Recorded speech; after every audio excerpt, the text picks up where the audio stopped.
Chapter 0. There are currently 9 National Magic University-attached high schools throughout the state. The first high school is in Kanto, Tokyo. The second high school is in Kinki, Hyogo. The third high school is in Hokuriku, Ishikawa. The fourth high school is in Tai, Shizuoka. The fifth high school is in Tohoku, Miyagi.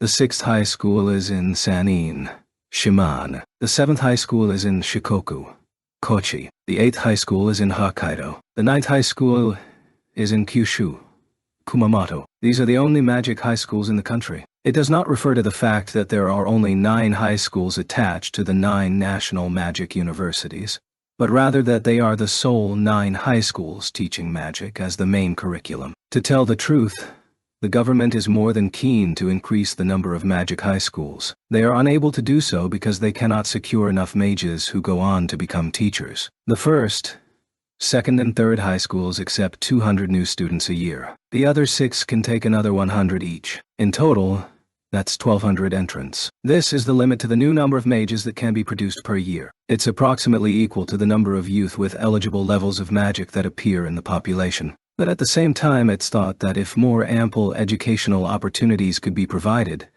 the possibility that even more youth with late budding magical talent could be discovered is not inconsiderable. The reality, however, is that the running of just these 9 magic high schools fully stretches the human resources of this country. Therefore, the only way to address this deficit is to take these 1,200 freshmen a year, train them as much as possible, and raise their level to the max. In doing so, the number of mages will gradually increase, and in the future it is expected that this positive spiral will eventually fix the dearth of teachers. One of the measures taken for that are competitions at the school level between the 9 magic high schools, to fuel the aspirations of the students. The largest of these is the Summer 9 Schools competition. It's a nationwide high school magic tournament. Every year a selection of magic high school students from across the country meet, putting their pride on the line, and unfold a story of frustration and glory. With a huge crowd including not only government officials and those interested in magic, but also businesses, overseas companies, researchers, and scouts. This is the greatest stage for magic high school students to shine. This year too, soon, the curtains of that momentous event will be raised again. Chapter 1. The year 2095 AD. Mid-July. The week after the first semester's finals were over for the National Magic University-affiliated First High, the students devoted all their energy towards preparing for the 9 schools competition during the summer. However, Tatsuya Shiba, that is, was completely out of tune with such school spirit. This was partially due to the fact that his logical nature overrode his emotions. That being said, the primary reason for his being at school today was because the faculty had summoned him for a meeting in regards to his exam scores. Tatsuya. Leo, why is everyone here? Having finally escaped from the faculty room, Tatsuya found his classmates, Saiju Leonhardt, Chiba Arika, and Shibata Mizuki, waiting for him outside. Tatsuya's little sister Miyuki was part of the student council, which was currently in the middle of preparations for the 9 schools competition in the school council room, so she wasn't there. As if to replace Miyuki's classmates Mitsui Honoka and Kitayama Shizuku were there with worried expressions. The faculty room was located on the teacher's floor, which was separate from where the students usually attended classes. However, that did not mean students did not pass by. Regardless of whether the passers-by were of the same grade or even upperclassmen, everyone snuck glances over at the 5 people surrounding Tatsuya, which was only natural. They stood out a lot. This was not a distinction reserved for today's situation. This was always the case. Tatsuya had been appointed to the Public Morals Committee even as a Course 2 student and, through his numerous accomplishments during recruitment week, had proved that his selection was no fluke, ultimately resulting in his fame spreading across campus. While his single-handed annihilation of the terrorist organization had not been publicized, his outstanding success during recruitment week was enough to garner quite a lot of attention from his classmates and even female upperclassmen. Erika was a publicly acknowledged beauty. Owing to her constant proximity to Miyuki and Erika, Mizuki's appearance seemed to pale slightly in comparison. That being said, her elegant and refined beauty was rated quite highly among male upperclassmen. Despite being constantly ridiculed by Erika, or maybe constantly bickering with would be better, Leo's Germanic features and superb athletic abilities identified him as someone worth noting among the female population. Pure Japanese style that Leo referred to would be black-haired and black-eyed. As for Onoka and Shizuku, they were two superb students even among the first-year Course 1 students. Their appearance would easily qualify within the boundaries of cuteness. Strictly in terms of appearance, Tatsuya would be the most mundane. Whether they wanted to or not, a group that transcended the Course 1 and 2 boundary and socialized together naturally drew extra attention. Even so, possibly because this cohort's first-year representative, student council member and far-famed beauty, Miyuki, wasn't here, there were actually significantly fewer onlookers than usual. The people who paid these glances no heed whatsoever were unexpectedly close by. For example, this man right here. It should be us asking what you're up to, right? Why'd you get called to the faculty room? Hearing Leo's question, Tatsuya immediately understood. It appeared that his friend was concerned on his behalf. For a moment, Tatsuya contemplated fabricating a reason to divert them, but he changed his mind upon reflecting that they deserved his honesty. The teachers interrogated me about the technical skills portion of the exam. Hearing this, Leo squinted his eyes in displeasure. Interrogated sounds a tad suspicious. So what did they ask about? Long story short, they wanted to know if I was tanking the test. Erika was the first to express her outrage at Tatsuya's answer. What the heck? Tatsuya-kun doesn't benefit in the slightest for doing that. Only a moron would ask that. Erika's observation was not wrong, so Tatsuya could only smile back wryly. It was another story altogether if someone cheated to get a higher score, but there was no point in intentionally getting a lower score. This suspicion was just as ridiculous as Erika surmised. However, I can understand why the teachers think this way. Why? Shizuku's soft words bewildered Mizuki. Tatsuya-kun's scores are just that astounding. Tatsuya did not preen at Onoka's answer, but being overly humble might elicit a negative reaction as well. Unable to decide between the two, Tatsuya could only smile wryly again. For First High, the final exams for Magic High Schools included Magic Theory examinations based on recall and technical skills examinations. On the other hand, language arts, math, science, sociology, and other mundane topics were graded based on daily homework. This was an institution that focused on high-quality training for magicians, so from the school's perspective, having the students focus too much on subjects outside of magic was redundant. Tatsuya and company made the distinction between magicians and magic artificers only because their training naturally branched out in two directions. Normally, society would lump magic artificers into the same category as magicians, but would not use magic artificers to refer to magic researchers who could not use magic. In terms of magic theory, the mandatory classes covered the foundations of magic learning and magic theory on the test.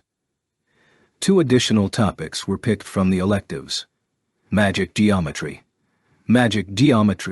magic languages, magic botany, and magic architecture, as well as one selected from either magic history or magic systems theory for a total of 5 topics. Magic technical skills were measured through application ability, the speed of magic design, magic tolerance, the scale of the magic sequence, interference ability,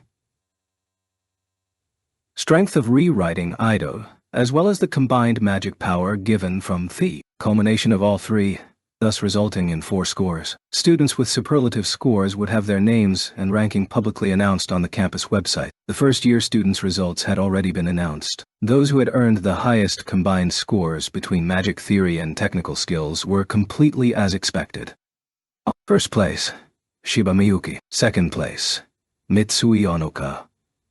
Third place, Kitayama Shitsuku, only a few points behind. The first 3 were all names from Class A, and it wasn't until 4th place that a male student named Tamatsuka from Class B appeared. Beyond that, familiar names included Morisaki at 9th place. The first 20 spots were all Course 1 students. A glance at the technical skills portion would yield the same result. While the placements swapped around a little, the first 20 places were still occupied by Course 1 students. Strictly speaking, first place was Miyuki, second place was Shizuku, third place was Morisaki, fourth was Hanuka. Combined score notwithstanding, class had dominated the technical skills portion to the extent that it caused their teachers considerable headache, Class distribution was supposed to be split evenly through a 2D. So this sort of academic showing obviously revealed that class grasped the materials for the first semester much better than the other three. However, when based solely on the magic theory portion, an entirely different and astounding picture revealed itself. First place, Class E, Shiba Tatsuya. Second place, Class A, Shiba Miyuki. Third place, Class E, Yoshida Mikiko. Onoka was 4th, Shizuku at 10th, Mizuki at 17th, Erika in 20th, while Leo and Murasaki fell out of the rankings. When separating Course 1 and 2 students, the difference in technical skills played a heavy role. However, the general consensus was that students that scored poorly on technical skills would also have a hard time grasping the theory as well. Because of all the complex concepts, it was very hard to understand the theory without perceiving it firsthand. Even so, 2 of the top 3 were Course 2 students. That alone was an unprecedented situation, yet Tatsuya's accomplishment was even more amazing. His average in the theory portion, not the total, was easily a dozen points higher than the second place score, leaving him in sole and undisputed possession of first place. Even if theory and technical skills are 2 different things, there should be a limit, but I don't believe Tatsuya-kun would tank his score. After Shizuku objectively expressed her opinion, Mizuki countered back in a displeased tone. Of course Shizuku knows that, but the teachers aren't like us, since we know what kind of person Tatsuya-kun is. Onoka and Erika both started to smooth things over. Yeah, they only know us from the other side of the terminal screen. Just as Leo said, this was a major deficiency in modern education. Even if modern teachers personally came to the lecture hall like teachers from the previous century, it still wouldn't guarantee that they could fully understand their students. To address this problem, the school had created opinion boxes to replace last century's office hours system. How about asking Haruka-chan? Counselors handled the situations where students were unsatisfied with the school or other on-campus incidents, discounting whether the label Haruka-chan was appropriate. The suggestion itself bore merit. But Tatsuya sharply shook his head. I talked with Ono-sensei yesterday. In truth, she informed me about all the major questions they would ask today. Such an unreliable teacher. Don't be that way. New counselors don't possess much in terms of authority anyways. It was Tatsuya's turn to smile gently and comfort the irritated Erika. Tatsuya-kun must have been even harsher than me, right? As Erika guessed, Tatsuya's words were considerably more confrontational. Whoa. Erika's precise retort caused Leo to elicit a strange noise. What is it? Erika squinted as she asked. This woman is actually capable of saying something serious. Leo widened his eyes as he softly muttered to himself. Silence. Erika smacked him with a rolled-up notepad. As a matter of fact, even in an age where digital information was so common, notepads were still prevalent. Especially for magic-based schools, during the teaching of magic languages, the very motion of writing was in itself an important act. Since teachers primarily used pictures and diagrams in magic geometry, using a notepad to record the drawings was vastly easier compared to using a terminal, so magic high school students were more likely to carry notepads than students from normal likely schools. That being said, the exact reason why Erika carried around a notepad despite not being in class remained a mystery. Ow. Leo was unable to dodge the incoming blow from the notepad and crouched down, holding his head in pain. It wasn't like he was just sitting there taking the hits without trying to resist. But currently, Erika's smiting speed was much greater than Leo's evasion speed. So, in this situation, whenever he unilaterally decided to butt in, he would be unilaterally smote. You violence addict, my head isn't a drum. Leo lodged a serious protest, which was casually ignored by Erika, probably due to the fact that this scene had endlessly repeated itself over the last 3 months. Mizuki only let out a helpless smile and left them to it, rather than panicking like she had in the beginning. Also, she used this to redirect the tangent back to the original topic, avoiding any possible escalation of the conflict. Tatsuya-kun, did you solve the teacher's misunderstanding? Well, yes.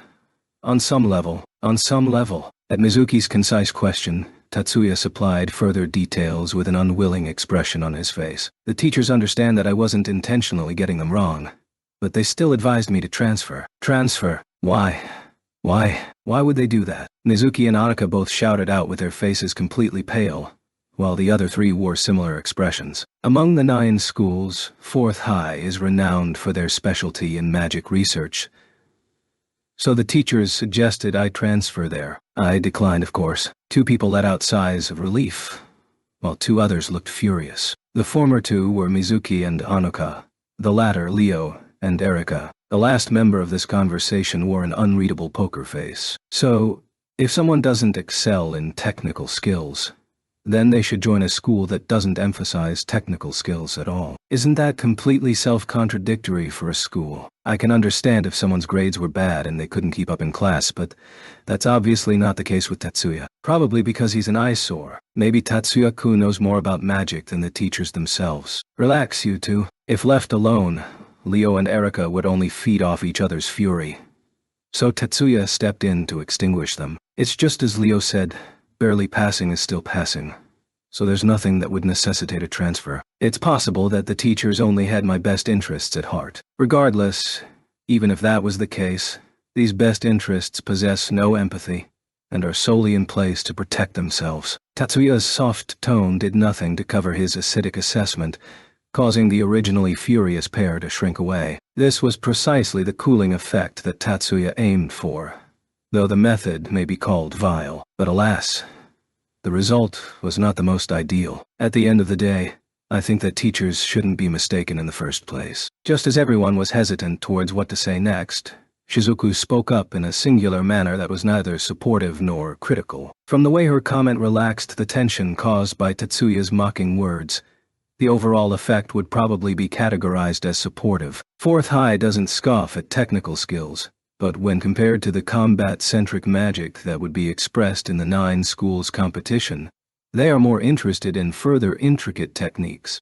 The more complex the procedures, the better. Is that so? Shizuku-chan, you know quite a lot about this. That's because my cousin studies at 4th High. Hearing Shizuku's answer to Mizuki, Haruka, and the other 4 people said so, that's how it is, as they nodded. Given that this came from a student attending 4th High, this should be a reliable source of information. As everyone professed agreement to these words, they also sprouted considerable mistrust towards the teacher that summoned Tatsuya. However, this group of individuals wouldn't focus their attentions on a stranger, the teacher, who wasn't with them at the time. Speaking of which, it's almost time for the 9 schools competition, right? Leo probably recalled what Shizuku was saying earlier, to which Tatsuya nodded at his inquiry. Miyuki is already complaining. There are a lot of things to account for, including vehicles, tools, and uniforms. Isn't Miyuki-chan also participating in the competition? That sounds tough. Mizuki wasn't being overly polite, but she was honestly concerned on Miyuki's behalf. However, Miyuki should be able to cruise during the newcomers' competition, so the preparation work should be more intensive. Erika replied in a manner that half supported and half refuted the earlier sentiment. Don't be overconfident. The scion of the Ikiju family started attending 3rd High this year. Shizuku's objection was a little off the mark. The official and newcomers' competitions in the 9 schools competition were separated by gender, so there was no way Miyuki would go against the young master from the Ikiju family. That being said, no one intentionally retorted at this. Is that so? You say Ichiju, as in Ichiju from the 10 master clans. From their heartfelt expressions of surprise, this appeared to be the F-time Erika and Leo found out that someone in their year was descended from the 10 master clans. Mizuki didn't seem too astounded. Maybe she knew something about the scion of the Ikiju family. That might be a tough opponent. That being said, Shizuku, you sure know a lot. Shizuku is a die-hard fan of Monolith Code, so she watches the 9 schools competition every year, right? Onoka, who knew Shizuku as well as she knew herself, answered Erika's question. Yeah. Hearing Haruka answer for her, the normally expressionless Shizuku nodded in slight embarrassment. Haruka owed Tatsuya a favor, so it wasn't surprising for her to be interested in Tatsuya. However, Shizuku was different.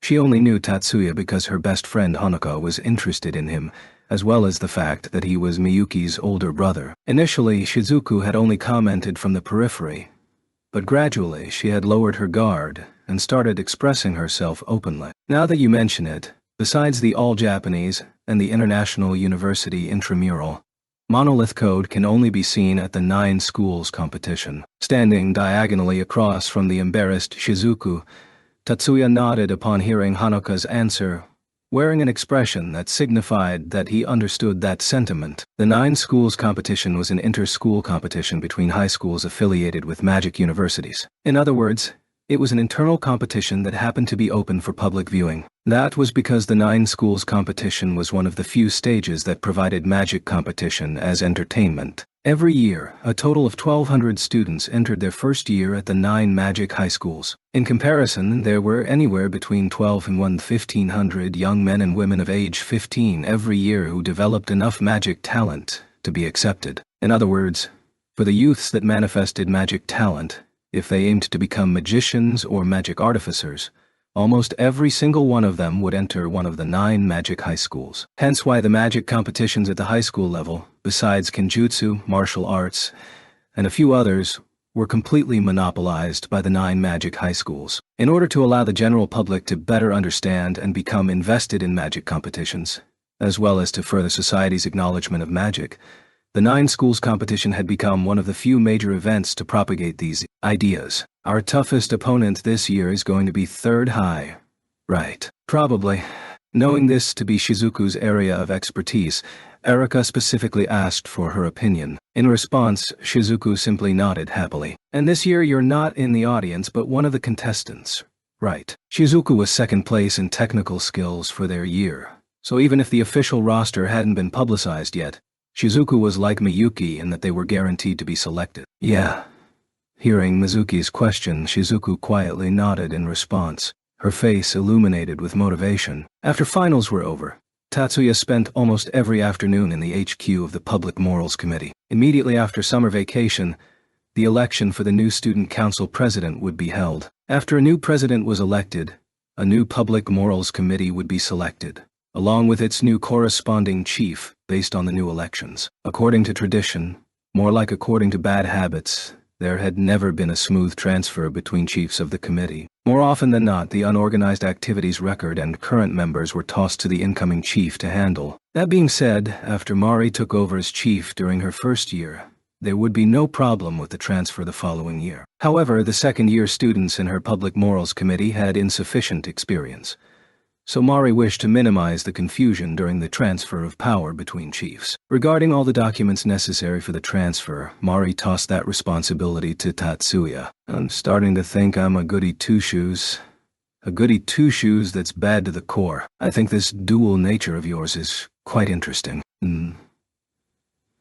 This comment was overly pertinent, rendering Tatsuya unable to reply. However, this time I'm very grateful for your good side, since without your help, we would only be repeating past disasters. Mari comforted him in this way, probably because she felt a little guilty seeing Tatsuya silently plugging away at his work. Yet, Tatsuya did not possess split personalities, nor was he merely helping to organize the material. He was the only one organizing the materials. These words achieved no comforting effect whatsoever. Even so, you started preparing for the transfer very early. Tatsuya asked a piercing question without stopping his hands from their work. The documents he was preparing would be completed in a week. If no further input of additional details was needed, this would create a 2-month buffer zone. Also, there was no guarantee that major events or incidents would not occur during this time period. This wasn't the type of material that should be created as soon as possible. Once we start preparing for the 9 schools competition, we won't have the time to compile this. There's a mountain of things to do. From verifying the roster, training, adjusting equipment, gathering and analyzing data, to devising strategies. All these things had nothing to do with Tatsuya. When is the 9 schools competition going to be held? That being said, cutting off the conversation here would be awkward. So Tatsuya focused all his attention back onto data organization as he asked this. 10 days, from August 3rd to the 12th. That's quite a long time. You've never seen it. Yeah? Since I've always been busy with errands during summer vacations. Tatsuya's answer thoroughly confounded Mari.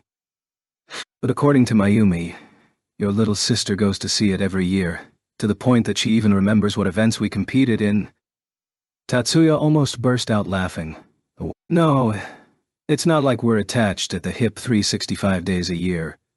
Occasionally we move separately as well. No. That's true. It's just that whenever we see the two of you, it's like you're always with each other. Speaking of which, we're usually on our own at school.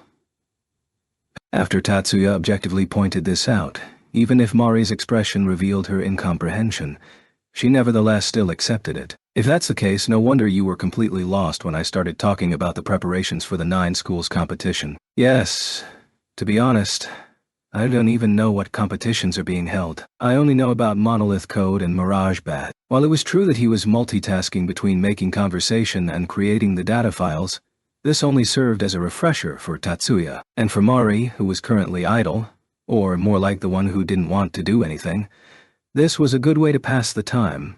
So Tatsuya was more talkative than usual. That's because those two are the most famous. Mari tilted her head, as if she didn't know where to start. She held her fist before her mouth, as if she were about to cough, but didn't actually make the coughing sound. The contests in the 9 schools competition focus on the events in athletic magic contests that require more magic power. This I know, Tatsuya replied without stopping his fingers from working. In the past, they would change the events every competition, but recent years have seen the same contests every year. There are 6 contests: Monolith Code, Mirage Bat, Icicle Destruction, Speed Shooting, Crowd Ball, and Battleboard. Kenjutsu, Chinese magic martial arts and other combat-related contests, as well as athletic competitions like gymnastics and basketball, are held at a different event. Crowd Ball and Battleboard rely heavily on physical abilities. Yes, magicians are only human, so there's no reason to undervalue physical capabilities. Even one-on-one duels between magicians, there are cases where the individual with the superior physical abilities has emerged victorious. I'm sure I don't need to elaborate on this point. That's true. Tatsuya knew this very well, so his agreement with Mari's words was truly heartfelt. Of the 6 contests, only Monolith Code is a team event. The other 5 are solo acts. Isn't Crowd Ball a 2-man show? This is where the 9 schools competition gets evil. In order to emphasize the importance of magic power, this contest has a solo performance rule. I have a booklet that summarizes the rules. Want to take a look? Sure. I'll take a look later. Tatsuya stopped typing and accepted a small booklet from Mari. Huh. A hard copy. How strange. Anything related to the 9 schools competition wouldn't be surprising. Virtual terminals would hurt the magic power's conceptual foundation. On the other hand, besides magicians, there are very few people that actually use substantial terminal devices, and the number of magicians using virtual terminals has also decreased. I see. So that's why the 9 schools competition uses hard copies instead of terminal devices. So Tatsuya-kun prefers the usage of virtual terminals. She probably heard the critical elements in Tatsuya's undertone. With Mari's normally brash manner and her amusing tendency to be poor at organizing, it was easy to forget that she was a very perceptive individual. Tatsuya took this under consideration and selected his words, without stopping his typing motions, more prudently. There's some basis that virtual terminals negatively impact magicians that have not reached maturity, especially for students under 20 that are still developing their power. I think they should avoid using virtual models. But for adult magicians whose magic power has been fully developed, I don't feel that there's any reason to stop them from using virtual models. That's another way to look at it. Forcing adults to abandon the efficiency gained from virtual models simply because it poses harm to children seems a little overkill. There was a brief lull in the conversation. Tatsuya was busy reviewing the information he inputted on the screen, so he had no way of discerning Mari's current expression. But he guessed that she would be considering his earlier comment. No matter how ridiculously she usually acted, there was no way for her to disguise her inner sense of righteousness. For some reason, that fact caused Tatsuya to smile a bit. We've drifted off topic. Mari seemed to have arrived at some conclusion of her own, before she turned the conversation back to the 9 schools competition without any forewarning. The competition is separated into the official and newcomers divisions, each requiring 10 men and women, for a grand total of 40. Only first-year students may participate in the newcomer division, while the official division has no restrictions. That being said, each contestant may perform only in 2 contests, so no first-year student has ever competed in the official division. Even if it weren't in the rules, there's no way for first-year students to stand up against the firepower of a second- or third-year student. Until last year, the newcomers division was not separated by gender, but from this year onward, both the official and newcomers division will be. Also, Until last year, no first-year female student had to compete in multiple contests, but that may be unavoidable this year. Mari's words were out of concern for Miyuki, which was obvious without naming her aloud. Continuously participating in magic competitions was extremely taxing on the female body. Even though Miyuki had undergone training beyond that of a normal person, her physical stature was by nature more feeble. It would probably be best that he provided as much aid as he could, Tatsuya thought. Of the 6 contests, 4 are not gender-specific. Monolith Code is men only, and Mirage Bat is women only. Since Monolith Code is the only event where live combat is guaranteed, it's not surprising that the event is men only. Mari might have been saying this, but her facial expression clearly didn't agree. According to the information Tatsuya gathered from the Public Moral Committee, Mari's magic specialized in anti-personnel combat, so she must have resented being excluded from this particular event. The maximum number of participants per contest is 3 from each school, with men and women calculated separately. So, for both the official and newcomers divisions, 5 men and women have to select 2 of the 5 events, while the other 5 can participate only in 1. As for deciding who competes in which events, that is based on whether skilled contestants should only focus on emerging victorious in one event, or maximizing profit by applying for 2 events, and then there is considering where the opposing aces will go, and who they will go up against.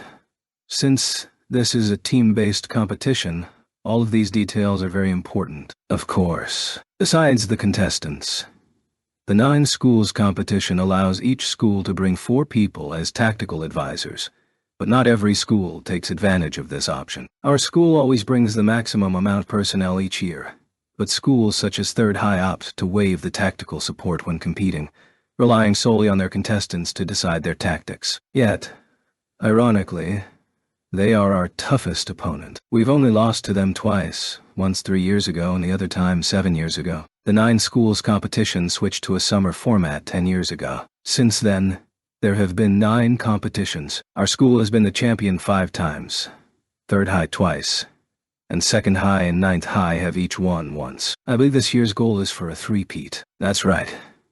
For us third-year students, securing the championship is the true victory. Currently, the third-year students at First High were known collectively as the strongest era. Saigusa Mayumi, Jumonji Katsuto, Watanabe, Mari. 2 of them were directly connected to the 10 master clans, while the third possessed similar talent. Just the fact that all 3 of them were in the same year at the same school was an amazing coincidence. In addition, the campus also boasted several students that were qualified for rank A in high school.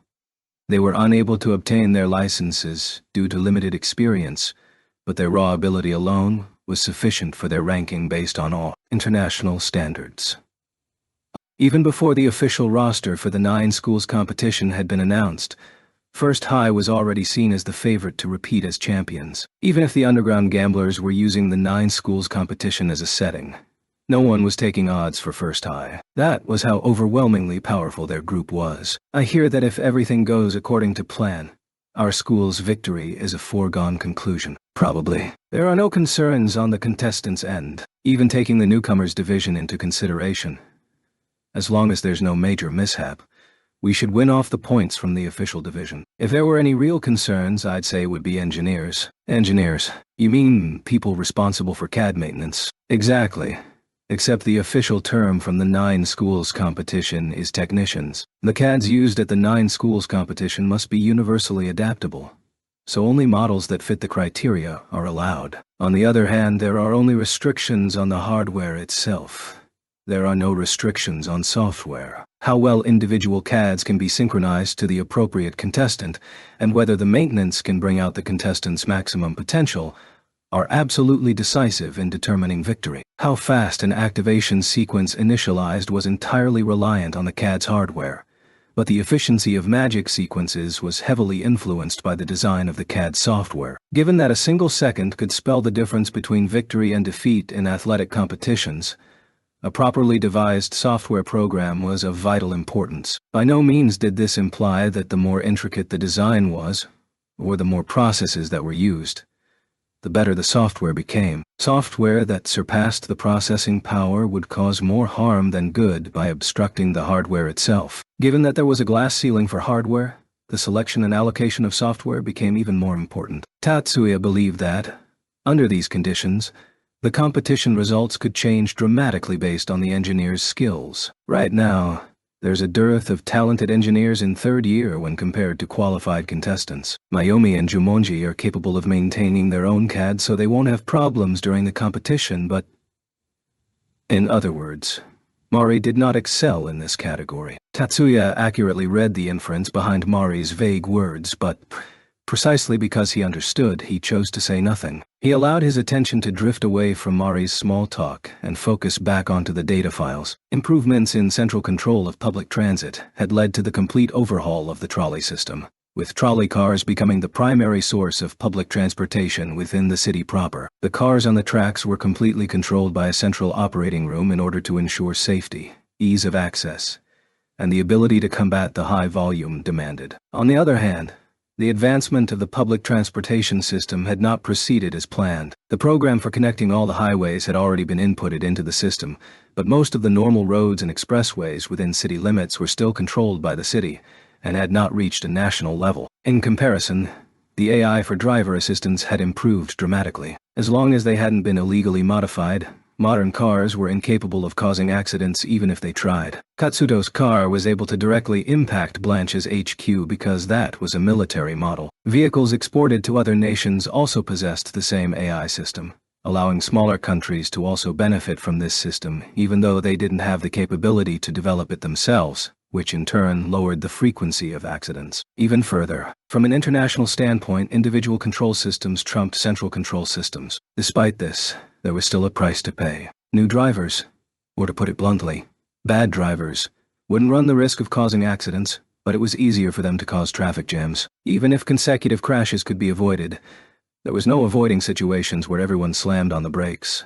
So this result was only natural. To prevent this, at least on the outside, even if there wasn't a pressing need for safety, driver's licenses were still mandatory. Next to his new electric bike, Tatsuya was waiting for his little sister to arrive. Tatsuya had purchased this bike after obtaining his license in early April. Though the purchase was strictly for practical purposes rather than for joy rides, the bike had still accrued considerable mileage. Even so, Tatsuya regularly maintained the bike every day.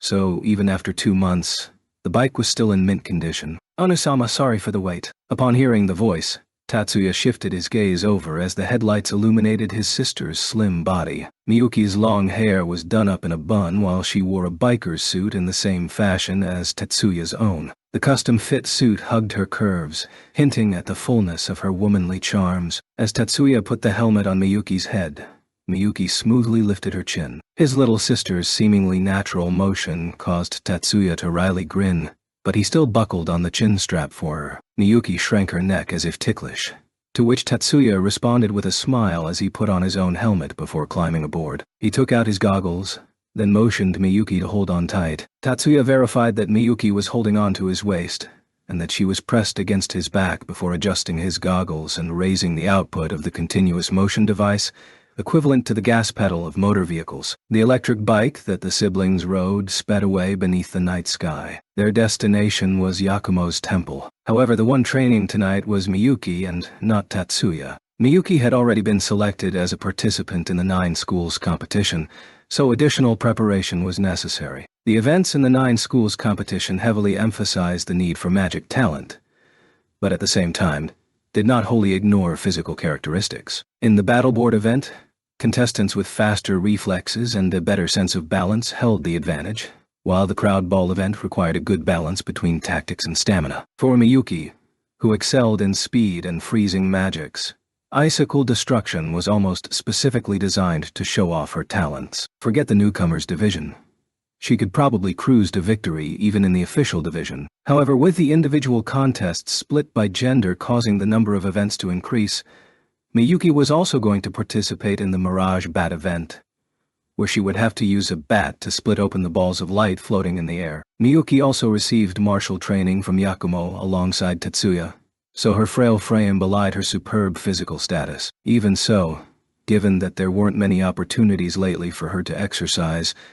This training served as a precaution for the main event. Tatsuya turned off the engine near the entrance before pushing the vehicle into the temple. After leaving the vehicle in the temple garage, the two of them went to greet Yakumo. At this hour, Yakumo should be doing night training with his disciples. Just as they expected, as they approached the darkened dojo, they could detect various concealed presences, as well as the occasional footstep that couldn't be completely muffled, and the sounds of bodies hitting the floor. Tatsuya slowly pried open the ancient doors to avoid distracting the disciples from training. Even though the door opened without a sound, a kunai still came flying towards them. Tatsuya used the blade-proof and bulletproof jacket to deflect it before pulling out a lead ball concealed in his biker suit and firing back. However, Tatsuya's marble, a type of concealed weapon that is hurtled using finger force alone, from the same system as point ball, didn't seem like it hit the target. Tatsuya, it looks like your marbles haven't improved much. Don't think magic is enough to cut it. You need to practice your projectile weapons as well. However, you made the correct decision in deflecting the kunai rather than catching it. There was no detectable presence, only the voice. Tatsuya didn't aim right in front of him where the voice came from, but instead fired a second marble towards the rightmost wall. Oh! Accompanying this surprised shout, a force rippled outwards from the spot Tatsuya aimed at. Tatsuya quickly put an arm around Miyuki and sprang backwards. A split second later, a pitch-black sword wave slashed down vertically from the ceiling above, barely missing Tatsuya's back by a hair as he covered his little sister. Tatsuya quickly stepped forward with one foot. A bakken painted completely black was rendered completely still with Tatsuya firmly stamping on it. Yakumo abandoned the idea of striking a second time as he let go of his immobile weapon. Sensei, you have such an interesting way of greeting people. I should be the one saying that. Wasn't your marble filled with killing intent? Master and disciple faced one another in the darkness, before simultaneously breaking out into evil laughter. Tucked inside Tatsuya's bosom, Miyuki was blushing furiously. Thankfully, that was difficult to discern in the surrounding darkness. At least that was what Miyuki thought. But Tatsuya had already noticed due to being in contact with her stiff body, while Yakumo had detected this through her erratic breathing. Somewhere within the temple, illuminated by torches in the four corners, in a place usually reserved for Homa ceremonies, this temple should have been under his and Yama's jurisdiction, but Tatsuya and Miyuki had never seen Yakumo chant sutras or pray. To Buddha, the area was faintly lit by blue light, with orbs glowing with a dim red light softly dancing in the sky. Because this was a temple, any ignorant passerby may have mistaken this scene for the presence of spirits. But fortunately there was no one else around. A slender, long shadow passed through the blue light, and one orb of light vanished into nothing. 2 orbs. 3 orbs. The difference in color started to increase. That mesmerizing figure was chasing the floating orbs at an energetic and unexpected pace, then swiftly bisecting them with a short rod in her hand. After splitting 30 orbs, Tatsuya signaled Miyuki to take a break. The interior only contained a square barrier drawn with quicklime that measured about 11 meters on the side. The raw power necessary to form a barrier by only drawing 4 white lines was nothing short of astounding. Tatsuya brought a large teacup towards where Yakumo was standing as he brought down the seals. Normally, Miyuki was the one responsible for bringing tea to the panting Yakumo, but Tatsuya took over that duty today. That was because tonight, Miyuki was in a similar state to Yakumo, as she stood on the other side of the white line. Sensei, thank you. Not just for lending the location, but also for training my little sister as well. After handing the tea to Yakumo, Tatsuya bowed deeply in gratitude, to which Yakumo nodded generously. There's a colossal difference between attacking illusions and striking actual targets. Miyuki is also one of my cute students, so there's no way I would decline to help. There was probably too much emphasis on the word cute, but Tatsuya decided to let it slide until after the 9 schools competition. Illusion magic was one area where ninjutsu excelled, to the point that the speed, accuracy, and movements of the illusions surpassed those created by modern magics. Modern magic had the advantage in terms of speed of activation and variety of spells available, but within specialized parameters, there were many areas that could not compare with ancient magic. Tatsuya only had access to a few magics, so he was unable to use Yakumo's illusion will-o-wisp to replace projectors. Miyuki, should we stop here? Tatsuya asked as he handed a drink to his sister who was still panting, But Miyuki shook her head and took a sip to wet her throat. If Sensei is okay with it, I want to continue. I don't mind. Though shouldn't Tatsuya also give Will-O-Wisp a try? No, I will pass. Tatsuya could approximately guess the reason behind Yakumo's smirk. Tatsuya briefly entertained the idea of spoiling Yakumo's fun, but refrained after taking into account that Miyuki's training took precedence. Is that so? Oh well. Yakumo revealed a truly regretful expression, but that wasn't enough to hide his mischievous smirk. Seeing this, Tatsuya was certain that declining the earlier offer was the right choice. Yakumo transformed his evil smirk into a kind and approachable smile as he turned back to face Miyuki. Then let's begin. Yes, Sensei. Miyuki bowed to signal that she was prepared to continue. Tatsuya had long since recovered their respective teacups. Just as Miyuki stood in the middle of the square anchored by bonfires and Yakumo was about to start casting illusions. Who's there? Another person's presence entered the scene. The one who called out was Tatsuya. No, the order was actually reversed. To supplement the training, Tatsuya linked his sensory ability to the information dimension, allowing him to quickly catch wind of a foreign element being introduced into the area. The moment Tatsuya challenged the silent patch of darkness, another person's presence abruptly materialized. Ah, Haruka. Yakumo greeted the presence in an unconcerned manner. Tatsuya and Miyuki were both familiar with this name. The figure that walked into the flickering light possessed a much more mature aura than Miyuki. She was the counselor from the Magic University-affiliated First High, Ono Haruka. Likely due to the fact that she was wearing the same dark bodysuit that Miyuki was wearing, it seemed that the curves of her chest and waist were more accentuated than usual. As Miyuki followed the direction of Tatsuya's gaze, a trace of concern flashed across her features. However, before she could nudge her brother with her elbow, she noticed the cold, steely gaze in her brother's eyes, and swiftly regained her composure. The reason why Tatsuya was carefully scrutinizing Haruka's body was to ascertain Haruka's physical capabilities. Tatsuya, no need to be so wary. Haruka is also one of my students, but you weren't nearly as kind during my training as compared to Shiba-kun. Haruka's voice was slightly mocking, which jarred against her dangerous appearance that could easily be swallowed in the darkness. That being said, I know that Sensei is another story, but to think that I was discovered by Shiba-kun, as my technique regressed so much. Haruka, lying to yourself isn't a good habit. If you lie too often, you will lose track of your own thoughts as well. Shiba-kun said the same thing to me.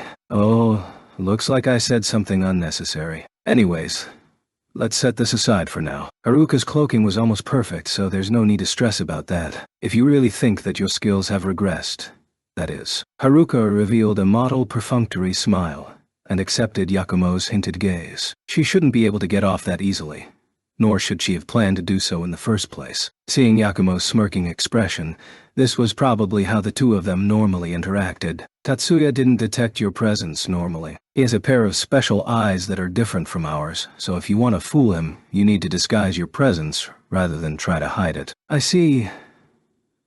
I'll take that under advisement. It's your turn to answer my question. The two of them were acting out a master and disciple discussion using Tatsuya as the subject. Unable to harness his irritation, Tatsuya intentionally broke in with a displeased tone.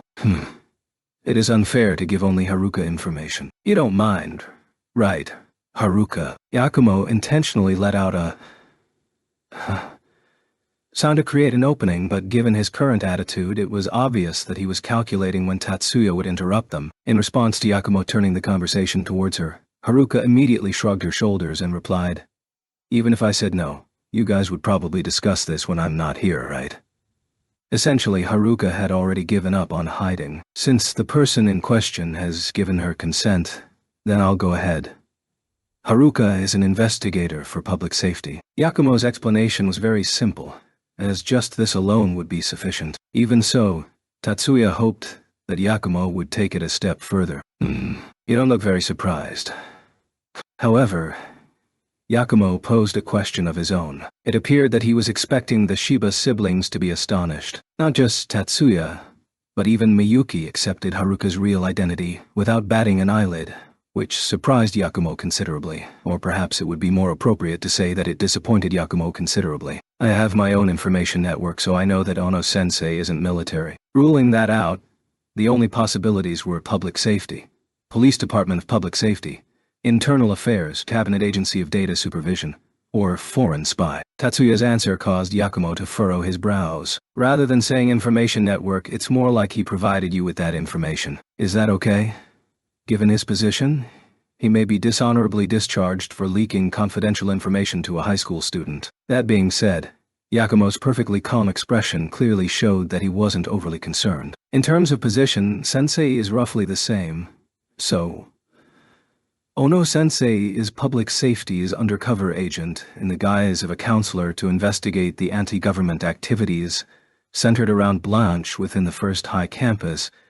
Did I get that right so far? No. Tatsuya asked this to verify his hypothesis regarding Haruka, but Haruka responded with the definite negative. It's true that I'm public safety's undercover agent, but I didn't disguise myself as a counselor. In chronological order, my current superior approached me while I was thinking about becoming a counselor, and I became a special investigator for public safety after I arrived at First High. 2 years ago, I spent 1 year under Yakumo-sensei, so Tatsuya-kun is actually my senior. Even though you only studied for 1 year, your cloaking ability is quite proficient. That is my magic specialty, even if I can't use any other magic. This is also the reason why my superior rates me highly. I see. You're a BS. Born specialized. Magician. I dislike that term. Haruka pouted and turned her head like a young schoolgirl throwing a tantrum, causing Tatsuya to break into a smile. BS magicians, also known as BS ability users, could also be called innate ability users or innate magic specialists. This was because they excelled at a particular ability, but because of this extreme specialization, they were unable to use magic techniques like other magicians on the same level. As could be seen from the malicious label, the 101 tricks of BS users, BS magicians occupied a lower social stratum than normal magicians. But their unique ability was practically impossible for other people to imitate. Even if someone could accomplish this, they were unable to replicate the same level of quality BS users were capable of. If properly matched with their specialty, they often outperformed the generic, omnipotent magicians. Rather than being a jack of all trades, I'd rather be a master of one. However, that's a matter of Haruka-sensei's perspective. As soon as Tatsuya said this, he realized that the student and counselor positions had been reversed. However, given that this was off campus, and they certainly weren't in class at this hour, this shouldn't have been a problem. Probably noticing the same thing, Haruka stopped her tantrum, but she was still unhappy with the situation. Shiba-kun, this was a special circumstance, but my identity as a secret investigator remains highly classified. So please don't tell anyone else. Tatsuya's immediate reaction was that there was little meaning in doing so. If she was only an undercover agent for public safety, the 10 master clans would know anyways. Erika, whose family had close ties with the police, likely knew already. Likewise, Tatsuya had long since caught on to the fact that Haruka was an agent of some kind. He just hadn't been certain which organization she was affiliated with. It was entirely possible that Haruka was the only one who believed her identity was a secret. But Tatsuya didn't verbalize this. He merely replied to the request in this fashion. I understand. I'll keep it under wraps. Though it might be presumptuous to ask for this in return. But if something similar to what occurred in April is on the horizon, could you let me know the details ahead of time? That's fine. Let's go with that mutually beneficial relationship. The two of them shook hands, each nursing their own agenda. It went without saying that besides magic high schools still fielded a full curriculum. This included physical education, which involved using competition to light the flames of youthful ardor to ridiculous levels, a scene that had yet to change. Today's class activity was football. The encyclopedia's entry was as follows. This is a sport derived from soccer, with similar rules, that is played on a field surrounded by a large box with numerous tiny holes in it. The only notable differences are that players wear a head protector, and head and hand contact are prohibited. Also, the competition format where players compete in a transparent box was one of the defining characteristics of post-2080 ADAD athletics. Occasionally, this contest was also held with magic involved, but generally magic was ruled out, and today was no exception. Football was played with a lightweight, highly resilient ball that bounced off the walls and ceiling. The ball rebounded left and right at high speeds, much like a ping-pong ball, as players chased after it in order to make the shot against the opposing goal. It was a sport that demanded both incredible agility and considerable strength. In addition, the highly stimulating exercise was a popular sport for entertainment. The female students from first-year classes E and F were currently taking a break and, completely ignoring their own curriculum, were busy cheering on the male students. Move, move. Get out of my way. Leo was charging towards the ball that no one was covering. The ball used in football was highly dynamic, so it was extremely difficult to dribble with it, hence that action was rarely seen. Generally, the 5 players on a team used the walls or ceiling to make passes, so the energy expended by recovering the ball often decided victory or defeat. Tatsuya ...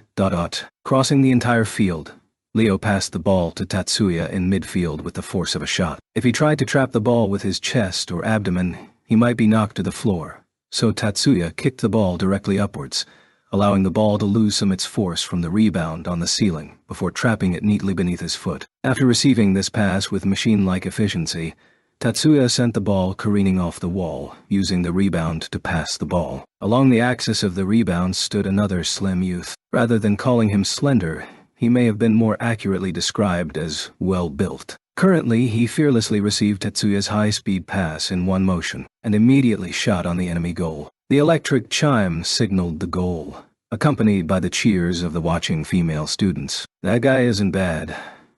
Leo bluntly praised the youth as he stood next to Tatsuya. Yes, accurate prediction of the flight path, and his appearance belies his agility. Tatsuya was faintly surprised by the boy's physical abilities, which surpassed his expectations. They had been in the same class for 3 months, so today wasn't the first time they were in physical education together. Tatsuya previously believed that he had an accurate grasp of the boy's abilities on some level, and his earlier pass was adjusted accordingly, but this person's, Yoshida Mikihiko's, actions showed that he was more than meets the eye. There were a mere 25 students in class, so it was natural that everyone knew each other's names. Also, Tatsuya knew more than just a name. Yoshida Mikihiko came from a prestigious family renowned for ancient magic.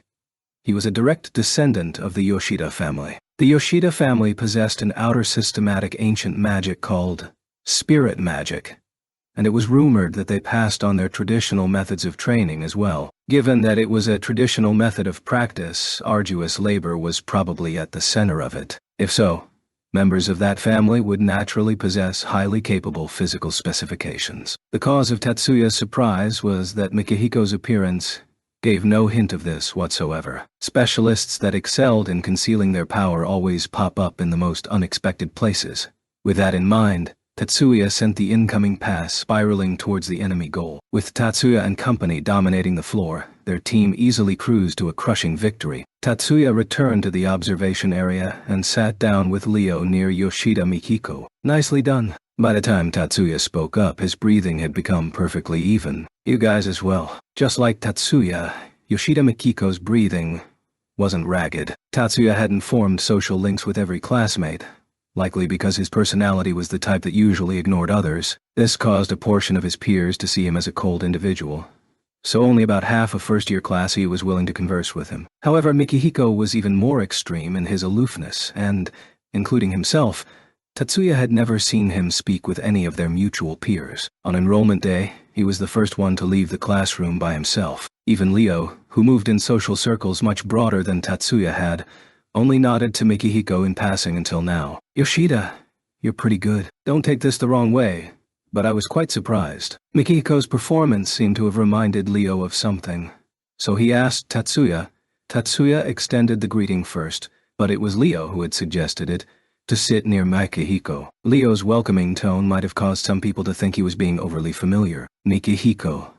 That being said, it seemed that Mikihiko warmed to Leo's direct attitude. I don't like it when people refer to me by my family name, so just call me by name. Before, he never replied in such a friendly manner. Okay, then call me Leo. Even if the number of those full class activities from the previous generation had decreased, it was still strange to have this sort of conversation 3 months into the school year. Mikihiko's school life was just like that, caused by the towering wall he erected between himself and the rest of the class. Maybe this was only brought on by the exhilaration following strenuous exercise, causing him to be in a more generous mood, but this most definitely was an excellent opportunity. May I call you Mikihiko too? You can, of course, refer to me as Tatsuya. Okay, Tatsuya, Mikihiko replied in a comfortable tone, but his expression was slightly embarrassed. Actually, I wanted to talk to you a long time ago. Impressions are a curious thing. Sometimes first impressions are impermutable regardless of what you do, but other times a single sentence is sufficient to dramatically change an impression you held until this moment. In Tatsuya's mind, Mikihiko's impression turned from antisocial to shy. What a coincidence. That makes two of us. They entered the school as Course 2 students. Replacements, but were still able to secure the top and third scores in their entire year. Even if the school emphasized technical skills, it was impossible for the two of them not to take interest in the other. Somehow, I feel excluded. The thing was, first ignoring the fact that Mikiko didn't know them very well, Leo didn't think Tatsuya was interested in this classmate solely on the strength of his scores. Rather, Leo noticed that there was something odd between the two of them, thus leading to the feeling of exclusion. However, Mikihiko's next sentence swiftly dispelled that notion. Leo, you worry too much. I wanted to talk to you too. The reason was not because of any real conversation, but because Mikihiko was at heart a kind person, as could be seen from his comforting words. No matter how you slice it, anyone with the patience to deal with Erika is a rare find indeed. It was Mikihiko's turn to emotionally express himself. That's a little hard to swallow. Leo's face grew longer the more he heard Mikihiko talk about Erika like they were a couple, which caused both Tatsuya and Mikihiko to burst out laughing. However, Tatsuya had a few reservations about Mikihiko's comment, as he recalled the reason why Mikihiko drew his attention in the first place. So, Mikihiko, you knew Erika a while back. There was no ulterior motive behind this question, so when Tatsuya saw Mikihiko's expression, he quickly changed the subject. Kind of. I guess we're childhood friends. Erika. Why the question mark at the end? Given that the person in question was present, Tatsuya's concerns quickly faded. We met when we were 10. So technically we're not childhood friends. To top it off, not only has he been avoiding me in class, we haven't seen each other outside of campus for the last 6 months. Erika's answer to Mizuki's question suddenly thrust her into the middle of Tatsuya and company's conversation. Hey, Tatsuya-kun, what do you think? Afterwards, Erika suddenly sought Tatsuya's opinion in her usual as-she-pleased manner. This should count as childhood friends, right? On some level, given the way Tatsuya responded with no hesitation whatsoever, the same charge could be leveled at him. Yet, the reason why Leo and Miyuki were unable to utter a single word wasn't because they were struck speechless by Erika barging in without any consideration to others. Their widened eyes clearly testified to this point. In 2095 AD, fashion and proper decorum demanded that any trace of exposed flesh be covered in public. Since school was considered a public environment, even if it was in summer, women were still obligated to wear jackets and a colorless, impenetrable pair of tights or leggings beneath their dresses. That being said, these rules didn't apply to athletic uniforms, so athletic clubs suffered no penalty or criticism for revealing their hands or legs with their uniform, and physical education classes were also not bound by this rule. For example, Tatsuya and the other male students were currently wearing shorts that did not extend to their knees, while Mizuki was wearing a fairly long pair of rhythm pants, which was the standard uniform for physical education. On the other hand, Erika was. Both of her legs were completely uncovered. From the thighs down, everything was revealed to the sweltering summer air. Her pants had no length to speak of whatsoever. Finally, the t-shirt she wore barely extended over the pants, giving the impression she was wearing only her underwear. Her tight thighs showed no signs of coarse muscle. Their reddish tint caused by the sun only served to embellish and accentuate their original white caliber. Erika, why are you dressed like that? Mikihiko finally reclaimed his wits as his voice spiked, though the unavoidable blush on his face had nothing to do with the UV rays the sun was giving off. There were plenty of opportunities to see a pair of legs outside of school, so it wasn't like Mikihiko was a complete prude. But the coquettish air that Erika's legs were giving off was enough to cause almost any of her male peers to lose their composure. What?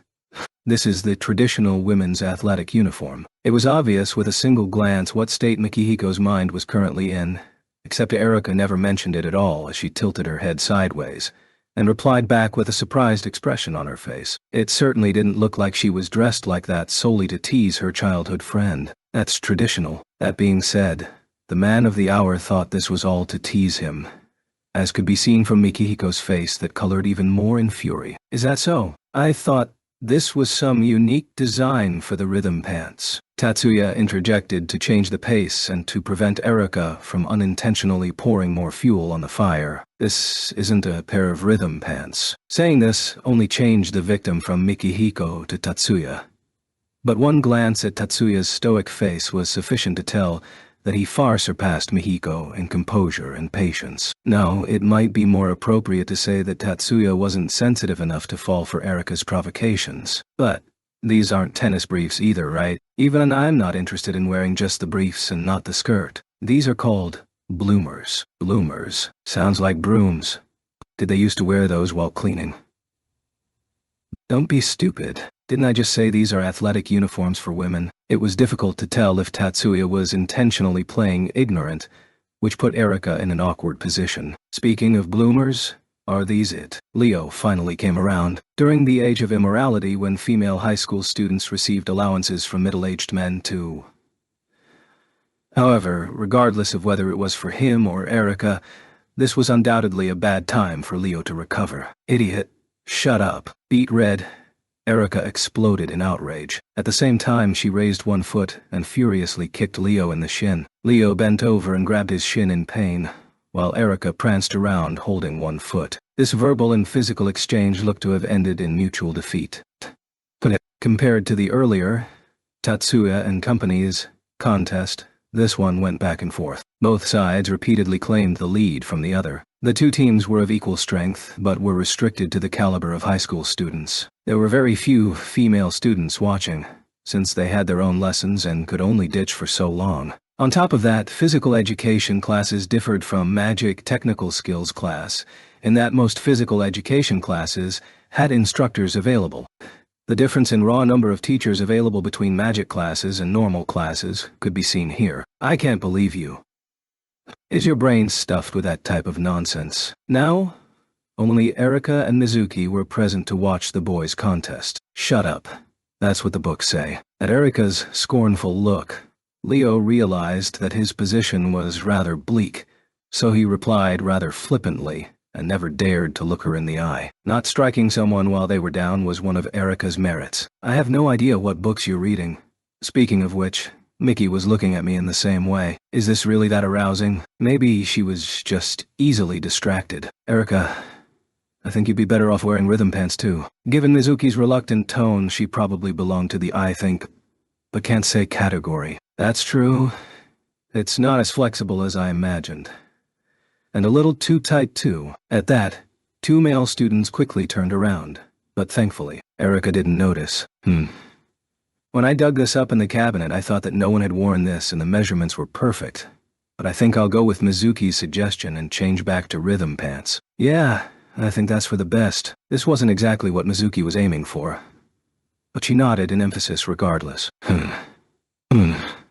Mizuki was half a beat late on the uptake, but from a certain perspective that suited her personality perfectly. By the way, Erika, who is Miki? With his head still turned, Mikihiko's shoulders grew tense, but Erika didn't notice as she leisurely pointed at his back. Even if she did notice, would she have opted for a different action? This remained a profound mystery. Because he's Mikihiko, hence Miki. Mikihiko spun around almost at the same time Erika uttered those words. What do you mean, hence? It looked like Mikihiko was unable to ignore this nickname. Why do you ask? Miki is short for Mikihiko. I've said this countless times. Don't call me such a feminine name. Unfortunately, Erika seemed inured to such scolding given the way it bounced off her.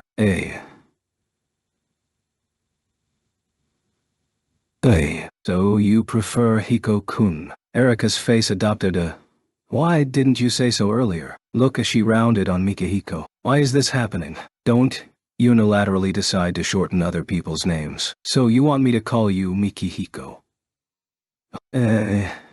Mikihiko. That's too big a mouthful.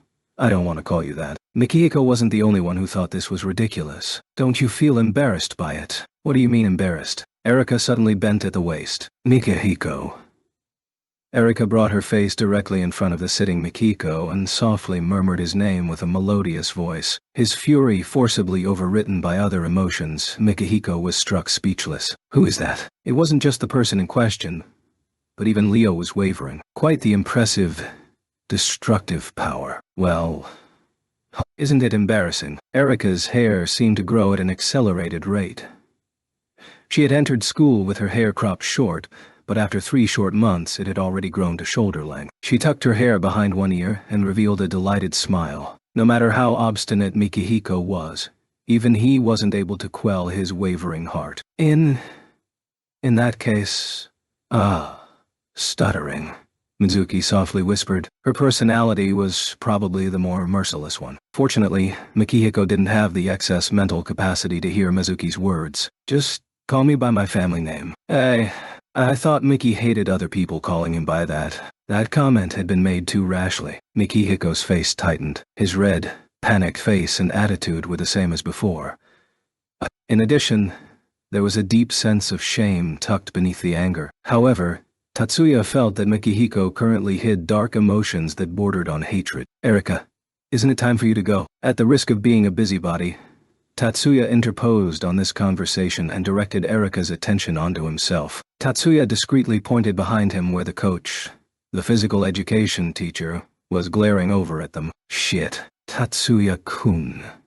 See you around. Hey, Erika, wait for me. Erika hurriedly took off, with Mizuki quickly following. Tatsuya waved at their retreating backs with a wry smile on his face. After an awkward period of silence, "Sorry for dragging you in." Mikihiko spoke in a soft tone with his head bowed. He appeared to have deep-rooted issues with his family, and while he consciously knew that they existed, there were still momentary lapses in his self-control. Maybe my interference wasn't needed. Tatsuya's words weren't merely for comfort, but were spoken from the heart. From what had just transpired, this obviously wasn't the first time this had occurred, and Erika's actions may have been to intentionally provoke Mikihiko. Allowing buried frustration and inner emotions to vent may be the best possible way to prevent emotional scars. No, that's hardly the case, especially since we're still in class. However, the reason Mikihiko spoke of was exactly the reason why Tatsuya interfered. Any course of action had a proper time and place,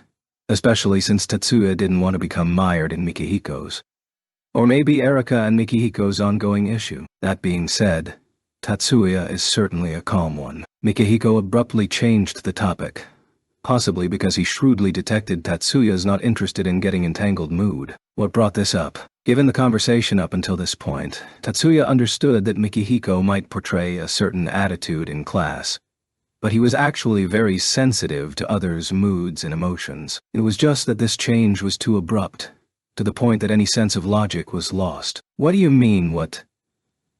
Mikihiko hadn't properly formulated his thoughts before speaking up, so he wasn't able to properly convey his meaning. Well, I mean, you saw what Erika was wearing, yet you didn't bat an eyelid. Even so, his example was still too vague, or quite a stretch. I was somewhat surprised at her dress, but surely it wasn't exposed enough to qualify for that much of a reaction. I thought that it was certainly more conservative than a swimsuit or rhythm gear. Tatsuya's real thoughts were more along the lines of what the hell is this guy talking about? But considering today was the first time they were formally introduced to Mikihiko, and due to the confrontational nature of those words, Tatsuya elected to respond in a more neutral fashion. Anyone who overheard this conversation would certainly have thought that Tatsuya was going on a tangent. You don't care because it was less provocative than swimsuits or rhythm gear. Somehow, that just strikes me in the wrong way. From a youthful perspective, Leo's critique was right on the mark. Though Mikihiko raised the question in the first place, even Leo was offering his own abrasive opinion. Tatsuya, you've wilted too much. You no longer possess the hallmark of youth. Possibly because they both suffered Erika's teasing, the two of them mutually selected Tatsuya to be their next target. Tatsuya isn't wilted. The bar is set too high with him. With such a beautiful little sister, the majority of normal girls wouldn't be able to attract his attention. You're probably right, given that this is Miyuki-san we're talking about. When I saw her for the first time during the enrollment ceremony, I wasn't just staring dumbly. I was honestly shocked. I can't believe someone so beautiful actually exists in the world. Oh, Tatsuya, he's got an eye on your cute little sister. As her brother, What do you have to say? Leo wore a mischievous smile as he interrogated Tatsuya.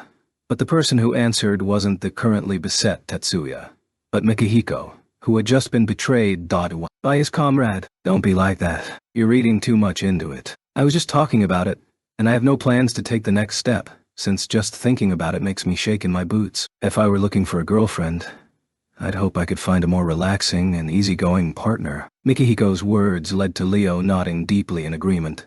So deeply that his actions looked intentionally exaggerated. You're right.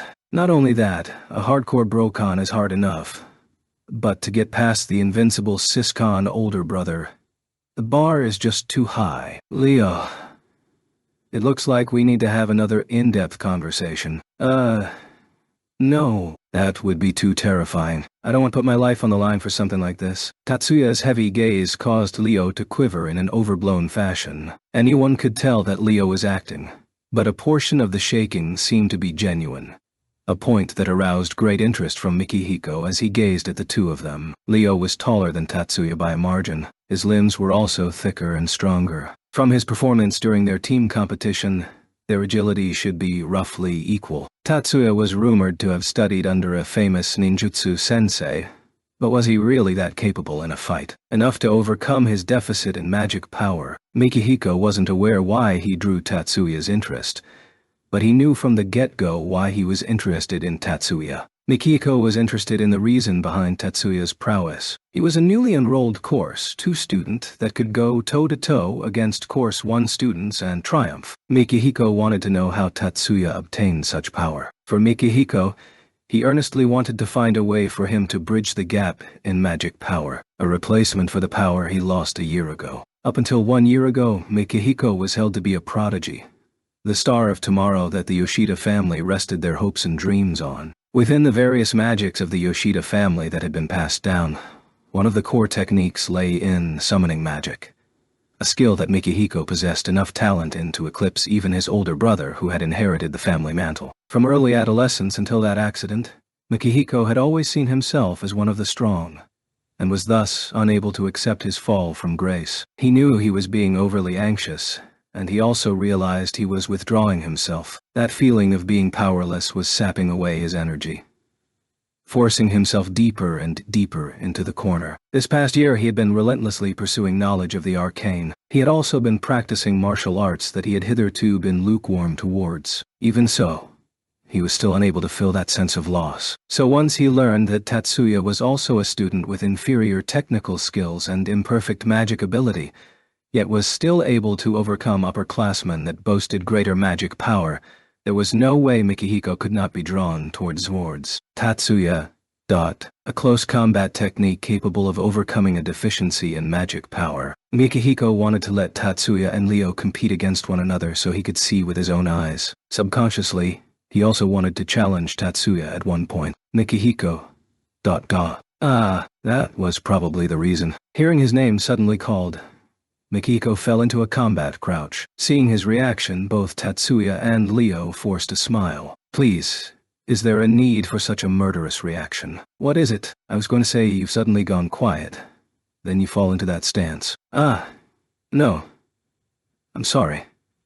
It was nothing. Mikihiko could only apologize shamefacedly. He originally wasn't adept at social interaction. The rare friendly atmosphere turned tense, and even though Tatsuya and Leo both tried to lighten the mood, the original cheer never returned even when class ended. For high schools attached to magic universities, the 9 schools competition held in summer and the Thesis competition held in fall were major events. The extravagance of the 9 schools competition largely overshadowed the Thesis competition, making it the single greatest event on the calendar. The 9 schools competition was an intramural contest based on athletic magic competitions. Besides magic competitions, there were riddle events, tabletop games, timed maze challenges, and even treasure hunts. First High also had clubs for every occasion, but since competition was fiercest around the 9 schools competition itself, participants were not only selected from clubs, but anyone deemed capable of winning was selected as a participant. Thanks to this, preparations for the 9 schools competition passed from the club's management group to the student council. Even so, It's not like we can ignore the official participants from the clubs. Just deciding who goes on the final roster is going to be a major headache. Even Mayumi, who usually mesmerized everyone with her radiant smile, seemed to wilt a little today. The fingers that held the chopsticks in her bento seemed boneless as well. Recently, Miyuki was also very busy, but the president not only had to handle executive tasks, but other tiresome tasks that were not present given her usually sunny mood. Thankfully, due to Jumonji's powerful assistance in this matter, we finally have a roster nailed down. Today's luncheon show was Mayumi endlessly complaining about this and that, but it looked like the curtains were finally coming down. Tatsuya's stomach wasn't weak enough to be upset by such trivialities, but always eating lunch with this as the background music would have an adverse effect on the nerves. So Tatsuya heaved a small sigh of relief when Mayumi stopped grouching. However, the engineer problem far outweighs the participant problem. Or not. We still don't have the right head count. Mayumi powerlessly nodded at Mari's inquiry. The majority of our students aim to be magicians, so talented personnel generally gravitate towards technical skills.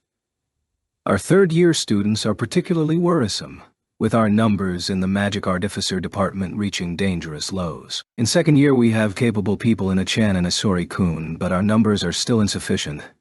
Asori,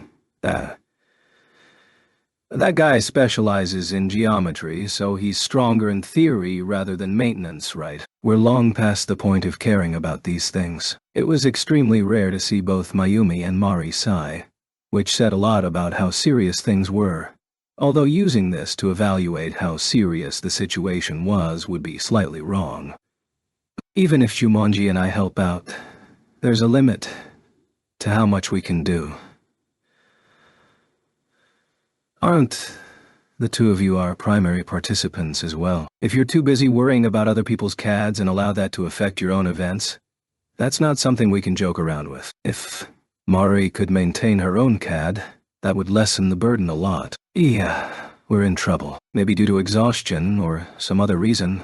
Mari avoided Mayumi's earnest gaze and looked elsewhere. The atmosphere in the student council room was borderline hazardous to psychological well-being. In order to return to the classroom, that is, to evacuate the premises, Tatsuya signaled Miyuki with a look, then sought a proper opening. Rin-chan, can you help as an engineer? Even with the chaos surrounding the preparations for the 9-school competition, Suzune still hung around in the student council room during lunch, and was someone Mayumi never failed to invite. That's impossible. My skills would only hamper Nakaju and the others, but was coldly rebuffed each time, with the apologies to the currently depressed Mayumi. But this was the perfect opportunity to beat a retreat. Tatsuya glanced meaningfully at Miyuki, then rose. Then, how about we ask Shiba-kun? Just as Tatsuya rose, his escape plan was ruthlessly derailed by Azusa's unexpected attack. Oh. Mayumi, who originally had her head slumped on the table, abruptly lifted her head and let out an unintelligible sound. Azusa, who up until this moment had been venting her irritation at the large flat-screen terminal in front of her, probably deep in the middle of homework, softly sighed as she hit the power button on her terminal and raised her head. I heard that Miyuki-chan's CAD is maintained by Shiba-kun. I've seen it before, and its specs rival those of a first-class corporate technician. Mayumi jumped out of her chair. Her face was suffused with vitality, as if that earlier dejected scene never happened. Blind spot. The gaze Mayumi directed towards Tatsuya was like a hawk eyeing its newfound prey. That alone was sufficient for Tatsuya to give up halfway. You're right. I can't believe I didn't think of that. How careless. Now that Mari had joined the fray, he was up a creek without a paddle. Speaking of which, he also handled the reserve CADs the committee owns? But since he's the only one using them, I never thought about it. Resistance was futile. Tatsuya was about 90% ready to give up at this point, but surrendering without a fight was against his principles, so Tatsuya attempted some tiny, and most likely fruitless, resistance. Earlier I heard the chief talk about the importance of CAD technicians, but there's no precedent for a first-year technician, is there? Everything has to start somewhere. Traditions are made to be overturned. Mayumi and Mari immediately returned fire at a furious rate. The two of you may be progressive thinkers, but won't the other participants balk at this? I'm a first-year course 2 student. This would leave a negative impression on many people. This was a little self-depreciating coming from him, but that didn't mean it wasn't true. For CAD maintenance, mutual trust between magician and artificer is extremely important. A CAD's maximum performance is dictated by the level of the user's mental state. Using a person like me to maintain CADs would lead to severe participant backlash. So I don't think I'm a good candidate. Tatsuya's logic also had its own merits, causing Mayumi and Mari to exchange a glance. However, regardless of what Tatsuya said, the two of them had already seen through his facade. In order to deliver the final blow to the lazy underclassmen that didn't want to take the hot potato and force him to join, the two of them were visually confirming the order of attack. Verbal persuasion. At this time they received some unexpected reinforcements. I was hoping that Ono Isama could work with my CAD while I'm participating in the 9 schools competition. Is that okay? Tatsuya froze at Miyuki's completely unexpected betrayal. In a Shakespearean drama, Tatsuya's mood would undoubtedly mirror that of Caesar as he was assassinated. Et tu, Miyuki, Brutus? Exactly. Having a trustworthy and competent technician nearby is absolutely integral for participants to rely on. Well said, Miyuki-chan. Mayumi immediately followed up on the attack. Yes, if Onisama joined the technician team, not only I, but Mitsui-san and Kitayama-san could set our minds at ease. This was the first time that Tatsuya learned those two were entering the newcomers division as participants, but he considered them to be the expected candidates. This was also him trying to escape from reality. Obviously, the battle had been decided. The preparation meeting held after school in the club management center would decide whether Tatsuya officially joined the roster. There might be a tiny ray of hope, but Tatsuya had long since given up. The moment Miyuki assented, Tatsuya had nowhere to run. Under the assumption that his confirmation was in serious jeopardy, he actually had to work hard towards ensuring he was nominated and accepted. These were all within his calculations. No matter what, the situation was utterly depressing. At times like these, people tended to retreat into areas they excelled in. Even if he had an outside chance to be nominated, he still took the time to reflect on what he could do, what areas he excelled at, and re-examined his own sense of worth to properly restore his internal balance as a means of self-compensation. This was possibly due to the buildup of considerable stress, as it was rare for Tatsuya to fall into this sort of self-compensatory trap. 2/3 of the lunch period had already passed. Miyuki was engrossed in dealing with the piles of documents and homework, while Tatsuya, who was currently idle while waiting for Miyuki, removed the silver CAD from the shoulder holster and started examining the modules in the cartridge, the buttons for switching activation sequences, and other movable parts. You brought the silver horn today as well. Until now, Azusa was completely focused on her homework, but her sharp eyes caught Tatsuya's movement as she inched forward. Tatsuya slowly shifted his gaze, not towards Mayumi or Mari, but Suzune. Suzune accurately interpreted Tatsuya's silent inquiry as she adeptly used her brows and the shrugging of her shoulders to express a helpless emotion. In other words, the current Azusa had completely lost interest in her homework. Yes, I purchased a new holster, so I would like to get used to it as soon as possible. Was this what they meant by being furious after receiving 3 in the morning, then happy when receiving 4 in the evening? Tatsuya was mentally considering this somewhat objective but also very rude train of thought as he shifted his gaze back onto Azusa and responded in a gentle manner. To supplement, Tatsuya was thinking of what it meant to play fast and loose. Azusa's eyes shone brilliantly as she approached him. It seemed that she was not only interested in the CAD itself, but the supplementary equipment as well.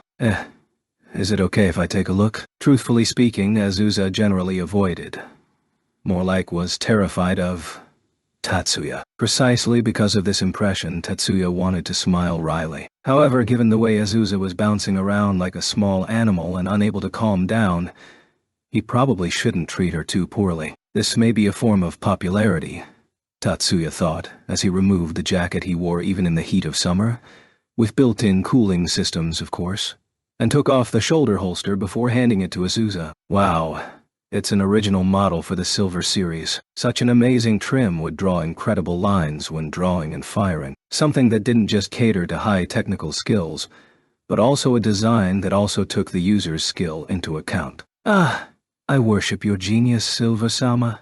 After she received the holster, Azusa was happy enough to almost rub her face against it. Tatsuya was barely able to maintain his poker face. After Azusa meticulously went over every centimeter of the holster, or maybe finally satisfied herself, she returned it to Tatsuya with a pleased smile on her face. Shiba-kun is also a fan of the Silver series. If based only on price and specs, the Maximilian Speed Shooter, Rust Type F, or even Sagittarius series developed by FLT, 4 Leaves Technology, are better deals, but the individual customization of the Silver series is so good that no one cares about the price. Tatsuya recalled that Mari once described Azusa as a device otaku. At the time, he was considerate enough to consider this an exaggeration, but after witnessing her behavior today, he reflected that such a nickname was probably inevitable. From Tatsuya's perspective, if the contrast between price and performance,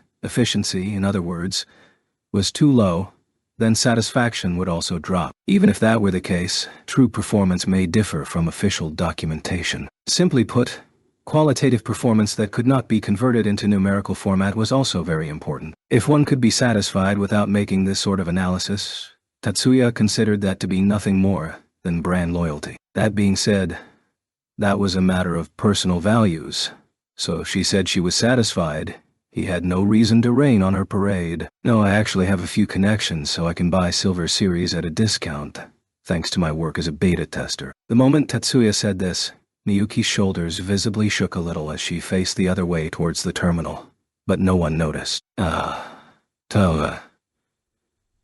Chan, really? The word envy was stamped all over Azusa's face. This time even Tatsuya's expression revealed a little spasm. Next time I test the new model, would you like me to get you one as well? Eh? Really? Really? Like, really? Really? Thanks. There was no way for him to fit in a response. After Tatsuya was finally able to nod in assent, Azusa grabbed his empty left hand with both of her own and shook it up and down. Chan, relax a little bit. Mayumi couldn't watch any longer, temporarily stopping her work on the pile of documents to speak to Azusa. Azusa suddenly stopped. Filled with trepidation, she looked at her hands. Her hands were tightly wound around Tatsuya's hand. Azusa felt this not only with her sense of touch, but confirmed it visually as well. She slowly raised her head towards Tatsuya, then quickly dodged Tatsuya's expressionless gaze, and looked back at her hands. Azusa let go and jumped back as if her hands had grasped fire. Sorry. Flushed face wasn't sufficient to describe Azusa's current state, since her face was red to the root of her ears. She repeatedly bowed towards Tatsuya in apology. Tatsuya was starting to get really worried that Azusa would keep bowing until she was dizzy, and glanced towards Mayumi for help.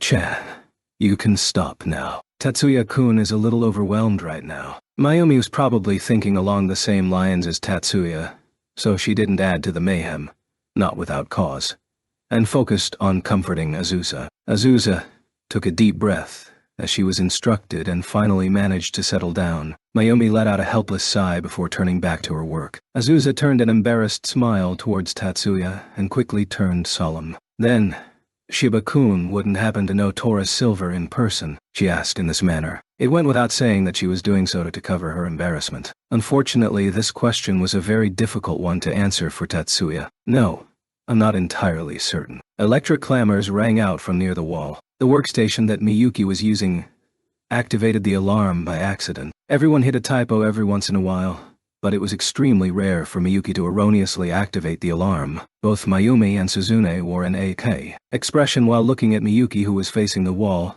but Miyuki soldiered onward as if nothing had happened, so the two of them didn't ask any further and returned to their respective piles. Miyuki-chan actually made a mistake. How strange. Occasionally, yes. In comparison, Tatsuya's response was overly level, but Azusa didn't notice as she returned to the recent conversation. No matter how much he hides himself, the people in the same lab should know something, right? Unless he invented everything by himself. No, I'm certain that would be impossible. I think so too. Oh yeah, Shiba-kun. Can't you use your connections at the lab to get some more information? No. The connections I spoke of aren't in that category. Also, FLET keeps most of their corporate secrets under wrap, so I think it's highly unlikely to get anything out of the lab technicians. Oh, that's true. I'm sure Senpai already knows, but using informational manipulative outer systematic type magic to uncover secrets is a felony. Nah. No way.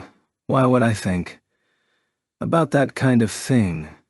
Tatsuya looked at Azusa with his eyes half closed, causing Asusa's already petite body to shrink even further. It's okay, as long as Senpai is clear on that point. I just wanted to remind you. Don't worry about it. Of course I know about something like that. Seeing that Azusa wasn't making a metaphor and was actually breaking out into a cold sweat, Tatsuya took his foot off the gas. Speaking of which, why is Nakaju-senpai so interested in Taurus Silver's real identity? The CAD Azusa used wasn't FLT's brand either. Even though she obviously wasn't a Silver Series user, why did she care so much about the identity of the developer? For Tatsuya, this was a perfectly natural question. From Azusa's expression, she was completely dumbfounded that Tatsuya even asked this question. Of course I care, Tatsuya-kun. I mean, do you not? This is Taurus Silver, the first person in the world to develop the loop-cast system, raising the speed of activation sequences for specialized CADs by 20%. He also reduced the variability of wireless models from 3% to less than 1%. Taurus Silver is just that amazing. Also, rather than guarding his secrets for personal profit, he openly publicizes his findings for the betterment of the magical community as a whole, which makes Taurus Silver even more incredible. He is called the genius engineer that advanced CAD software technology by 10 years within one short year. So I think that no one who aims to be a magic artificer would be uninterested in him. This overbearing pressure that was almost synonymous to scolding forced Tatsuya to shrink back. He was completely caught off guard by how much the world had built up Taurus Silver. Excuse my ignorance. As a user, I'm not dissatisfied with the Silver Series, I just wasn't aware that it had such glowing reviews. That makes sense. Shiba-kun is a tester, so for you, Silver Series isn't all that rare. Hence why you have a different outlook than I do. Asusa didn't completely understand, but allowed herself to be convinced. Hey, Shiba-kun, let me ask you. What do you think Taurus Silver is like? A purely inquisitive gaze. Wanting to change the subject, Tatsuya replied back, trying to stall for time. Well, I wonder how shocking would it be if he turned out to be a Japanese teenager like us. Once again, electric clamors rang out from near the wall. Miyuki continued to sit in a posture with her back completely straight as she toiled away, but she didn't allow anyone to see her current expression. Speaking of which, Chan. Yes, President.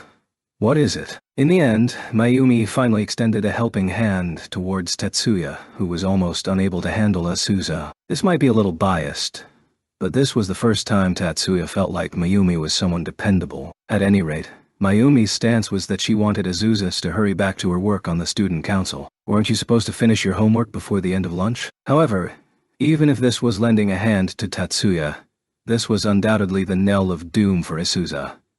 That description might be a hyperbole, but Asusa's expression was just so. The very fact that she was engrossed in talking about Taurus Silver was likely a way for her to escape from reality. President, from the way Asusa tearfully implored Mayumi for help, she was likely doomed. Don't make such an embarrassing sound. Mayumi smiled wryly and turned her gaze from the completed inventory invoice towards Asusa. I can help a little bit. So what's your assignment? Mari directed you're pampering her too much gaze towards Mayumi, who promptly ignored it. More like pretended not to see it, as she smiled towards Azusa. I'm sorry. It's a report on the 3 great puzzles of weight systemic magic. At this, Suzune, Mari, and Tatsuya immediately turned their gazes on the glum Azusa. What? Like a deer in the headlights, Azusa shrank into a ball in terror. Her tearful eyes and terrified movements gave the impression that everyone was bullying her, at which Tatsuya turned his eyes away, with Suzune mirroring his thoughts and actions. Only Mari still stared at Azusa. Oh ho! Mari watched Azusa with deep interest, though she was more focused on the flat-screen terminal in Azusa's hands. I was wondering what was puzzling the annual top 5 honor student Nakaju, and it turned out to be this. Isn't this the topic they ask every year? After Mari spoke, Mayumi continued with an uncomprehending expression. Chan, what's this year's prompt? Because the prompts were routine, There were already enough prompts that the school was incapable of creating new ideas. This wasn't just homework. It was also one of the primary essay topics for Magic University entrance exams. A cursory search would reveal a bountiful harvest of model answers to this prompt. The subject of the homework involves how to solve the bottlenecks of the 3 great puzzles. The first 2 I get, but I am unable to explain the reason why generalized flying-type magic hasn't been successfully developed.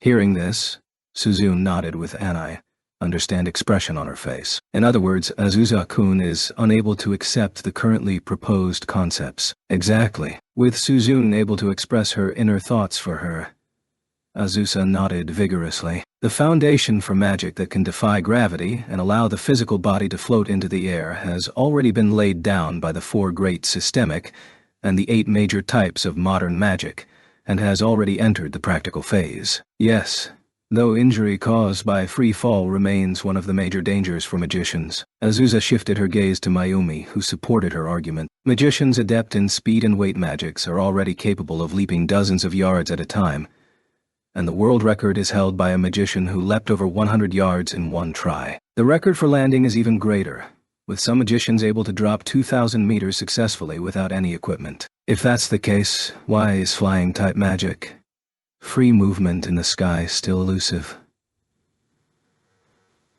Right. To be precise, generalized flying-type magic that anyone can use remains elusive. There are a handful of ancient magic users that can freely fly through the sky. Suzune added a few details to Mayumi's explanation. Hearing this, Azusa shook her head, though this was probably an involuntary action. That type of magic approaches the unique abilities of BS magicians. Since it can't be shared, it can't really be called a technique. Theoretically, you can use speed and weight systemic magic to nullify the effect of gravity and soar into the sky. In reality, long jump and floating magic have already been developed, so why can't we fly?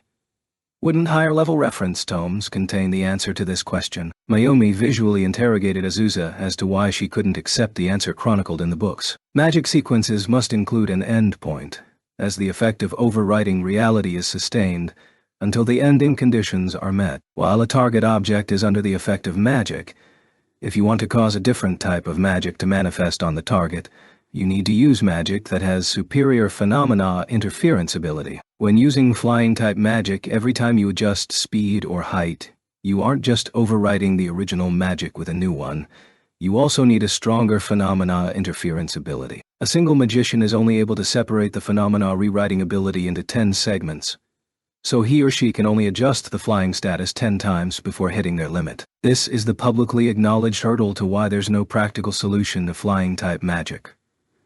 Right? Mayumi didn't ruminate very long before nodding her assent to Azusa's long-winded explanation. What, Chan? You've done your research. You've organized all your arguments, so what's the problem? According to this line of thinking, the problem lies in the fact that new magic needs to constantly overwrite the currently active magic. Correct. If that's the case, I think that it would be easier to cancel the current magic than activate the new magic. By now, Azusa had completely shaken off the earlier tearful expression, and was now plunging ahead at a feverish pace. Suzune calmly asked Azusa the next question. The theory is sound, but from a practical standpoint, how would you cancel the active magic? Why don't you insert a condition for ending the magic during the design of the magic sequence? In other words, by preemptively entering a small magic sequence into the active magic sequence, this can be turned into the ending condition for the magic. Azusa was immersed in her theory while, conversely, Suzune was calmly stating her counter-argument. Unfortunately, magic sequences are unable to affect other magic sequences. Magic sequences can only be used to affect the information body, even if 2 types of magic are both trying to influence the same information body. Only the one with the stronger interference strength would actually manifest, as magic sequences don't possess a strong versus weak relationship. Counter magic that can dissolve magic sequences do exist, but that's high-level magic that directly influences the information body. This would be okay at the experimental level, but currently there are no magicians who can freely wield practical levels of counter magic. Is that so? By the time students reach the 2nd semester of their 2nd year, Foundations of Magic class would progress to Applications of Magic. This class started with concepts surrounding counter magics, Magic that nullifies opposing magic, which was what Suzune was explaining right now. Normally this was something that was taught during the first semester of third year, which was why Azusa wasn't familiar with the subject. That being said, to hear the term counter-magic and not be hopelessly lost, Azusa's knowledge was broad indeed. However, this is still a worthwhile theory. Azusa's emotions bounced between zealous and gloomy. Suzune smiled at her in a gentle and comforting manner. To cancel magic the moment its effects manifest. I believe this is the correct approach. That's true. Because of the need to rewrite the activated magic, the necessary interference strength becomes a vicious cycle. Following Suzune, Mayumi also supported Azusa's theory. No one has proposed this until this point. But if a new magic can be activated the moment the currently active magic is stopped from affecting the phenomenon, then there shouldn't be a need for stronger interference strength. Given that the target is flying in the air, the delay between magics must be reduced to 0, so if a specialized CAD were used, then in theory, the next magic should be activated before the target starts dropping. Mayumi seemed to be muttering to herself, then abruptly made an HA sound as she turned her head. But if it's just removing the effects of magic, shouldn't someone have attempted this long ago? In the end, this is like working with zone interference after the fact. At Mayumi's question, Suzune pulled up the search function on the public workstation located in the student council room. Give me a second. Last year, England attempted a massive experiment based on the same conceptual design the president spoke of. They wanted to use post-event zone interference to create a practical flying-type magic. Suzune swiftly located the news articles on magic that contained the information she wanted. Then, the result was. The inquiring voice was a little high-pitched, likely caused by the excitement bubbling out of her, which proved that Mayumi was still a high school student beyond all doubt. Complete failure. According to the report, in comparison to the normal situation where magic is repeatedly used, this method only served to increase the demand for interference strength at a geometric rate. Is that so? At Suzune's report that so betrayed her hopes. Mayumi drooped in disappointment. Did they cite a reason? No. The article wasn't that detailed. President, why do you think it happened? When asked by Suzune, Mayumi pointed her index finger at her chin and let out a sound as she considered this. The previous magic should have stopped functioning by then. Tatsuya-kun, what do you think? The reason Mayumi had asked Tatsuya was to buy time for her to organize her thoughts. She didn't actually expect him to answer. The English experiment provided by Ishihara-senpai has a basic, conceptual error. Thus, Tatsuya's decisive answer completely caught Mayumi off guard. Where's the error? Astounded, Mayumi was barely able to ask her question. Neither boastful nor proud, Tatsuya calmly began his explanation. Magic sequences that have not fulfilled their ending requirements will naturally fade with time, but will remain with the target information body. When a new magic nullifies the previous magic's effects, the previous magic looks to be cancelled, but in reality is merely being overwritten. Mayumi, Suzune, Azusa, and even Mari were now staring at Tatsuya outright. But Tatsuya remained unmoved by the pressure of their gaze. He remained expressionless, and his tone did not change in the slightest. Let's assume the previous magic is called Magic Sequence A, while Magic Sequence B is used to nullify the other one. With the activation of Magic Sequence B, Magic Sequence A loses its phenomenon effectability. However, even if Magic Sequence A loses its effect, it still remains with the target's information body. Both magic sequences A and B are still acting on the target's information body.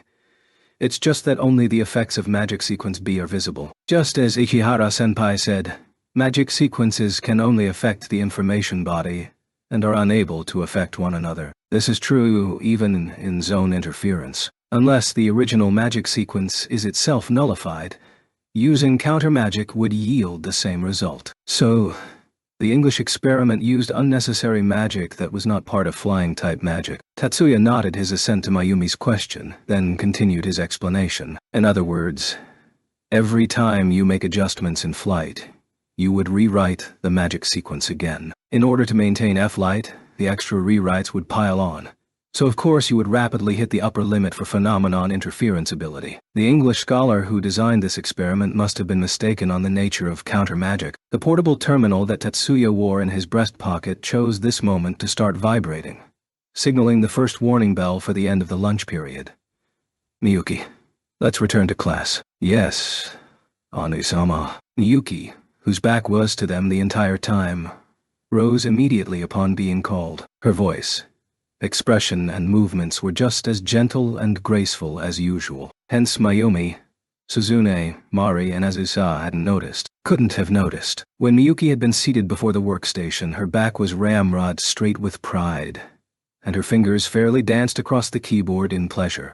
The preparation meeting for the 9 schools competition held in the club management headquarters was suffused with a nervous aura from the onset. Students with outstanding performance in the events would receive extra credit for their classes. Just for being one of the official participants, students would receive no homework, extra days off, and guaranteed straight A's. Not only did this apply to participants, but to the students selected as engineers as well. Thanks to the school putting such a high emphasis on the 9 schools competition, the students selected as the representatives for the 9 schools competition received such incredible rewards. Thus, it was unsurprising that the competition was particularly fierce for the last few slots on the official roster during this meeting. If Tatsuya had been merely a bystander, he would probably have viewed the mixed feelings of the surrounding students in a compassionate light. However, he was there as a candidate with a giant target on his back, so he could only depressingly keep himself from sighing aloud while praying for this circus to end quickly. It was not that he was wholly uninterested in the 9 schools competition. The desire to measure one's personal skills against other magicians, saplings, of similar age was markedly different from the hunger he experienced while staying in his father's lab, and the subsequent desire to bring about practical upgrades to CADs. But Tatsuya still had that much left in him. Tatsuya was constructed to have less emotion than the average person, but he was still at that headstrong age, so no matter what value his peers assigned him, he wasn't shriveled enough to completely not care. However, at the same time he had to deal with the pride, jealousy, vanity, disgust, and other related emotions in this meeting. That was what truly filled him with melancholy. Separate from his thoughts, of course. The seats in the conference room were gradually filled. When the last seat was occupied, Mayumi stood before the chairman's podium. Then let's start the selection meeting for the 9 schools competition roster. The meeting for upperclassmen, club leaders for the various participating clubs, student council members. Miyuki remained on station in the student council room, and the club management group members who received the internal notification that they were possible candidates for participant or engineer slots officially began. Tatsuya sat with the various candidates in the visitors section to the side. Any organization that exceeded a certain size would naturally contain bigots that swiftly identified Tatsuya as an outsider. As expected, not long after the meeting began, someone asked what a first-year Course 2 student was doing here. That certainly did not imply that no one looked upon Tatsuya kindly. There were actually a surprising number of favorable opinions. The upperclassmen differed from the first-year students in that they knew Tatsuya was a special Course 2 student in addition to being a formidable asset to the Public Morals Committee. Despite this, there were still more opposing than supporting, often in the form of negative emotions rather than objective logic, which caused the meeting to deadlock and waste more valuable time. In summation, suddenly, a solemn voice dominated the conference room. The voice was not particularly loud, yet all the squabbles quickly died away as everyone focused on the speaker. Jumonji Katsuto, who had hitherto remained silent, cast his gaze across the room before starting to speak. In my opinion, the problem lies in that everyone is unfamiliar with what level of skill Sheba possesses. If so, the most efficient solution is to submit that to a live test. The spacious room was dead silent. This would bring about a simple and effective result that no one, but because of the risk involved, no one had dared to propose this course of action. That's not a bad suggestion. But how do we go about it in a practical manner? Simply having him perform a maintenance right now would suffice. Mari broke the silence with her question, to which Katsuto provided a simple answer. Allow me to be the guinea pig. The CADs currently on the market had to be intricately synchronized with their respective user after maintenance. If 10 magicians used the same model, there were 10 different methods to adjust their CADs. The activation sequences provided by the CAD would be directly absorbed into the magician's subconscious domain. In other words, a magician's mental state was completely defenseless against their own CAD. Recent CAD models were equipped with a function that improved activation sequence processing, but at the same time made it easier for them to affect the user's mental status. If there was a problem during maintenance, not only would magic efficiency decrease, other side effects would include discomfort, headaches, dizziness, vomiting, or even major harm such as hallucinations or mental scarring. Thus, the higher the CAD's capability, the more skilled the maintenance needed to be. For magicians, voluntarily yielding their CAD to be maintained by an artificer whose strength was unknown posed a substantial risk. Even if it was Katsudo's own suggestion, his willingness to offer himself as a test subject showed considerable courage. No, I was the one who recommended him, so I should take that role. Mayumi immediately requested to take responsibility, likely out of a sense of duty. But from another perspective, this likely implied that she didn't wholly trust Tatsuya, which was something that Tatsuya easily read between the lines to his discomfort. Wait. Please let me do it. That being said, the fact that Kirihara was willing to pinch hit caused Tatsuya considerable shock. The mettle displayed by this man was certainly comforting. The school's CAD maintenance facility, open to faculty and students, was located in the Technical Skills Building. However, this time they weren't using the preset maintenance devices in the Practical Skills Building, but bringing the mobile maintenance devices used in the 9 schools competition to the conference room to conduct their test. The CAD in question was also one that qualified under the regulations of the 9 schools competition. Seeing as how the pre-competition preparations proceeded so smoothly both in materials and procedure, the continuously delayed selection process was a particularly glaring issue. Tatsuya sat before the maintenance device with Kirihara on the other side, but the two of them couldn't see one another. The members of the student council and various clubs' leaders crowded around Kirihara. The first step involved activating the school device, a process during which many malicious gazes were focused on Tatsuya's hand movements. But Tatsuya was long accustomed to working with much more complex devices than the school device, so this was a procedure he could have completed flawlessly in his sleep. He adeptly completed the preparations and adopted a poker face to ward off the abhorring gazes. My task involves copying Kirihara-senpai's CAD schematics onto the competition-use CAD, making any necessary adjustments without changing the activation sequence. Am I correct? Tatsuya once again verified the test's contents. Yes.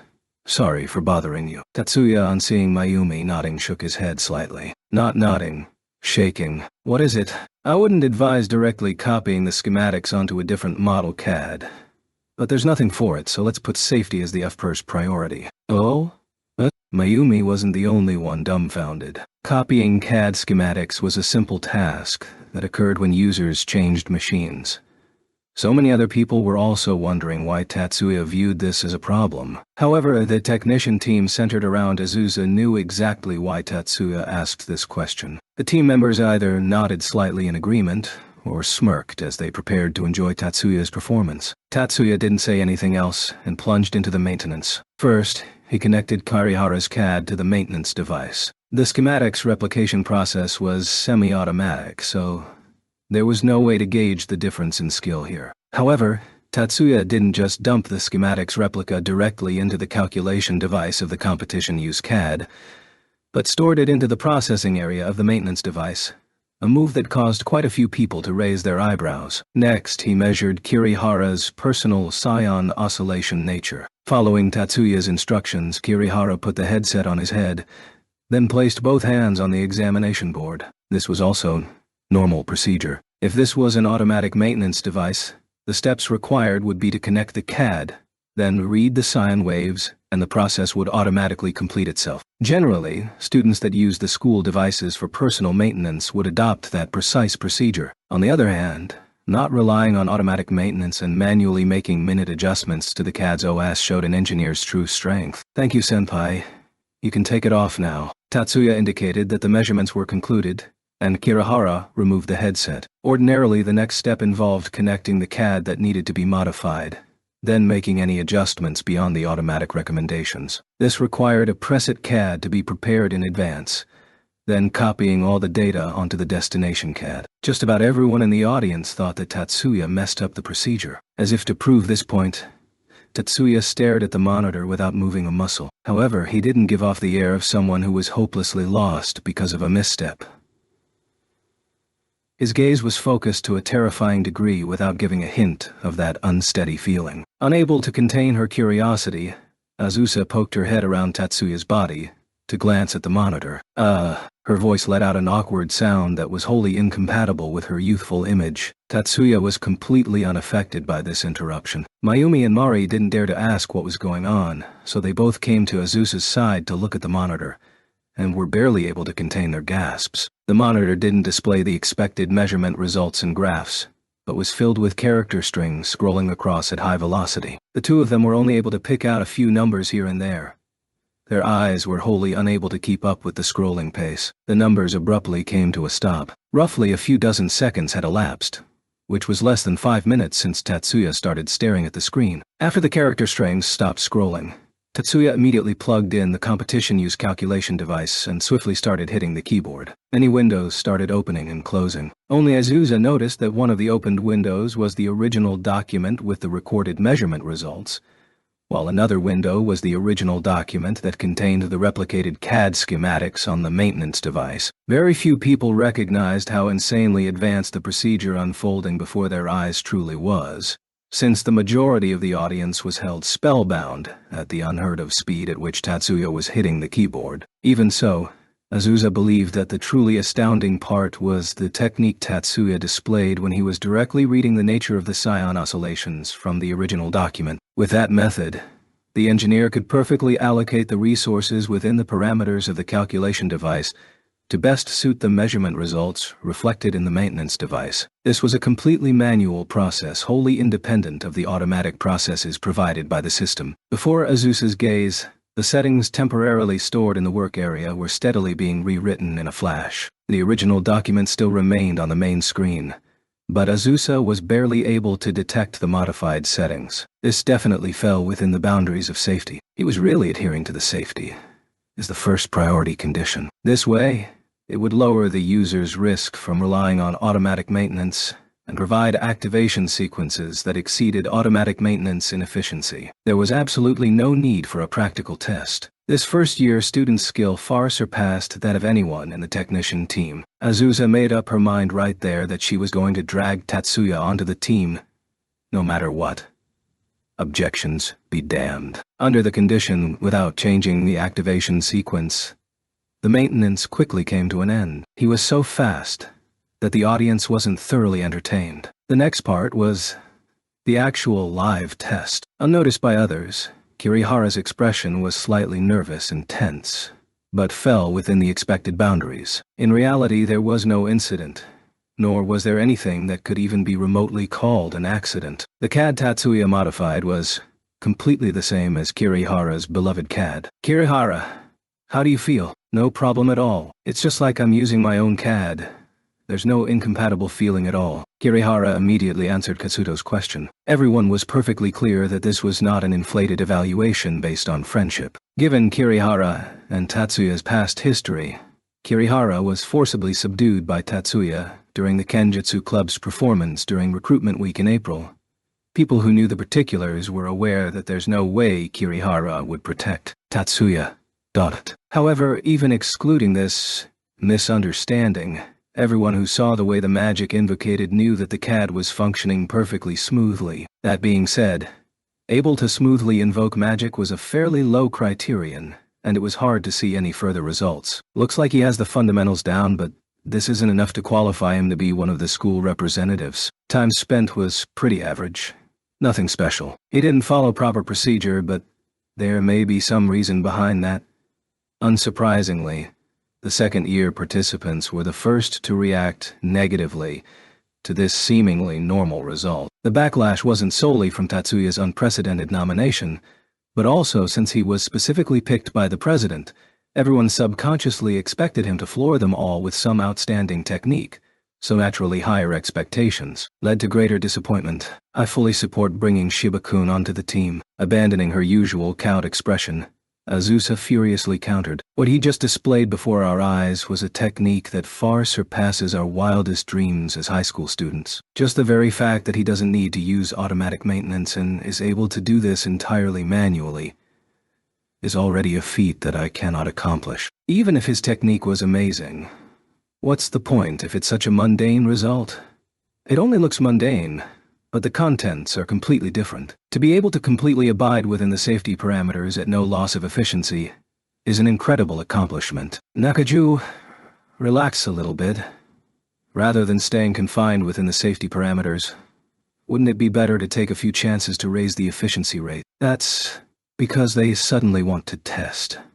Debate wasn't one of her strong suits, so her vigor quickly diminished. Just as Azusa was floundering, a male student raised his hand to be recognized, which swiftly brought everyone's attention onto him. Kirihara's personal model boasts superior performance to the competition use models, but even with this difference, the user was still unable to detect any difference, so I believe this technique deserves high praise.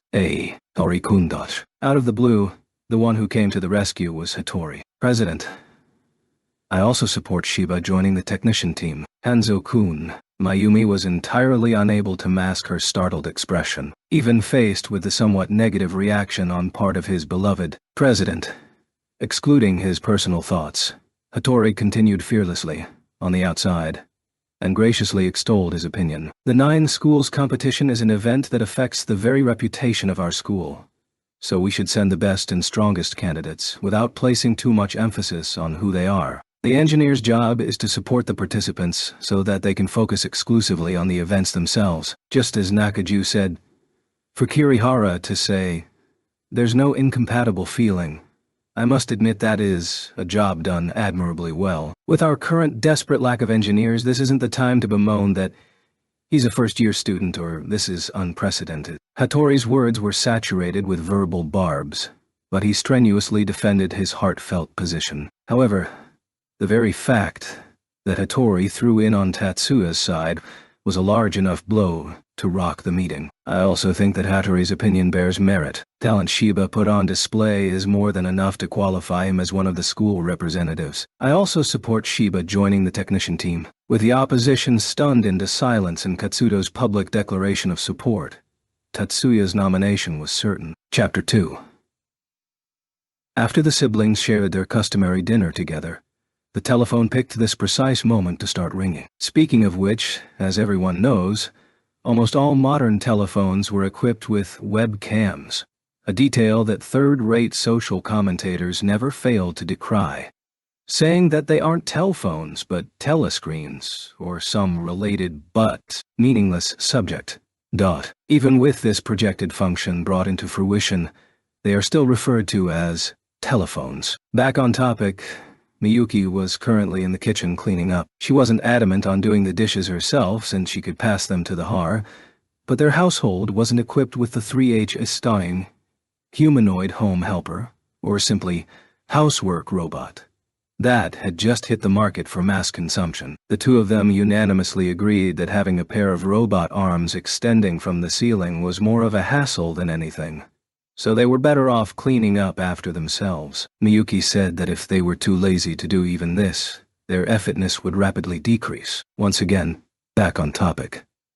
Simply put, this was the reason why Tatsuya picked up the phone, though occasionally, that's how it was. Long time no see. Did you intend to do that? Wait a minute, I have no idea what you're talking about. Long time no see, Special Lieutenant. On screen was a familiar face wearing a very surprised expression. It's been 2 months since we last spoke, but if you're using that title, does that mean this is an encrypted transmission? I can't believe you can tap into the civilian line every time. It's not that easy, Special Lieutenant. Compared to the standards of an average household, isn't the security surrounding your house a little too tight? That's because there are a lot of hackers active recently, and the household servers have sensitive information stored within them. No wonder. We were almost traced on our end. You deserve that. As long as you don't delve too deeply into the database, the defense system shouldn't activate. I think this serves as an excellent warning shot for my newest switchboard. On screen, the face that had been baptized into coarse leather by long exposure to sunlight and gunpowder revealed a mischievous smile. As he saw this smile, Tatsuya reflected that the man hadn't aged a day since 3 years ago. Based on his rank and department, he must deal with a myriad of details daily, but he never betrayed any trace of exhaustion. As these thoughts chased one another around in his mind, Tatsuya suddenly recalled that the one on the other side of the line, the Army's 101 Independent Magic-Equipped Battalion CO Major Kazama Harunobu, didn't like to waste unnecessary time on small talk. Major, what's on the agenda today? That's right. Let's cut the small talk. Business first.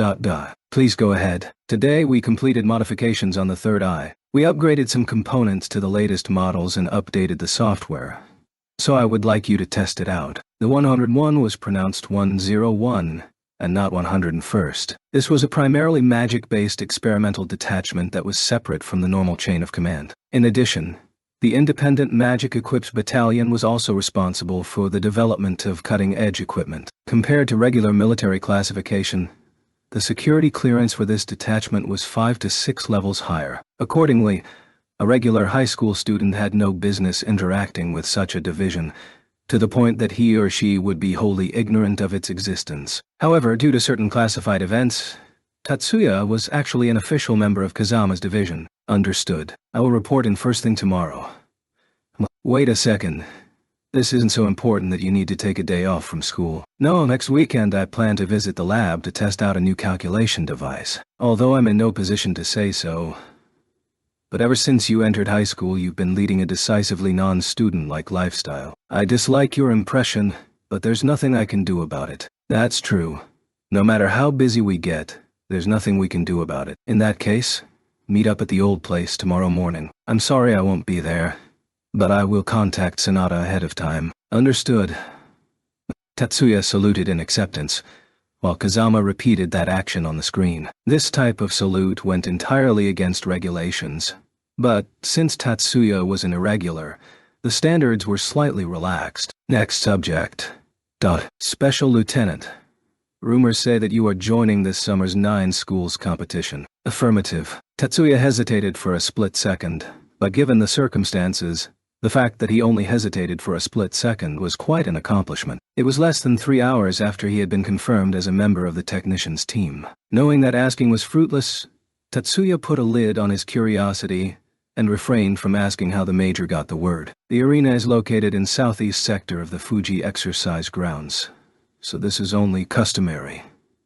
That being said, Tatsuya, stay on your guard. Kazama's everyday speech was already abrupt, but today seemed even more so than usual. He wasn't referring to Tatsuya by rank, surname, or alias, but calling him directly by name, which signified that he was warning Tatsuya as an old friend rather than a superior officer. After obtaining the information intercepted by the military's intelligence network, he wasn't alerting the police or the general public, but a mere high school student without any social standing. This was highly odd. Tatsuya focused all his attention as he continued to listen. There are suspicious circumstances surrounding that area, with signs that we have illegal aliens in the area. Did someone infiltrate the military's exercise grounds? Quite lamentable indeed. Also, several witnesses claimed seeing East Asian members of an international crime syndicate in the area, which did not occur this time last year. Based on the timing, it's very likely they have something planned for the 9 schools competition. It's just a high school intramural competition.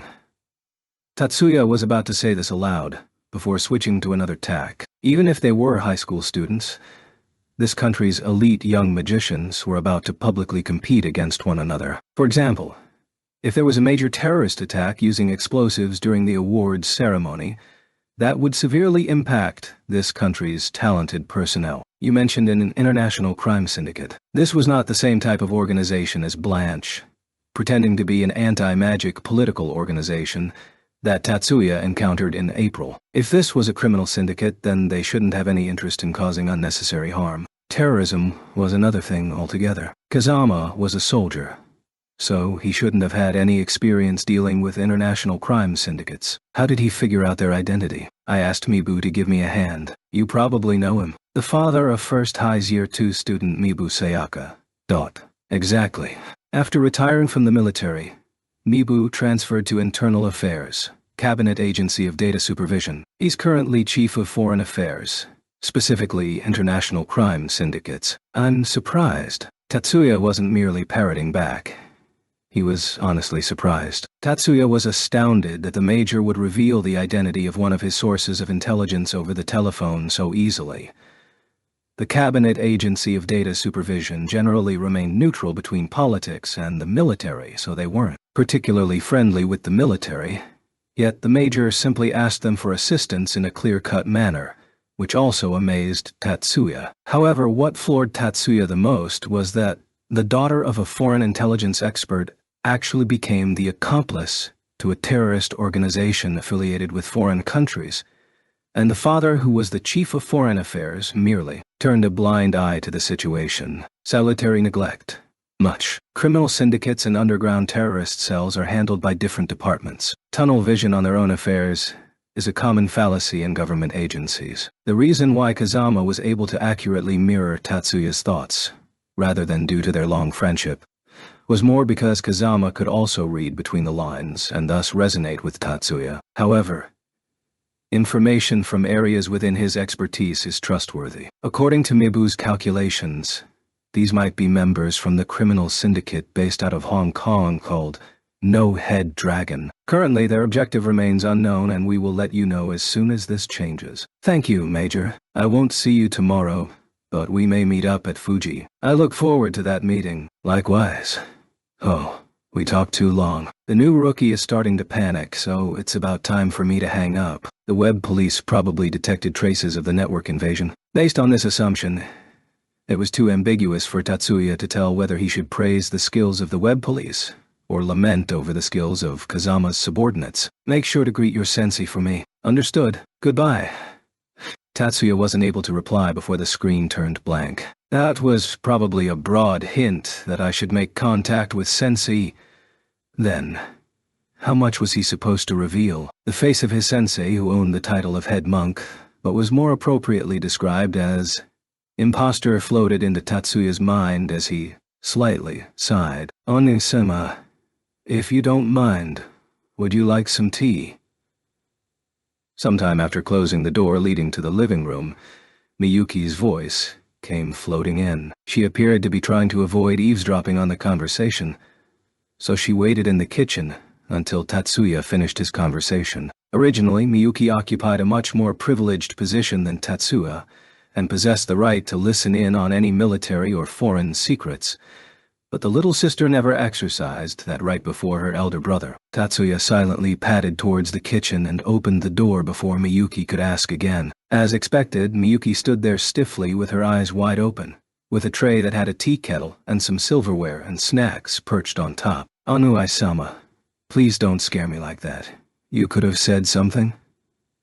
I can't believe you moved silently just to laugh at Miyuki's terrified expression. Ani-sama is bullying me. Sorry. Miyuki turned her head aside with a huff. Tatsuya smiled as he took the tray from her hands while apologizing every step of the way. But I wasn't trying to bully you. I just thought that you were carrying something heavy, so I rushed over. I certainly don't want my cute little sister to haul around heavy objects. I know very well that this is a fabrication. But I'll just let Ani-sama mislead me this one time. Even if she maintained her displeased expression, the corners of her mouth relaxed slightly. It only took one word from Anui-sama to calm her down, but Miyuki was perfectly willing. Black tea today. Yes. I bought some excellent summer extract, and I thought occasionally having tea would be nice. Tatsuya nodded in response to Miyuki and returned to the table before sampling the teacup. Muscatel, quite rare. It must have taken you some time and effort to get this, right? No, it was really a coincidence. As long as Anui-sama is happy, then that is the highest praise for Miyuki. Tatsuya slowly took a sip and let out a satisfied smile. Seeing this, Miyuki smiled with a happiness that welled from the bottom of her heart. The tea is excellent, and the butter biscuits look delicious. Did Miyuki bake these? Yes, though they don't look very nice. Nonsense, I don't mind at all, they taste wonderful. Miyuki ducked her head in embarrassment, but the sight of her Anui-sama raising the butter biscuits and enjoying them was enough to prompt her to raise her head and smile in happiness. Tatsuya didn't bring up the topic of Kazama's conversation, and Miyuki didn't ask. Tatsuya was busy sampling his little sister's exquisitely prepared snacks and meticulously purchased tea. For Miyuki, just the sight of her Ani-sama's satisfied expression was more than enough compensation for any arduous task. There's no need to repeat this, but Miyuki was the publicly acknowledged honor student. Not only was she talented beyond all belief, but she also was extremely diligent. Besides taking care of her Anui-sama's day-to-day life, she also studied until late in the night. Today also, she studied until near midnight before shutting off the electric monitor and storing it in the table. She wasn't exhausted yet. According to her experience, it was hard to fall asleep when going to bed in this stimulated state. This could be quickly remedied with the sleeping device, But Ono Isama frowned upon using the technology that nearly 70% of the country uses. Since Tatsuya objected to this technology, Miyuki would have no reason to use it. Then let's make another cup of tea to change the mood, Miyuki thought. It was totally worth it for her to hunt down the best quality muscatel, as evidenced by her Ono Isama's delight with the tea. Simply reflecting on Ono Isama's smile was more than enough for her to have a wonderful dream. But if she could see it one more time, and maybe even have Ono Isama rub her head, then that would be even better. Miyuki was just heading to the kitchen, when a sudden thought crossed her mind when she stopped in front of the mirror. Miyuki nodded slightly. Then a slightly mischievous smirk formed on her face. Ono Isama, this is Miyuki. I'm coming in with tea. Perfect. Come in. Miyuki would bring tea or coffee around this time every night, and her brother would usually thank her in an apologetic manner, but tonight he seemed to be waiting for her to appear, which slightly bewildered Miyuki. Regardless, if Ono Isama was waiting for her, that was definitely something that pleased her. I was just about to go get you. He got only that far before silence forcibly swallowed the next word. When she saw her Ono Isama turn around on the chair and stare fixatedly at her, Miyuki felt a small shiver of satisfaction run through her. She carried the tray with one hand while the other lightly clutched the hem of the skirt as she playfully curtsied. Is this the uniform for fairy dance? Indeed, Onisama knows very well. The miniskirt was formed by layers upon layers of dazzling colors that floated together, and perfectly matched the tights that covered her beautiful legs along with the bright leather boots. The outer garment was opened down on the back, made of a translucent material whose thickness was hard to tell. The lines were not embroidered, but naturally created by the fabric itself, allowing it to perfectly complement the bosom. Beneath the outer garment was a shirt in the same vein as the leggings. No, maybe it wasn't a shirt and pair of leggings, but an entire long-sleeved spandex. If there wasn't the outer covering, it could very well have been mistaken for a figure skater's uniform. A pair of hair decorations with wings sprouting out the sides held her long silky hair in place, connected by a long thick band seen on most earmuffs. Considering air resistance and chest protection, this gorgeous uniform was undoubtedly the uniform used for Mirage Bat, also known as Fairy Dance, one of the most anticipated magical events in the 9 schools competition. How does it look? Miyuki placed the tray on a nearby table before spinning around with a smile. Even though the softly flowing miniskirt was very short, when matched with the fluttering hair dancing in the air, it created an aura of impossible grace. Devastatingly cute, suits you perfectly, and your timing is excellent. Miyuki stopped twirling when she faced Tatsuya and grabbed with both hands the hem of her skirt in a deep curtsy as Tatsuya complimented her. Thank you, Onoe-sama, for your praise. Miyuki was 100% certain that her elder brother would praise her, so she only prepared one response, as one response was all that was needed. However, she was unable to comprehend what Tatsuya's last words referred to, so she altered her response to include a question mark at the end. Miyuki straightened her legs and waist before looking up to the seated Tatsuya.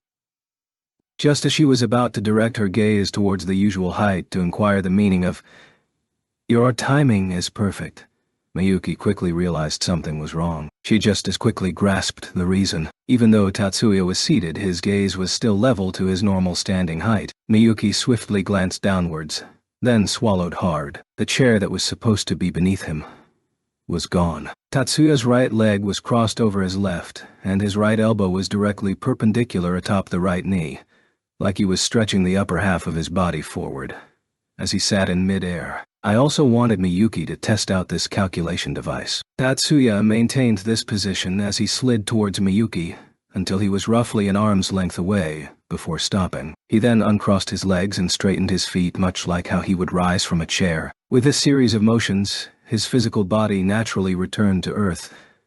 Flying-type magic? Sustained gravity control type magic has been completed. She was only distracted for a split second. Miyuki nearly pounced on her brother as she seized his hand in joy. Onisama, congratulations. This was one of the magics that Tatsuya had been researching for some time. Among the 4 great systemic and the 8 major types of magic, the first category is the speed masses system. This was morphed out of the simplest of superpowers, commonly acknowledged to be most basic magic in modern systemic magic. That being said, while flying-type magic is theoretically possible under the speed mass systems, sustained gravity control magic even though the basic proposal existed since the early days of modern magic.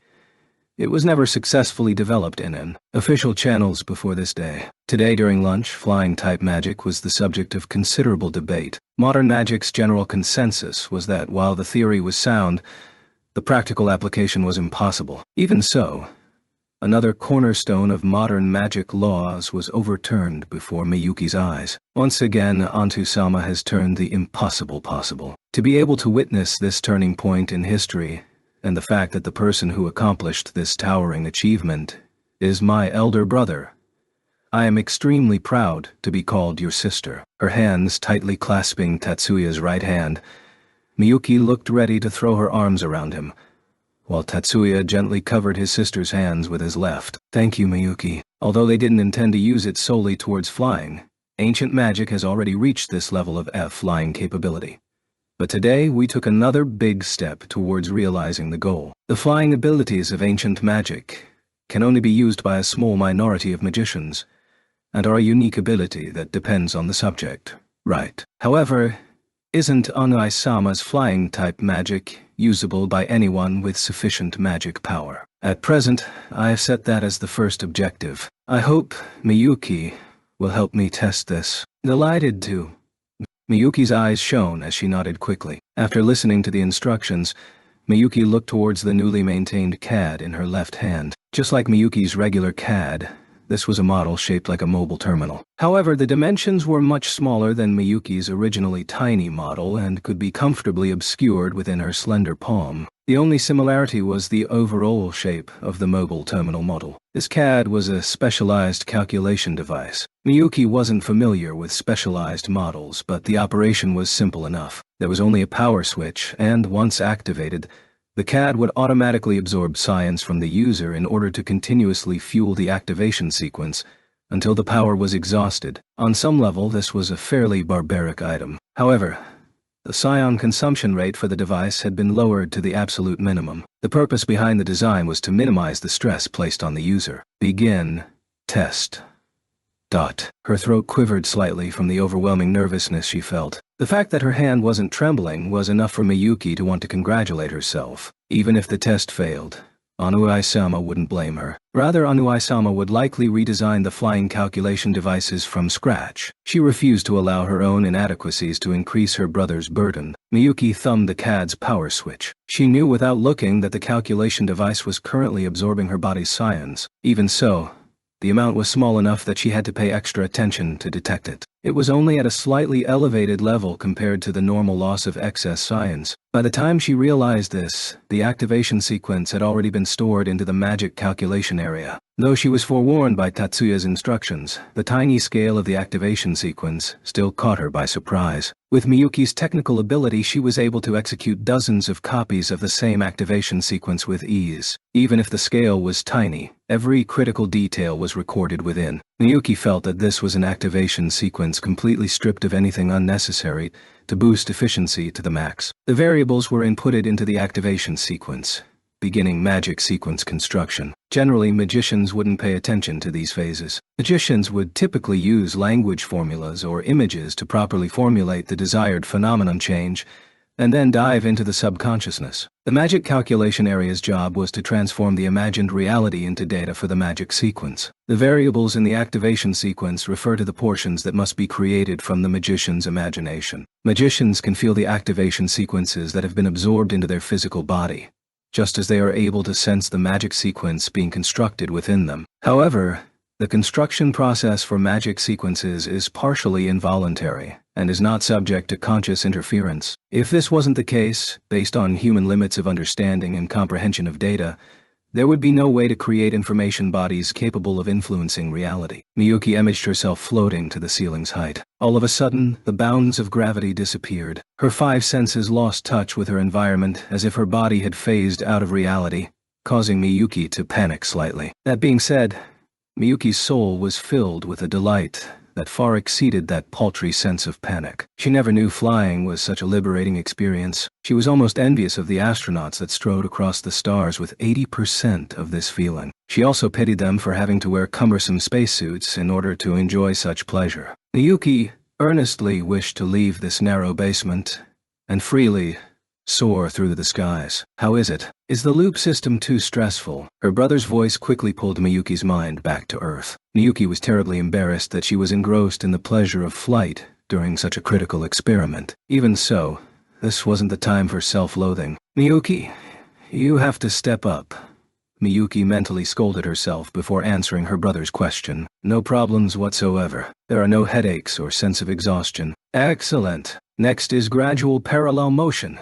Get used to slowly accelerating yourself, then fly as you please. Understood. Miyuki followed her brother's instructions and imagined herself slowly floating parallel to the ground. The tiny activation sequence automatically spread out and copied itself, constructing the magic sequence that changed the direction of gravity to parallel motion. The design behind flying-type magic revolved around using the loop system to continuously invoke magic. According to this process, as long as new conceptual ideas are not introduced into the calculation area, the variables would continuously mirror the original values. With the activation sequence added into the self-replicating non-systematic magic data near the final stages of the magic sequence construction process, and allowing the activation sequence to be applied to the magic calculation area, even if the cadulation area, even if the CAD is not being operated, the same magic sequence can still be invoked, using the loop system, that is. Thus, the same activation sequence, construction of the magic sequence, and the data variables can be endlessly plugged in. This is the truth behind flying-type magic. Taurus Silver's magnum opus, loop system, was the perfect complement to the flight calculation device that Tatsuya invented. Is the magic disjointed? Not at all. As expected of Ono-sama, the timing is simply perfect. The key to this system lies in recording the exact times the magic activates. Humans are unsuited for such precise number management, so machines were absolutely necessary to fill this gap. If the design stubbornly refused to take anything besides magic into account, then the system would be simply impossible. Miyuki continued to follow Tatsuya's directions and incrementally raised the spiraling speed. She used the limited space within the basement to the maximum extent. She turned, maneuvered, and flipped as she danced in the air. The softly floating skirt and long, silky hair followed the outstretched body to display absolutely beautiful curves. At some point, Tatsuya forgot to objectively analyze the situation and simply stood there mesmerized at the wholly unexpected fairy dance. 4 leaves technology. The literal translation is 4 leaves technology, but the official company records and brand name intentionally used only 4 leaves. Often shortened to FLET, at a CAD development center situated in the boondocks. Nearly 2 hours away from Tatsuya's house by public transit. It was only 1.5 hours by electric bike, but they chose to use public transit because of the rain. Tatsuya had long since familiarized himself with this route, and, precisely because he was overly familiar, the long and arduous ride only served to irritate him. Miyuki? Yes, Onu-sama. What is it? Never mind. I apologize. It was nothing. Huh? Unlike the labs near the main corporate headquarters, whenever Tatsuya came to this lab, Miyuki usually tagged along as well, so she was probably just as familiar with this route. But despite the dismal weather, her outlook remained much like they were on a picnic, causing Tatsuya to inquire to the reason behind that. The reason he cut himself short after starting to ask was because when Tatsuya thought about it, he felt that this was a rather odd question. Of course, Miyuki was quite confused, but her sunny disposition quickly returned, to the point that she was almost humming in joy. However, the 2 of them had already entered the research lab, so she didn't actually make any sounds. This was the hub for all corporate-related technical research, the veritable beating heart of FLT itself, with all the security that accompanied it. Not only were there cameras watching every angle, the number of deployed security personnel was also astounding. Even so, no one halted Tatsuya and Miyuki. They didn't even bother to check in at the counter before walking down the windowless corridors that led to the deepest part of the facility. Finally, the 2 of them arrived at a room with one wall that was covered in windows from the ceiling to the floor. On the other side of the windows, a deep chasm extended nearly half a floor beneath the earth that was large enough to house a hangar. Across this open space was another room with the same observation area. This was the CAD testing center. Over a dozen engineers and researchers were bustling about the office, debating or manipulating various measuring devices. Ah, young master. Even though everyone was buried in work, someone greeted Tatsuya, the moment he stepped into the observation room, which was quite rare. This was probably the only place, since everyone's greeting was extended towards Tatsuya, and not Miyuki. The name Young Master was initially applied to Tatsuya because he was the son of one of the corporate higher-ups with the ability to enter as he pleased, but was now the respected title directed towards their future leader. Tatsuya was slightly embarrassed by this moniker and wished that they would stop referring to him as such, but he knew that everyone called him that out of genuine friendship, so he didn't force the issue. Sorry for the bother, where's Director Ushiyama? The respectful gazes directed towards her brother made Miyuki glow with pleasure, causing no end of people. There were very few males capable of resisting Miyuki's smile.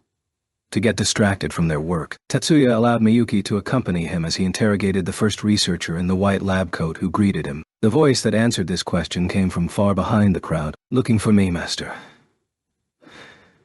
A tall but hardly fragile-looking engineer wearing gray work clothes threaded through the crowd. Director, my apologies for visiting when you're so busy. Wait, Master. Please don't say that. Tatsuya's respectful greeting caused the engineer named Ushiyama to color and shake his head. It is your right to act casual, but these men are your subordinates, so there's no need to be overly humble like this. Not so. Everyone here was recruited by our father, so they hardly answered to me. What are you saying? You are the far-famed Mr. Silver himself, and we are honored to serve beneath you. Every engineer and researcher who heard Ushiyama's voice nodded in agreement. This was 4 Leaves Technologies CAD Development 3rd Division, the development team that created what the world called the Silver Series. Currently, it is publicly acknowledged that the Silver Series is the defining work of FLT's technical abilities. Once seen as rebels and renegades, the surplus employees from the technical department that made up the 3rd Division now held considerable sway in FLT after the advent of the Silver Series. Thus, the engineers and researchers here swore eternal loyalty to one of the core developers, Tatsuya, who was half of Taurus Silver. Seriously though, I think that you, Mr. Taurus, are the actual leader of this group, right? It's because you were always reluctant to accept the directorship that 3rd Division still doesn't have managers and group leaders. Please don't say that. I'm not capable of being Mr. or Taurus. I'm just an ordinary engineer who does the grunt work so that your ingenious theories can be facilitated. I'm the one who cannot stand the fact that my name is placed alongside the original developer. I'm not that brazen. It's just that the young master is still an underage student, so your patent would be a difficult issue, hence why I had to throw my name into the ring. Without Ushiyama-san's skills, the loop system would be impossible to realize. I am not nearly as capable in terms of hardware knowledge, performance, and creativity. So regardless of whether it's skills or theory, the only thing that matters is that we are able to complete a model capable of mass consumption. Correct. Stop. Just stop. There's no way I can beat the young master in a debate, so let's get down to business. You didn't just pop in to see us, did you? As Ushiyama scratched his head in surrender, Tatsuya relaxed his solemn expression and let out a deliberate smile. Okay, Ushiyama-san. Today's test subject is this. Tatsuya intentionally kept his tone and motions casual as he pulled out a CAD shaped like a smartphone. Ushiyama stared at it for more than 10 seconds without blinking at all. This was the T7 model CAD that Ushiyama prepared for Tatsuya for a specific reason. To upload software into the test model meant that... Is that the flight calculation device? Ushiyama's hands shook as he took the CAD from Tatsuya's hands. Yes. The testing hardware that I had Ushiyama-san make is already loaded with the activation sequence for sustained gravity control type magic. With this test model, it was easy to access and manipulate the system, making it very easy to use. Then the test? As usual, only Miyuki and I have tested it, but we don't rate as normal magicians. Everyone present, and it wasn't just 1 or 2 either, who overheard them sucked in a breath and tensely stared at Ushiyama's hands. Hira, how many T7 models do we have in the lab? Finally, Ushiyama used a fairly calm tone to ask his subordinate. Upon getting the answer 10, his half-closed eyes abruptly sprang open. Damn, only 10. Why weren't they replaced? What? Order them later. Grab every model we currently have plugged into the maintenance machines and copy the system, the young master wrote. Hiroshi, summon all the testers. What? Someone is on break. I don't give a damn. Drag them here by the neck if you have to. Everyone else, stop whatever you're doing and prepare for precise measurement. Do you guys understand? This is flying-type magic. This will change the history of magic itself. He was probably using the internal broadcast. Not just in this room, even the testing room on the opposite side burst into action as even the researchers on break started working. This indoor CAD testing facility rivals a large gym in terms of area and height. The communication line hung down from the ceiling and was attached to the back of the testing personnel. The line also doubled as a lifeline if needed. Floating-type magic has already become widespread, and this facility had also tested that before. But flying-type magic was on a whole different level than floating-type magic. To the extent that their actual designs were fundamentally different. It was also different from leaping and slow-motion descent, a hitherto unknown magic. The tester's face was pale with anxiety. New magics were usually created from already familiar magics, but no one knows where danger may be lurking. There have been precedents where magicians lost their lives due to tiny bugs in the activation sequence, if they were using a brand new and, until now, unprecedented magic. No amount of caution was enough. The surface changed to a shock-absorbing material, and once the suspension test was cleared, the preparations were finally complete. Start the test. After evacuating to the observation room, not just for the safety of the observers, but for the testers as well, Ushiyama gave the order to begin. From below, it was impossible to see what kind of expression the tester wore as he put on his safety helmet. However, the tester, who had amassed extensive experience as the primary tester before reaching age 30, visibly clenched his teeth. Even so, he thumbed the CAD's power switch without any hesitation. Confirm liftoff. According to the measurements, there is no reverse force putting pressure on the ground. Before the naked eye could make any confirmation, the personnel at the various measuring devices were already reporting in errors in upward acceleration within acceptable parameters. CAD performance is stable. The tester's body was gradually rising. Now they could clearly see that his feet had left the ground. The line was sagging, proving that the tester was not hanging from the suspension device. Inside the observation room, excluding the sounds of the machines processing data and reporting back, there wasn't even the sound of clothes rustling. Everyone forgot to move as they stared at either the scene before their eyes or the values displayed on the measuring devices. Upward acceleration still dropping, and 0, now maintaining rising velocity. The tester gradually rose until he was level with the 3-meter-high observation room. Upward acceleration entering negatives. Upward velocity has reached 0. Confirmed immobile. Up until this moment, this was still within the boundaries of what floating-type magic could accomplish. Testing parallel acceleration. Someone, more like everyone, held their breath. Halt acceleration. Begin 1 meter second parallel movement. Without waiting for the measurement reports, it was obvious to the naked eye that the tester was currently moving in the air. It's moving. He can fly. The incredulous words only served to confirm that the sight before everyone's eyes was reality. This is Tester #1 to observation deck. I'm currently walking in the air. Belay that. I'm flying. I'm free. The surprising transmission from the speakers released the emotions suspended by everyone's amazement. Awesome. We did it. Congratulations, young master. The observers shouted in joy. The tester was freely tracing flight paths in the sky. Only Tatsuya remained immune to the fiery emotions of the people around him as he calmly observed the expressions around him and accepted their delirious well-wishes. Are you all morons? Ushiyama gestured helplessly at the testers that sprawled on the ground due to magic overuse. This test ran massively over schedule and continued until all 9 testers were down and out for the count. It wasn't that there was a problem with the process, it was because the testers didn't want to stop. At their request, the communications line that also served as a lifeline was swapped for wireless communications so they could go completely off script and play hide and seek. How can you use sustained type magic for so long? Modern magic is almost always activated in an instant or over a short period of time. Generally, magics with sustained effects are only valid within a specific time. So there are very few magicians who can use magics that require constant activation. For example, Sonic Blade belongs to the sustained type magic category. But in reality, most users refresh the activation after each strike. Until recently, magic that requires repetitive activation was seen as unique abilities for select magicians, And it wasn't until the introduction of the loopcast system that the automatic replication of activation sequences in the magic calculation area became available to the general public. You are responsible for your own actions. I'm not handing out workers' comp. Thankfully, no tester exhibited symptoms of magic deprivation. Since this remained within the boundaries of hilarity, Uchiyama snorted at the protests and walked towards Tatsuya, who was staring intently at the test results. Is there any area you're concerned about? When Tatsuya turned around, his expression was a far cry from satisfied. Honestly, the areas for improvement are limitless.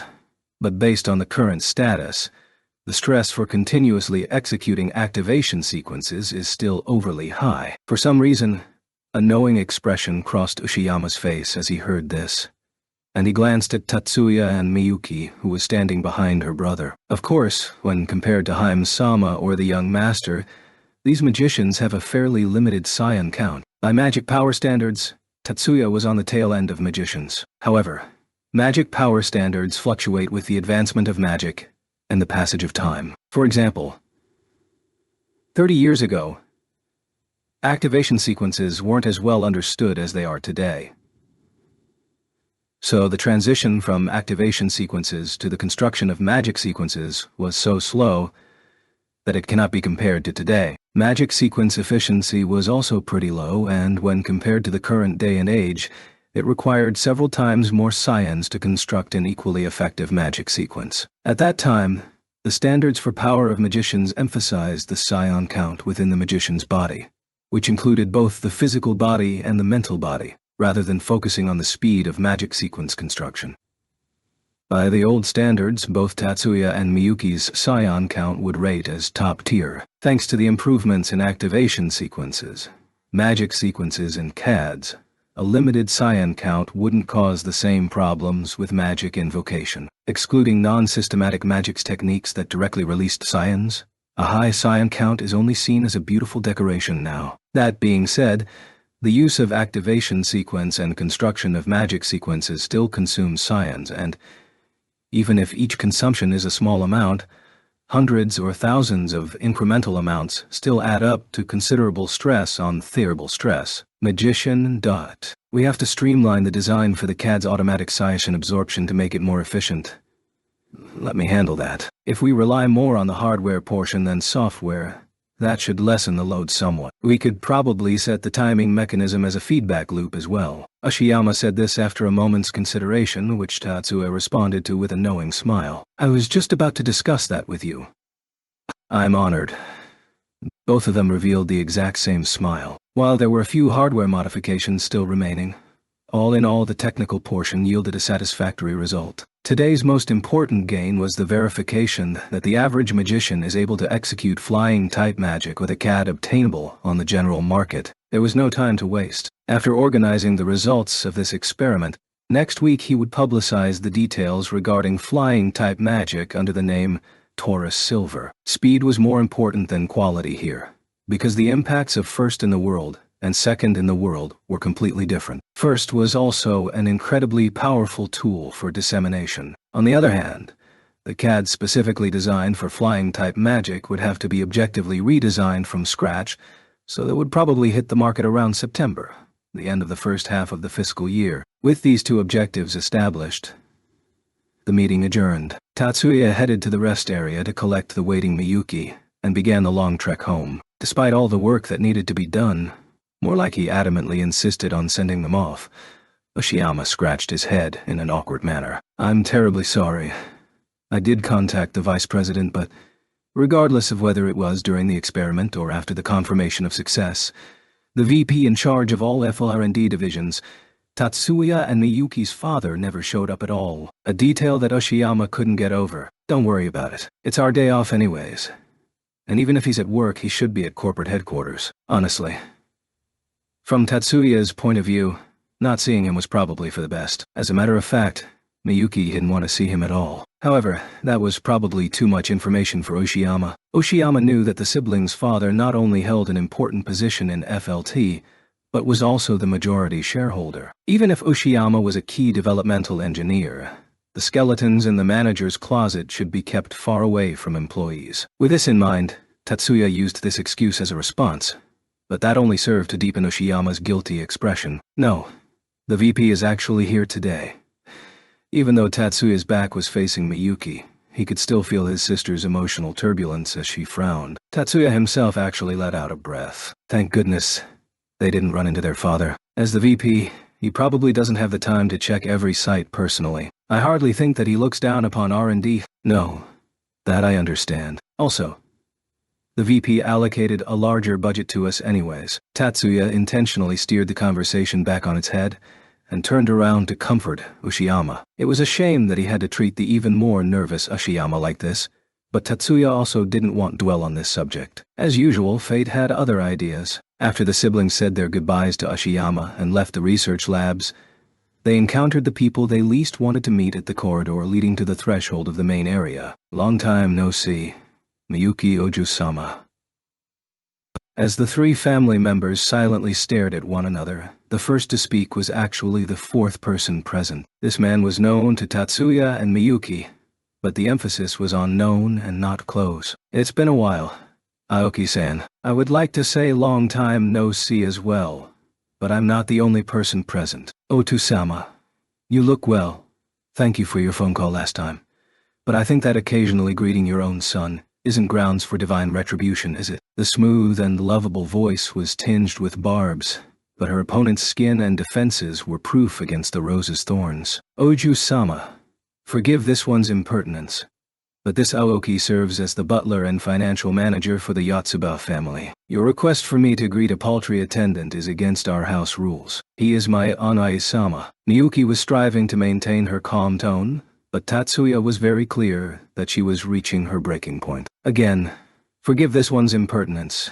Everyone in the house earnestly wishes for Oju-sama to inherit the Yotsuba family. He's only Oju-sama's guardian, and thus stands on an entirely different level than your own. Hold, Aoki-san. I understand that interjecting here is considered boorish, but choose your words carefully. Just as Miyuki was about to break down and scream, Tatsuya coldly overrode his sister's words. His voice was chilling to the extreme. Even such contempt found no purchase on Tatsuya's will. Tatsuya's heart was forged this way. Rather than affronted, Tatsuya was more concerned that Miyuki would hurt herself being enraged on his behalf. It doesn't matter. Although you are a mere attendant, you are still Miya-sama's son, so I am forced to overlook this breach of decorum. So Tatsuya had no time to deal with his opponent's haughty attitude. Earlier you claimed that all who serve the Yotsuba family wish for Miyuki to be the next head of the Yotsuba family. I do believe this is an unfair charge to the other candidates. Correct. In order to avoid letting Miyuki be subjected to the negativity projected towards him any longer, Tatsuya must continuously press the attack, forcing the opponent to yield without allowing Miyuki to interject in any way. I believe our aunt has not selected a successor, unless you are telling me that you are privy to our aunt's decision. The shrewd and capable gentleman in the prime of his years that looked more like a lawyer than a butler was stunned into silence by the 16-year-old youth's inquiry. If her will is decided, then I need to begin preparations for Miyuki immediately. This is an excellent opportunity today, so I would be most indebted to you if you can verify this. Tatsuya's voice was perfectly even, without a single rise or pitch in his volume. Maya-sama has not made a decision. Aoki answered with a suffering expression on his face. Tatsuya intentionally widened his eyes to express his amazement. This is astounding.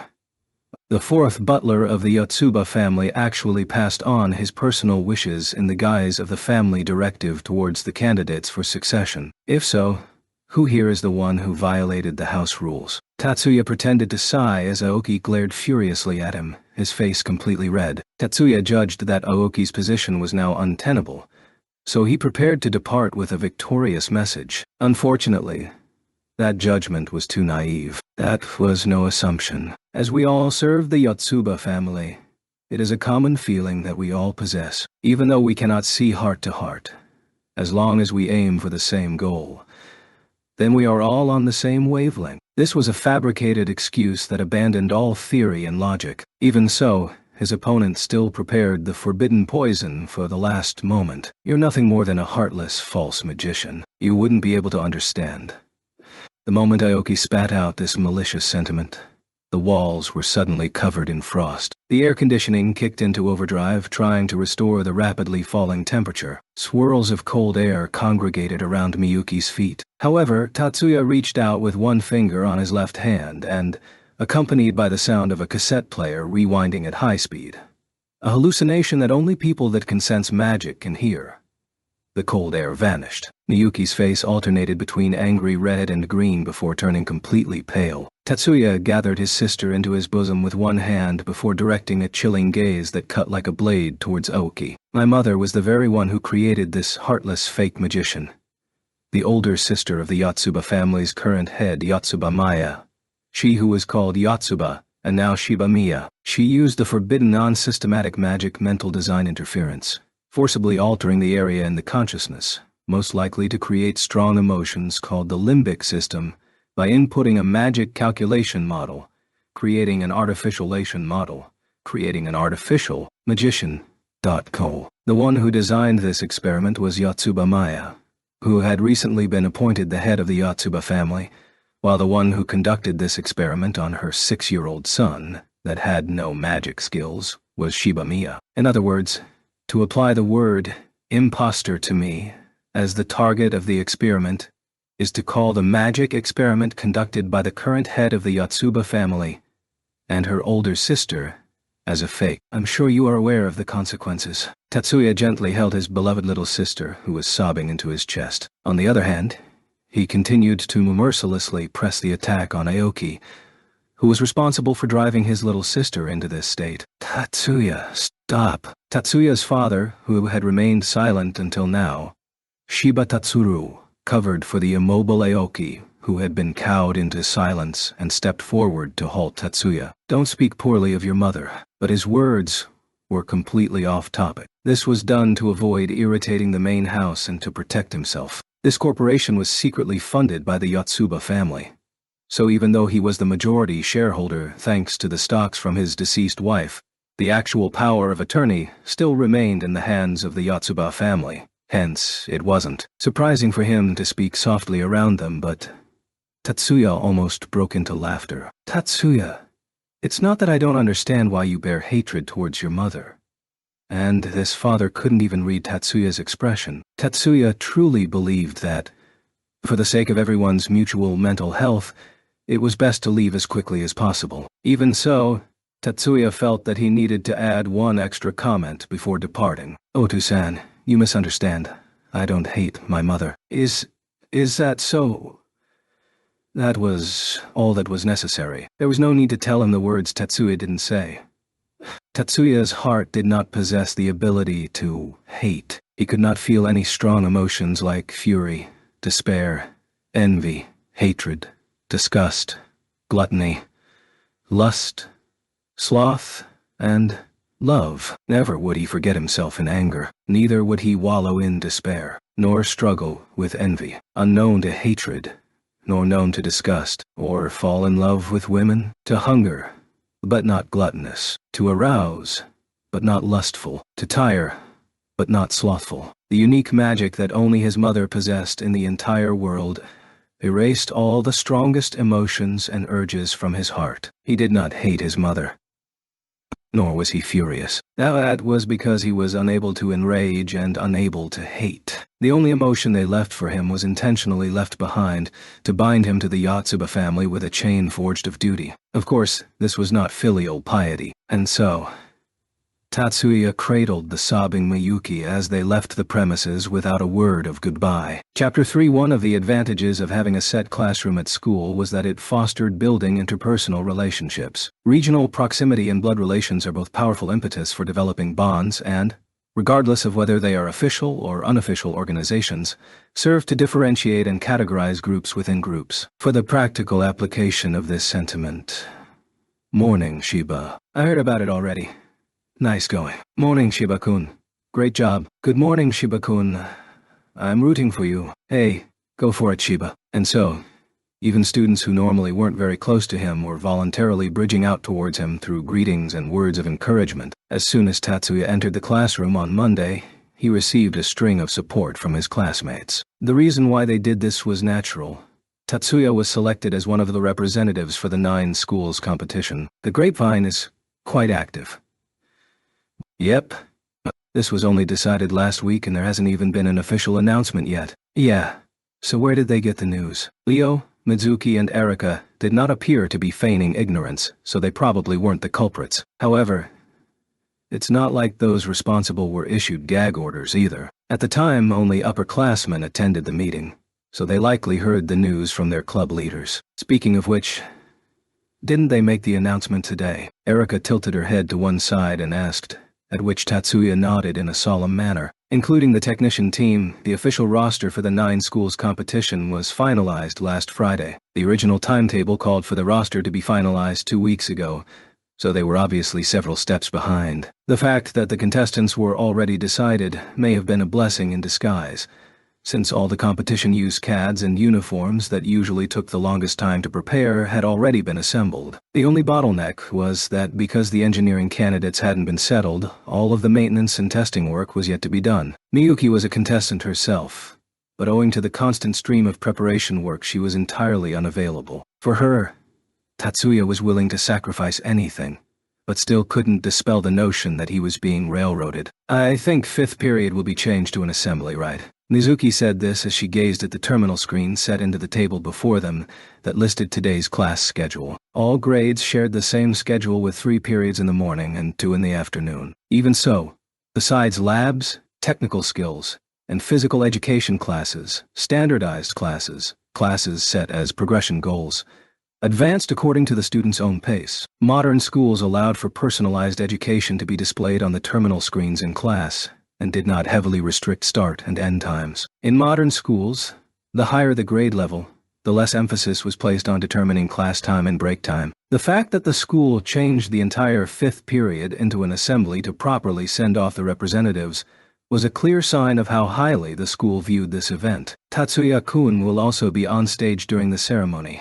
Correct. Yeah. Tatsuya stammered out a reply to Mizuki's question, because this was precisely the point of contention that plagued him. And Tatsuya is the only first-year student.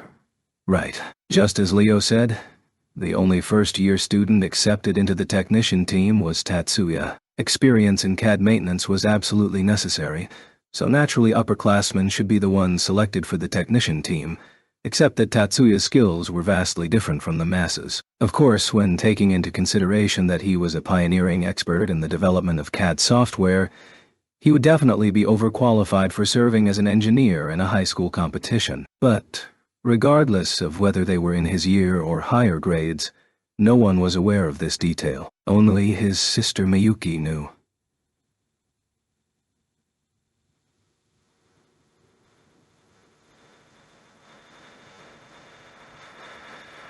Those Course 1 students look so very aggrieved. The Course 1 students were still smarting from the results of the finals, and this selection would only serve to throw more oil on the fire. This was blatantly obvious even without Erika verbalizing it, but all the contestants are Course 1 students.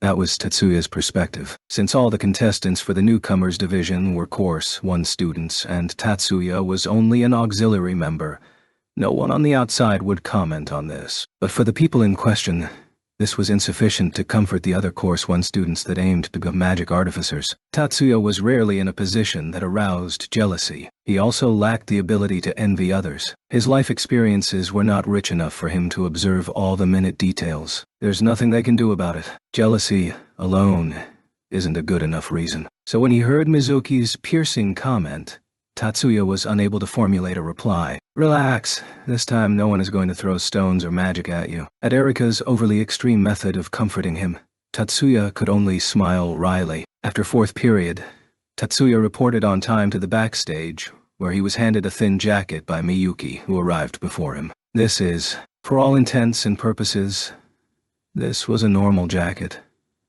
But Tatsuya still wanted to verify that. This is the uniform for the technician team. Please put that on during the ceremony in place of the actual uniform. The one who answered was Mayumi. With the expected answer, Mayumi herself was wearing a Western-styled sports jacket. That was probably the uniform for contestants. Miyuki, who was still in her school uniform, let out an expectant smile as she held out the jacket to Tatsuya with both hands. A brief, mischievous urge flashed across his mind, but Tatsuya knew that resistance was futile. Tatsuya frankly removed the jacket of his school uniform and hung it on the coat hanger, prepared ahead of time. Next, he slightly bent his knees and allowed Miyuki to help him put on the jacket. Standing behind him, Miyuki tugged the jacket over her brother's shoulders before looping to the front and adjusting the collar and sleeves. Afterwards, she took a step back to glance over her brother's torso and letting out a wide, satisfied smile. Tatsuya was largely aware of why his sister was in such a fantastic mood. Her happiness was likely caused by the school emblem embroidered over the jacket's left breast. The emblem was styled after a flower with 8 petals. Miyuki's uniform had the same emblem over the same location. The emblem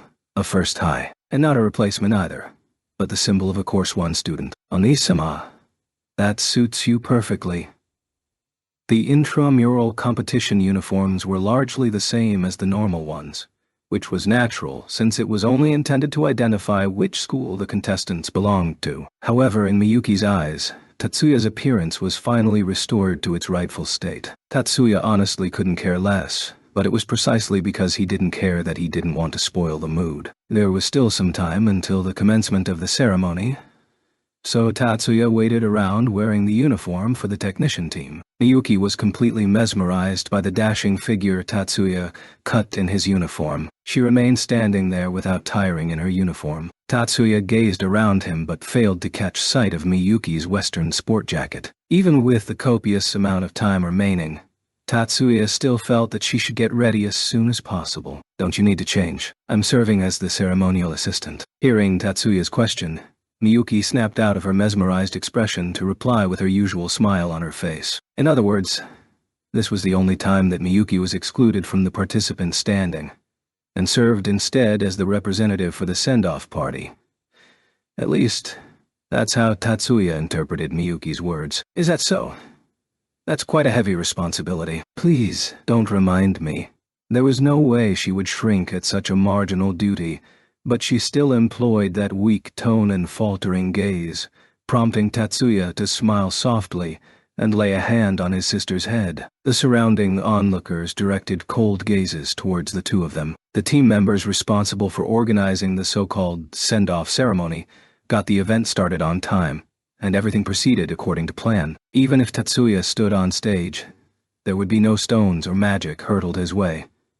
That was a given. However, for him, this was a very foreign location. The participants and engineers assembled into 2 lines. Among the technician team, only Tatsuya was an underclassman. All the others were upperclassmen, which naturally lent the feeling that he was the odd man out. Thanks to Tatsuya's performance during the selection meeting, he was spared the outright hostile or contemptuous gazes on stage. That being said, it wasn't like the gazes were friendly. Favorable evaluation does not equate to a favorable impression. Regardless of how they looked at it, his acceptance onto the team was an unprecedented elevation and special treatment. To top it all off, Tatsuya was presently garbed in the jacket with the coveted 8-petal flower emblem embroidered on it. Surely someone must consider this offensive, which inevitably led to further backlash that he could do nothing about. Beneath the luminous lights, Tatsuya calmly thought about this as if he wasn't the principal. During this time they were introducing each contestant in turn on stage. Mayumi was the master of ceremonies. Upon being called,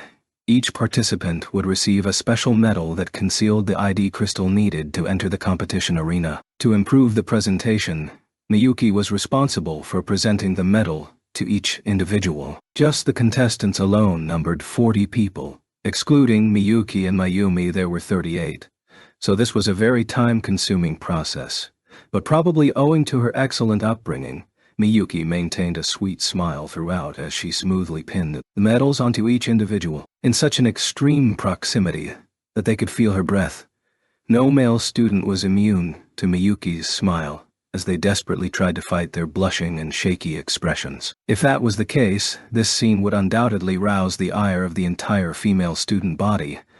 But even the female students that received the medals had succumbed to flushed faces or faltering gazes, so no one in the audience, especially the third upperclassmen, was irked and instead smiled in agreement. The medals were not just presented to the participants, but to the auxiliary team as well. After the tactical advisory team was introduced, it was finally the technical support team's turn. Somehow, I feel a little nervous. Someone next to him suddenly spoke to him, causing Tatsuya to slightly turn his head. The male student to his flank also turned his head slightly, catching Tatsuya's gaze directly. The level of Tatsuya's sight was slightly higher. If he recalled correctly, this was the Year 2 student named Isori K. Of course, he was a Course 1 student. And Tatsuya was the only Course 2 student on stage anyways. Yeah. He was one of the very few that were openly friendly to Tatsuya. This handsome youth possessed a mild temperament and, coupled with his slender figure, if he exchanged the pants for a dress, would perfectly fit the description of a tall female student. However, he was also first place in magic theory for the Year 2 class, as well as one of the foremost magicians with technical skills. As Tatsuya re-examined his beauty at close range, he got the distinct impression that one shouldn't judge a book by its cover. They were still on stage, so the conversation ended there. However, even for a slower individual like Tatsuya, to be able to find one shining light of friendliness in this murky ocean of negativity was enough to lessen the gloomy emotions welling up in his heart. As he felt his depression lighten, he had the excess energy to survey the audience. Since there wasn't any assigned seating in the audience, the student body naturally split into two, with the Course 1 students in front and the Course 2 students in the rear. That being said, a few outsiders had managed to infiltrate the front half. They probably detected Tatsuya's gaze. Erika vigorously waved at him from her seat in the third row from the front, which was close enough to be called front row seating. Tatsuya was thoroughly astounded by this. Taking a closer look, Mizuki sat next to Erika, with Leo on her other side and Mikiko occupying Leo's other flank. Even the faces behind them were all familiar. In sheer defiance of the disapproving looks sent their way by the surrounding Course 1 students, First-year Class E stormed the front of seating and claimed a section for themselves. As Tatsuya was drawn to their courageous actions, Miyuki arrived in front of him with a small cart before her. Of the 40 contestants, 4 tactical advisors, 8 technicians, and removing the master of ceremonies and assistant, there were a total of 50 people on stage. 49 of them had already received their medals. Last, but not least, it was finally the 50th person's turn. In other words, Tatsuya was up next. Mayumi loudly proclaimed his name. Was Tatsuya overthinking too much? Or did she place extra emphasis on his name? Tatsuya stepped forward to acknowledge the announcement. Miyuki revealed a brilliant, melting smile, enough to cause Tatsuya to be worried about his sister's mental status, and stood before Tatsuya. Miyuki clipped the medal onto Tatsuya's jacket. At the same time, thunderous applause broke forth. There was no need for any visual confirmation. It was Erika and Leo leading the rest of his classmates in applause. To Mayumi and Miyuki, who were responsible for directing the ceremony, this was an unplanned ruckus. However, just as the first-year Course 1 students were about to hush the clapping, Mayumi and Miyuki seized the initiative to start clapping from the wings of the stage. After introducing the last representative, the entire assembly started applauding. This perfectly coincided with the applause for the entire team, which spread throughout the auditorium. After the conclusion of the colors ceremony, the entire campus was completely focused on preparing for the 9 schools competition. With the events they would be participating in settled, Miyuki spent every day practicing with Shizuku and Haruka until the last second before the campus closed. Tatsuya needed to perform CAD maintenance at the same time he was assisting Miyuki with her tasks, so he was also occupied until late in the day. Both Erika and Leo were affiliated with athletic clubs, so they were also drafted to help deal with the myriad tasks that needed doing. Mizuki was the only one in the literary clubs, so this week she usually waited by herself for everyone else to finish. Last week's color ceremony filled her with anxiety. Even though there was no assigned seating, it still took a lot of courage to disregard that unspoken rule. There was no way she could do that alone, though the situation was more like if Erika hadn't been there. None of their classmates would have taken the plunge either. Mizuki acknowledged her own introverted and cowering personality, so she was doubly impressed by and envious of her friend. But why was Erika striving so hard like that? Mizuki was forcibly dragged along by Erika into participating. Of course, she wanted to support Tatsuya as well, but reflecting on the situation, she would be more than satisfied with applauding from the rear. Erika was inclined towards reckless behavior, so her ulterior motive may also be to taunt the Course 1 students. At the same time, Erika was a flighty individual that usually didn't think things through. In Mizuki's eyes, she was someone who loved to get in on the action, but rarely was the source of any troublesome business. This could be easily explained if it only involved her best friends like Mizuki, but to be motivated enough to involve all of their classmates, this didn't seem to fit a practical joker's state of mind. So, Erika is really like that towards Tatsuya, right?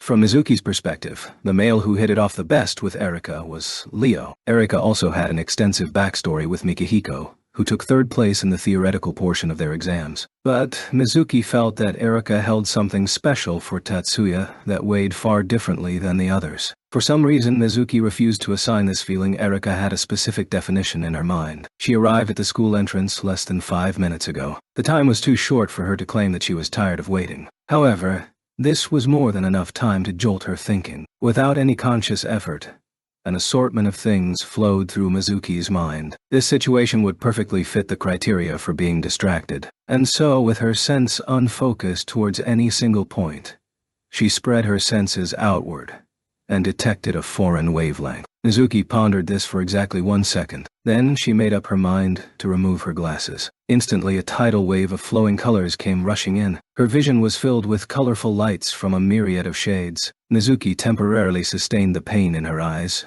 brought on by the excess stimulation. For her, the act of removing her glasses was like walking from pitch darkness into the sun's radiant rays. The things she usually avoided looking at suddenly became visible. The surplus data gave her a rudderless feeling as her ocular nerves and brain were overloaded by processing all this information. If this happened to the average person, they might have been knocked unconscious by this information deluge, but for her, this was another world that had been by her side since birth. Even people that were suddenly exposed before the powerful rays of the sun swiftly adapted after a short period of time. For people with dark pupils suitable for intense light, this time would be even shorter. All Mizuki had to do was blink 2 or 3 times, and her eyes adjusted to be able to see a scion light several dozen times stronger than what the average magician perceives, as well as the push-in light that average magicians couldn't even identify. Mizuki cautiously replaced her glasses into the carrying case, then directed her gaze towards the odd vibration from earlier. She swiftly found the frequency that allowed her to penetrate the anti-spirit light lens, the push-in signal that possessed a wavering but regular beat like breathing.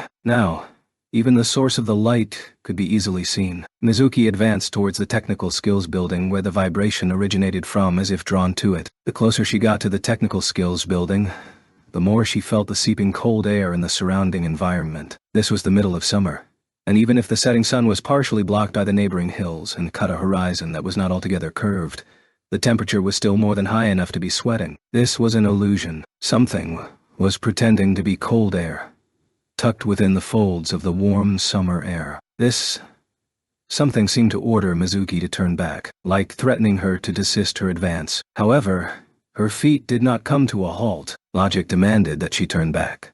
But Mizuki was a member of the magic community, and destined to walk side by side with magic.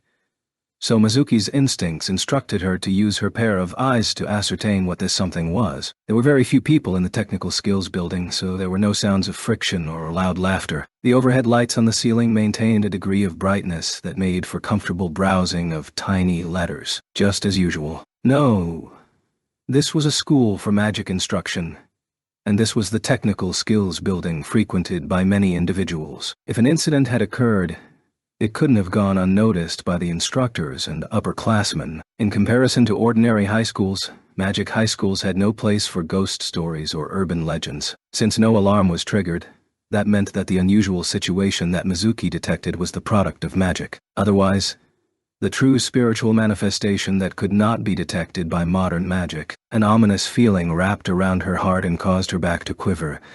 But Mizuki pressed forward as if being herded in or dragged in without her control. As Mizuki was led upstairs, she noticed a faint, pleasant smell lingering in the air. She had encountered this fragrance during magic medicine class. The fragrance was a combination of many incense woods that produced a sedative effect. She pursed the pulse towards the medicine labs. The irregular push-in light seemed to be caused by a certain student's magical experiment. After verifying that this wasn't a true spiritual manifestation, Mizuki let out a sigh of relief. And so, the sense of curiosity that was lurking behind her wall of unease peeked its head out. One of the fundamental lessons first taught in magic technical skills class is that one must never intrude on another person's magic experiment site without permission. Unannounced guests run the risk of accidentally triggering the magic area and may even cause the magic to spontaneously burst out of control. The school has repeatedly reminded them that it is extremely dangerous and foolish for magicians in training, such as new students like them,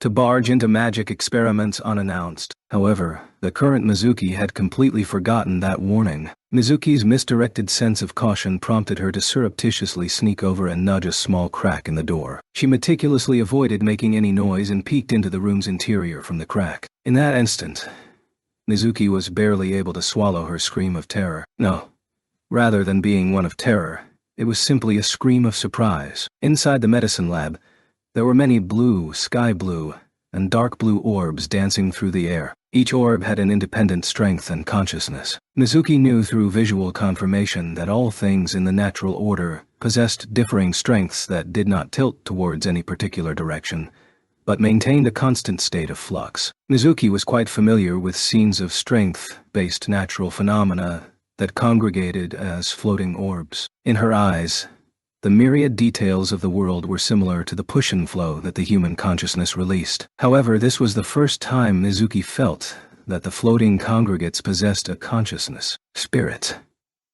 Is this what they call spirits? She thought. Mizuki was deeply moved by this, enough to abandon all other thoughts, and the person who summoned these spirits was Yoshida-kun. Completely abandoning any caution whatsoever, Mizuki softly murmured. This was an entirely subconscious action. Even so, the one whose name was called was no pushover, especially because he was situated in a private location where no one would pass by, and the fact that someone witnessed his secret magic. Who's there? A completely reflexive inquiry. His words were laced with the fury of being discovered, causing the consciousnesses in the orbs to react. Ah! As the orbs swarmed forward, Mizuki screamed and clenched her eyes shut. Simultaneously, a strong gust approached from her flank, forcing her to duck down. But this was a flow of science that would neither disturb a hair nor rustle her dress. The gust swept back the swarming orbs and protected Mizuki, but she had no way of knowing with her eyes closed. Trembling with trepidation, Mizuki slowly opened her eyes to find Mihiko hatefully glaring at Tatsuya, who calmly accepted this gaze without expression. Mihiko, relax. I don't want to throw down with you here. At Tatsuya's sudden appearance, Mizuki could only stare with wide eyes from her kneeling position. Before her, Tatsuya had two empty hands raised before him. This was universal for both magicians and mundanes, a sign that the person in question did not wish to fight. Mikihiko revealed a thoroughly astounded expression, and his enmity vanished at the same moment, as if it had never appeared in the first place. This quickly dispelled the tense atmosphere. Mizuki finally shed her frozen posture and rose with a crestfallen Mikihiko in front of her. Tatsuya, my apologies, I didn't mean to do that. Mikihiko looked like a lost child without a home. All of a sudden, Mizuki felt the urge to comfort him, but was anxious because she couldn't find the appropriate words. Fortunately, they managed to avoid the awkward period of silence. I don't mind, so put your mind at ease. At the end of the day, it was Mizuki's fault for disrupting the caster's concentration during the magic invocation phase. Me. Mizuki hurriedly turned around only to find Tatsuya mischievously smirking at her, and quickly realized that he wasn't really scolding her. No, it's not her fault. However, Mikihiko didn't see it that way. When he rejected Tatsuya's comment, he spoke in a fairly rapid manner. This was probably because Tatsuya's comment hit too close to home, causing him to panic slightly. It is only because of my own inadequacy that I would become frantic at just being called by name.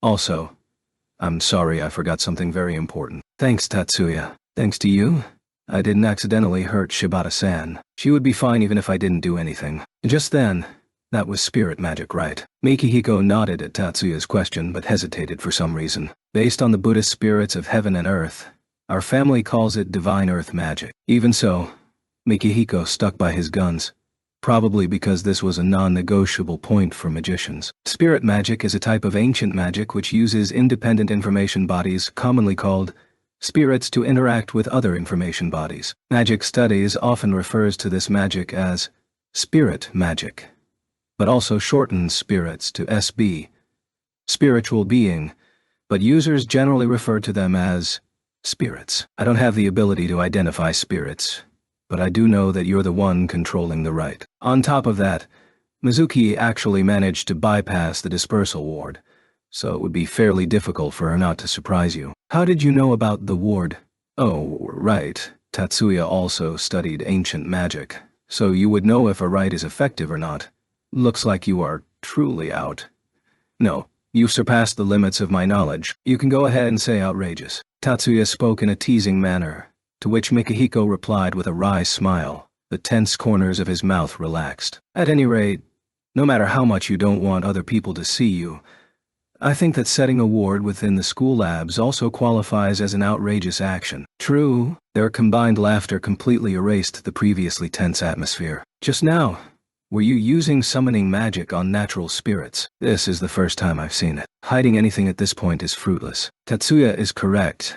I was using water spirits to practice summoning magic. Mikihiko gathered the burning incense wood from the table stove and answered Tatsuya. Beside him, Mizuki was using a cleaning cloth to wipe away the ashes that stuck to the tabletop. Of course, Mikihiko wanted to politely decline this gesture, but Mizuki's diligence proved particularly stubborn on this point. Water spirits. Unfortunately, I only know that they are the congregations of Pushins. Mizuki, what did you see? Me too.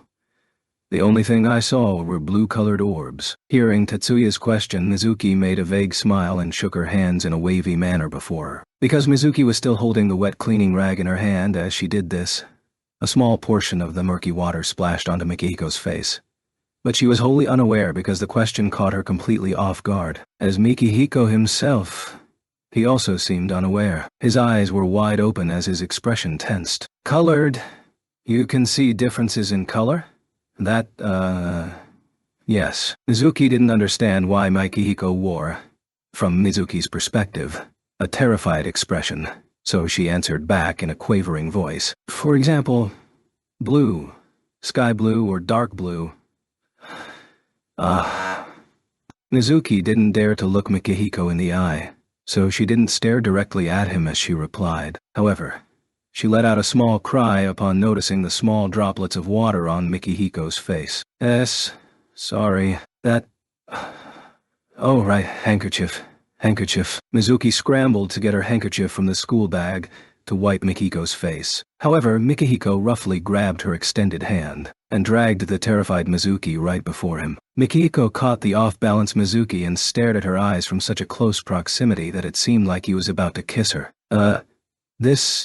Mizuki was so confused and frantic that she was incoherent, but Mikihiko didn't seem to notice that. Mikihiko just kept staring without batting an eyelid, while the panicking Mizuki didn't dare to turn around. Without any warning, the two of them just continued to stare at one another. If this was a consensual scene, then I'd have to excuse myself. But otherwise, that may be a slight problem. The two of them froze like they had forgotten how to breathe, but, likely recovering upon hearing Tatsuya's innocuous voice, quickly sprang apart. I apologize. Please don't say it like that. I'm the one who should apologize. Quite the conundrum. It was fairly obvious why Mikihiko was asking for forgiveness. That was borderline sexual harassment. And he shouldn't complain even if he got slapped in the face. But why was Mizuki also apologizing? Most likely out of panic. Tatsuya also felt that the atmosphere was putting him off as well. Miyuki, Erika, and Leo are already at the rendezvous. So if you feel like staying, we can head back first. Tatsuya-kun. So that's why you came looking for me. Wait. Mizuki seemed to take half a second to process what Tatsuya told her. More like she took half a second to do this from her perspective, let out a cry of shock, then lapsed back into silence. No. She likely had something she wanted to say, but her frozen mouth was incapable of uttering words. It appeared that her distress had caused a blockage in the speech area of her brain. At any rate, this should only be a temporary setback, Tatsuya thought as he put this in the rearview mirror. Alas, his expression was a far cry from his usual poker face, as he directed his view towards Mikihiko. So, Mikihiko. What was that all about? Tatsuya started to dissect Mihiko's astounding action with considerable interest. Sorry. I was just so shocked. Mikihiko let out a small sigh of relief at the change in topic, and quickly took this opportunity to respond to Tatsuya's query. Wait, there's no need to apologize to me. Why were you so surprised? Well, hearing Tatsuya's words, Mikihiko once more bowed towards Mizuki. I'm terribly sorry. That was because I never thought someone could tell the difference in color between spirits. At the thought that you might possess crystal eyes, I simply couldn't sit still and lost control of myself. I know this just sounds like an excuse, but I definitely didn't plan anything nefarious. I truly just wanted to verify that fact. Mikihiko's earnest apology achieved the desired effect. Mizuki's frazzled state returned to normal. Just as he said, this was only an excuse. This was entirely on Mikihiko and his unrestrained curiosity, and had nothing to do with Mizuki. Even so, at Mikihiko's desperate explanation, Mizuki responded with both a warm and gentle gaze, signifying that she had already forgiven him. Yoshida-kun. It's all right. I was just surprised, that's all. After saying this, Mizuki revealed a sweet and relaxing smile, and quickly added, But that would be terribly embarrassing, so please don't do that again. His face completely flushed.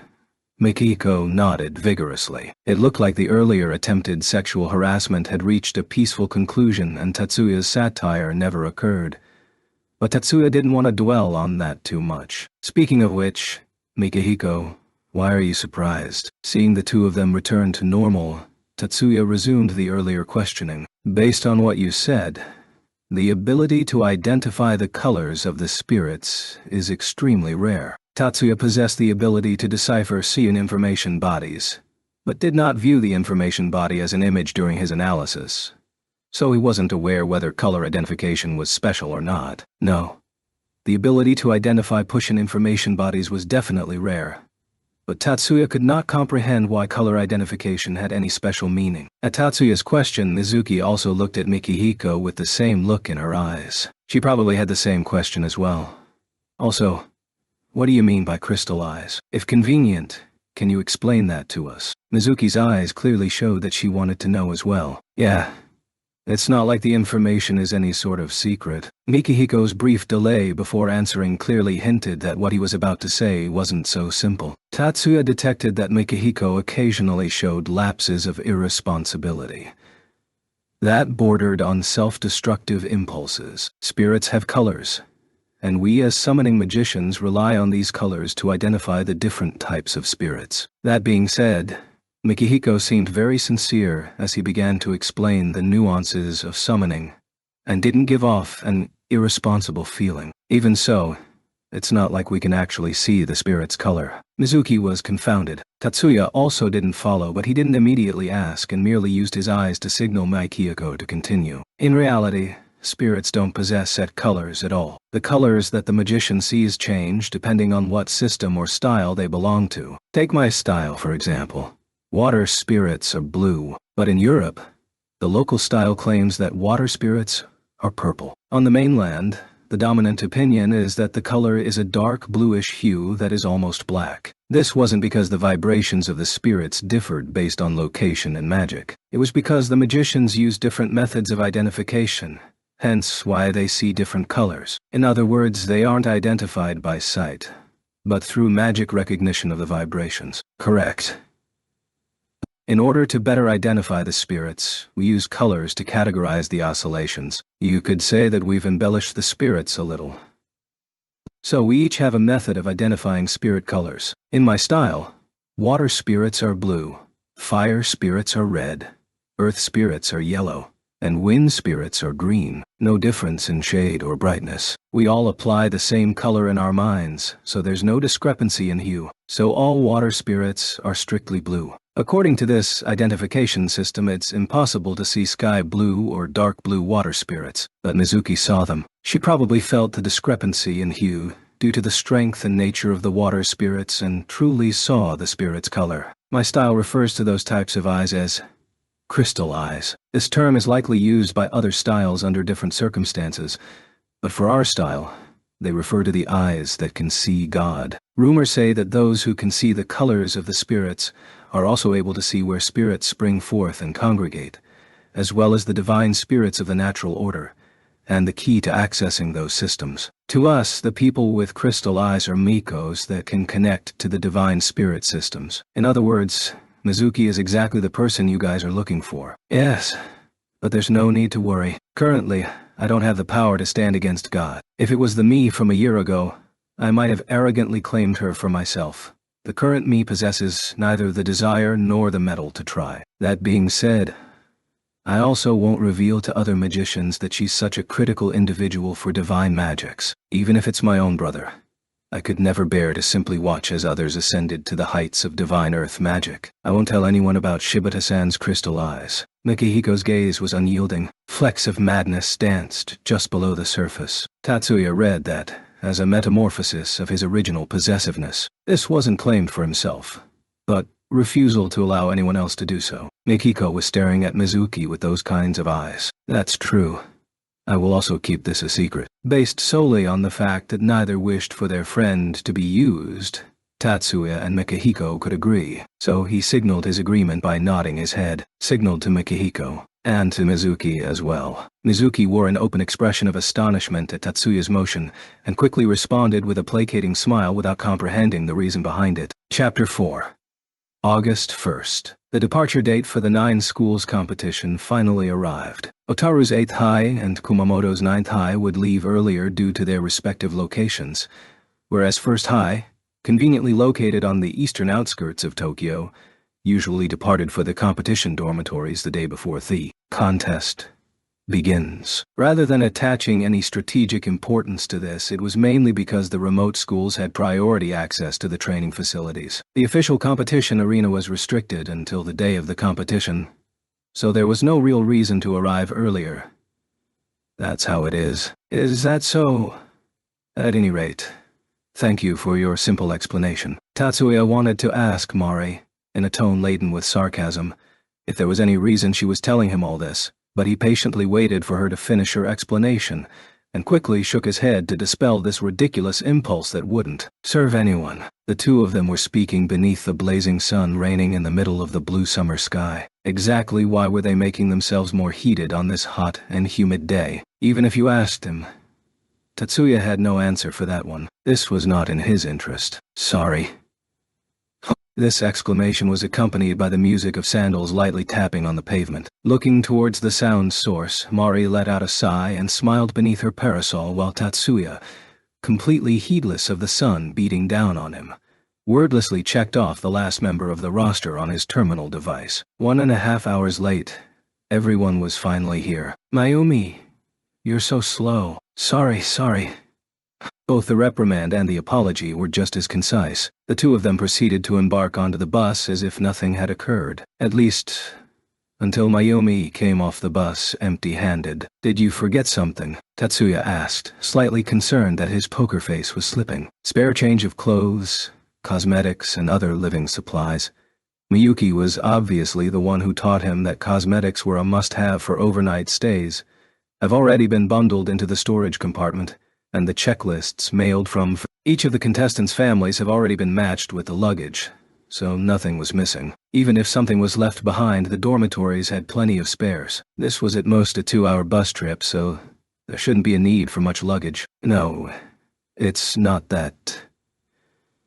Tatsuya-kun, I apologize that you had to wait so long for me. Please don't concern yourself with that. I'm well aware of your situation. Mayumi wasn't tardy because of some preposterous reason like oversleeping or getting the time wrong. 3 hours ago, she suddenly sent word that she would be late due to family business. In her message, Mayumi asked for everyone to depart without her, and that she would meet them at the destination later. Still, the third-year students unanimously agreed to wait for her, so they asked Mayumi to get here as soon as she could. This wasn't because she was next in line for the Segusa family. She had 2 older brothers. Even if she was a direct descendant from the 10 master clans, Mayumi was the little sister who was still in high school. So there were very few cases where she was responsible for handling family business. That being said, the very fact that the family recalled her the day of the school's official event clearly hinted that this was extremely important. From Mayumi's perspective, if the other students set off on time, she could get there at a more leisurely pace rather than hurrying along. However, since everyone, Tatsuya, actually disagreed in private, was set on waiting for her, Mayumi was forced to pick up the pace. Thus, Tatsuya was not going to call her out for being 1 or 2 hours late. Isn't it too hot? It's still in the morning, so it's okay.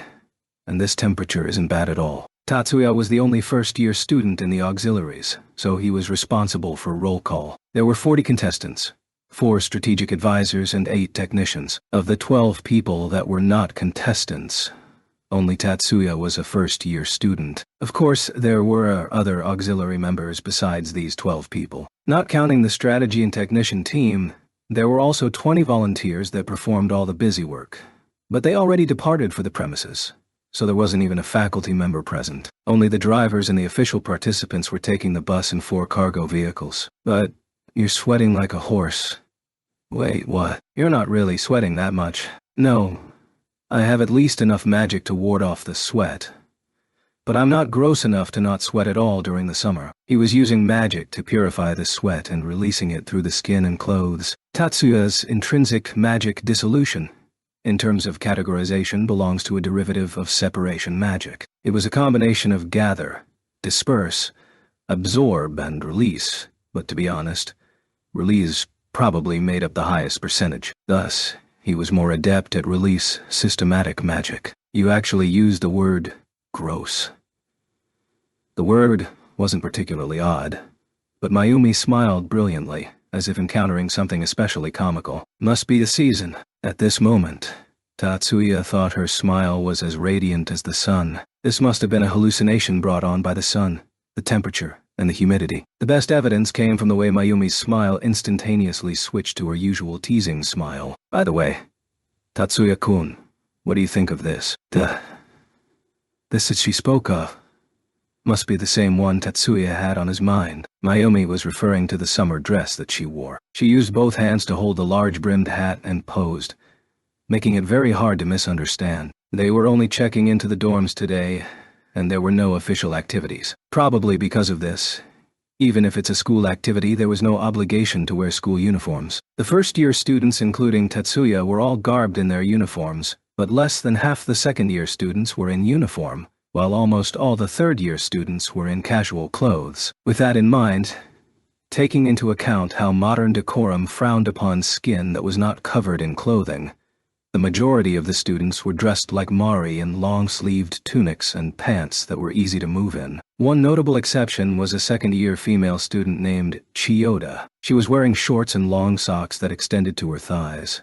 It was hard to tell if it was a wardrobe suitable for summer. As for Isori, Chiyoda seemed to have forced him to wear pants that only extended to mid-shin with longer socks as well, just as if they were a couple, which, in fact, they were. Among this group, Mayumi's appearance was very conspicuous. As a matter of fact, she was extremely conspicuous. Both her arms and shoulders were revealed in her summer dress. The length was also above her knees. Her bare legs were matched with a pair of high-heeled sandals. Her skin was lightly browned, probably because she applied an anti-UV and infrared protection layer. Taking this into account, she technically wasn't revealing anything, but this skin coloring only serves to help people think that she had been sunbathing. It suits senpai very well. A daring summer outfit embroidered with flowers truly suited Mayumi perfectly. Is that so? Thank you. The surprised tone coupled with a bashful expression was also a killer combination. If only you were slightly embarrassed while complimenting me, then that would be perfect. The young lady, who was 2 years older than Tatsuya, extended both arms straight onto her hips and leaned forward to look upwards at him. Though petite, she still possessed average measurements around the bosom and, once squeezed by both arms, a lovely cleavage could be seen. At this point, it almost seemed intentional. Looks like a lot of hard work. Presently, Tatsuya had no way of knowing what pressing business had detained Mayumi, but she most likely accrued considerable stress. President, it's time to go. Please catch some shut-eye during the ride. Tatsuya chose to explain himself this way. Wait. Tatsuya-kun, have you misunderstood something? Tatsuya's attitude suddenly switched to a comforting one and, combined with his compassionate gaze, threw Mayumi for a loop. Seriously?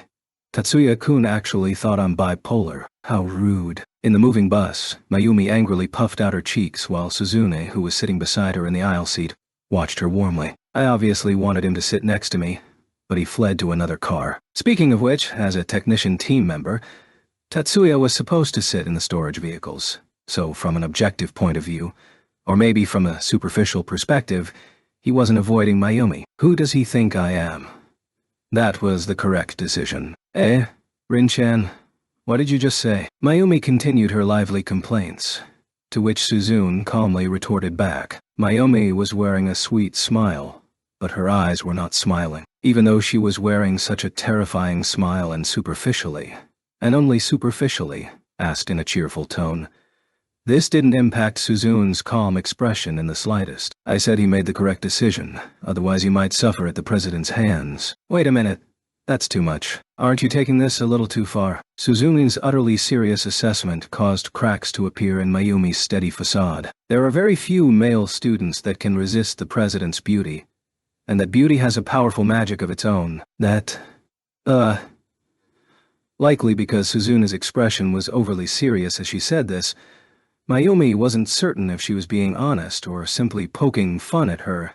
However, for someone who aimed to be a magician to say beauty has magic, this was most likely a joke at her expense. Still, I hear that Shiba-kun excels at nullifying other people's magic, so the president's magical appearance cannot entrance him. Even if she only heard the sound, Mayumi knew for some reason that Suzune said magical appearance and not magic eyes.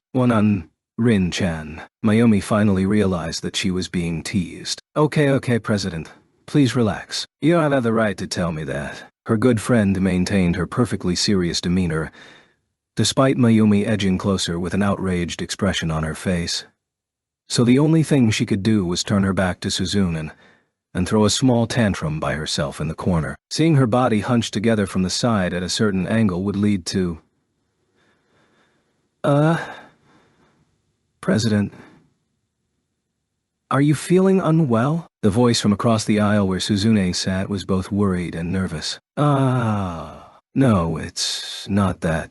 For Mayumi, this was an unexpected misunderstanding. As she was hesitating, Hattori, who had specifically come over to check up on her, misinterpreted the situation even further. Or rather, her reaction simply reinforced his preconception. Shiba mentioned earlier that the president looked tired. Looks like he wasn't far off the mark. If that guy knew where the boundaries were... No, this isn't the time for that subject. Hanzo-kun, I just said. I'm not feeling sick. I know the president doesn't want us to worry, and I understand that I should respect that. But forcing yourself beyond your limits wouldn't do us any favors. Hattori was completely serious.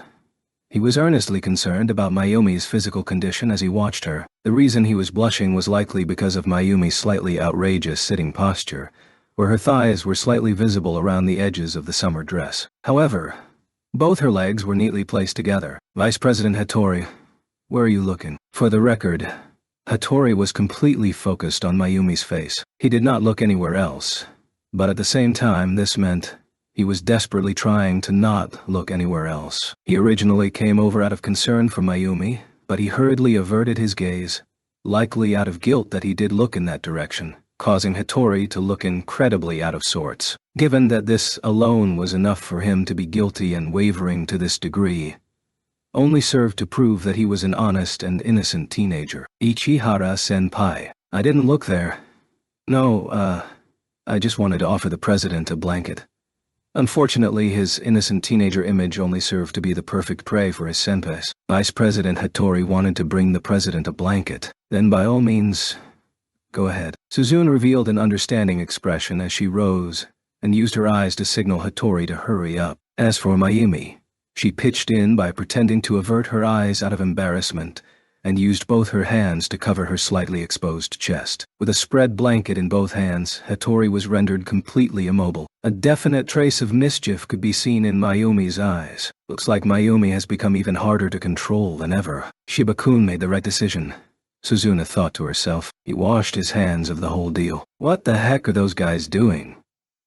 Hattori was frozen in place. Mayumi was watching with expectation dancing in her eyes, and Suzune was calmly watching from the sidelines. This awkward three-way caused Mari to sigh and comment in a helpless tone. As usual, Hattori was dancing to Mayumi's tune. After verifying this, Mari sat back down after rising from her seat.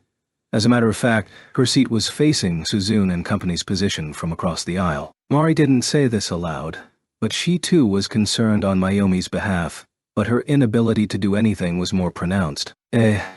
Just like old times. Mari secretly suspected that Hattori was under a lot of stress due to Mayumi's constant teasing, which in turn brought about his harsh attitude towards Course 2 students, and that led to Mayumi's headaches. Regarding her vice president's actions and created a vicious cycle. This was something that did not sit well with her. That being said, Mari also knew that Mayumi's stress level was far heavier than hers. Mari's family boasted considerable history. Rumor said that they were descended from General Watanabe Tuna from the peaceful eras, although no one knew if this was true, but based on the current standings, they were barely on the fringes of the 100 families. Mari didn't know if it was because of a mutation, if her genes skipped a generation, or she simply didn't inherit the bloodline, but at any rate she was the only one in her family with vaunted magic talent. Thus, even though her family had great hopes for her, Mari didn't have to concern herself with the family rivalries that were abundant in magical society. On the other hand, the Seguza and Yotsuba families currently dominated the upper echelons of the 10 master clans. And while Mayumi wasn't the next head, she was still a direct descendant and the eldest girl.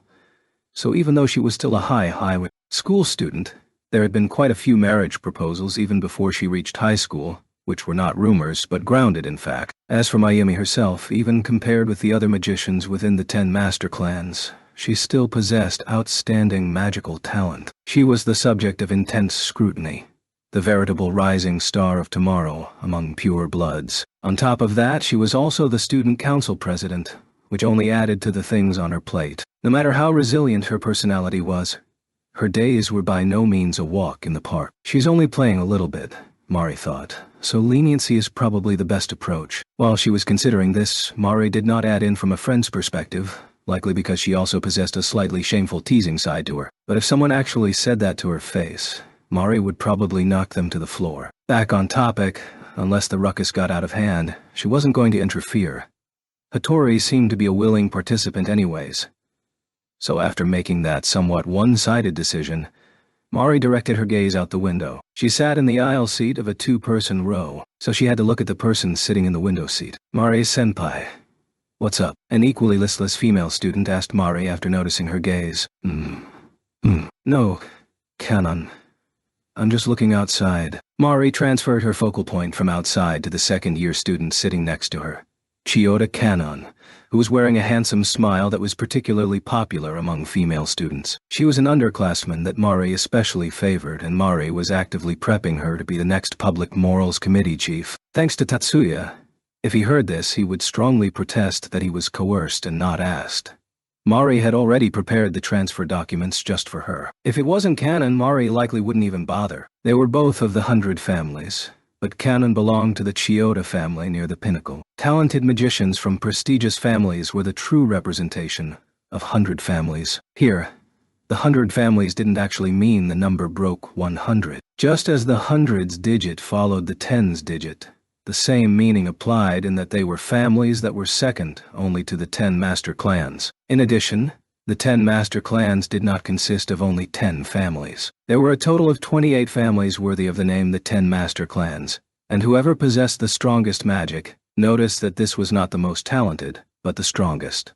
The top 10 would be collectively known as the 10 master clans. Mayumi's Segusa family always boasted a large number of talented magicians, whereas the Yotsuba family possessed one of the strongest magicians in the modern era. The demon lord of the Far East, the Midnight Queen, Yotsuba Maya, was the current head of house, which caused both families to be acknowledged as the twin aces of the 10 master clans. Currently, the 10 master clans consisted of Ichiju, Futatsugi, Mitsuya, Yotsuba, Itsuwa, Mutsusuka, Sagusa, Yatsushiro, Kudu, and Jumonji, which just happened to number from 1 to 10 chronologically. However, this was the first time this had occurred since the 10 master clans had been formed, and there have been situations where 1 or 2 numbers were either duplicated or missing altogether. The strongest of the strong became the 10 master clans, with the other 18 families as replacements, followed closely by the authentic 100 families. Kanon belonged to the Chiyoda family, which was one of the 100 families. Kanon's direct attack power rivaled Mari herself,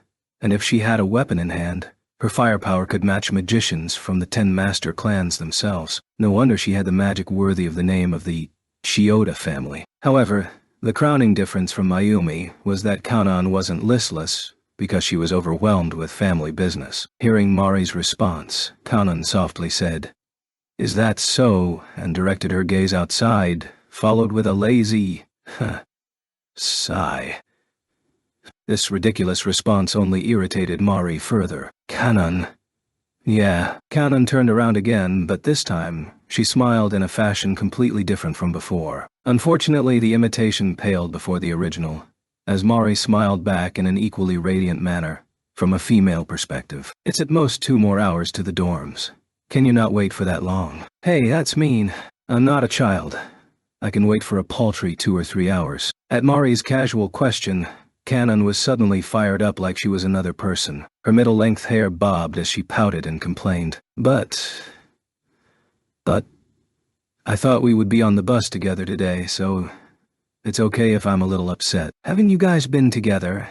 Even if you're engaged, counting the time you two have been together, that's probably longer than that pair of Shiba siblings, right? It's impossible to share a bus trip these days, so I was really looking forward to it. I mean, last year I was all alone. And when compared with siblings, of course engaged couples share more time together. Really? Of course. On puffing out her chest, which was slightly insulting and not altogether flattering, declared this, to which Mari secretly sighed again. This underclassman was usually decisive and dependable with a strong and active personality, which were qualities Mari admired in the young lady, but every time, the moment she gets to Isori, it's like she's someone else entirely. Speaking of which, why does the technician team have to hitch a different ride? It's not like they can do anything during the ride, so why are they in a separate car? This bus has enough seats for all of us. And even if that wasn't the case, we could still charter a double-decker bus. Kanon seemed to have seized upon the proper venue and started to loudly vent her frustration. At this, Mari could only sigh again. On the bus, there was another young woman who also shared Kanon's displeasure. This young lady did not make a fuss like Kanon, which only served to increase her friend's trepidation. Miyuki, would you like some tea? Hanukkah, thank you. However, I'm sorry, but I'm not thirsty right now. I'm not like Anoi-sama, who was ordered out into the hot sun to stand watch. Her voice was both calm and gentle, just like the chill that someone would feel upon gazing at the fine layer of frost that covered the landscape. You're right. Hanukkah quickly agreed as someone on the other side of the aisle sharply nudged her flank. Why are you reminding her of her brother? It's not like I meant to do that. Hanukkah and Shizuku weren't telepathic, but were still able to communicate with their eyes, because maybe they both wanted to do something for the silently fuming Miyuki. Seriously. Since we know who was going to be late, there was no reason for him to wait outside the bus. Why is Anoi-sama always doing so much? Miyuki finally started to mutter aloud, which only increased the terrifying tension around her. Hanukkah wanted to flee. At the very least, she wanted to switch places with Shizuku, but if she switched seats at this juncture, she would surely incur Miyuki's wrath. Scratch that. Miyuki wouldn't actually do anything to her friends, but the dangerous feeling surrounding her was enough to cause people to let one's imagination run wild. Speaking of which, the first-year female student sitting next to Shizuku Waswa, huddled in a ball and keeping her eyes glued outside. And he's sitting in a tiny storage vehicle crowded with equipment. At least during the trip, I had hoped Anoi-sama could get some proper rest.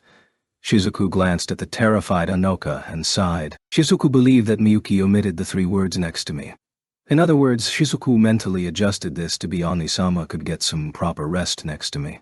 But she said something completely different. Still, Miyuki, this is where I think your older brother is amazing. Shizuku took the opportunity of starting a conversation to switch seats with Honoka.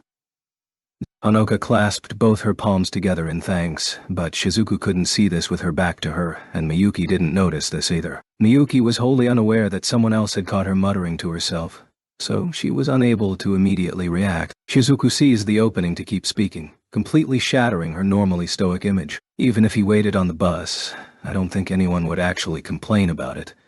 But your brother dutifully fulfilled his mission to verify all contestants had boarded. It's true that this seems like an unimportant chore, but he didn't take this boring task lightly and was able to maintain his composure even though something unexpected happened, which isn't easy at all. Miyuki's brother is really amazing. It was thanks to Shizuku's personality that she was able to say such a mushy comment aloud. Honoka was more the type to think those thoughts in the privacy of her mind. You're right.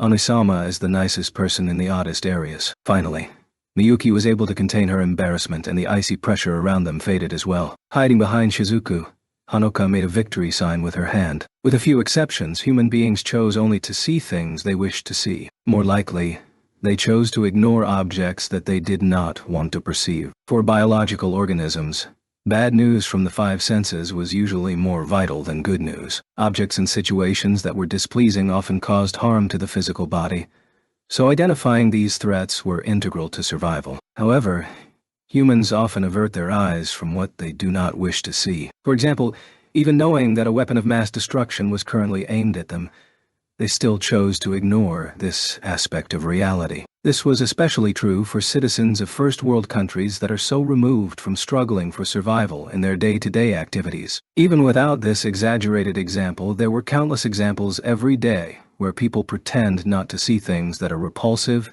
and pretend that they didn't exist, such as the sheer killing intent emanating from a beautiful young lady. Miyuki, who had returned to her usual serene grace, was surrounded by male students, who, until this moment, did not dare to approach. Miyuki was gorgeous enough to cause anyone to stop in their tracks, so no one dared to crowd her too much. But whenever an opportunity presented itself, someone would immediately try to strike up a conversation. The majority of these offenders were first-year students, with the occasional second- or third-year student. Finally, Mari couldn't stand it any longer and forcibly relocated Miyuki and the other two to sit behind her. Thus, with Miyuki and the now tranquil Kanon, much happier after venting, occupying the two window seats, Mari sitting beside Kanon, and Katsuto holding down the fort behind Miyuki, P.S.F. finally returned to the bus. Mayumi was sleeping soundly, likely satisfied after thoroughly teasing Hattori. While it was pleasurable to speak with people of the same gender, there was something missing. The two young ladies who shared this thought both absently watched the scenery passing by. So Miyuki and Kanon were the first two to discover the situation. "Watch out!" Kanon was the one who shouted out. Following her voice, just about everyone in the car looked out the window on one side of the bus. From the opposite direction, a large vehicle, this was a smaller bus used for leisurely pursuits, was sliding towards them on the ground, scattering sparks everywhere. Someone shouted that the tires burst. Another agitated passenger claimed that the tires fell off. There was no sense of danger in their voices. There was a central divider between the two sides of the highway, further fortified by a protective barrier. Basically, there was no way for the accident to spread over here. In their young and inexperienced eyes, this disaster on the other side was only something to stimulate them. A stimulation that lasted for 1 second. Someone shrieked, maybe more than one person. This was hardly their fault. The large vehicle suddenly spun as it collided with the central divider and, for some reason, flipped into the air towards them. The bus slammed on the brakes, sending everyone careening forward. The screams of pain were likely caused by the students who ignored the safety regulations and failed to buckle their seatbelts. The bus stopped. Thankfully, they stopped short of impact. However, the fallen vehicle was still sliding towards the bus while aflame. "Let me shove it back. Disappear." "Halt." Oh. There was no panic aboard the bus, which was something worthy of praise, but that only served to worsen the situation. Without warning, several instances of magic shot forward, and all tried to apply the phenomenon rewriting ability at the same time. on the same object. The only thing this would achieve would be to scramble all the magics against each other and do nothing to prevent the incoming disaster. You idiots.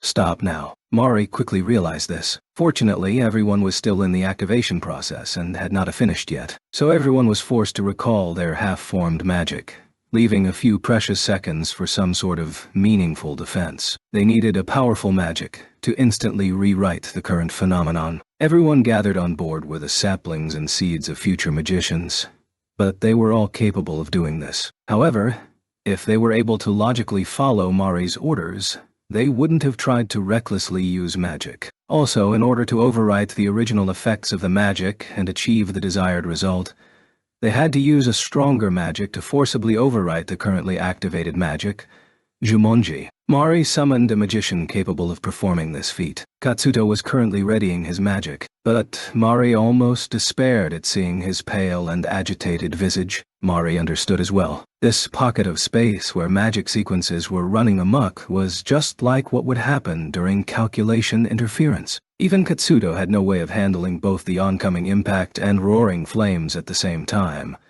"Leave the flames to me." The slim and beautiful figure of a first-year student rose near the window. Her magic was already prepped and ready. Seeing this, Katsuto immediately started designing the magic sequence for a fortifying barrier. Yet, regardless of how incredibly talented she was this first-year student able to use her magic in this veritable storm of science? For a second, Mari thought she was hallucinating. She was a magician fully capable of understanding magic, but she still questioned her own senses there. Just as Miyuki was about to invoke her magic with the flaming metal hulk bearing down on them, the rampaging magic sequences all disappeared in an instant. As if waiting for this moment to occur, Miyuki immediately activated her magic. She wasn't freezing the flaming vehicle nor cutting off the air supply to suffocate the driver, though in this case the chance that the driver survived was remote.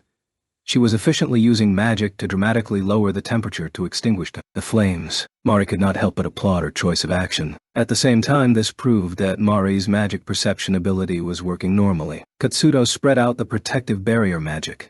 This was a movement-type systematic magic that creates a force field that renders any object that enters its boundaries immobile, causing the already ruined vehicle to crumple upon impact. Mari looked elsewhere when she heard the sound of impact.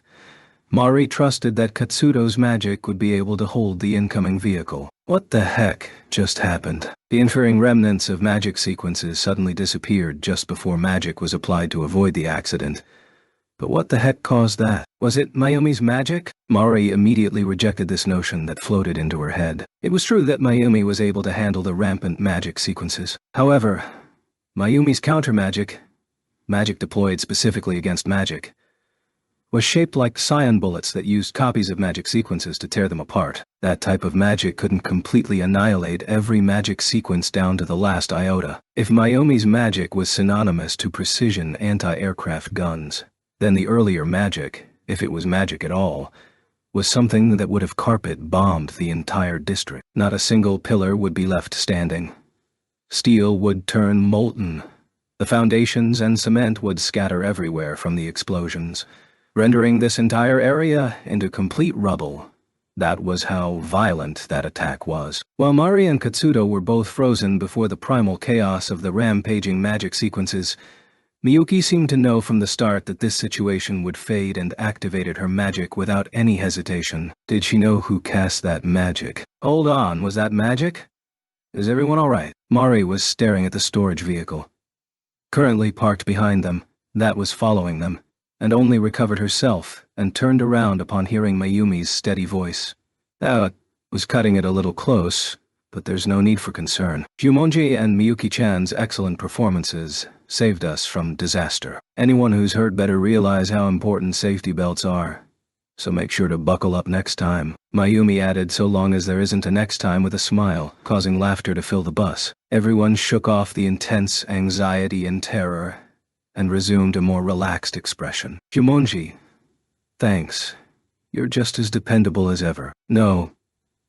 Thanks to the fire quickly being extinguished, I could focus solely on stopping the vehicle. Also, did Sagusa get rid of the rampant magic sequences? Hearing Katsuto's question, Mayumi's eyes drifted awkwardly. I only noticed after the bus stopped. Speaking of which, Mayumi was sleeping up until the moment of the accident. Katsuto also realized this, so he only raised an eyebrow slightly but made no further comment.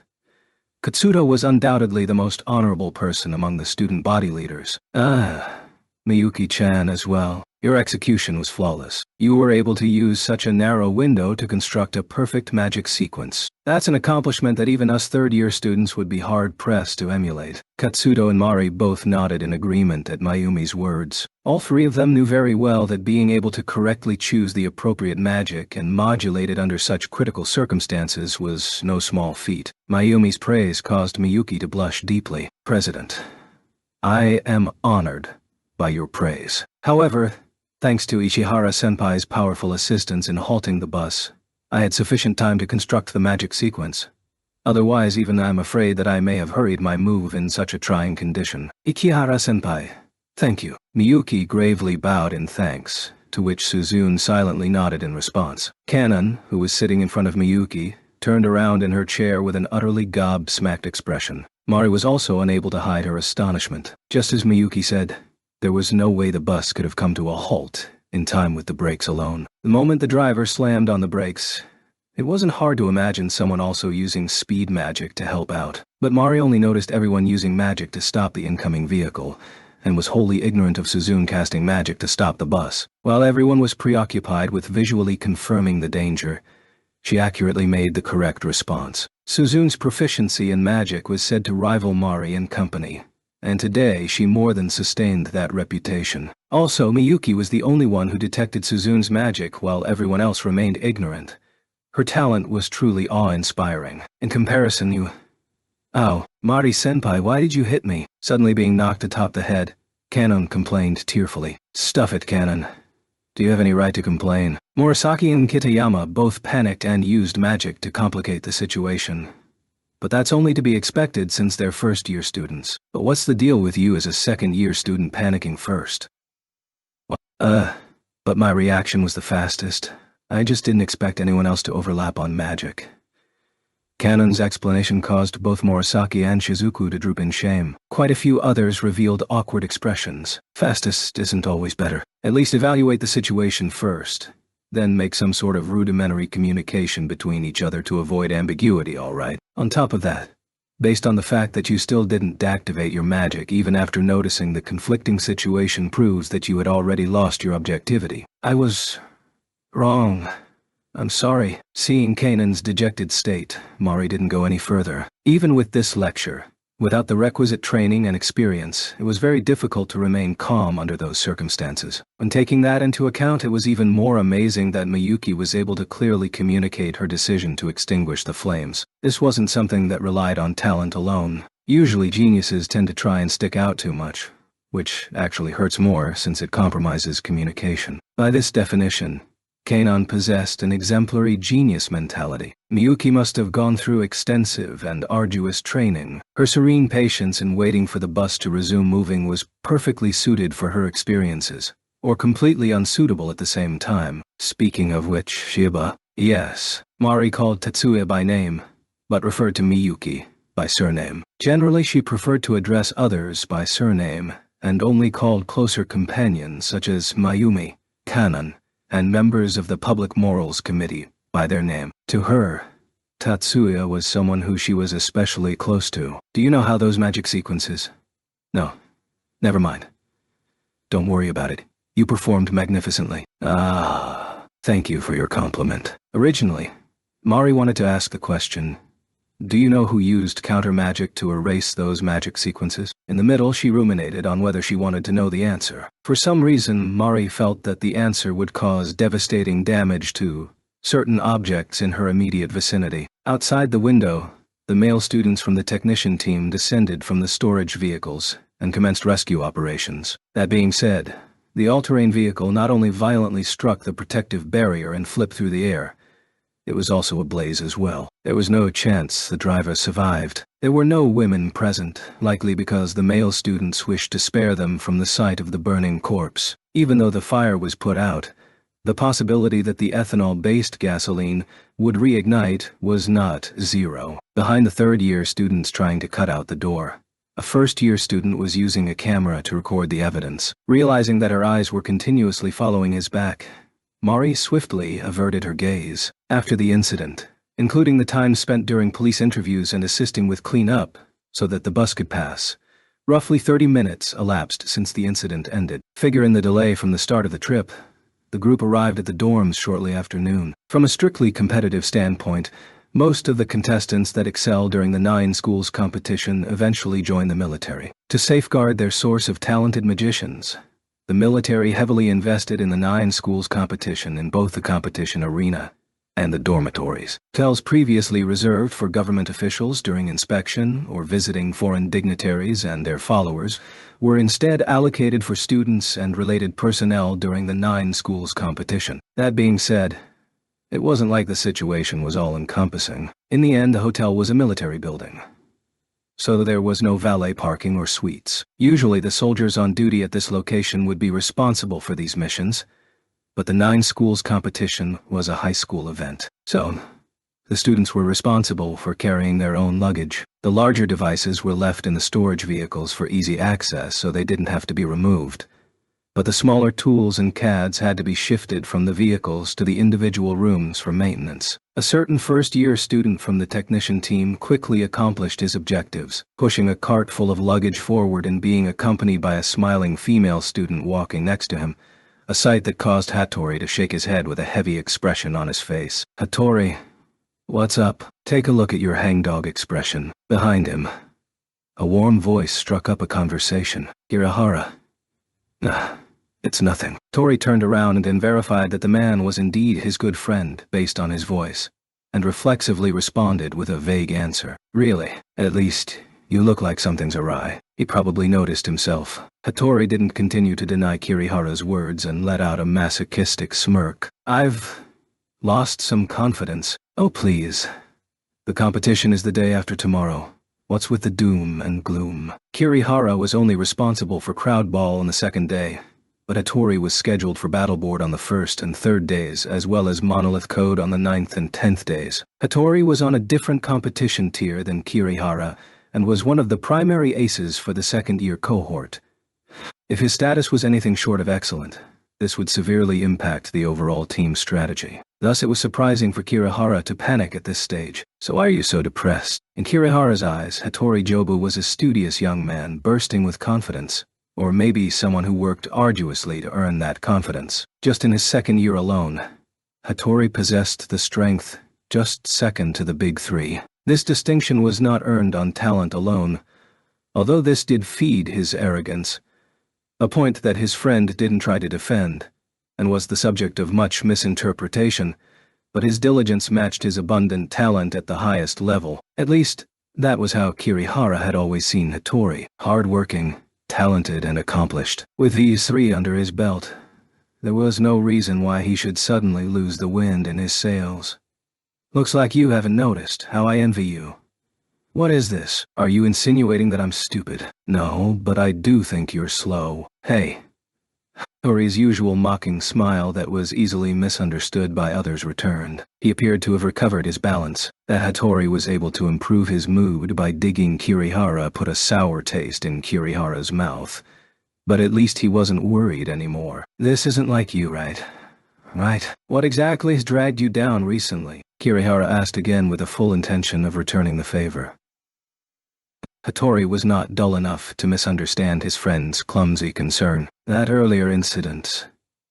That was too close." "Yeah, and if nothing happened, I think a lot of people would have been hurt or even lost their lives. But didn't the president and company handily deal with it? Isn't worrying about non-existent injuries a sign of general anxiety? This sort of reverse thinking is harmful to mental health." Kirihara's forthright comment caused Hattori to laugh lightly. "Kirihara, I really envy your ability to let it go, but that's not what I'm considering." Hattori stopped for a moment, then shook his head again. "At the time, I couldn't do anything at all. That's because if you acted without thinking, that would only worsen the situation. I think that holding back shows that you maintained a level head during a crisis." Kirihara's words were meant to be comforting and not superficial lip service at all. From his objective analysis of the situation, Hattori also acknowledged his words. Even so, Hattori's expression remained heavy. However, Shiba-san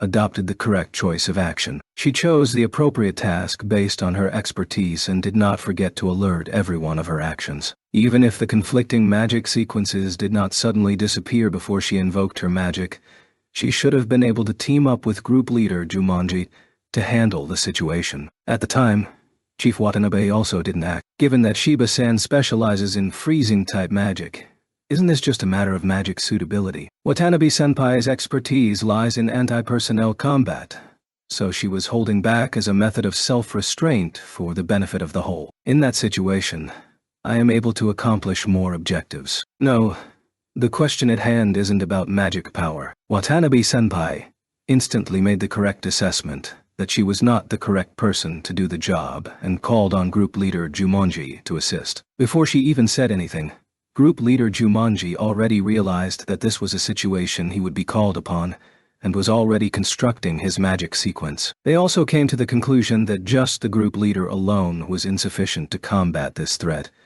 but didn't panic and use magic haphazardly. Shiba-san calmly determined what she could do and verbalized this to everyone. The problem is not just about strong or weak magic powers or the ability to use diverse or powerful magics or simply a technical issue, but as a magician. Are you able to use the appropriate magic in the right circumstances? Yes. The problem isn't magic's talent, but the magician's talent. There is no doubt her magic power is staggering, and on pure strength alone, there's an 80% chance I would lose to her. However, until today I've never worried about that point, because a magician's quality is not measured solely by the level of their magic power. But, when compared to my underclassmen, I am not only lacking magic talent but also in talent as a magician. This is thoroughly depressing. Hattori once more turned a glum expression while Kirihara adopted a "what am I going to do with you" look. That's a matter of life experiences, and that's where I think that pair of siblings are particularly special. Siblings. His evaluation was not on her but that pair of siblings, catching Hattori off guard and causing him to look at Kirihara in a quizzical manner. That brother of hers. I'm guessing he's offed someone before. Offed? Tori's incredulous voice carried a note of shock. Yes, he's killed someone before. And not just one or two people. You don't actually mean homicide, do you? You're referring to actual combat experience. He does give people that feeling. You know that my dad was in the Marines, right? Yeah. I remember he had been deployed to Tsushima Island several times. This felt like an abrupt change in topic. But Hattori didn't dwell on this point and continued with Kirihara's conversation. Dad was only a corporal, but on the other hand, because he was a low-ranking officer, he was deployed to the front lines where he got to know a lot of soldiers who spent their days in the trenches. Occasionally, some of Dad's old war buddies would come over to my house, and they give off a completely different vibe from normal people. Regardless of whether it's kenjutsu or shooting, no matter how much we train in combat tactics and martial techniques, the sheer killing intent given off by soldiers who have killed in the heat of combat differs from athletes that haven't. Do you know the details behind the incident in April? Another change in topic. Why did you bring this up? I heard that was caused by anti-magic terrorists. I only know that the terrorist cell was cleared out by Jumanji. Tori was displeased with the abrupt change in direction but kept a lid on his annoyance. Instinctively, he felt this was all connected. Is that so? Then I can't go into too much detail. Although, since it's you, I think I can take it to this level. I was present at the suppression of the terrorists, as well as the Shiba siblings. Really? I can understand why you would ask that, but that's the truth. There, I think I saw Shiba. The older Shiba's natural instinct. Natural instinct. Compared to Kirihara's current words, his voice also carried a tinge of trepidation, which caused Hattori to immediately fire back a question. Yes, natural instinct. Or at least part of it. It was terrifying. He had the same quality the soldiers on the front line had, but his killing intent was several times more intense. Like a thick coating of killing intent, covering him like a great coat. He was dangerous enough to cause a shiver to run down my spine. Enough to make me wonder what a guy like that's doing in high school. Kirihara's mouth may have said this, but his expression seemed very agitated. There should be no way to hide his age. Hattori was feigning naivety. This slightly off-tangent impression was a better gauge of his astonishment than the expression on his face. This only goes to show that age doesn't equate to experiences. Kirihara could understand why his friend was so stunned, but because he had also been in the same position, he didn't make light of Hattori's tangent and only smiled wryly in reply. Hattori looked to ask again, but this time there was a blatant hesitation in his voice. Shiba-san as well. This hesitation was largely born from an unable-to-believe mentality. On the other hand, Kirihara seemed immune to this thought, probably heavily influenced by his girlfriend since spring, and answered his friend's question in a frank manner. I didn't witness exactly what the sister did, but given that the older brother was willing to bring her to the combat zone, she definitely isn't an ordinary girl. You know from today that the most beautiful rose has her own thorns. But not only that, she's probably more like the peacock that possesses both the sharp talons and malevolent beak, capable of hunting poisonous serpents, right? Pursuing her is like having a death wish. Ignorance is bliss. Ada. Kirihara's last two sentences weren't for Hattori's ears, but a subtle hint for the hapless male student surrounding Miyuki on the car. But I never thought that the Hattori with that kind of personality would say something like this. Hattori was still digesting all of this information while Kirihara sent a bemused smirk his way. What do you mean? The hidden meaning behind Kirihara's smirk rubbed Hattori the wrong way, prompting his displeased rejoinder. However, Kirihara's delighted smirk was not diminished in the slightest. A magician's quality is not measured by their magic power alone, eh? Wouldn't the president be very pleased upon hearing that you personally said those words? Huh. Hattori glared darkly at Kirihara. Yet, Kirihara maintained his bright smile. No, thanks to Hattori's overreaction. His smile grew even wider, which caused Hattori to be the first one to turn aside. Let's table quality for the moment. But magic power is definitely not the only indicator of strength. Hattori took a step forward without any warning at all, clearly signifying his intent to leave Kirihara behind. Still, Kirihara ignored this blatant protest and followed Hattori's footsteps as he continued. The difference between blooms and weeds lies in the difference in technical scores on the entrance exam. Certainly there are Course 1 students who progress rapidly, but there are also people stagnating as well. Take Chiyoda, for example. She's completely different than her arrogant self last summer who rested her laurels on talent. The Course 2 students are the same, and so long as they don't self-destruct, surely some of them would become stronger. No, this isn't pure speculation. There are quite a few capable guys in Course 2 right now, and doubly more so in this year's batch. Oh, by the way, I'm not saying this just because I lost to the older Shiba. Hattori's shoulders shook violently. Seeing this, Kirihara thought, all right. This guy also got his ass handed to him on a platter. At any rate, I admit that he's stronger than me right now. But even if that guy's approaching cheating levels in terms of strength, I don't plan on always admitting defeat. I will continue to train myself and triumph the next time I challenge him. If I give up solely because I'm not as capable now, then I'm always a loser. Currently, many Course 2 students give up because they're not as capable as others.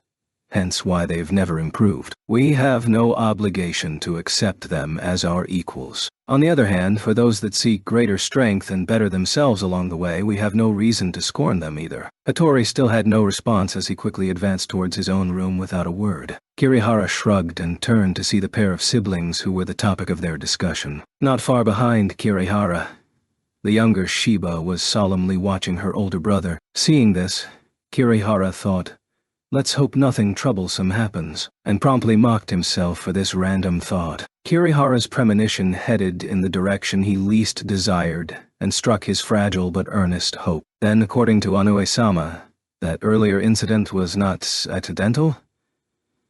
His sister frowned as she asked this question, to which Tatsuya subtly nodded in reply as he pushed the cart forward. The vehicle's trajectory was too unnatural, and the investigation yielded the expected results. There were remnants of magic left on the vehicle. Tatsuya modulated his volume to avoid eavesdroppers, and Miyuki emulated her older brother's soft tones. But I didn't see anything. While the literal meaning of those words were a denial, Miyuki never doubted her brother for a moment. She had a front row seat to the accident from the start, and until the last moment, she never felt a trace of the other side using magic. Her brother was different. Miyuki could only see the present, but all of the past were within her brother's purview. Miyuki knew that if her brother had determined that there were remnants, then that was the truth of the matter. At the time, they used small-scale magic within the tightest time frames possible, which is a high-level technique designed to avoid leaving remnant scissions from the magic sequence at the scene. Our opponent was likely an agent who had undergone specialized training, which is all the more pitiful given that he was a sacrifice. Sacrifice. That sentence had an ominous meaning, causing Miyuki's voice to be weaker than she intended. Magic was used 3 times during the incident. First, the magic that burst the tire. Second, the magic that caused the vehicle to spin. And the last to apply force diagonally upwards in order to use the protective railing as a launch pad. All 3 were cast within the vehicle in order to hide the fact that they used magic. In reality, most of the magicians on hand didn't detect this, including you as well. At the time, I was also unaware. That's how well this was played, especially the last technique. For the magician to be aboard a spinning vehicle and still be able to pinpoint the exact moment of impact with the railing must have required intense training. Then, the one who used magic was... the culprit is the magician in the driver's seat. In other words, a suicide attack. Miyuki stopped short and lowered her head. Her shoulders were slightly trembling. How despicable.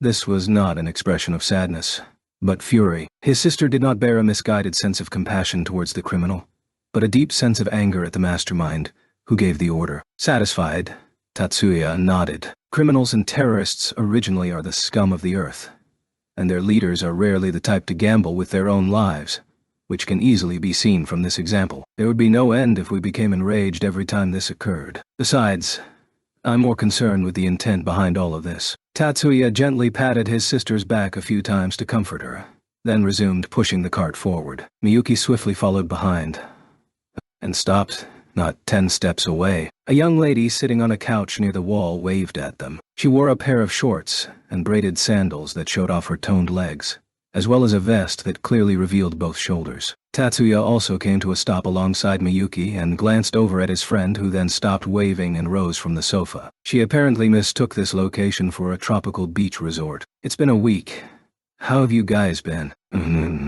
Not bad. Speaking of which, Erica, why are you here? To cheer you guys on, of course. After a short exchange of greetings, Miyuki asked in a bewildered manner, to which Erica replied frankly. Of course, Miyuki anticipated this sort of answer but was also unable to accept it. But the competition starts 2 days from now. Yep, I know. Erica's personality veered towards that of a mischievous child who delighted in teasing others, often making it very hard to get to the point. Miyuki, I'm leaving first. Erica, see you around. Tatsuya immediately elected to abandon further questioning and, leaving Miyuki and Erica in the lobby, moved the overflowing pushcart towards the room reserved for the technician team. See you later. Hold it. At least, let me say hi. Sorry, the senpais from the technician team are waiting for Ono-sama. So why are you here 2 days early? Miyuki apologized on behalf of her brother before asking further. Tonight's the meet and greet. Right.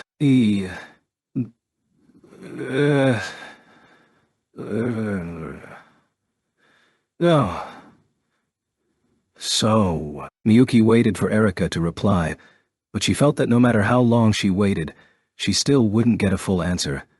So Miyuki was forced to change the subject. I should probably caution you. Unrelated personnel are not permitted access to the dinner, and that includes students. Don't worry, we got that covered. You said, Erica, the key to the room. Hey, Miyuki-san. Miyuki wanted to ask you said something about having it covered, but was interrupted by a voice of an approaching young lady. Mizuki, you came too. Miyuki-san, good afternoon. What is it? Mizuki heard Miyuki questioning Erica and warmly greeted her, but noticed that Miyuki was staring at her in place of a greeting, causing her to smile awkwardly. Quite conspicuous. Really? Mizuki glanced at herself uneasily. Today she was wearing an upper garment with thin shoulder straps plus a skirt that was several inches higher above the knees. For some people, she was probably more tempting than Erica. On first impulse, Miyuki thought something like, did everyone mistake this for a summer resort? Who?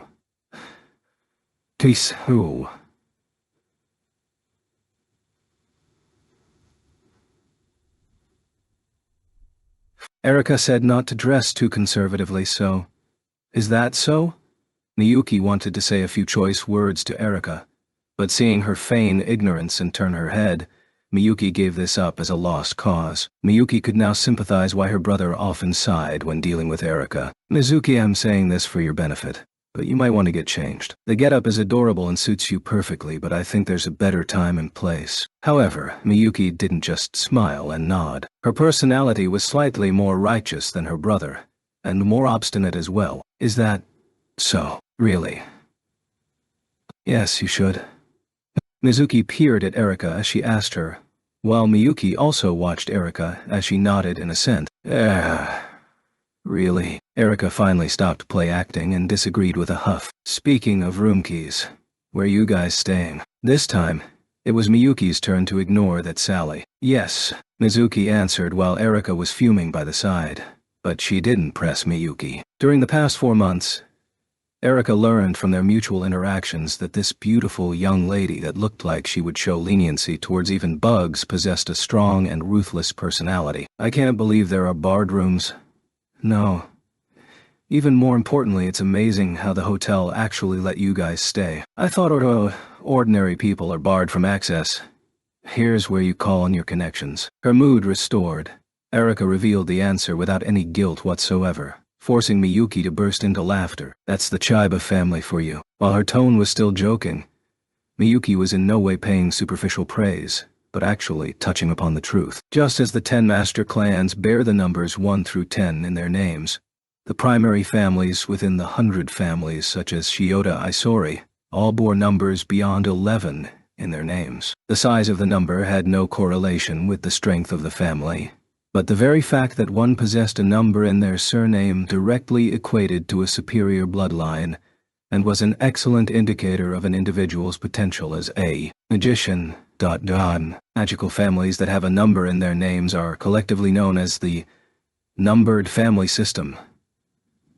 This is only one way of estimating ability. Even in First High Student Council, only Mayumi herself came from the numbered family system. Erika came from the Chiba family, which was one of the primary families within the numbered family system. The Chiba family was renowned for using personal speed and weight magic in close quarters combat. The Chiba family's strength lay not in the fact they could adeptly use spells, but in the new system they pioneered for the training and development of close combat magicians. Presently, of the magicians serving as policemen or infantry in the military, it was rumored that half of them were directly trained under the Chiba family system. This was the case for the Navy and Air Force as well. Any unit that could encounter close combat situations often petitioned the Chiba family for training. If solely dependent on connections within active duty troops, the Chiba family's influence may eclipse that of the 10 master clans. But is that okay? I thought Erika loathed using the family as backup.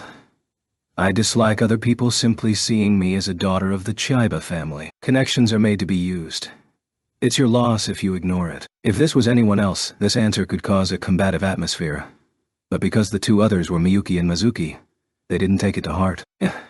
You're right. Now, I should go organize my luggage. I don't know how you guys are a part of this, but I'll see you at dinner. Miyuki walked towards the elevator with Erika waving at her and Mizuki looking on. Hey Erika, can't you carry your own bags? Shibata-san, I have your baggage over here. I apologize for bringing it without permission, but there were too many people at the counter. Halfway there, Miyuki heard 2 young men call out to Erika and Mizuki. One of the voices was familiar, but the other was completely foreign. So it wasn't 2 girls, but 2 pairs of men and women. Miyuki secretly smiled without stopping or turning her head. Speaking of which, why is it that Miyuki's bus arrived 2 days before the competition begins? That was because of the banquet being held in the evening. Since this was a high school event after all, no alcoholic beverages were served. The buffet-style banquet without any pre-arranged seating for the contestants about to battle it out was almost like a miniature opening ceremony. Compared to the festive aura of the previous years, anxiety reigned supreme this year. In reality, I really didn't want to attend.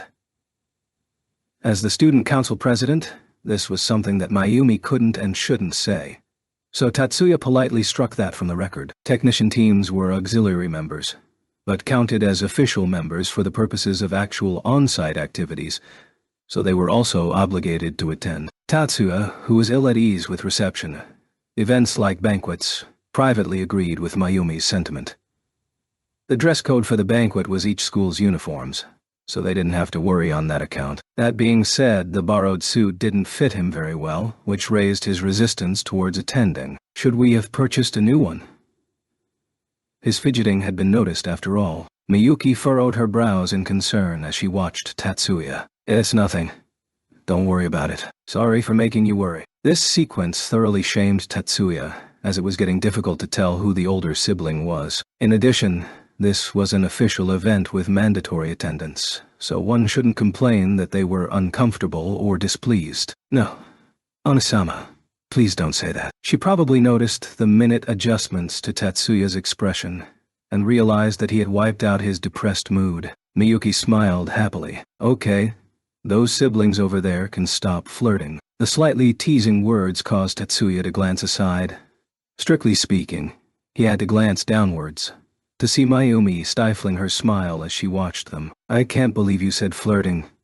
What's this? On the internet, Tatsuya had read that some young women have been afflicted with a malady that causes them to see all interactions between different genders as romantic interactions. Truth be told, Tatsuya had several people around him suffering from the same illness, so he really didn't want to broach that subject. However, Mayumi seemed to be up to her old tricks and only wanted to needle him a little. Tatsuya had long since accustomed himself to not receiving a straight answer, but still used his eyes to prompt Mayumi to respond. But Mayumi's gaze wasn't resting on Tatsuya, rather on someone beside him. At the sight of her trying not to burst out into laughter, Tatsuya followed her line of sight and... Miyuki, why are you so embarrassed all of a sudden? His sister ducked her head in shame. Everyone, let's go. Mayumi retracted her teasing attitude and urged everyone onward, her mood excellent for some unknown reason. On some level, Tatsuya was irritated that he had turned into a device for mood improvement. But, upon seeing Mayumi's retreating F-figure move away with light-hearted footsteps, he suddenly thought, forget it. Of the people participating in the 9 schools competition, there were 360 contestants alone, and over 400 members if the auxiliaries were added in. On the surface, the attendance of all members is mandatory, but there were many who found some reason to decline. Even so, this was still a large-scale fellowship event that well exceeded 300 people. The meeting area had to be large enough to accommodate the large number of guests and servants. As expected, just the hotel's employees and the support from the local base were not sufficient to cover everything. There were also many temporary employees that were obviously teenagers specifically hired for this event walking around in servant uniforms, which was not surprising in the least. However, finding a familiar face among these temporary employees definitely constituted a surprise. After a short keynote speech, thankfully this speech was short enough not to induce boredom, Tatsuya immediately headed for the dining area when a familiar voice rang out behind him. When a familiar voice asked, "Would you like a drink?" Tatsuya turned around to find Erika holding a serving tray carrying drinks with one hand. So that's what you meant by having it covered. Ah, you heard from Miyuki. So, surprised? Very. Very. Erika flashed a pleased smile while Tatsuya had no excess processing power to come up with a witty retort, so he merely nodded in response. I can't believe you actually infiltrated here. Belay that. It's just like you to do this. After all, that's just what this kind of place is. Even if they hired hourly interns, they wouldn't easily hire high school students. Other than that, there's an age restriction as well. Even with a banquet where alcoholic beverages are forbidden, they wouldn't relax the restrictions either. Actually, most of the servants and waitresses circulating the area looked to be in their 20s. He should probably say, as expected of the Chiba family. But she appeared to have used her connections in the wrong place. By the way, what's up? Never mind. Tatsuya's tone was muddled, which was entirely unlike him. After all, it's probably impolite to say, by the way.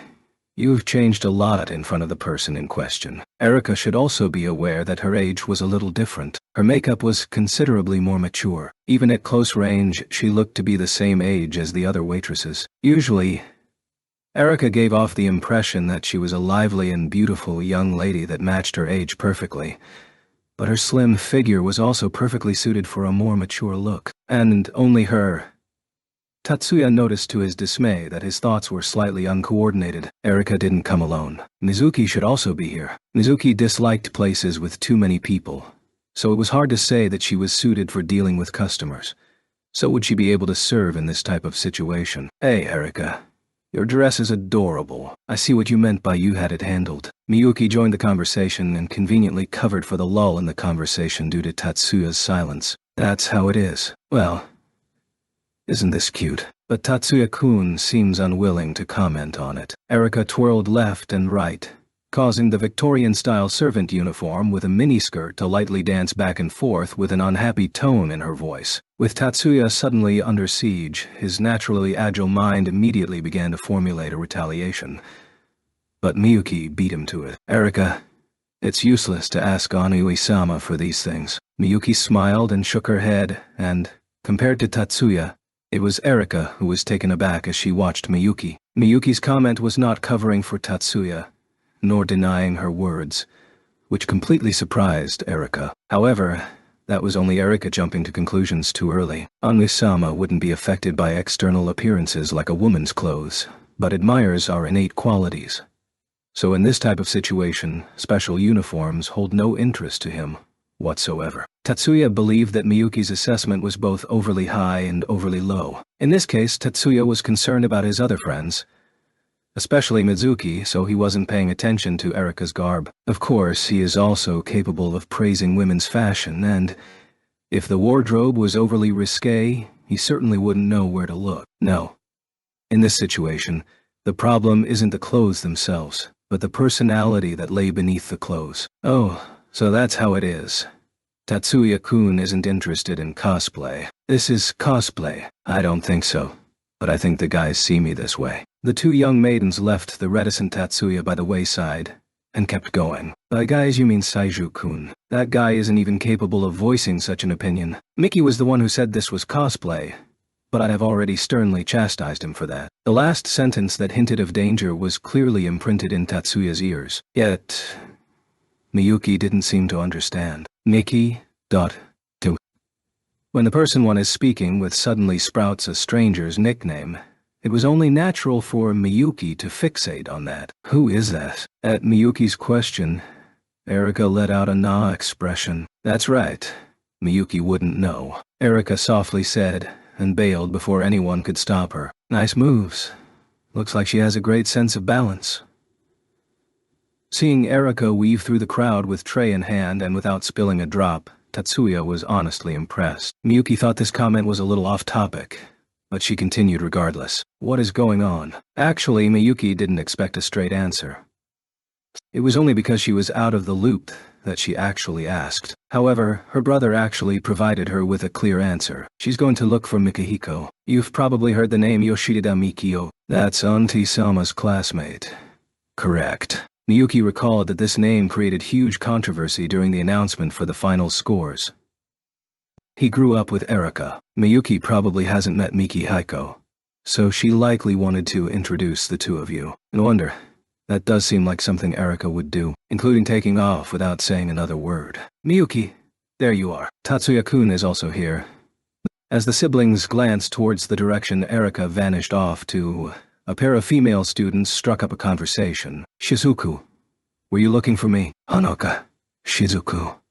You two are always together. Speaking of which, Tatsuya had always seen the two of them moving in concert, so this question was only out of curiosity and had no intent of probing deeper. That's because we're friends, so we have no reason to be apart. That's right. Shizuku answered without any sense of shame, which caused Tatsuya to chuckle wryly at his foolish question. Starting last month, Tatsuya started to refer to the two of them by name. The one who demanded he do so was Anaka, but from Tatsuya's perspective, he was pressured into accepting by Shizuku's overpowering silence. And the others. Miyuki was the one who asked, but her tone was slightly odd. Over there, in the direction that Hanuka pointed, a crowd of male students quickly looked elsewhere. The first-year female students in the representation team also stood frozen in the same place. They probably want to approach Miyuki, but want dare with Tatsuya-kun lurking nearby. What is this? Am I a watchdog now? Shizuku's speculation elicited a helpless sigh from Tatsuya. There was a high chance she was correct, so he couldn't just laugh it off. Everyone must be in the dark about how to approach Tatsuya-kun. Honoka's words were meant to be comforting, but Tatsuya knew this was highly possible. He was self-conscious of the fact that he was an outlier. Usually he was the one who should initiate contact with others, but bullshit. Everyone here is a student of First High and also on the same team. This bombshell was dropped by a new voice. Chiyoda-senpai. Kanon joined Tatsuya's group with a glass, without alcohol of course, held in one hand. Also holding a glass, Isori was following right behind her. Kanon, even though they know better, the body still refuses to obey. That's just human nature. That kind of obstinacy is only allowed in certain venues. Kanon and Isori referred to each other directly by name. After all, since they were already engaged, doing so was perfectly natural. Both of you raise good points, but currently there is an even easier solution. Tatsuya suspected that both of them were also busybodies, but if he got dragged into a debate over such a trivial subject, he would be quite unhappy with himself. Unwilling to interfere with the couple's conversation, Tatsuya sought to deal with this as soon as possible. Miyuki, you should meet up with the rest. Teamwork is very important. But, Onisama, see me in the evening. The only roommate I have is a machine. Basically, contestants and auxiliaries are assigned double rooms, but Tatsuya is the only first-year student, and of course 2-student to boot. Therefore, Mayumi made this decision so there would be no cause for concern, and where he'd be responsible for watching the machinery, and assigned a 2-bed, double room, 1 person in a double room, for Tatsuya to stay. Onoka and Shizuku too. Drop by if you have the time. Miyuki was still somewhat peeved, but she knew very clearly why Tatsuya said this. I understand. Then, Onoi-sama, see you in the evening. We'll call upon you a little later. See you later. Miyuki, Honoka, and Shizuku answered in sequence. Tatsuya felt a displeased gaze sweep over him as he smiled and waved goodbye to the 3 of them, forcing him to turn around. What a mature interaction. But I think that's only delaying the issue. Tatsuya and Kanon's relationship did not exceed that of casual acquaintances. Kanon had no reason to comment on Tatsuya's personal relationships, but Tatsuya knew Kanon spoke up out of chivalry. So he opted to face this directly. Delaying is fine. That's because this question doesn't need to be solved immediately, and time is the best solution to some problems. Kanon wasn't able to reply, but given her unwilling expression, this young lady was not the type to give up easily. Kanon, Shiba-kun is right. Speed is not the best solution to everything in the world. Still, you are definitely lacking some youthful airs. Isori's comment was meant to break the ice, rather than directly help Tatsuya, but was ruined by someone else cutting into the conversation. Mari-senpai. Towards Mari, who had just entered the conversation, Tatsuya didn't refute her words and merely nodded. Isori, Nakaju is looking for you. Yet, Mari seemed to have taken Tatsuya's reaction in account ahead of time and quickly got to the heart of the matter. Looks like she wasn't here just to mess around with him. Excuse me. Where is Nakaju-san? Storage vehicle #1. The VIPs are about to speak, so quickly finish what you need to do and drag Nakaju back here. The unimportant VIPs are one thing, but it would be terrible for the school's reputation if we missed the Patriarch's words. That's true. I understand. Mari-senpai, we're heading out. Isori followed his orders and quickly departed the premises with Kanon naturally on his heels. Seeing the 2 of them leave, Mari turned around to face Tatsuya. Looks like the measurements are perfect. Just a little tight under the arms, Mari commented as she took in the suit that Tatsuya was wearing, and Tatsuya responded while looking down at himself. Nothing we can do about that, since this is a backup. Even if the measurements are the same, there's no way to take all the individual differences into consideration. If you wore a larger size, the waist would look terribly large. That's true, so there is nothing I can do. Mari's words sounded like she was smiling wryly while her tone sounded like she was shrugging, although she didn't actually make those motions. So Tatsuya mirrored her as well. Wouldn't it be better to purchase a new one? There was no ill intent behind Mari's words. It's too wasteful to buy a new suit only to wear it twice. If this was a cloth emblem that could be removed when worn, then it would be fine. But this... As he said this, Tatsuya glanced downwards at his left breast, at the emblem with the 8 petals. This was a meeting with other schools, so it was integral to identify one another based on school emblem. Hence why Tatsuya was forced to wear this uniform. Might not just be twice. There's the thesis competition in the fall, so there's no way of guaranteeing that you won't get promoted to course 1. Mari was smiling as she said this, but her eyes were dead serious. Tatsuya scowled as he replied, "Even if I am selected for the thesis competition, wearing my own uniform shouldn't be a problem. Furthermore, there's no way I can get promoted to course 1, because to this day there's no precedent or even a rule for it." Tatsuya's words drew a laugh out of Mari. "Precedent? I think your current status is already unprecedented, right? History has never seen a course 2 student like you, so you cannot deny the possibility by saying there's no precedent for it. Rather than saying unprecedented, you should aim to become that precedent and pave the way for future underclassmen like you."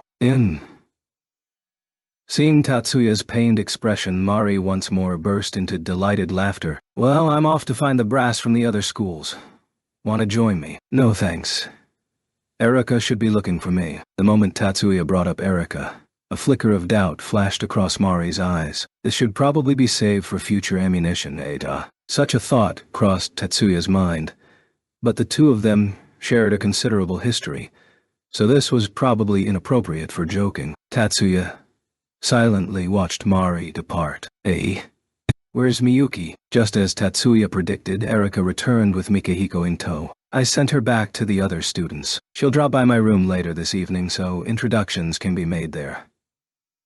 Okay. The first half of Tatsuya's words was directed towards Erika, the latter to Mikihiko. Rather than being one of regret, Mikihiko's reaction was more like a sigh of relief. "No need to force yourself."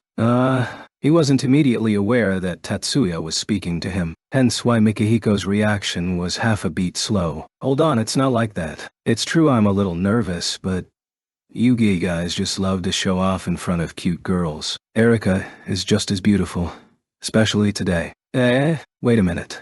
Stop that. So, towards the teasing Erika, Tatsuya struck first by using her own tactics against her, then urged Mikihiko onward. "Tatsuya, no.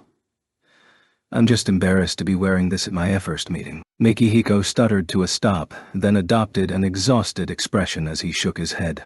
Hearing this, Tatsuya carefully scrutinized Mikihiko and Erika's uniforms again. Mikihiko was wearing a white-collared shirt, paired with a black bow tie and vest. Erika was wearing a black dress that swished back and forth with her white apron and headdress. Simply put, they weren't butler and serving girl.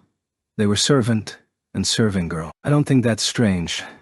Don't all the employees wear that? All the servants in the room were wearing similar clothes as Mikihiko. See, Miki is too self-conscious. My name is Mikiko. It was blatantly obvious from their tone and expressions that they had been down this road before. Mikihiko seemed very uncomfortable in his current suit. This was probably because he came from a traditional family and detested dressing up as a servant. Speaking of which, where are the other two? Tatsuya really wanted to know why they were working here, but ultimately decided against it. Do you really think Leo would be a good waiter? He should at least know how to control himself. Tatsuya tried to subtly defend his friend, but Erika's laughing expression didn't falter. Mizuki said she didn't like this uniform. Maybe she's like Miki in this regard. My name is Mikiko. Yeah, hi, rather peeved. Mikihiko voiced his protest, to which Erika casually agreed before turning back to Tatsuya. Owing to these reasons, the two of them are working behind the scenes. Leo is doing manual labor in the kitchen and Mizuki is in charge of the dishes. Tatsuya didn't know which reasons those were, but was able to follow Erika's meaning. Probably because both of them are good with machinery. Yeah, their appearances are very deceiving. In the modern age, no matter if it was dock work or dishwashing, manpower was very rarely directly applied. Including all the details, machines could replace all manual labor. Simply put, the two of them were responsible for operating the automatic systems in the kitchen. I was originally on support as well, so why did you call me out here? Possibly because Mikihiko was unlike Tatsuya in this regard. As the person in question, he was unable to understand why and also unwilling to accept as well. Didn't I explain many times that it must have been a clerical error? That's not an explanation. Okay. Stop fussing. We're only interns. but we're still on the clock. Look, the tray over there is empty. Erika, I'll get you for this later. Mikihiko left that behind as he walked over to the tables, but in Tatsuya's ears, those words weren't serious at all. Plainly, it was Mikihiko who forgot in the first place. Erika grudgingly said this as she watched him leave, but it was hard to decipher her mood based on her voice and expression. Yet, Tatsuya believed those weren't Erika's true feelings. I don't know if there are any ulterior motives, but shouldn't you go easier on him? Erika didn't seem to comprehend Tatsuya's meaning, so she took a while to respond. There isn't any real ulterior motive. But you're right. I am being a little spiteful. I knew that Miki wasn't good in this type of situation, but I still wanted to annoy him. I guess. He beats around the bush too much, which irritates me whenever I see him like that. Now I can understand why he can't smile openly, but I cannot acknowledge why he refuses to get angry. That is being stubborn to the extent of four-legged animals. How kind of you. Please stop. Tatsuya was simply sympathizing with her words without any other intentions, but was taken aback by Erika's unexpectedly fierce reaction. Didn't I just say I was being a little spiteful? Miki and I aren't here of our own volition. We're forced to be here by our elders. Even if I look like I'm being kind, in reality, we're just in the same boat. Her stubborn attitude was undoubtedly born of an obstinate heart. I'll skip the details. Not like I can do anything with the answers anyway, so I'll just pretend I didn't hear that. Tatsuya wasn't about to step into that minefield yet. Sorry, just don't ask. By the way, Tatsuya-kun. Erika didn't hold it against Tatsuya for not comforting her. What is it? Tatsuya-kun is very detached. Her tone and words were complete opposites of one another, and were not critical in the slightest. That was quite the abrupt change in topic. But I'm very thankful that you're so detached, I think. You're not too gentle, so I can safely vent all I want. Nor do you pity me, so I don't feel embarrassed. Thank you. The last two words were so quiet that they almost couldn't be heard. Seeing Erika flee towards the nearby tables, Tatsuya thought, everyone has their own troubles. For a buffet with no designated seating for upwards of 400 people, the cuisines could not be set in one central location. The buffet sprawled over the entire ballroom of the hotel's top floor, with 3 tables set by the 2 walls and in the center in the front, middle, and rear for a total of 9 tables. Cuisines suitable for teenagers were constantly being replenished on the serving tables. Historically, the students from each school usually congregated around one of the tables. That being said, only small fry were able to focus on eating, but the brass from each school weren't so relaxed. At Mayumi's signal, Miyuki bid farewell to her peers and moved with the student council. As Mayumi and Suzune were greeting the leadership from the other schools and engaged in ruthless spying, Miyuki was carefully scrutinizing her brother, who was watching Erika from behind them. She didn't make any noise or reveal any expression, but inwardly sighed. Miyuki esteemed Tatsuya more than anyone else. Not only did Miyuki respect Tatsuya more than anyone else, she also rated him higher than anyone else. She knew her brother wasn't perfect, but still believed that her brother was, on some level, superhuman. Miyuki also knew that her brother possessed many glaring flaws. One of these flaws was that he was unable to believe other people's goodwill towards him. This can be partially blamed on his dullness, in that he was unable to comprehend goodwill directed towards him. More importantly, Tatsuya honestly questioned why people would think positively of him. On some level, this was inevitable, because his own parents neglected to pour this emotion called love into him, and even personally stripped love from his mind. Miyuki knew it would take a miracle for her brother to return her feelings. Even so, seeing an adorable classmate, even in Miyuki's eyes, Erika was an undeniable beauty, display and almost affectionate. Miyuki believed this might be love. Towards him, Tatsuya still watched her go, behind that unyielding mask of logic, causing Miyuki's heart to ache more than be at ease. Miyuki believed that her brother didn't even notice the gaze she was directing towards him, or maybe he noticed that she was watching him. But Tatsuya definitely wasn't able to comprehend what feelings Miyuki was holding inside. Once she thought of this, Miyuki despaired, and grew more furious. This way, she must scold him sternly, in order to calm down. Her brother's overly dim personality would definitely be a stumbling stone on his path to developing meaningful social relations. Yes, this was for her brother, a scolding born of love. Beneath the beatific smile normally seen on statues, Miyuki made this decision. There was no way she could have remained ignorant of the looks she drew from her surroundings. But maybe no one could understand the real her. Mayumi and company were, on the outside, chatting freely with the student council members from Third High, who were likely the stiffest opposition to First High's campaign. In the rear, the first-year students from Third High were whispering to one another. If they were eavesdropping on their senpai's analysis of combat strength and strategy, then they would be worthy of the militant nature of Third High and even move their upperclassmen to tears. But, Ichiju, look, isn't that girl rad? Who the heck says rad these days? In which generation did you attend high school? Shut up, I wasn't asking you. So, Ichiju, what do you think? Why are you so excited? It's no use. That level of beauty is out of your league, so don't bother trying. Would you quit it? Even if I can't, Ichiju should be no problem, right? Because Ichiju's got the looks and brains and is a member of the 10 master clans to boot, surely we can get on his coattails, right? I'm amazed you can speak so brazenly with a straight face. In reality, they were conversing in this manner, which was very much like regular high schoolers. Misaki. What is it? However, the male student in the center of the group did not respond to the enthusiastic endorsement and focused all his attention on the female student in question. Instead of focusing on his charming visage, his handsome aura stood out and perfectly matched the description of a young and handsome warrior in the archaic fashion, standing near 180 centimeters in height with a thick set of shoulders, compact waist and slender legs. First-year student Ichijo Misaki of Third High was just as his teammates described, a man whose physical appearance was quite popular with the ladies. Misaki. Bewildered, Misaki looked towards the person who called his name. The other person was also a male first-year student from Third High whose build was well-trained but not overly tall. George. Do you know who she is? George was a nickname, as his outer appearance was thoroughly Asian, and his real name, Kichuji Shinkuru, was purely Japanese. Upon hearing Masaki's question, this student immediately replied without further consideration. Oh, I think you can tell from the uniform.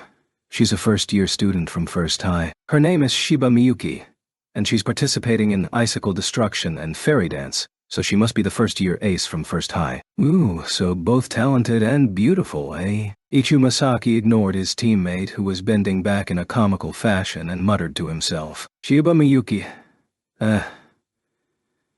This sound caused the male student known as George to turn a curious eye on Masaki. It's quite rare for Masaki to show interest in the ladies, isn't it? The other students expressed their agreement. Now that you mention it, that's quite right. With Ichiju's merits, usually the ladies approach him directly, so he's usually not the pursuing one, right? You have no idea how many people are jealous of this fellow. The surrounding environment gradually turned into one where single men were starting to get angry, but Masaki remained silent. He would continue to observe Miyuki during several unobtrusive intervals. His gaze possessed considerable warmth. As the VIPs began speaking, the high school students that were the focal point of the day stopped what they were doing and paid overly serious attention to the adult speaking, or pretended to do so at any rate. After Erika returned to her station, Tatsuya had no one left to speak with, and finally obtained a modicum of peace. Just taking in the famous figures from the magic community was a sufficient way to spend the time. Some he beheld for the first time.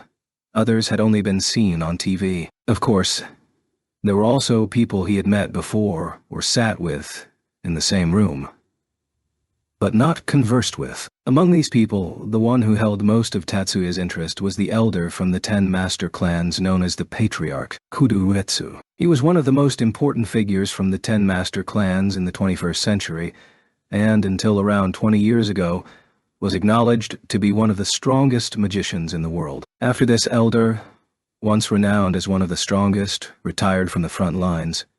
He rarely appeared in public events, but for some reason chose to appear every year at the 9 schools competition. This detail was public knowledge. Likewise, Tatsuya had never met this man, but had seen him on video. In his heart, Tatsuya discovered an excitement akin to witnessing a historical figure striding into the light. After the various VIPs finished encouraging or lecturing the crowd, it was finally Elder Kudu's turn. He must be over 90 years old now. How much of that once astonishing magic power still remained? Did he possess a physical body still capable of wielding magic? As Tatsuya considered this, the master of ceremonies formally introduced the elder's name. Not just Tatsuya.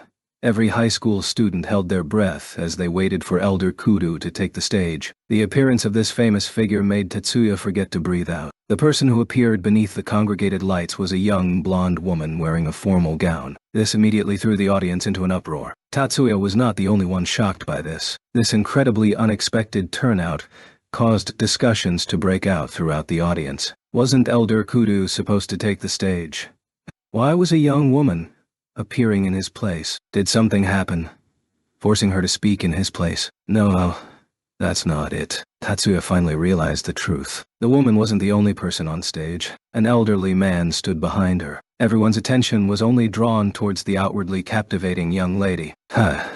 Sensory interference magic. The elder likely invoked a large-scale magic that covered the entire meeting place. By using an obvious distraction to capture everyone's attention, this sort of change doesn't qualify as phenomenon rewriting, as it was a phenomenon that occurred naturally. The magic scale was large enough to impact everyone present at the same time, yet subtle enough to escape detection. So this was the man once called the strongest.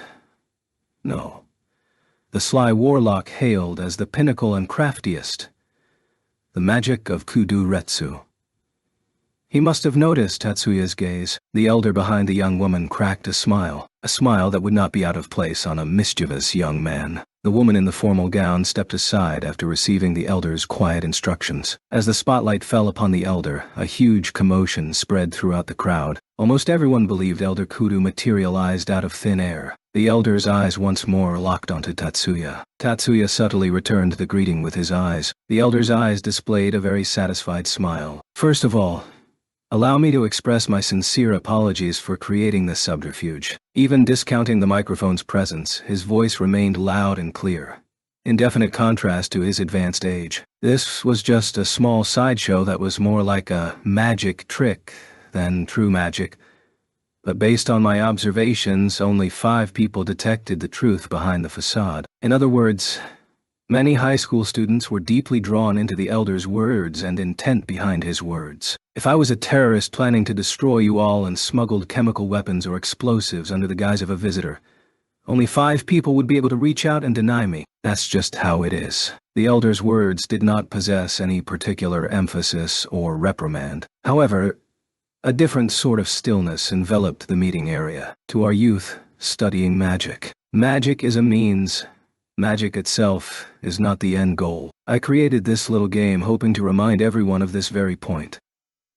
The magic I just used was on a large scale, but low in strength. By magic power standards, this belongs to lower-level magic. Yet, everyone succumbed to this weak magic and could not discover my presence, despite knowing that I would appear. It is vital that you continue to train in magic. You must diligently raise your magic power without relent. Still, just this is insufficient. I pray that everyone here carves that into their hearts. An inappropriately used large magic cannot compare to a meticulously prepared and executed small magic. Remember, everyone, the 9 schools competition that begins 2 days from now is a battlefield that is fought with magic, as well as a battlefield where the use of magic is equally important. To our youth studying magic, I highly anticipate what brilliant schemes you will display in this competition. The audience burst into applause. Unfortunately, this applause didn't spread throughout the audience. Among the bemused but clapping teenagers, Tatsuya was also applauding, except he differed from other youths in that he wore a quiet smile. To propose that the use of magic was more important than the level of magic ran counter to everything the upper strata of modern magic society was espousing.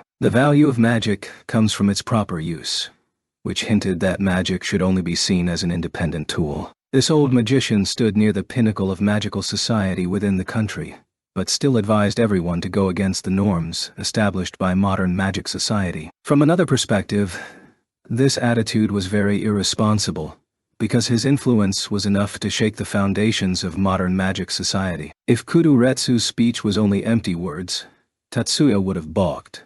Yet this elder used a simple and easy-to-understand method to demonstrate his point. He used a superlative technique far beyond Tatsuya's means to use magic as a flexible and agile tool. So, this is the patriarch, Kokonoi Yakumo, Kazama Harunobu, as well as this Kuduretsu. This country still contained many magicians that Tatsuya needed to learn from. Surely there were many other subjects worthy of study. Except Tatsuya didn't know of them yet. This was something he couldn't learn in the FLT research labs, and he thought high school would be boring. Tatsuya ruminated on this at the same time. The banquet was held 2 days before the main event, to preserve 1 day for the contestants to properly rest and relax. The technician team and the tactical advisors were busy with the final leg of the preparations, just as the contestants were using their own methods to mentally and physically prepare themselves for the start of the competition tomorrow. That being said, the first-year students would compete on the 4th day of the event, so at this stage excitement and resounding feelings far outweighed anxiety. From an age perspective, they were the ones who usually departed on trips with their peers. After dinner, Miyuki, Honoka, and Shizuku also visited Tatsuya's room, but since Tatsuya was engaged in adjusting the activation sequences, they quickly called it a night and returned to their own rooms. The itinerary for the official and newcomers divisions differed, so 2 first-year students usually shared a room. Honoka and Shizuku were roommates, while Miyuki shared a room with a young lady named Takigawa Kazumi from Class C. However, since Kazumi's personality was geared towards athletic club activities, and she usually spent her days with the senpais from her club, Miyuki spent most of her time with Honoka and Shizuku in their room. The hour hand on the clock, for some reason, all the clocks in the hotel were this type, pointed towards the Roman numeral X, and the majority of the high school contestants who were waiting for tomorrow to begin had already turned in. Precisely because they understood this, not just Miyuki and company, but all their teammates and first-year students from the other schools knew to remain quiet and not cause a ruckus. Even so, their overabundant energies rendered them unable to sleep peacefully like their older peers. The only thing that 3 girls would do while burning the midnight oil would be talking to one another. There are, of course, exceptions to this rule. From outward appearances, Miyuki and Shizuku should belong to the exceptions category, but were unexpectedly ordinary. The recent topics were all related to the 9 schools competition, and not all girl talk revolved around fashion and romance, but since these topics frequently cut into the conversation, it was all but inevitable. As mentioned earlier, the time was approaching 10 o'clock, but it wasn't lights out in the hotel yet, hence why when someone knocked on the door, there was no cause for alarm or suspicion. I'll get that. The knocking caused all 3 to rise, and Hanuka, who was closest to the door, halted the other 2. Good evening. Hey, Emi. Everyone. What's up? The person behind the door was a captivating petite girl with red hair that shone with a ruby-like luster. She was Akachi Aimi, one of Miyuki's teammates, with 4 other students behind her. In other words, First High's Newcomers Division women's team was almost all gathered here. You know, there's an onsen here. Sorry. You need to speak plainly. Honoka didn't understand why Amy was so happy as she said this. Now that you mention it, this hotel has an artificial onsen beneath it. But Miyuki quickly grasped Amy's meaning. Yes, as expected of Miyuki, you're brilliant. I'm sorry, but hearing you say that hardly fills me with joy. Amy meant no harm, but after being praised so leisurely, Miyuki felt a headache oncoming. As Miyuki pressed her temple, Amy made an A expression as she tilted her head to one side. It's nothing.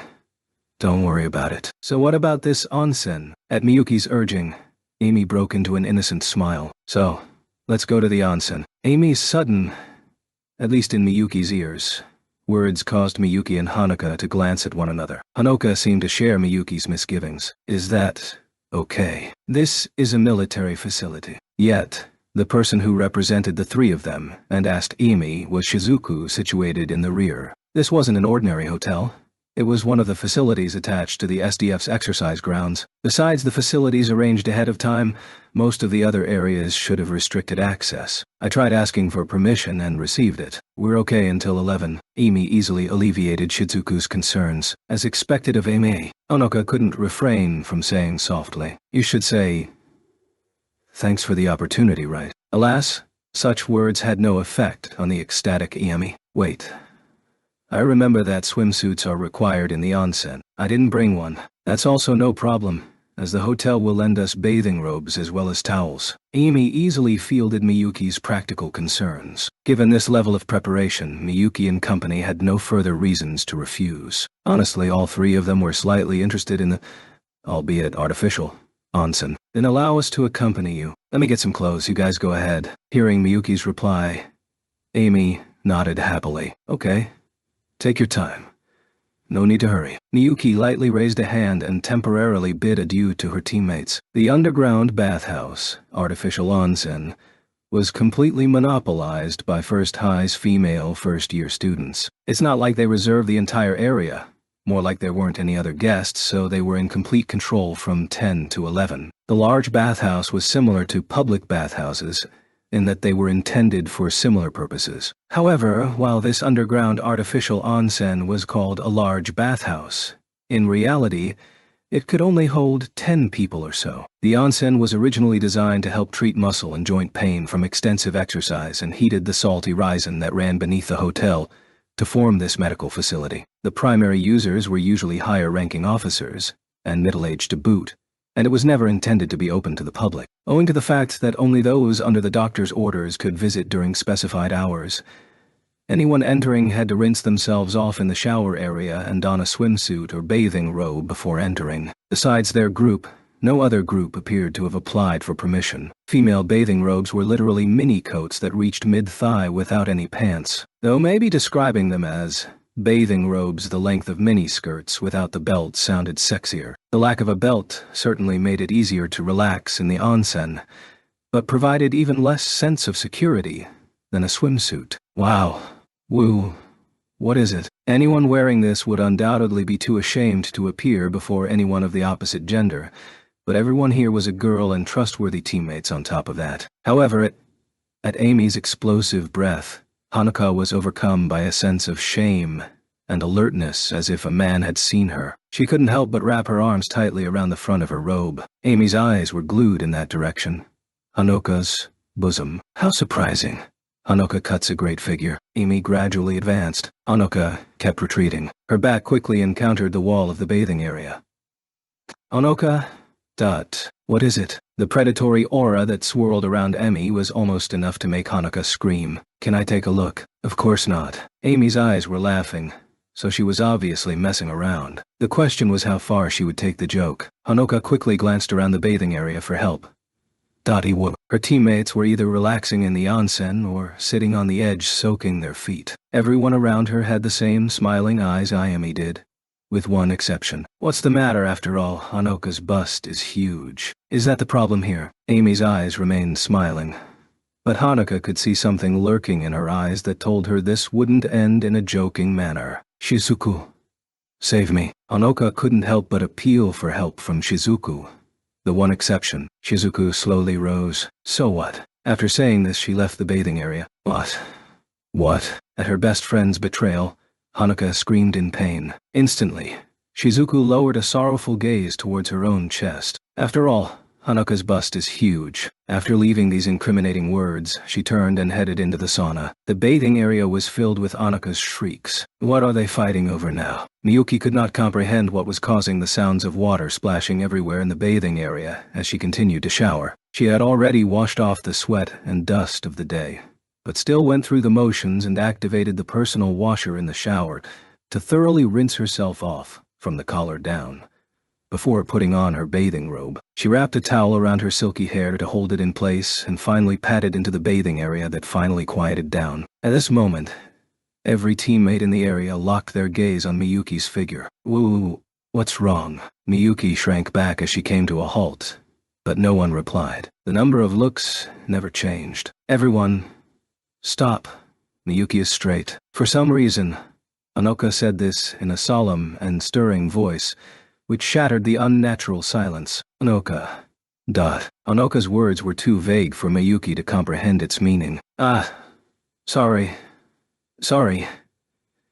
accidentally lost track of myself. Sitting in the innermost corner by the edge of bath was a young lady from Class D named Satomi Subiru, who spoke in a gentlemanly tone that would not seem out of place on a young man. This allowed Miyuki to finally make the connection regarding what Haruka was talking about, and also understand exactly what the looks directed her way signified. Hold on. We're all girls here. What are you talking about? Miyuki frantically said and tugged her robe towards the inside of her thighs. This movement actually once more ignited the tense atmosphere within the bathhouse. The moisture left over from the shower interacted with the steam let off by the onsen, causing the thin fabric to cling tightly to the body, revealing Miyuki's feminine curves as well as the vibrant twin orbs on her chest. The front collar revealed flesh that was dyed to a faint pink. Extending beneath the short hem of the robes was a pair of impeccable, dazzling, and beautiful legs. Especially in Miyuki's condition, even compared to being completely unclothed, even in a bathing robe that was far less revealing than her swimsuit, this brewed an irresistibly lovable charisma. Are all girls? Yeah, I understand, but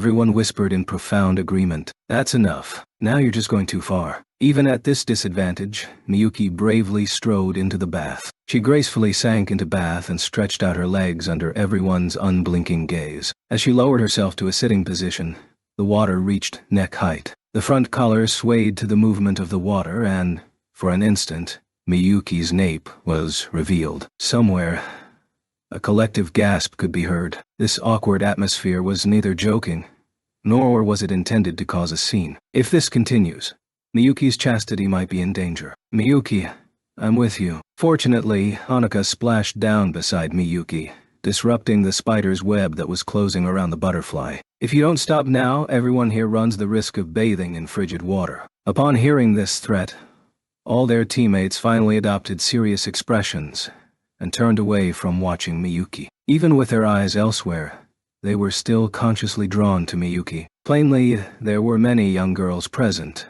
but no one ventured to speak. On the other hand, Miyuki wanted to protest to Haruka's words, but felt that rashly proclaiming that she definitely wouldn't do anything like that may be a dangerous move that would upset the delicate balance, so she refrained. What happened? Shizuku, who had hitherto been staying in the sauna by herself, asked innocently as she beheld the awkward atmosphere in the bathhouse. Likely self-reflecting after someone finally asked, the young ladies returned to normal. Once the young girls adopted their regular behavior, the bathhouse was once again filled with the sounds of talk and laughter. The subjects that girls talk about are more than just fashion and romance. Still, fashion and romance were truly two of the most popular subjects. While soaking in the bath, the conversation naturally turned to the males they met during the previous night's banquet. The primary target were boys, but included some men and a small group of older men. This sounds like the breadth of their admiration spanned a large spectrum, but honestly that was how it was. So, the bartender behind the counter was quite an interesting old-timer. Whoa. That guy's totally over 40. To think that you're interested in middle-aged men, I think your life is over... Correction. Please say interesting gentlemen. In my eyes, high school students are all immature kids that are completely undependable. Really, I don't think all the boys our age are like that. Maybe because you've been seeing the wrong people. Yeah. Asori-senpai looks pretty tolerant, right? More importantly, he looks like a decent guy. I feel kind of empty going after someone with a girlfriend already, you know. Also, in Asori-senpai's case, his girlfriend has already advanced to fiancé. Speaking of dependable, I guess that has to be Jumonji-senpai. Nah, Jumonji-senpai is too dependable. Not only that, he's also the 10 Master Clan's future successor. Speaking of successors of the 10 Master Clans, there's the successor for the Ikiju family from Third High, right? Ah, I saw him. He's pretty hot. Yeah, I know you shouldn't judge boys by outward appearances, but it certainly doesn't hurt if he is easy on the eyes. Just like that. All of a sudden, Emi suddenly thrust the conversation back to Miyuki, who was sitting in the corner of the bath letting the mental exhaustion soak out of her. Speaking of Ichiju from Third High, He was watching Miyuki with burning eyes. Amy was speaking to Miyuki, but Miyuki was unable to respond to these words. Really. Maybe it was love at first sight. This is Miyuki we're talking about. It's highly possible. You should say that it would be strange for boys not to fall in love with Miyuki at first sight. Right. Maybe they knew each other from long ago. Everyone listening let out delighted shrieks. Miyuki. Is that true? Shizuku didn't join the shrieking and adopted a serious tone. Shizuku's tone lacked the normal voice inflection, so even if she personally didn't intend to, she still came across as being solemn as she asked Miyuki. Miyuki's response was, "Allow me to be perfectly clear, I've only seen Ichiju-kun in pictures and didn't even know where he was located during the banquet." This might qualify as being callous or sheer overkill, and if Third High had heard Miyuki's response, morale probably would have plummeted. The young girls bursting with expectations were all taken aback upon hearing this answer. Even so, there were always people who refused to surrender. If that's the case, what type of guy does Miyuki like? Is it truly like your brother's type? The one who reacted to Subaru's words was not Miyuki, but Haruka instead. Her body tensed momentarily, which was only detected by Shizuku, who was sitting beside her. Miyuki displayed an incredibly calm attitude and an almost wordless expression as she answered Subaru. "I have no idea where you think this is going, but Anui-sama and I are siblings by blood, so I've never seen Anui-sama as a romantic partner. Also, I don't believe there's anyone else in the entire world that could be the same as Anui-sama." Hearing Miyuki's reply, Subaru and Amy were distinctly disappointed. Subaru's expression looked a little forced. Afterwards, no one else questioned Miyuki and Tatsuya's relationship. Yet, within the bath, two girls did not fully accept Miyuki's answer. In Miyuki's tone, Haruka and Shizuku read something entirely different from the words, "I've never seen Anui-sama as a romantic partner." After Tatsuya dispatched Miyuki and company back to their rooms, though he became the subject of their conversations with their teammates in the underground onsen, he continued adjusting the activation sequences in the storage vehicles. "Shiba-kun, it's about time to call it a night." Hearing these words, Tatsuya glanced around to find only one other person in the vehicle with him. "It's that late already." The time was roughly midnight. Isori revealed a gender-neutral smile and nodded at Tatsuya's words. By the way, Isori's wardrobe and hairstyle were both neutral, causing Tatsuya to suspect this senpai of his intentionally dressed in a non-masculine manner. "The participants Shiba-kun is responsible for compete on the fourth day, so I think it's not a good idea to be so tense from the start." "You're right." Tatsuya was on duty for the first-year female students in speed shooting, icicle destruction, and mirage bat. This was partially born of Miyuki and company's wishes, but also because of the first-year male students, especially Morisaki, stonewalling him in defiance. Miyuki was participating in icicle destruction and mirage bat, Honoka in battleboard and mirage bat, and Shizuku in speed shooting and icicle destruction. The first-year division, the newcomers division, was set between the 4th and 8th days of the contest. Compared to the auxiliaries in charge of the participants competing tomorrow, Tatsuya had considerably more time on his hands. Kanon was set to participate in icicle destruction on the 2nd and 3rd days, but Isori was in charge of participants appearing on stage tomorrow. "Then, senpai, I'm taking my leave." Tatsuya intentionally avoided inviting Isori to also call it quits and left the storage vehicle by himself. Despite being near midnight, evenings in the height of summer did not have a noticeably lower temperature, perfect for taking a stroll in t-shirts. Tatsuya opted not to head directly back to his room and strolled around the perimeter of the hotel, where he detected an oddly nervous presence. This presence told him that someone was holding his breath while surveying the premises. Initially, Tatsuya thought this was a thief, but quickly rejected this line of thinking. A presence that desired to hide itself, but was unable to, reeked of bloodthirsty impulses. Tatsuya spread out his senses and directly linked to the information dimension, the colossal information body that contained the data for the myriad objects around him. 3 people in total, located near the railings near the hotel, camouflaged to look like foliage. Each of them carried handguns and small explosives. Even if they were in the outer periphery of the hotel, they were well within areas under military jurisdiction, and the security around the base definitely wasn't that relaxed. Pickets and cameras would monitor the entrances and immediately deny all infiltrators, and were especially merciless toward armed and dangerous individuals. These guys were malefactors who had penetrated the security perimeter and had even prepared explosives. Despite not having a cat on hand, they were too dangerous to be ignored. Tatsuya soundlessly began to sprint. His senses captured an ally that was also rapidly approaching the three suspicious individuals. His sneaking skills were not inferior to Tatsuya's own. According to their starting positions, even though the two of them were approaching the targets at similar velocity, Mikihiko was going to make contact first. As Tatsuya sprinted forward, he also began constructing support magics. His magic power was so specialized that he could only use certain magics, and even without a CAD, as long as he was using those magics, he was equal to any other magician using a CAD in terms of speed, detail, and strength. Mikihiko began invoking his magic. He wasn't using a CAD. The data provided through the information dimension told Tatsuya that this wasn't an illusion. It was a concept. Mikihiko pulled out 3 fortune tellers, probably meant to be charms. Mikihiko wasn't planning on using modern magic. He was using ancient magic. Before Tatsuya knew this, scions flew through Tatsuya's hands into the developing technique. Modern magic and ancient magic were grounded in the same fundamental theory, which is using interference with the data attached to an existence and taking one step further to rewrite the phenomenon. The difference lay in how the interference worked and was expressed. The magic system that Mikihiko used did not construct the interfering information body, the magic sequence, in the magic calculation area, but split this into 3 steps. Add data into the charm in his hand to turn it into a medium.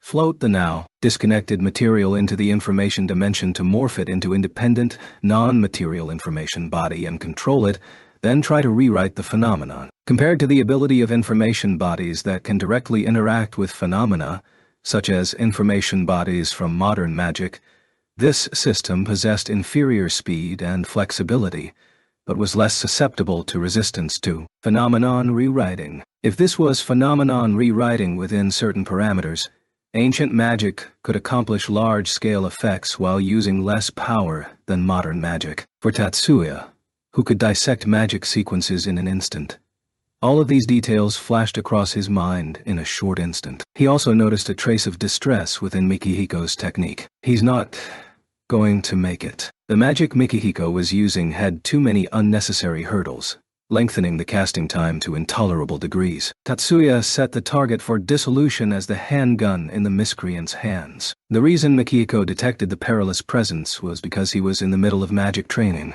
This was one of the deepest corners in the hotel gardens. Far from any buildings, he found a location in the area surrounding the hotel where no one would come snooping to begin his daily training. Spirits are an assemblage formed from concepts such as wind, water, fire, earth, and are far removed from individual phenomena. The basic training from divine earth magic, spirit magic, is to synchronize oneself with the spirit's senses. From modern magic's perspective, spirits are things that have broken away from their actual bodies and are information bodies floating in an ocean of data. They move about as a concept in the information world, assemble together as a conceptual expression, and materialize in the actual world. Rumors say there is a way to detect these non-material bodies. Still, through contact with these types of spirits, Mikihiko truly felt that they existed in the actual world. This was not grounded in theory, but through his perception and feelings. For Mikihiko, spirits truly existed in this location and were existences that possessed consciousness. With this type of contact, spirits were able to inform Mikihiko about all sorts of details and objects. Just as Mikihiko started this synchronization training, he learned that there were people on the outskirts of the hotel. Originally, he thought they were people out on business or patrolling soldiers, so he didn't pay much attention. It was only after the spirits repeatedly notified him that Mikihiko realized this might be a warning. Synchronized with the spirits, he spread the spirits' senses towards the direction they warned him. What he caught was a thread of malice.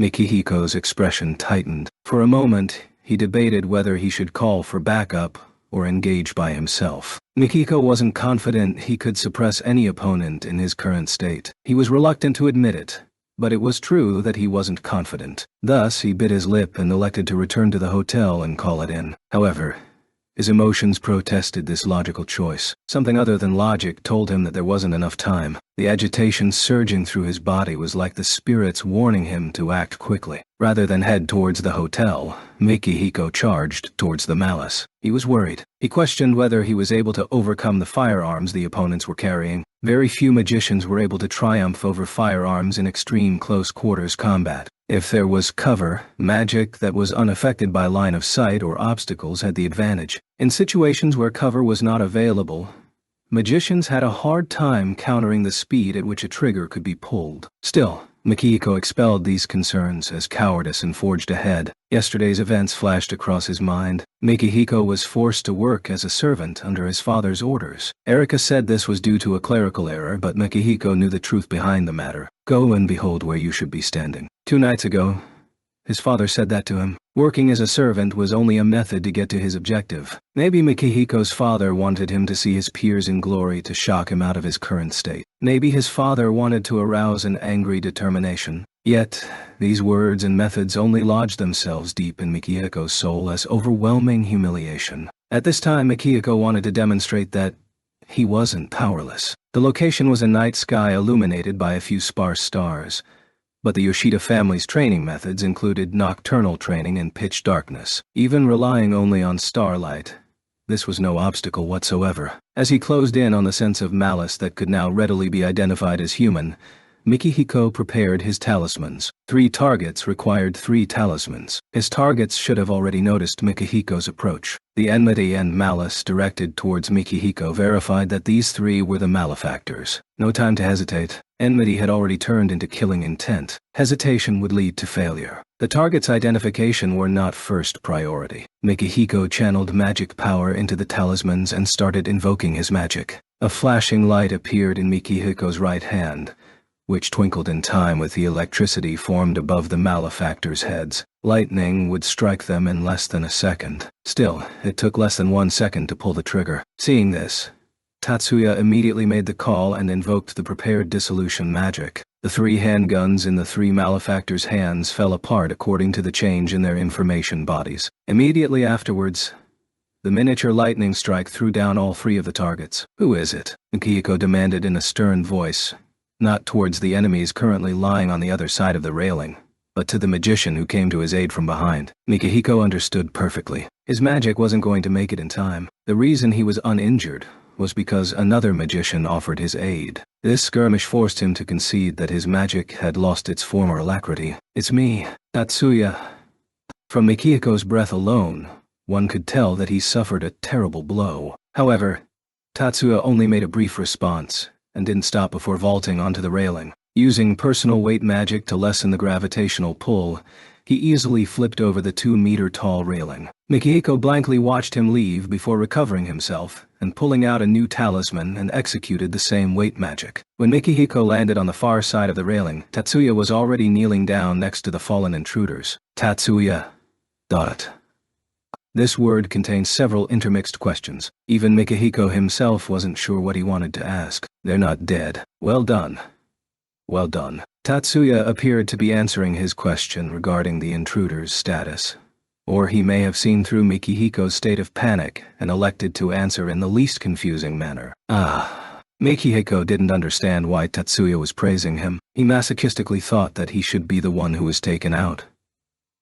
Limited visibility on the targets, precision large-ranged attack on multiple targets, even with capture as first priority.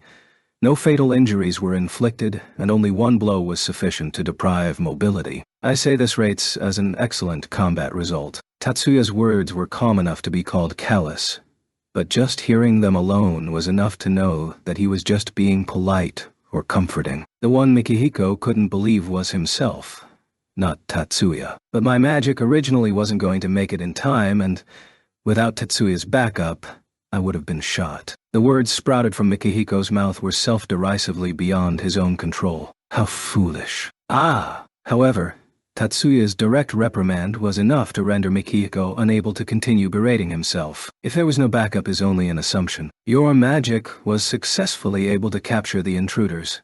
That is the only truth. Tatsuya's merciless scolding and subsequent points astounded Mikihiko. In reality, I did provide support. And your magic was successful, so what do you mean originally? Mikihiko, what exactly did you think was going to happen? That, no matter how many opponents there are, and how well trained they are, a magician should be able to triumph without any backup. I sincerely hope you are not operating under these assumptions. Mikihiko suddenly felt like the bottom of his stomach was giving out. He understood very clearly how ridiculous the assumptions that Tatsuya referred to were. Yet, in the inner depths of his heart, did he never truly stop and consider the assumptions Tatsuya was mentioning seriously? I'll intentionally say this again. Mikihiko, you are very foolish. Tatsuya.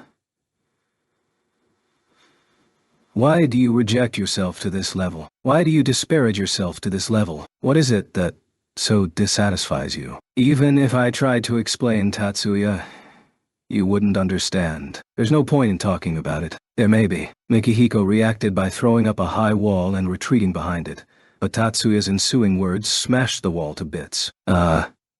This time it was Mikihiko's turn to be speechless, while Tatsuya pierced him with a sharp look. Mikihiko, you're concerned about the magic activation speed, correct? You heard that from Erika. No. Then, how do you know? Your technique is too verbose.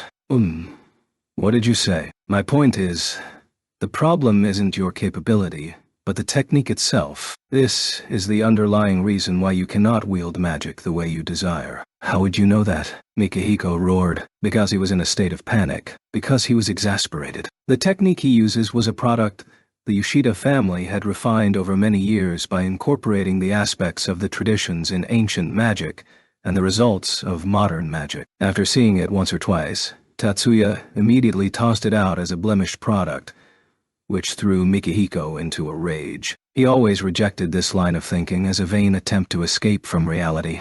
But after hearing Tatsuya bring up this previously ignored topic, Mikihiko panicked. I do know, but you don't need to force yourself to believe me. Yet, Tatsuya calmly replied to Mikihiko's furious outburst, forcing Mikihiko to respond with an even more wavering statement. What did you say? Mikihiko used the same words as he did before, but this time the tone was vastly different. I can comprehend any magic design that I can see, which allows me to read the details behind any activation sequence and to provide an in-depth analysis of the magic sequence. Tatsuya replied with this outrageous answer.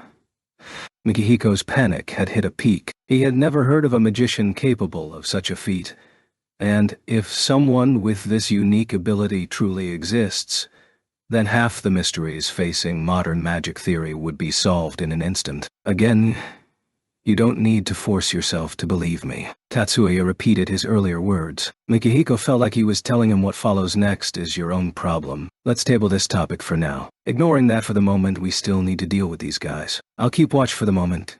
Could you call security? Or do you want me to go? Honestly, with Mikihiko's mental state right now, he was unable to consider whether Tatsuya's confession was true or not, so he desperately clung to the lifeline thrown at him. I'll go. Understood. I'll wait here. Mikihiko once more activated his leaping technique and vanished over the railing. On the other hand, Tatsuya briefly considered how to restrict the intruder's freedom of movement, and ultimately elected to bury them. He could use dissolution to remove the excess dirt, so he needed to use both separate and move magics. Doing so without a CAD was truly a tiresome task, but just like the earlier leaping, Tatsuya had already memorized such a simple magic sequence, and as long as he performed them sequentially and not simultaneously, this really didn't pose a problem. Ironically, this was one advantage gleaned from the artificial virtual magic calculation area currently residing in his consciousness, which was the ability to recall any magic sequence stored in his memory. I'm a devious man. He held onto the victim's perspective, but viewed the byproduct as an efficient tool to use. Tatsuya smirked at his unprincipled self and prepared to invoke his magic, but there appeared to be no need for that. A familiar presence approached, prompting Tatsuya to cancel his magic. Shortly after, the other person initiated the conversation. Special Lieutenant, your earlier suggestion was truly merciless. Major, you heard all that. Tatsuya didn't detect Kazama eavesdropping, which was honestly not that surprising. Kazama had studied under Kokono Yakumo longer than Tatsuya had, and was considered to be Yakumo's second best student. Without linking to the information dimension, Tatsuya found it very difficult to trace Kazama's presence. Tatsuya saluted in greeting, to which Kazama smirked in response. Isn't it rare for the usually completely indifferent special lieutenant to do such a thing? Labeling this one completely indifferent is uncalled for. Or maybe you sympathize with his plight. That young man shares similar problems as you do.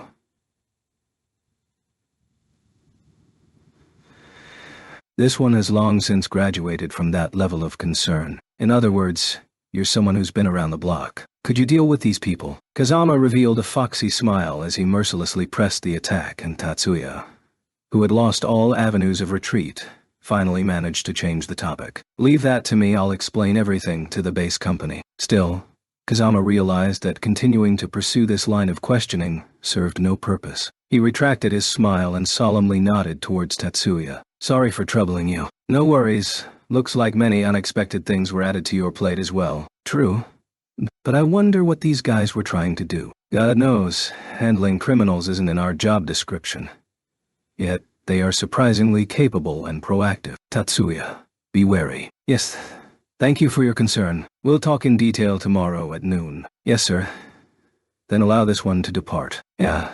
Goodbye. The two of them changed from superior and subordinate to two friendly disciples bidding each other farewell. The day after Tatsuya's unplanned nighttime excursion, the 9 schools competition began without further incident. In the next 10 days, the number of spectators alone exceeded 100,000 people. Even though the location was inconvenient, at least 10,000 spectators came every day to watch the contests, and the number of online viewers easily surpassed 100 times this number. While it couldn't draw the same numbers as popular professional sports games, there was still a large number of people who paid attention to this event. That being said, very few people knew about the details regarding last night's incident. The participants all possessed first-class magic power, but were still high school students. The malefactor's attack ended without any meaningful accomplishment, so the military judged that it would not negatively impact the participants. As such, they elected to keep the secret. Rather than calling the opening ceremony glamorous,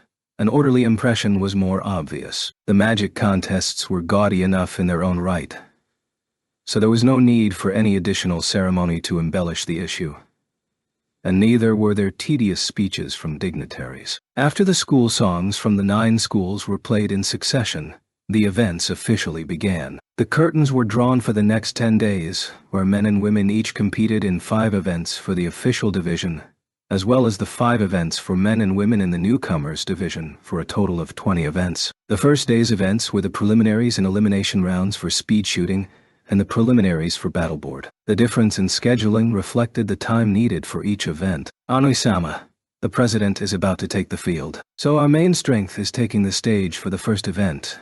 Though I recall Watanabe-senpai's preliminary round is the third one. Yes. Tatsuya and company headed towards the speed shooting stands to watch Mayumi's event. From the left, the order was Shizuku, Honoka, Tatsuya, and Miyuki. They were not seated in the participants' area in the arena proper, but in the regular audience stands. Speed shooting involves using magic to destroy flying targets from 30 meters out within a limited period of time. The key lies in how accurate and how fast one could fire magic outwards, hence the name speed shooting. The contest was divided into 2 portions. In the preliminary round, contestants advanced on individual merit, based on the number of targets destroyed within 5 minutes. The preliminary round simultaneously used 4 shooting galleries to conduct 6 contests, with the top 8 advancing to the Elite 8. Also, only 24 contestants were allowed to participate. If all 9 schools sent 3 contestants, there would be a total of 27. But 3 of the 9 lost their right to participate due to their performance from the previous year, and were only able to dispatch 2 contestants. Besides Monolith Code, all events shared this rule. After the Elite 8, the event turned into a duel format. There were 100 red and 100 white targets in the arena, with the total number of corresponding targets destroyed determining the victor. Highly destructive magics can be used during the preliminaries to swiftly destroy a large number of targets in one go. But after the Elite 8, precision targeting is far more important. Shizuku nodded at Tatsuya's words, as Shizuku was the only one among them to participate in the speed shooting portion of the newcomers division. Generally speaking, most people use different magics during the preliminary and elimination rounds, But President Sigusa is renowned for using the same magic during these 2 rounds. In the middle of Tatsuya's explanation, a young lady behind them cut in. Erika. Hey, Tatsuya-kun. Yo, morning. Tatsuya-kun. Miyuki-san. Honoka-san. Shizuku-san. Good morning, everyone. Seated behind Tatsuya and company, from right to left, were Leo, Erika, Mizuki, and Michiko. But the speaking order was Erika, Leo, Mikihiko, and Mizuki. The reason why the 4 of them found these spots was that they were sitting in the back row. Aren't there more spots up front? That's because I saw Tatsuya-kun's group sitting here, and it's easier to see everything from the back. Right. True. The stands were built like a series of rising stairs, with the higher levels in the back. This is an event involving shooting targets at high speed, so the spectators in the front rows have to possess the same eyesight as the contestants. Even so, the spectators still crowded forward because there are an amazing amount of stupid boys, Erika disdainfully declared in a way that wasn't altogether joking. Looks like there are more than teenager boys mixed in, Tatsuya replied in a sarcastic tone. In other words, for this reason, there were no spare seats in the front rows. Is this what is called one-isama? How depressing. Don't be like that.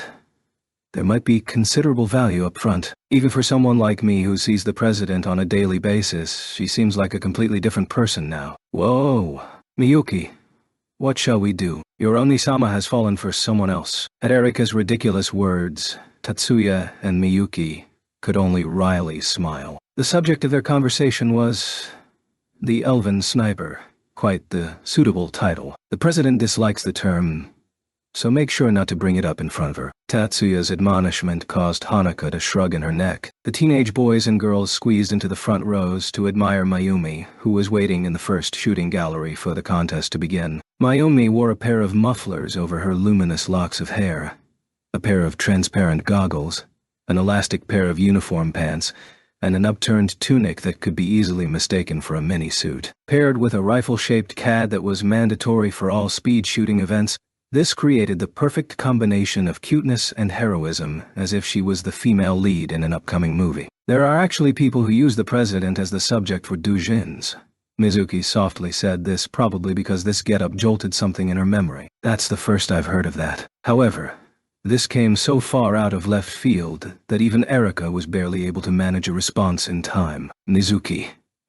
Exactly under what context did you come by this knowledge? If your interests lie in that direction, I may have to re-examine our friendship. Looks like Miyuki and Erika were thinking of the same thing. This outwardly serious voice contained roughly 10% earnestness. 8? No, I don't have those kinds of interests. Still, Mizuki was undoubtedly the most shaken. It's starting. Mizuki was in a full state of panic at realizing what they were hinting at, but managed to snap out of it and quiet down at Tatsuya's words. The spectator stands were deathly quiet. The participants were wearing earmuffs, so no amount of audience noise would affect them. But this was a matter of principle. The participants raised their slender, elongated rifles that almost looked like cane-shaped competition use CADs, while their poise and concentration caused the silenced audience to grip the edge of their seats. The flashing light signaled for them to begin. Targets flew through the sky accompanied by soft firing sounds. "They're fast," were the soft words that burst out of Shizuku, referring to the flight velocity of the targets, or was she referring to Mayumi's magic that was busy smashing targets left and right? Mayumi didn't raise her head and stood stock still with her CAD aimed forward. This event never relied on using the rifle to shoot bullets, so there was no need to visually line up with the target, and the CAD never possessed a muzzle or scope. Rather than presenting arms, her stance was more akin to drawing a bow. The targets shot forth at irregular intervals, a total of 100 targets in 5 minutes. On the average, that was one target every 3 seconds. Compared to normal shooting, this was a ridiculously fast pace. Complicating the matter was that sometimes multiple targets shot forth within a tight interval, and sometimes 5 or 6 would fly out after a 10-second interval. Mayumi shot down every individual target without missing a beat. The 5-minute contest was over in the blink of an eye. It was perfect. Mayumi removed her protective goggles and ear mufflers as she smiled in response to the spectators' applause. Seeing her, Tatsuya murmured as if he could think of nothing else to say. She was using subsonic bullets formed from ice particles, correct? Miyuki asked as she was applauding, prompting Tatsuya to smile and nod. Correct. I'm surprised you could tell. That was trivial enough that even I could see that. Erika retorted in a huff, causing Tatsuya to chuckle wryly. That's true, seeing the same magic 100 times certainly makes it easier. Someone averted their eyes in shame, probably because they couldn't see it. But Tatsuya elected to pretend he didn't see them. 100. She didn't miss once, Onoka asked Tatsuya in honest surprise. Likely brought about by her direct personality. Correct. The amazing aspect is not the speed of magic invocation or number of times activated, but the precision entailed. Even using sensory magic at the same time, the individual still needs to use their brain to process the data. I don't know if it's because she's accumulated enough experience in repeated calculations, or is simply that talented. She is truly worthy of being one of the direct descendants of the 10 master clans. Did the president use sensory magic? Mizuki exclaimed in surprise. But the difference was that many people mirrored her expression this time. Long-range visual systematic sensory magic, multi-scope, is not meant to examine non-material bodies or information bodies, but observe a physical object from multiple angles like a visual radar. The president often uses this sort of magic. Tatsuya's gaze asked, "Didn't you notice?" To which Mizuki shook her head. During the school assembly, she would use this magic to watch every corner, which is a very rare ability. Don't you think that this level of shooting is impossible for the naked eye? That's true, Shizuku immediately replied. During the competition, she was putting herself in Mayumi's shoes and considering her options in the shooting gallery. Still, the president is using speed-type magic to turn air molecules into ice particles, then applying acceleration to subsonic levels and using sensory magic at the same time. Right. With sensory magic running, and then using deceleration and acceleration back and forth 100 times, the president has amazing magic power. At this point, the magic power Leo was talking about did not refer to the magic power from the technical skills assessment, but the more generic context of having the physical capacity of repeatedly casting spells. Common misunderstanding is that magic is an activity that consumes energy. Phenomena are not rewritten by burning physical energy, but by editing the data surrounding the phenomena. In order to edit the data, a magic sequence formed from scions is required, so the number of times magic can be invoked is limited by the difference in the scale of magic sequences. The magic power Leo is talking about here, if likened to an actual concept, would be similar to the mental strain exerted on the body. The president is using a variant of hail particles. The original hail particles is already a highly efficient form of magic, and with the president's ability she could probably cast this 1,000 times, rather than a paltry 100 times. Tatsuya's endless praise towards Mayumi elicited complex expressions from Miyuki and the others. They also acknowledged that Mayumi's magic power was incredible, but hearing Tatsuya, who was usually very critical on all things magic, give such unrestrained praise could not help but arouse some jealousy. On the other hand, Leo was concerned about something else entirely. But to create ice in the heat of summer and then accelerate to subsonic levels should require a lot of power. Even if conservation of energy doesn't wholly apply to magic, I still find it hard to believe Tatsuya's assessment that you can use such a small amount of magic to achieve such a level of phenomena rewriting. While it may not wholly apply, that does not mean they are unrelated. Tatsuya rose and headed towards the battleboard spectator stands while responding with this mysterious answer. What do you mean? Leo chased after Tatsuya and asked again. Magic is a technique that involves changing phenomena and is not limited by conservation of energy. However, the object being rewritten remains bound by the law of conservation of energy. For example, if you apply speed magic to an object, without using magic to maintain its condition, the accelerated object will turn cold, since the object's own heat is being converted to energy of motion. If you cast heat magic on a speeding object without using magic to maintain its velocity, then the target object will slow down, since the object's energy of motion is being converted to heat. Generally, magic strives to avoid changing unrelated aspects by adding in measures to maintain the status quo, so there's rarely an opportunity to observe this in action. The laws of physics are very difficult to circumvent, and even when altered by illogical forces like magic, it will attempt to revert back to a logical outcome. Thus, Magic that does not break the law of conservation of energy remains a natural phenomenon, and from a magic perspective, it does not require high interference strength. You should understand by now, right? The magic used to accelerate the ice particles is based on taking the heat that is removed from the frozen particles and converting it into the energy of projectile motion, thus scamming the laws of physics. While this runs counter to the law of entropy and is something that would never occur in nature, it's a more logical explanation than simply constructing ice particles, accelerating the ice particles with magic, then applying thermodynamics. I get the feeling that I've just been conned. Leo, magic is an ability used to deftly deceive the world. Remember that. In other words, we magicians are con artists out to ruin the world. The stronger the magician, the more likely he's a crook. Tatsuya was utterly serious as he explained all of this, but at Erika and Shizuku's added commentary, he could only smile in response. Battleboard was a contest where the participant used a spindle-shaped surfboard that was 285 cm long and 51 cm wide to navigate an artificial waterway. The surfboard had no propulsion of its own, so the participants needed to use magic to arrive at the finish line. During the course, attacks on other players themselves or their boards were forbidden, but magic was allowed to be cast on the water's surface. There was no unified set of rules for this event. This contest was originally designed by the Navy to train magicians, so with magic as a prerequisite, it was impossible for this event to be popularized enough to warrant a unified set of rules. The battle board portion of the 9 schools competition involved completing 3 laps around a 3 kilometers long waterway. The waterway possessed straight courses and sharp turns as well as uphill and waterfall portions. Men and women each raced on a separate track, but there were no notable differences in difficulty. The preliminary stage contained 6 rounds with 4 contestants each, while the elimination stage contained 2 rounds with 3 contestants each, with the 4 eliminated players competing for 3rd place. The finals were held in a duel format.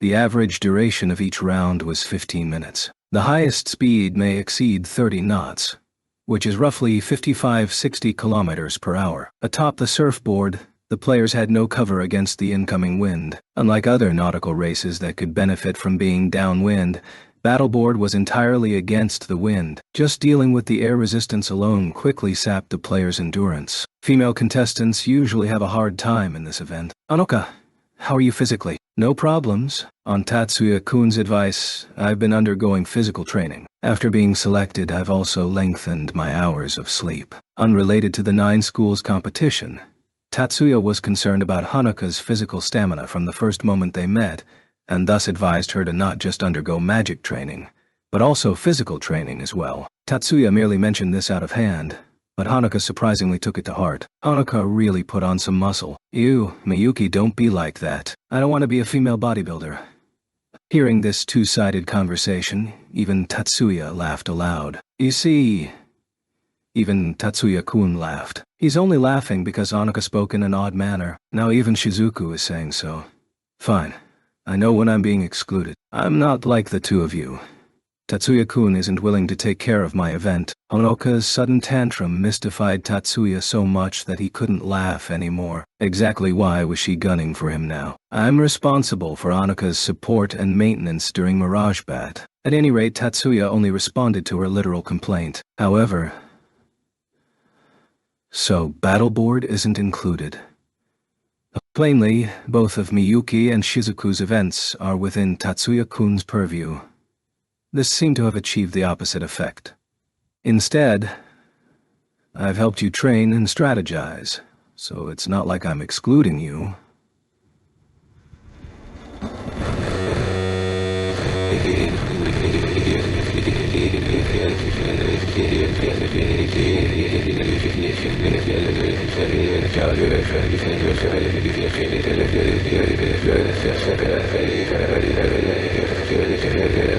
Tatsuya-kun, Hanuka-san isn't referring to that. Upon seeing this, Mizuki interrupted. But it didn't sound like she couldn't stand this scene any longer. Anoi-sama, I think you're being a little too slow. Following Mizuki, it was Miyuki's turn. We've discovered Tatsuya-kun's unexpected weakness, and Erika next. Blockhead, Shizuku also joined in on the attack. Under siege from the women, Tatsuya was struck speechless. He felt that they were being ridiculously illogical, but at the same time he felt that resistance was futile. Not that he got any support from the guys. Until the contest began, Tatsuya could only patiently endure this situation. With the waterway ready and the contestants assuming ready positions, Tatsuya finally escaped. En route, he understood what Miyuki and the others were driving at. That being said, understanding another's proposal was entirely different from being able to act on it. In the future, he needed to be more prudent and keep his mouth shut. Tatsuya inwardly promised himself as he watched the 4 contestants float towards the starting line. Being that this is on water, there's no way to draw lines. Not that anyone could even if they wanted to. 4 people lined up along the passage, with Mari standing in the middle. The other contestants were kneeling on one knee or both to prepare to charge. Only Mari stood straight. This scene primarily reflected the difference in balance between the participants. But from another perspective, Her Majesty the Queen was lording over the other participants. Not just the Queen, Her Majesty the Queen. Whoa, that woman is just as arrogant as usual. Hearing Erika's whisper, Tatsuya felt that she was displaying her enmity as usual. Still, he had just vowed to keep his mouth shut, so he refrained from commenting. Leo and Mizuki, who were seated at Erika's sides, also seemed oblivious. The giant screen hanging from the airship in the sky displayed all 4 of the contestants' names. Only Mari revealed a fearless grin. She truly is the perfect type to play the antagonist's role, Tatsuya thought. However, many among the female high school students would disagree with him. When the announcer responsible for identifying the participants proclaimed Mari's name, the stands, especially the front rows, fairly shook from feminine shrieks. Mari waved in response, which only intensified the screams. Looks like our senpai has a crowd of die-hard fans. Compared to the young men who supported Mayumi, the insanity of this group was several times more intense. Watanabe senpai cuts a dashing figure, so I can sympathize somewhat, Miyuki agreed from a bystander's perspective.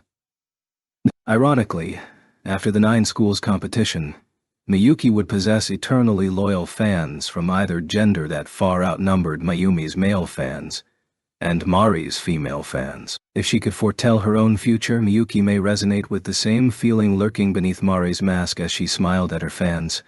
But right now, she couldn't care less. Battleboard was a contest held at the height of summer, but the contestants did not wear swimsuits. The bodysuits that tightly covered the entire body bore the emblems of each school. As Mari stood above the water, her hair fluttered as it hung from the hairband keeping it in place, painting a picture that would not be out of place on the cover of a novel about young cavaliers. Erika should have heard Miyuki's words, but she didn't immediately respond. It said.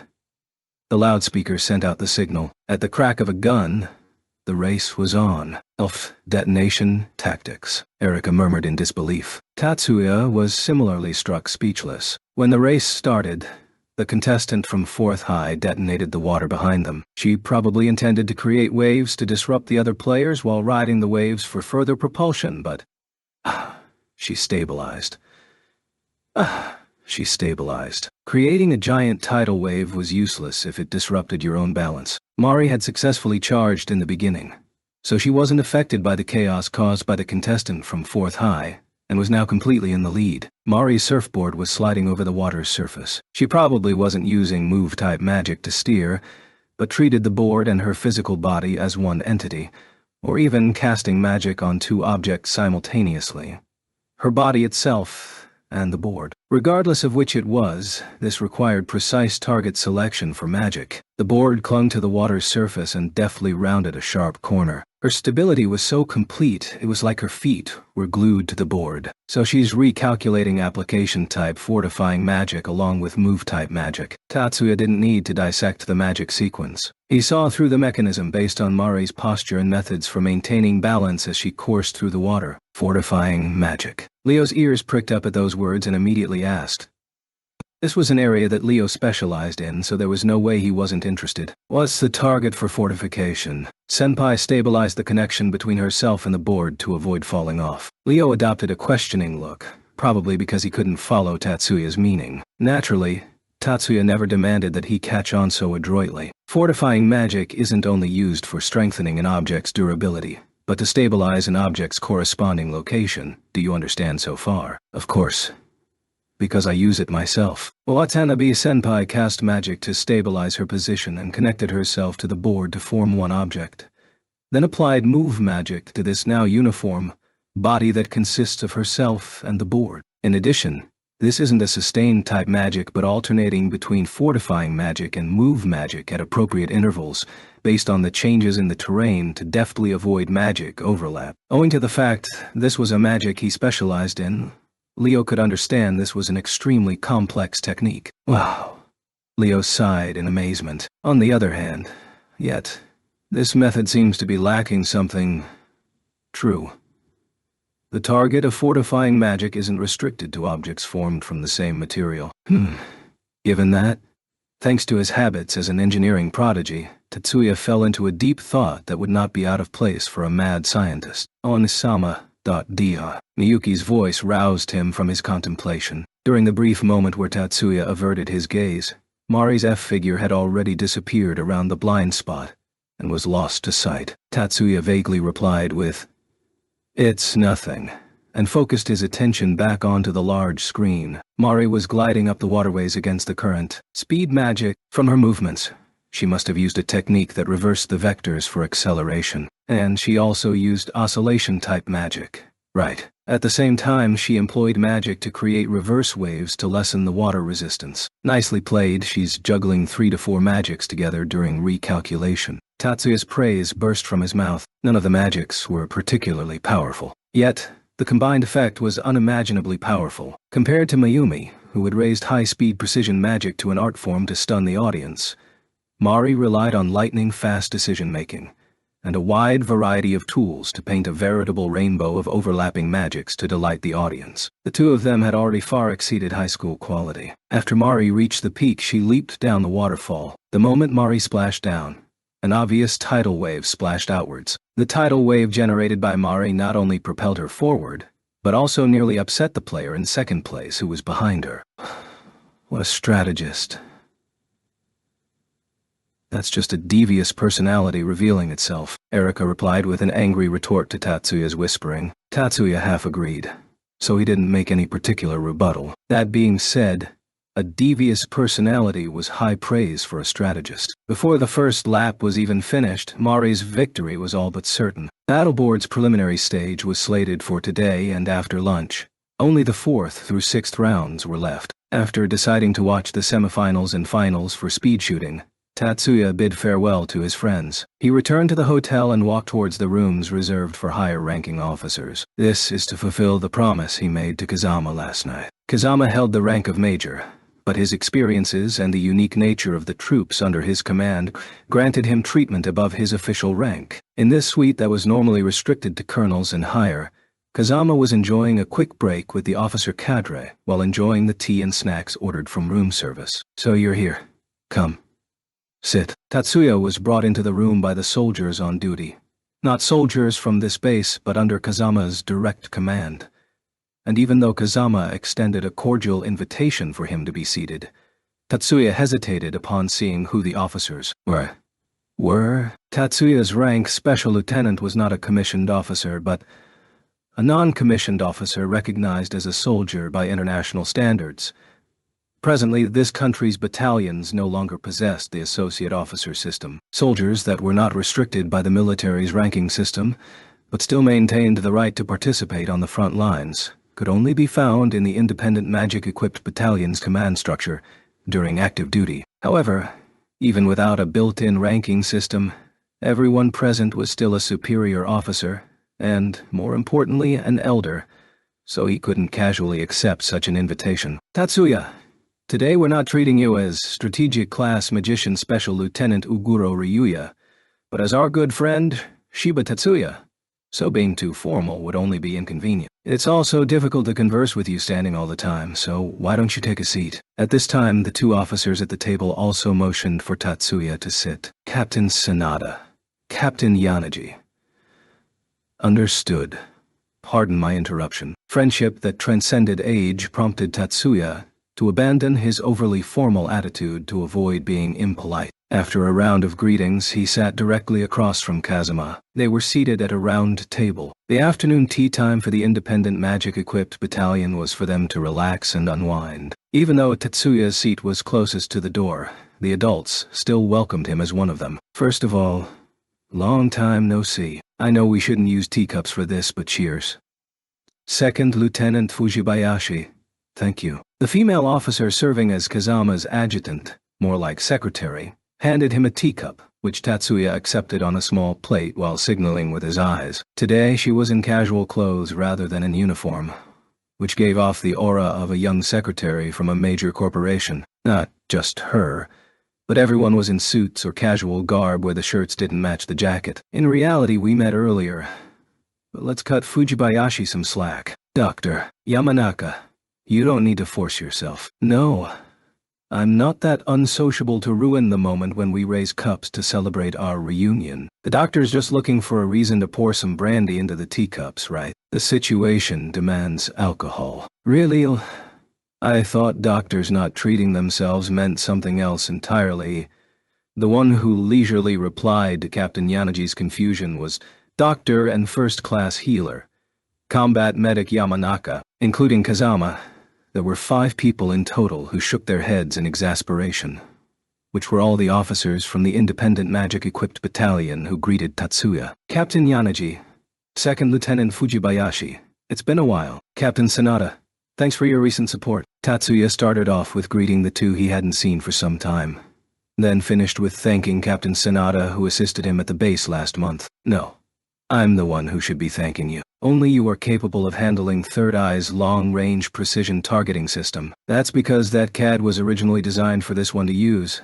Speaking of which, Dr. Yamanaka, I haven't received the examination results from last time. Tatsuya, am I the only one being treated differently? Doctor, I don't think anyone could view a doctor who directly asked for permission to conduct human experimentation in a positive light, Fujibayashi retorted at Yamanaka's words. Yamanaka deliberately turned his head to one side. Laughter suffused the round table, though they claimed that it had been a while. In reality, it's not like they haven't seen each other for years. Yanagi was the one who had been absent the longest at approximately 6 months, while Sanada and Yamanaka were last seen about a month ago. The topic naturally turned to a sit-rep, where they conversed about the criminal organization that may seek to act during the 9 schools competition. Just as they had discussed over the phone, the malefactors from last night were part of No Head Dragon. Unfortunately, they still had no information regarding the group's intent and goals. That being said, any one of the 5 people here, especially Yamanaka, could easily obtain results if they were in charge of interrogations. But currently they didn't want to proactively join the investigation. Still, that was quite the show you put on last night. Or were you prepared ahead of time? The Major overestimates this one's abilities. This one only caught wind of their presence while out on a stroll. That late, because CAD maintenance ran over time. Owing to their similar age, the one Tatsuya spoke with the most in this group was, of course, Second Lieutenant Fujibayashi. Thanks to her military training, she possessed a magnificent figure that most people dared not to look at too openly. Yet her amicable attitude and mundane wardrobe and makeup allowed Tatsuya to comfortably converse with her. No wonder you're participating as a member of the technician team. Do your teammates know about Silver? Negative.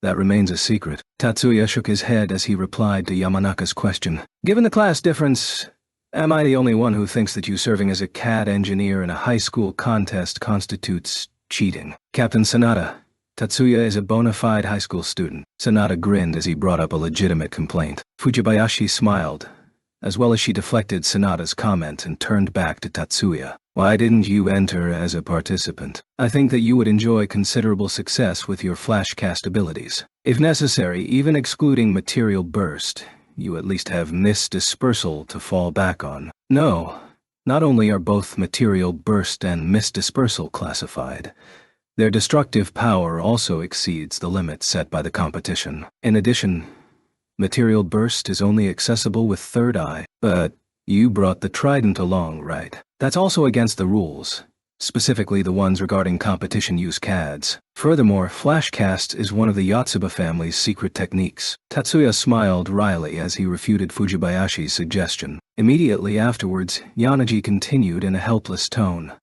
Fujibayashi.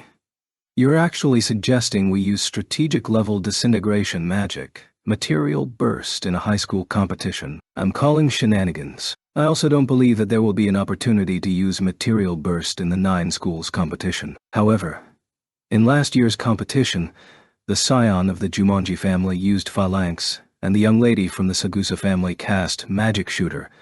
So, I don't think using mist dispersal is out of bounds. Fujibayashi-san, the Jumonji family's phalanx ability is defensive magic, so there's no destructive power involved. Likewise, the greatest advantage in the Sagusa family's magic shooter is its sheer flexibility and force applied, so its destructive power also varies. On the other hand, mist dispersal is indisputably an A-rank magic in destructive power that is able to reduce an object down to its molecular level, so they cannot be compared side by side.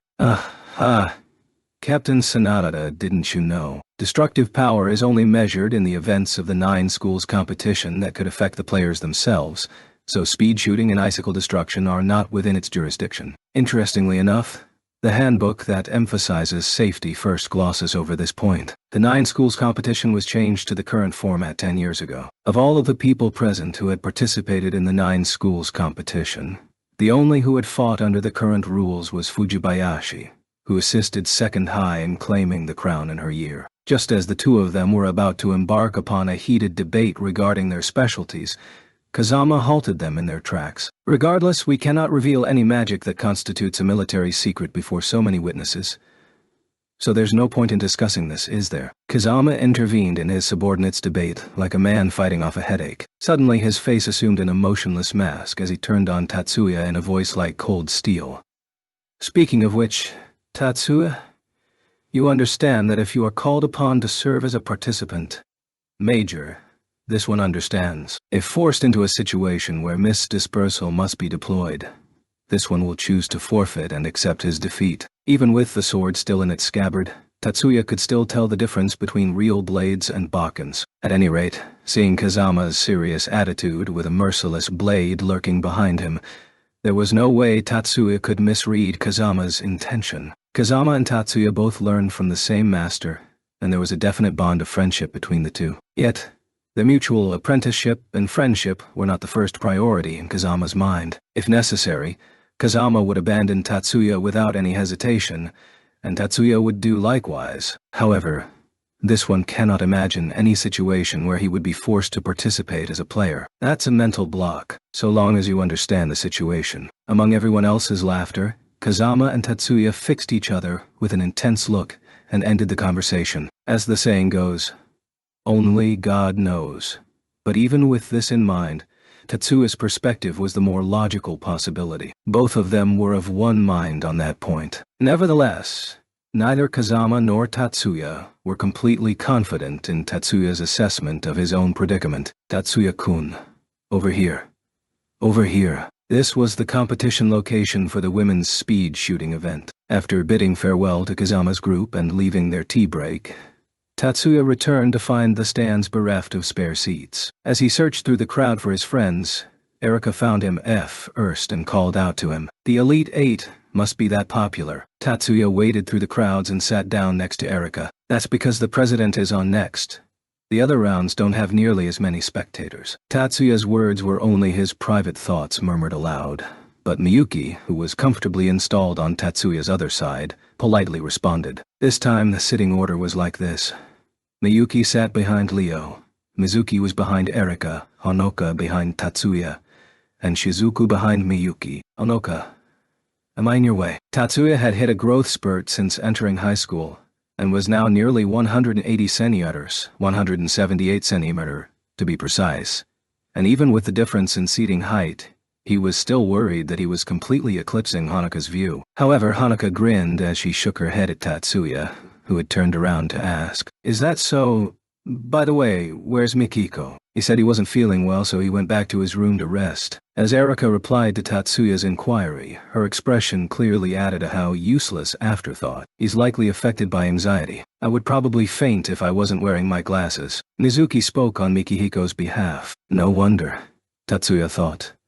This is a natural side effect for those who deal with acute senses. He was highly interested in their respective emotional states, but opted to leave it be for now. The instant Mayumi appeared on the shooting platform, a storm of cheers shook the observation area. The screens placed around the observation deck flashed the words, "Silence, please," causing the cheers to die out immediately. With the absence of any sound, the anxiety level spiked. Tatsuya pitied her opponent a little. Regardless of the competition, when facing a superstar, there was always added stress and anxiety. Maybe he was concerned on the opponent's behalf. As if completely tuning out the spectators' cheers, Mayumi flicked the safety off for the rifle-shaped CAD and prepared herself for the match. The tournament used lights to signal the start of the match. From the Elite 8 onwards, the contest format resorted to duels. 100 red targets and 100 white targets were fired into the air, and the victor was decided by who destroyed more of their designated target. Actually, so long as no targets were shot forth by the machine, the round hadn't started yet. Even so, for speed shooting players, the 5 signal lights remained the horn that sounded the commencement. The first light flashed. The lights gradually increased. Once they hit the peak, porcelain discs began filling the sky. The white discs danced through the sky. Mayumi's target color was red. The red-tinted targets all shattered the moment they entered firing range. Impressive. Tatsuya privately agreed with the sighs coming from behind him. It was truly impressive. From a strategic perspective, this wasn't the most efficient method. By taking down your own targets, your opponent wouldn't have to worry about accidentally gifting you points. The opponent could fire at any target they could see. However, Mayumi's overwhelming power rendered this tactic moot. Onoka let out a gasp. Shizuku made no noise, but from her breathing patterns, she was no less astounded. The magic shooter is even faster than last year. Tatsuya's eyes were locked onto the flying discs and nodded at Miyuki's words. For red discs obscured by the white discs in the sky, the ice particles shot through them from below. They weren't homing projectiles, as no one would test their luck with such inefficient magics. This long-range magic was attacking the red discs with ice particles from locations that were not obstructed by white discs. She wasn't creating magic bullets, but shooting them. Hence the name Magic Shooter. There were many magic abilities that could affect targets at long range. In the speed shooting contest, Mayumi's use of bullets to snipe the target was actually the exception. Mainstream tactics involved casting oscillation-type magic on the discs themselves to shatter them, or applying move-type magic to have the discs collide into one another. Magic is not hampered by physical obstacles, so discs that are usually obscured from sight don't actually require a special skill to destroy. In that case, why was the so-called magic shooter who specialized in using magic bullets from long distances deployed in this contest? What was her advantage? The answer was that this magic allowed the user to strike from the blind spots outside of her opponent's casting range. For example, assume that both players are using oscillation-type magic on the discs in the same speed shooting round. When the red and white discs are in close proximity, the two magics may interfere with one another and cause an unpredictable result,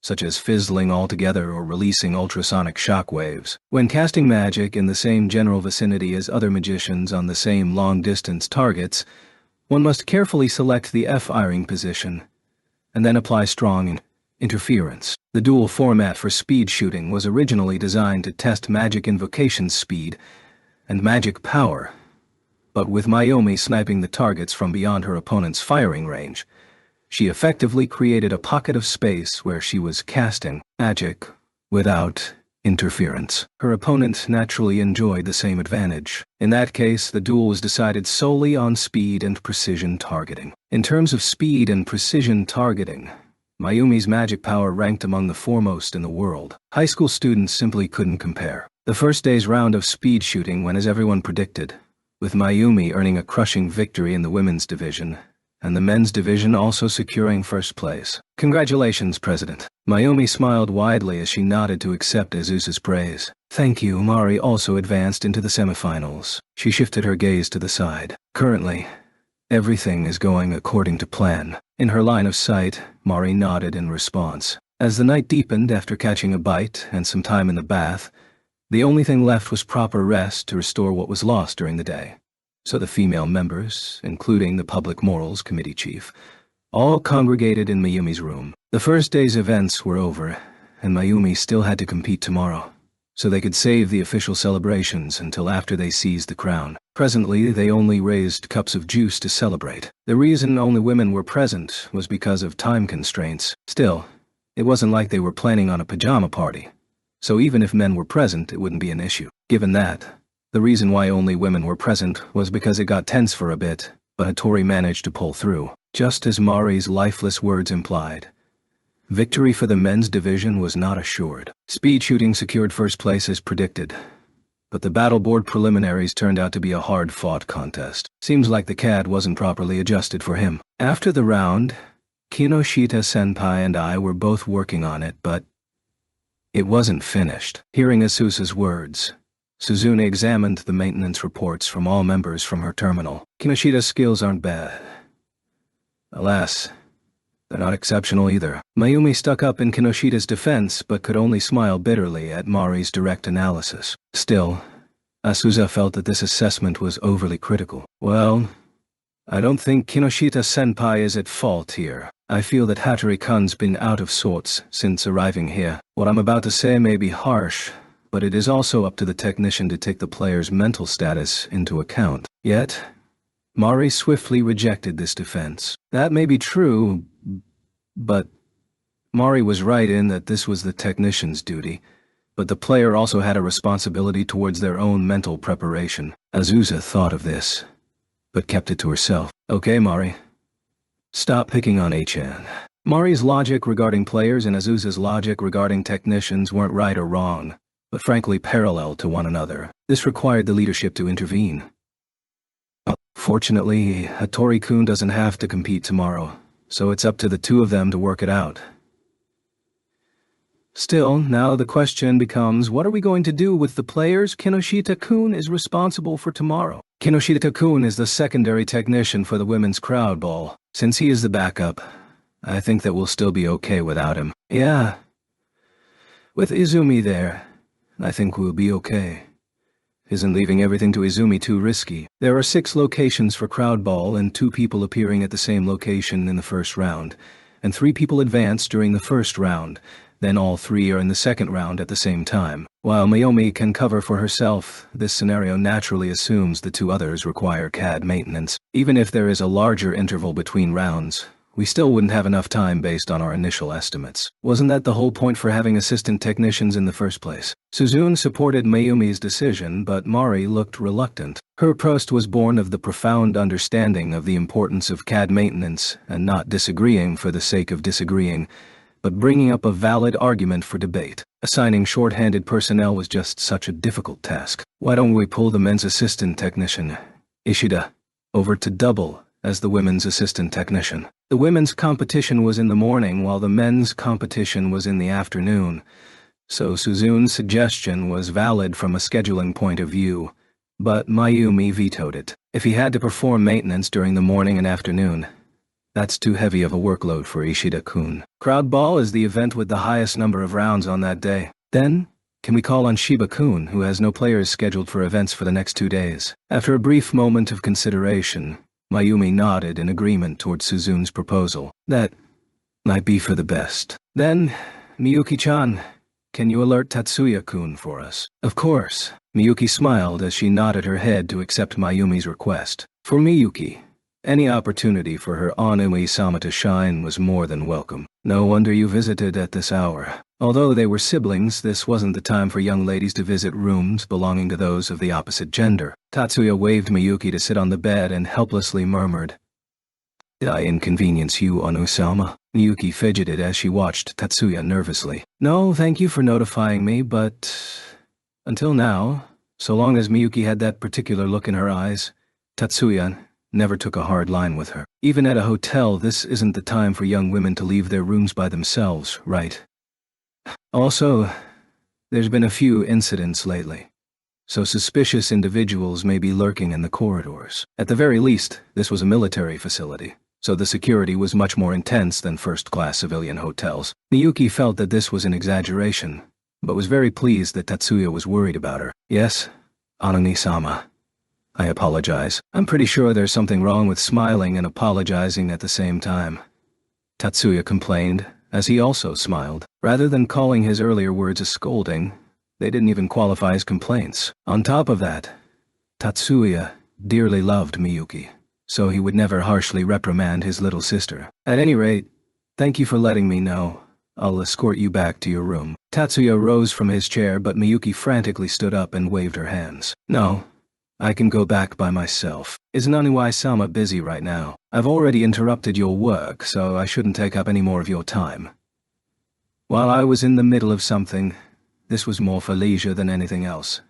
So don't worry about it. Tatsuya closed the lid of the notepad terminal as if he wanted to avoid letting his sister see it. But wasn't that a CAD code? Miyuki wasn't fluent with hardware, but under Tatsuya's influence, she had a decent grasp of software specifications. She was unable to fully decipher the meaning with just one glance, but based on the serial numbers and coding language, she could identify the code for activation sequences. This little thing isn't related to the competition itself, so there's no problem if I set it aside for now. Also, the code itself is more like a toy than anything else. Toy. I came up with a new idea for a close combat weapon, but there's almost no practical value in it besides shocking the opponent a little. Even if I completed it, there's no market for it. If that's the case, it still qualifies as pioneering new magic, right? I don't think Onoi-sama's inventions are pointless. Probably reserved for entertainment purposes anyways. This isn't particularly important, so there's no rush to finish. You are, of course, first priority. Oh dear. Really, Oni-sama, you actually said that I'm more important. What? Seeing his sister clasp her face in both hands and lower her head, Tatsuya plainly felt something odd had occurred. Apparently, his earlier words had gone in a completely mystifying direction. She got the literal meaning right, but somewhere a fatal language error must have occurred. This confusion could not be dispelled immediately, but Tatsuya still snapped out of it faster than Miyuki. Let's head out. Yes, Oni-sama, and Miyuki is the same as Oni-sama, meaning Miyuki also sees Onoi-sama as the most important person. Looks like his sister was still out of it. He hoped. Right now, Tatsuya clung on to that belief. Chapter 6. The second day of the 9 schools competition. Wearing the jacket of the technician team, Tatsuya stood near First High's pavilion in the competition area. Since the colors ceremony, this was the second time he wore this jacket. Only participants were present for the opening ceremony, including the suit he wore for the meet and greet, and this jacket. He was unable to dispel that uncomfortable feeling. Still, Tatsuya knew that this was mandatory, so he had to get accustomed to this. What is it? In a bad mood? No. It's nothing. Why would you think so, President? Tatsuya solemnly replied to Mayumi's question, but was inwardly flustered. Tatsuya believed that his poker face was flawless, but was he really so easy to read? I wonder why. Hold on, you shouldn't be asking such a vague question either. Tatsuya felt powerless, but only mentally. Looks like the reason wasn't because he was telegraphing his feelings or that his breathing patterns gave him away. However, Mayumi being able to pinpoint Tatsuya's thoughts without any warning was far more terrifying and almost threatening. Ignoring that for the moment, is there anything you need, President? Tatsuya set aside this matter for now. Not like he could do anything even if he was concerned, and inquired why Mayumi sought him out before the contest began. Just checking on your status. Did you memorize all the data? The decision to appoint Tatsuya as the assistant technician for the women's crowd ball was made on the spot last night, so in order for Tatsuya to adequately adjust the players' CADs, he had to hurriedly memorize every player's scion. Specifications. Yes, I did. Everyone's. Yes, I did. After Tatsuya repeated the exact same, brief statement twice, Mayumi stared at him with her eyes wide in shock. This might seem like hindsight, but Tatsuya-kun is amazing. You don't happen to have instantaneous recall or photographic memory, do you?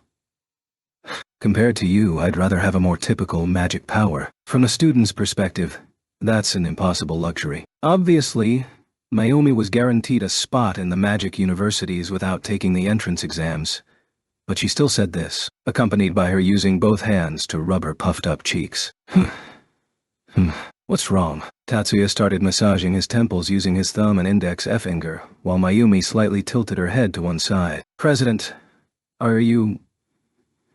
Never mind. Tatsuya originally wanted to say, Are you actually this way and not acting? But forcibly swallowed those words, which was a wise decision. Isn't the contest about to start? Indeed. Let's go. Ah, I said. Let's go. Yeah, you're right. CAD calibration was forbidden while the contest was ongoing, but calibration might be necessary immediately after the round was over. That's why it was perfectly natural for the technician to follow the contestant around rather than waiting by the pavilion. Even so, there was no need to proceed into the court at the same time, but Tatsuya walked alongside Mayumi the entire way. Miyuki-chan is at the observation deck. This was the first thing she said as they walked together. She went to watch icicle destruction. Mayumi's question didn't cause Tatsuya to think, why do you ask? But rather it's this question again.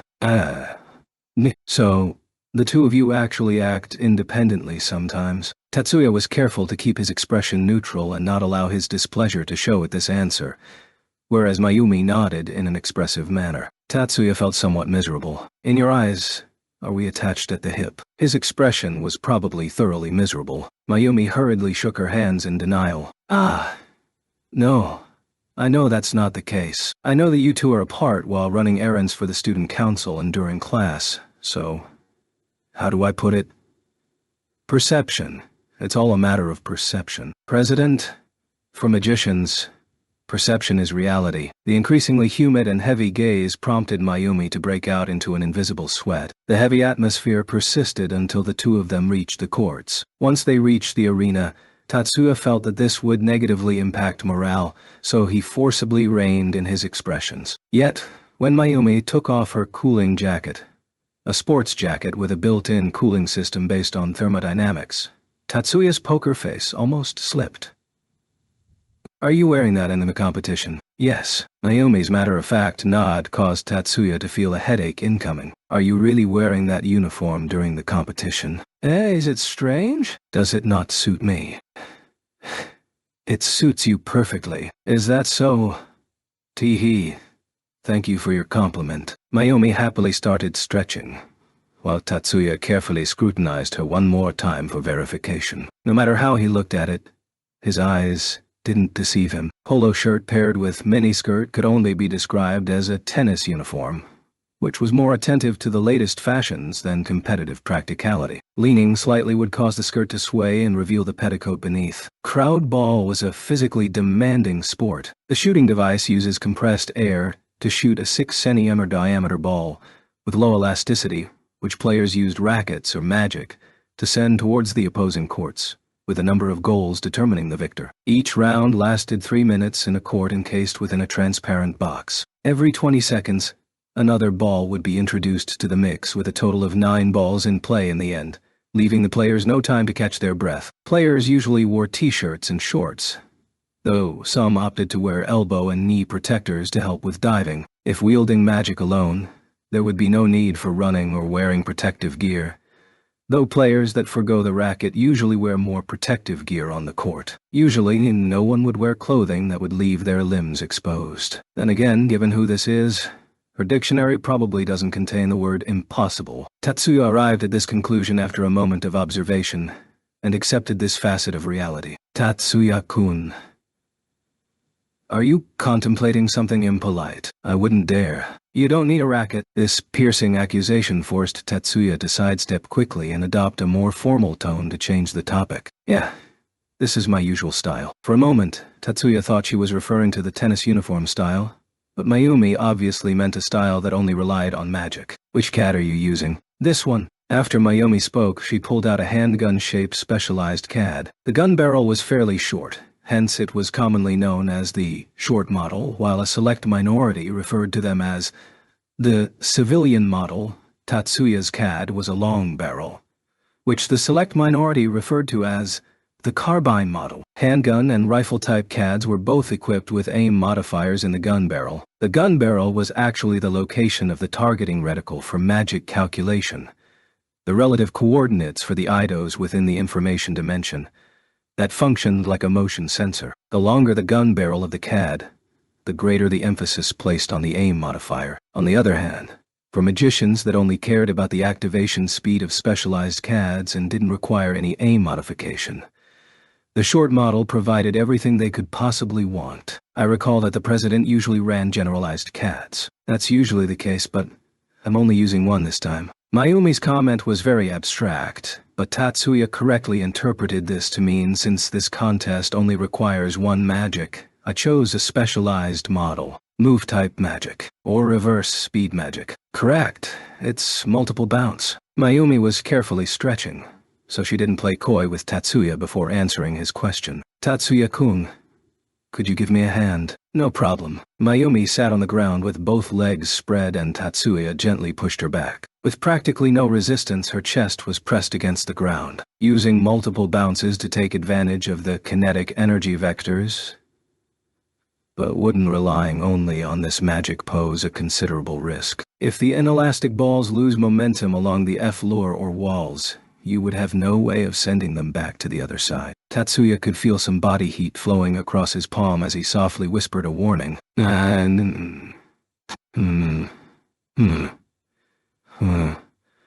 Ooh.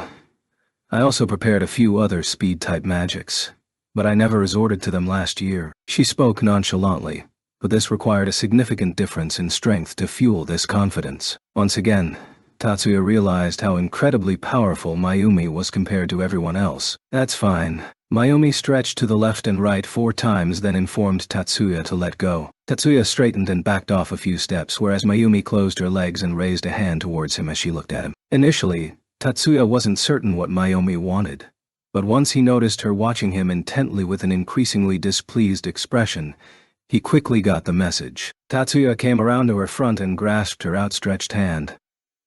A dainty, delicate hand. With a soft tug, Mayumi rolled handily to her feet. Thank you. No, you're welcome. Tatsuya personally felt that his response was very cordial, but for some reason, Mayumi was very happy. What a novel feeling. That comment came out of the blue. Tatsuya replied on reflex, and Mayumi smiled in response. I have older brothers and young sisters, but no younger brother. Tatsuya was aware of this. Unlike the Yotsuba family that was shrouded in secrecy, the Saigusa family was always in the public eye. Every birthday for the children drew crowds of guests to celebrate in grandiose fashion. This only required a cursory investigation of the members of the Saigusa family, so it wasn't very difficult. If he remembered correctly, besides 2 older brothers, she also had a pair of twin sisters in 9th grade. Tatsuya-kun never treated me differently, right? I personally don't believe I'm pretending to be overly familiar with the president. Wary of falling into a trap, Tatsuya replied cautiously, but Mayumi laughed lightly. That's not what I meant. You wouldn't be on guard against me. Flustered. Or uneasy, right? Ignoring the first one for now, wouldn't the latter 2 only occur under conditions that Mayumi had created herself? Tatsuya thought but didn't verbalize. You address me with the proper honorifics, but in reality you're not being overly polite either. I thought you were a cold person, but you still go along with my selfish requests, so I think this is what it would be like to have a younger brother. Tatsuya involuntarily widened his eyes at Mayumi. Indeed, excluding her height, Mayumi had a well-rounded personality, a surprisingly feminine side, and, while it was hard to notice, she did care about others in her own way, so she fit the bill for an older sister perfectly. Yet, in all honesty, having an older sister like that would probably mean a lifetime of stress. Heaven knows, I only have a little sister after all. That's true. Mayumi smiled serenely as she gazed at Tatsuya. This smile was enough to cause people to suspect she had forgotten the contest altogether. Acutely uncomfortable, Tatsuya looked for an opportunity to escape. Excuse me. I think I should check on the other player's status. There's no need. Unfortunately, with the intercession from a third party, his plan of egress was dashed. Izumin, Saigusa. You're still up to your usual name-calling. The person who looked like she was fighting off a migraine was a female student wearing the same type of jacket as Tatsuya. She was a 3rd-year student in the technician team, Rika Izumi. Would you prefer Rika-chan? You're doing this on purpose. Forget it. Just call me Izumin. So Izumi-senpai, what do you mean by there's no need? Tatsuya had already learned this lesson. Playing word games with Mayumi was a ceaseless struggle. He completely disregarded Mayumi and Izumi's exchange and focused only on the first sentence. Oh, Tatsuya-kun, You go ahead and take care of Sagusa's contest. I'll handle the other side. The female student called Izumi did not express a favorable attitude towards Tatsuya's inclusion on the technician team. Rather than being elitist, her problem likely arose from pride. She probably believed that she was capable of handling the situation even without Tatsuya's assistance. Is that so? I understand. In reality, Tatsuya really wanted to beat a swift retreat, but since the division of labor was so clearly defined, he had no way out. So Tatsuya nodded without making any further comment. Then it's up to you. Izumi left those words as a footnote, and quickly departed. She's not a bad person. Mayumi exuded a powerless aura as she watched Izumi's departing figure, but the soft words that she spoke for Tatsuya's benefit went in one ear and out the other. Regardless of what course of action Izumi took and how Mayumi tried to defend her, both were utterly immaterial to Tatsuya. Crab ball was a sport that shared many similarities with tennis and racquetball, but there were no serving rules. Each session lasted 3 minutes with a 3-minute break tucked in between sessions, with a total of 3 sessions per round. The men's division had 5 sessions. After a signal announced the start of the contest, balls shot forth by compressed air would be released every 20 seconds, and an insane flurry of balls would ensue until the ending signal. Generally, that was the case. However, the contest unfolding before Tatsuya's eyes was not so. Mayumi's opponent mirrored her in that they only chose to wield magic. As expected of the participants who signed up for this contest, they had an exceptional grasp of move-type magic. Her opponent seemed to rely on physical movement to complement her perception, and hurriedly aimed the short-model handgun-shaped CAD that she held in both hands at each ball. The balls caught in the move-type magic changed direction before they fell into her half of the court, and flew towards Mayumi's half of the court in an unnatural arc, and rebounded at double the speed once they passed across the net. Every ball, with no exception. Mayumi stood in the center of the court and held her CAD in both hands before her chest. As she held her CAD as if she were praying, Mayumi's eyes glinted with a mysterious light as she gazed slightly downwards. Just this alone was sufficient to deny her opponent from scoring a single point. Visually, the distance was roughly 10 centimeters. That was how far her opponent's balls were allowed to invade her position. Mayumi's magic did not make any precise adjustments to the balls. Neither did she aim for her opponent's blind spots, but purely rejected every ball back towards her opponent, towards every trajectory that her opponent altered. She retaliated from every angle with what must be an incredibly difficult magic. Yet, the only one relentlessly scoring was Mayumi. The score was a complete landslide without Mayumi yielding a single point. When the whistle sounded for the end of the first session, Mayumi's opponent powerlessly fell to her knees on the court. This crumbling motion perfectly reflected her opponent's overwhelming despair. Mayumi appeared perfectly calm and collected as she wielded her magic with a majestic flair, but her emotions were nowhere near as peaceful. Hearing the whistle, she couldn't help but let out a long sigh of relief. During this contest, she felt herself fall into a bitter struggle. She wasn't being conceited, but she knew from a purely objective sense that her magic power far outstripped her opponent. As long as she could maintain the course, victory was assured during the next session. The problem lay in the pair of eyes fixed on her from the side of the court. Mayumi was accustomed to the gazes of other people. Since her youth, she had always dwelt in the public eye. No matter if the gazes were filled with pure admiration or hiding dark, jealous, or other naked negative emotions, Mayumi dealt with it as if they were the very oxygen that surrounded her. Nevertheless, the gaze that she endured for the past 3 minutes was altogether unlike anything she had felt before, as if every inch of her was beneath a microscope. That was not simply someone seeing her naked or something like that, though that was also a major problem in and of itself. The look that Mayumi felt from him, from Tatsuya, was not something so superficial. Not just her skin, but everything beneath. The flesh and bone that made up her physical attributes, her consciousness, emotions, value system, temperament, habits, hobbies, the experiences that made her who she was today, the talent and diligence that supported her thus far. Everything that constituted the person Sagusa Mayumi was being decrypted and bared beneath the sun. This pair of eyes caused her to feel an unfamiliar sense of dread. This was the first time Tatsuya observed Mayumi's contest from a close proximity. Still, he should have observed the first-year participants under his care multiple times during practice at this distance. Yet none of the first-year participants complained of being ill at ease. Mayumi believed that none of the younger women could withstand this feeling. In that case, this feeling was either her own misconception or something that only she could feel. Right now, she was in the middle of the 3-minute break where the players would usually towel off the sweat or grab a drink of water. Unfortunately, her bag containing her towel and water was next to Tatsuya. Walking off the court was the same as actively moving towards where Tatsuya was waiting, where he lay in ambush. Mayumi was a little scared of leaving the court. That being said, she couldn't stay on the court either. Even though she hadn't moved a muscle during the earlier session, she should definitely take the opportunity to take a break right now. Not only that, she needed to replenish lost moisture and head towards the next court. She wouldn't have cared if she shocked the operations committee members, but with her position, she couldn't afford to worry the students that came to cheer her on. Mayumi took a deep breath and expelled all her unease and worry. Forget it. Women need to be courageous. Mayumi ordered her feet to start walking. Good work.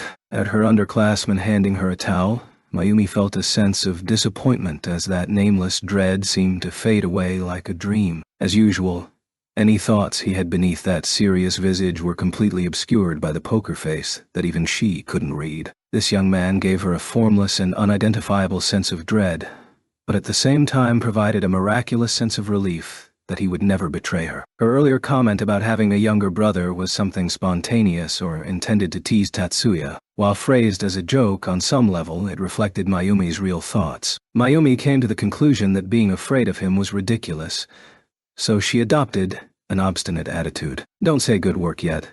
The contest hasn't ended, so this isn't the time to relax. Tatsuya was on the representative team, but he wasn't a participant himself. He was only on duty before and after the contests and was merely a bystander during the events. So telling him this isn't the time to relax was very odd, but Tatsuya made no mention of it despite noticing this. No, it's over. He was pointing towards a more practical matter. The opposing participant is unable to continue, and even if she were going to enter the second session, would definitely keel over from exhaustion in the middle. The auxiliaries from the other side are also aware of this, so this round will conclude with their surrender. Mayumi turned around to find the opposing team's tactical advisors discussing with the panel of judges about this exact topic. The participant was sprawled on top of a long chair while covered in medical detection equipment. Shion exhaustion due to continuous magic invocation, most likely a mistaken assignment. She was a little lacking to be your opponent, President. You understood that much just from seeing that. So long as I can see clearly. There was no way the panel of judges could hear Tatsuya speak, but the moment he finished speaking, the panel announced that Mayumi's opponent had withdrawn. Dazed, Mayumi stood stock still without budging, an extremely rare side of her that would normally prompt a laugh. Yet, Tatsuya did not smile, and merely urged Mayumi to start moving. Let's return to the pavilion. It's best to review your CAD and prepare for the next round. Yeah, you're right. I'll leave that to you. Right now, Tatsuya was completely in control of the situation, but Mayumi didn't make any pointless resistance as she followed Tatsuya after picking up her bag. After Tatsuya activated the maintenance device, Mayumi handed him her CAD and plopped down beside him, not across from him. Mayumi wasn't wearing her cooling jacket that extended to her knees, so she was still in her tennis uniform that she wore for the match. But this wasn't because she was in a teasing mood, rather that Tatsuya was no longer causing her to feel unnaturally cold. The two of them were close enough that their shoulders could rub against one another, but Tatsuya never spared a glance towards her exposed thighs. Nor was Mayumi upset by this. Her concentration was completely devoted to the maintenance device as well as the personal CAD currently attached to the machine. Don't you need to measure my current status? The duration was only a paltry 10 to 15 minutes, so even if I could rewrite the code, there wouldn't be any time to test it. So there would be little point in taking the extra time to run measurements. This occurred quite often during their mutual conversation, but this time Mayumi involuntarily tilted her head. According to what he just said, this sounded like he could get a ballpark estimate completely independent of the machine. You can tell visually. Of course, surely the president knows as well. That. The president also knows that as long as they're magicians, they can tell whether magic's activated normally or if a CAD is functioning normally without the use of machines, right? This I know. On some level, I'm just a little more knowledgeable. Tatsuya continued to watch the scrolling character strings. Mayumi was very interested in exactly what this some level was, but she didn't dare to disturb an engineer at work to satiate her curiosity. Tatsuya removed the CAD from the maintenance device and turned off the power before inspecting the trigger and activation sequence circuit, then personally handed the CAD back to Mayumi. Just as he promised, he never touched the code inside. Mayumi privately heaved a sigh of relief. She thought she managed to hide it, but Tatsuya saw everything. But owing to some reason, after she received the CAD, she curled her finger around the trigger and put it on her thigh. "President, that's a little disconcerting. Can you not point the muzzle at me?" Strictly speaking, a CAD doesn't have a muzzle. Large, rifle-shaped CADs are usually equipped with image detectors at the front that gives the impression of the muzzle from a laser gun, but regardless of whether it was a long or short model, the gun barrel was made of metal. Still, the overall design mirrored that of a real firearm, so those that are aware of the danger guns pose would naturally feel uncomfortable staring down the muzzle. Sorry. Tatsuya wasn't certain how familiar Mayumi was with this situation, but she frankly apologized and shifted her CAD and left the muzzle pointed at herself. "I should be the one apologizing for troubling you with such trivialities. Please don't concern yourself. This is basic manners after all." "So how is it?" Mayumi's question was once again overly simplified, but Tatsuya had no problems navigating through her cryptic meaning. "I felt that the calibration was well executed. No overclocking. No unnecessary unique features.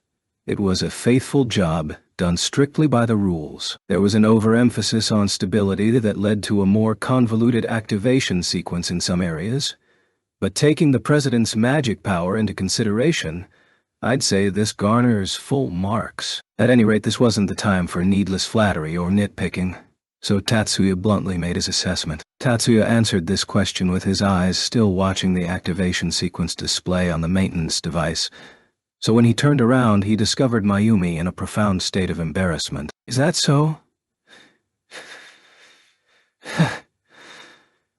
"That makes me incredibly happy." The corners of her eyes were dyed pink as she slightly averted her eyes with a bashful smile. Compared to blushing, obviously, this reaction was even more awkward. "Is that so?" The reason why Tatsuya asked was that he was honestly lost on how to respond, but the real question lurking at the bottom of his heart was that Mayumi should have long been inured to hearing such praise on a daily basis. Indeed, to receive the compliments of someone who usually gives scant praise, isn't that something worthy of being happy about? Tatsuya didn't believe that he was a completely mature adult. From an objective standpoint, he felt that he was still an immature child. That being said, Mayumi's assessment made him out to be one of the fringe members of society unable to feign politeness, which he thoroughly disagreed with. "I can be just as polite as anyone else." However, Tatsuya's rebuttal only earned a sweet smile from Mayumi that clearly said she saw through his subterfuge. "So, you were just being polite just now?" "No, I wasn't." Mayumi's delighted smile struck Tatsuya in the wrong way, but continuing this conversation served no practical purpose. Also, there was no reason he had to respond in the first place. Unruffled, Tatsuya calmly accepted Mayumi's smile. Among the events in the 9 schools competition, Crowd Ball was the event with the most matches this day. In terms of pure number of matches, Monolith Code was the one sport among the other 6 that had the most matches. Crowd Ball and Icicle Destruction each had 5.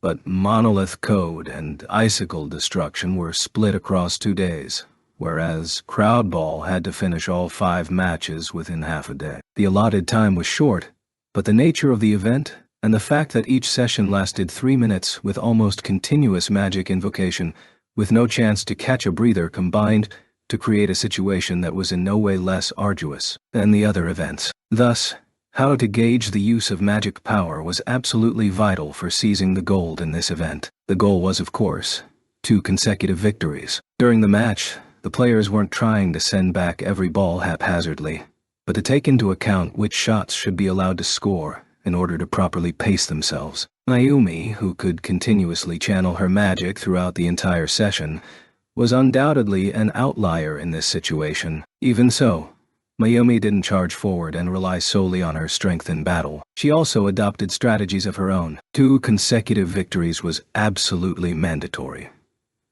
This would prevent people from saying, "Wait, didn't she just power through to victory? By choosing magic that was unsuited to this event by solely rebounding the balls back, this was to avoid exhaustion from continuously replicating magic. This also denied people from claiming that she's not actually rationing her magic power, right? Owing to these reasons, her philosophy in battle was to go all out from the start without a trace of hesitation. Yet, when the second round started, Mayumi was struck by a rare sense of confusion. Her status was excellent, just like earlier. Half the round was already over with her opponent unable to score a single point during the first match. Her confusion came from a completely opposite reason. How? True.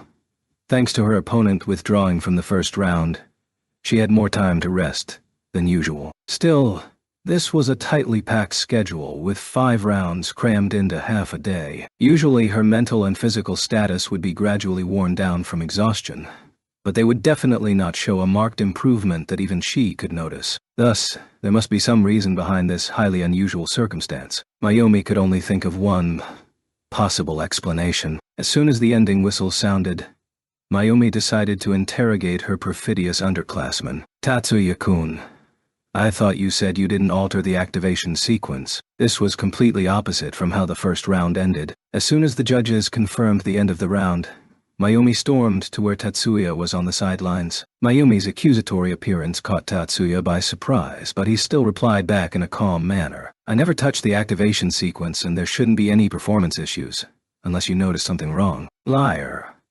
Mayumi pointed a finger at Tatsuya's nose. Her whole stance quivered like it was about to give off bishi sound. The efficiency of magic construction was significantly higher, and since there was no time to change the hardware, the only possibility is that you altered the software. So the efficiency coefficient wasn't lower, but higher. Tatsuya's clearly befuddled question took the wind out of Mayumi's sails. That's true, but this would be a whole other story if efficiency dropped.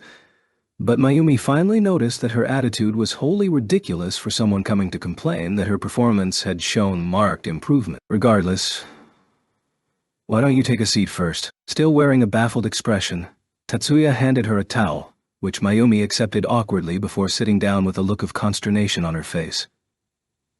The efficiency coefficient rose likely because the garbage was removed. Tatsuya sat half a body length away from Mayumi and intentionally didn't watch her as he softly settled her down. Don't mess around with me. I was watching you the entire time. You didn't take apart the CAD for cleaning, nor did you use any cleaning fluids, correct? Mayumi said petulantly, but Tatsuya replied back patiently. No, I wasn't cleaning the hardware.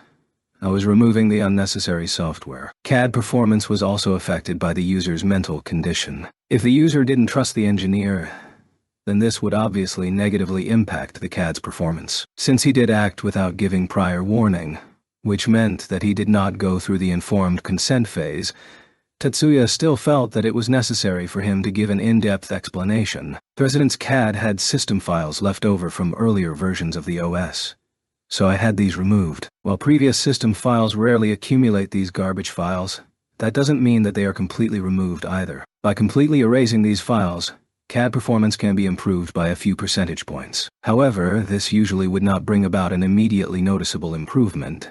Hence I didn't inform you beforehand. This just goes to show that the president's senses are just that refined, and I was being overly rash. If that's all it is, then don't worry about it. Tatsuya's excessive bow and apology prompted Mayumi to frantically wave both her hands. In that case, this also shows that Tatsuya-kun was dutiful in all regards. So I should be the one apologizing for suspecting you in the F place. When Tatsuya raised his head, Mayumi was also bowing to him in apology. Tatsuya couldn't help but note how swiftly she was able to shift gears. Then, let's end this conversation here. He also felt that she was someone who could readily admit her own mistakes. You're right. Must be from a composure born of maturity. Then, Tatsuya-kun. Even so, it wasn't like she was taking the high ground either. What is it? That calibration method? Or do you call it garbage cleanup? Can you teach me later? No ill intent whatsoever. No problem. But please focus on your next match. Horse. Leave that to Wani-san. At this stage, choosing to adopt an older sister's attitude could make anyone smile. And so, Mayumi completely denied her opponent from scoring a single point. She won every match 2-0 without yielding a single point and took sole possession of the crown for the women's crowd ball. Icicle destruction, also known simply as pillar knock, was held in an outdoor arena that was 12 meters long and 24 meters wide. The field was divided into two halves, each with 12 ice pillars that were 1 meter wide and 2 meters tall, with the victor destroying all the pillars in the opposite field first. Thanks to this, icicle destruction required preparation on a massive scale, requiring hundreds of huge ice pillars that needed to be kept frozen during the height of summer. It greatly limited the number of arenas, even with the military's complete support. Owing to the limits on ice production, the 9 schools competition could only afford to prepare 2 arenas for both the men's team and women's team for a total of 4 arenas. Each of the 2 sites had 12 matches in the first round and 6 matches in the second round for a total of 18 matches, which was the maximum limit for one day. Nevertheless, this is a contest that severely depletes magic power. If they held every match in one day, many of the players wouldn't make it. For the single elimination contest on the second day, there's an extremely short interval between each match. Thus, there is some truth in the saying that icicle destruction is won by those with the greatest stamina. Tatsuya was lecturing on the details while the one listening and nodding was Shizuku. Miyuki was also present, but if his sister was the only one here, then Tatsuya wouldn't have to explain at this particular time. The 3 of them weren't in the audience stands, but the auxiliary working area. Their goal was to watch Kanon's match from close proximity to get a first-hand experience of what the contest was like. Kanon was busy discussing the final details with Isori, so this wasn't a good time to interrupt them. Everyone went to watch the men's crowd ball contest. Sayaka came to cheer on Kirihara.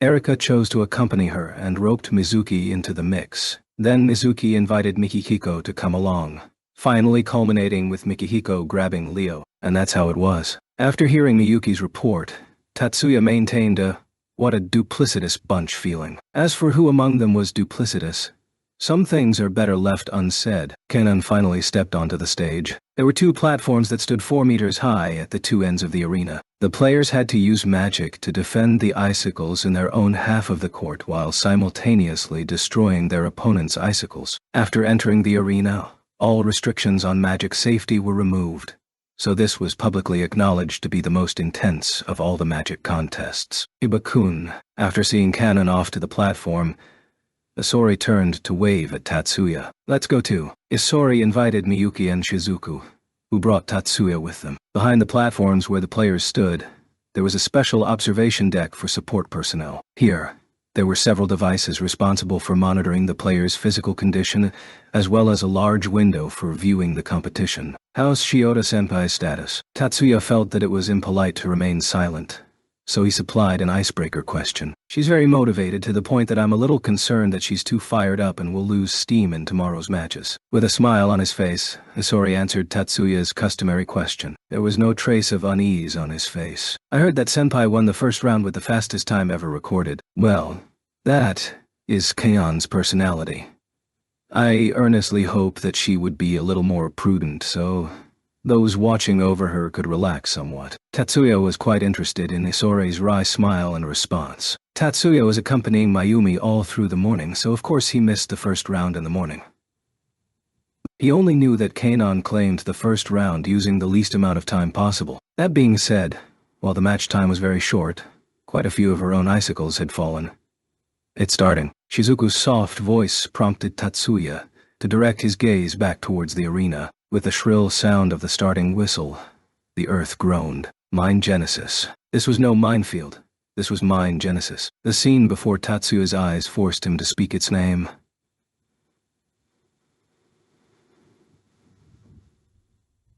Versatility and speed were the crowning advantages of modern magic. Nonetheless, magicians are also human. So there are fields where they specialize at or are not adept at. Since magic talent is inherited, blood relations within a family naturally share similar aptitudes towards magic fields. The Yotsuba family, with each family member excelling in a unique area, was a notable exception. Within influential families, besides everyone's individual names, family members that share a notable skill usually share a second name as well. almost like a special title. Some of the more famous ones include the Jumonji family's Phalanx, the Ikiju family's Rupture. The Segusa family did not have a system that they did not excel at, so they were ironically referred to as omnipotent. The Chiba family was known as Magic Swordsmen. This title referred more to their skills and techniques than any unique talent the family possessed, but was still used to refer to this family as a whole. The Chiyoda family was known as Mind Genesis. The magicians of the Chiyoda family specialized in using long-range solid matter oscillation, systematic magic, particularly when it comes to using earth-shaker magic. Dirt, rock, sand, cement, all materials were irrelevant. A powerful oscillation could be applied as long as the solid matter was recognized as the Earth's surface. This was the true face of the Chiyoda family's specialty, mind creation, with the Chiyoda family's title derived from Mind Creators, Mind Genesis. The opposing field suffered vertical vibrations that ran perpendicular to the epicenter, with 2 icicles collapsing each time. Her opponent tried to counter with moved-type magic compulsory arrest in an effort to stifle any motion on part of the object, but Mind Genesis's continued switching targets at a speed that her opponent was unable to match, so by the time 5 of her 12 pillars had collapsed, her opponent abandoned all pretense of defense and concentrated solely on the attack. What? Tatsuya and the others all expressed their astonishment in different ways, whereas Isori smiled wryly from the side. As he watched the pillars on his side collapse without any resistance, he shook his head helplessly. Should I commend Kanan for going all out, or criticize her for being overly reckless? Her methodology revolves around going for the jugular before she gets code. No, well, I hardly feel that this is the wrong tactic. Her opponent had switched from defense to offense, and her resistance was suitably lowered. By the time the number of pillars left on her side dipped to 6, Kanon had already collapsed every pillar in her opponent's territory. Victory. Kanon smiled widely as she flashed a victory signal while descending from the platform. The target of her smile was, of course, Isori. Isori's face plainly said, "What am I going to do with you?" But he was wearing the same smile. How should I describe this? Match made in heaven. Miyuki was reluctant to voice her opinion, but Shizuku had no such compunctions. You two should say that they understand one another perfectly. Hearing the two of them, Tatsuya smiled wryly for a completely different reason. Still, Tatsuya also acknowledged that they were a match made in heaven. The two of them had a lot of synergy. The player and the auxiliary, even though they didn't step onto the stage together, the two of them were in the fight as one. Yet, Tatsuya thought, if they were a pair with so much synergy, would Isori be able to fulfill his duties to the utmost when paired with other players? There were 40 players, and only 8 technicians. On average, each technician was responsible for 5 players. Tatsuya was in charge of the first-year women's team, but that was still 6 people. 7 if you counted the impromptu addition in the morning. Once they forged an intense emotional bond with one individual player, could they put forth their all with the other players? Tatsuya was also facing that quandary. Would he really go all in for Shizuku or Hanuka the same way he would for Miyuki? Chiba-kun. What's up? No, it's nothing. It's not like he could actually ask Isori something like, do you work so hard for every player? No, I shy. Tatsuya replied back in a completely inane and normal manner to muddle through Isori's question. After securing advancement to the 3rd round, Kanon and company, with Tatsuya, Miyuki, and Shizuku in tow, returned to the pavilion in high spirits, only to frown at the dour atmosphere suffusing the camp. What happened? Isori asked Suzune, who was probably the only one who maintained her usual attitude. Suzune turned around to reveal an even more blank emotion than normal. The men's crowd ball event didn't perform as expected. We're recalculating the odds right now. The standings in the 9 schools competition were determined by the aggregate score from each event. First place received 50 points. Second place received 30 points. And third place received 20 points. Fourth place finishes in speed shooting, battleboard, and mirage bat netted 10 points. Crowd ball and icicle destruction only awarded points to the top 3. So the 3 teams that are eliminated in the 3rd round each receive 5 points. For Monolith Code, first place would receive 100 points, second place receives 60 points, and third place only gets 40 points. which makes it the single largest event in terms of points. Half the points from the newcomers division would be added into the total. This was the score breakdown for the 9 schools competition. Anyone not in the top 4 or 6 would receive no points. So even if first place was out of the question, taking second through fourth place was still valuable in scoring points to contest the overall victor. According to this breakdown, advancing as many players in as many contests as possible to the single elimination or duel phases was one of the keys to victory. Not performed as expected means the players were eliminated during the first, second, and third rounds. Isori asked with trepidation while the voice that answered him was quite indifferent by comparison. While we held on to next year's right to compete, this result was thoroughly unexpected. The voice was largely indifferent, likely because the person being questioned was struck heavily by the news. Compared to the other events, the men's crowd ball lineup was certainly lacking in firepower, regardless of the fact they didn't possess an ace like the women's speed shooting, crowd ball, and battle board or the upcoming men's icicle destruction who was assured of victory. They still should possess enough talent to compete for first place. The newcomers division is a little harder to estimate, but based on our current lead, if the women's battle board, men's icicle destruction as well as Mirage Baton Monolith Code all sees first place, we're still in the clear. A second-year student from the tactical advisory team made the report. Tatsuya, who was just listening as a bystander, felt that this threshold was a little high, including both the men's and women's contests. They wanted to claim first place in 4 of the 6 remaining events in the official division. Katsudo and Mari could be relied on to win the gold in their respective events. But based on these calculations, if any accident were to occur, they ran the risk of morale reaching a breaking point. Still, this wasn't something that Tatsuya had to concern himself with. He was probably overstepping his boundaries by worrying about these things. Compared to the points, Tatsuya personally was more mindful about something else. Kirihara was participating in the men's crowd ball event. Certainly, Kirihara had a reckless side to him, but he also possessed a strong sense of duty. He wouldn't be depressed because of this turnout, would he?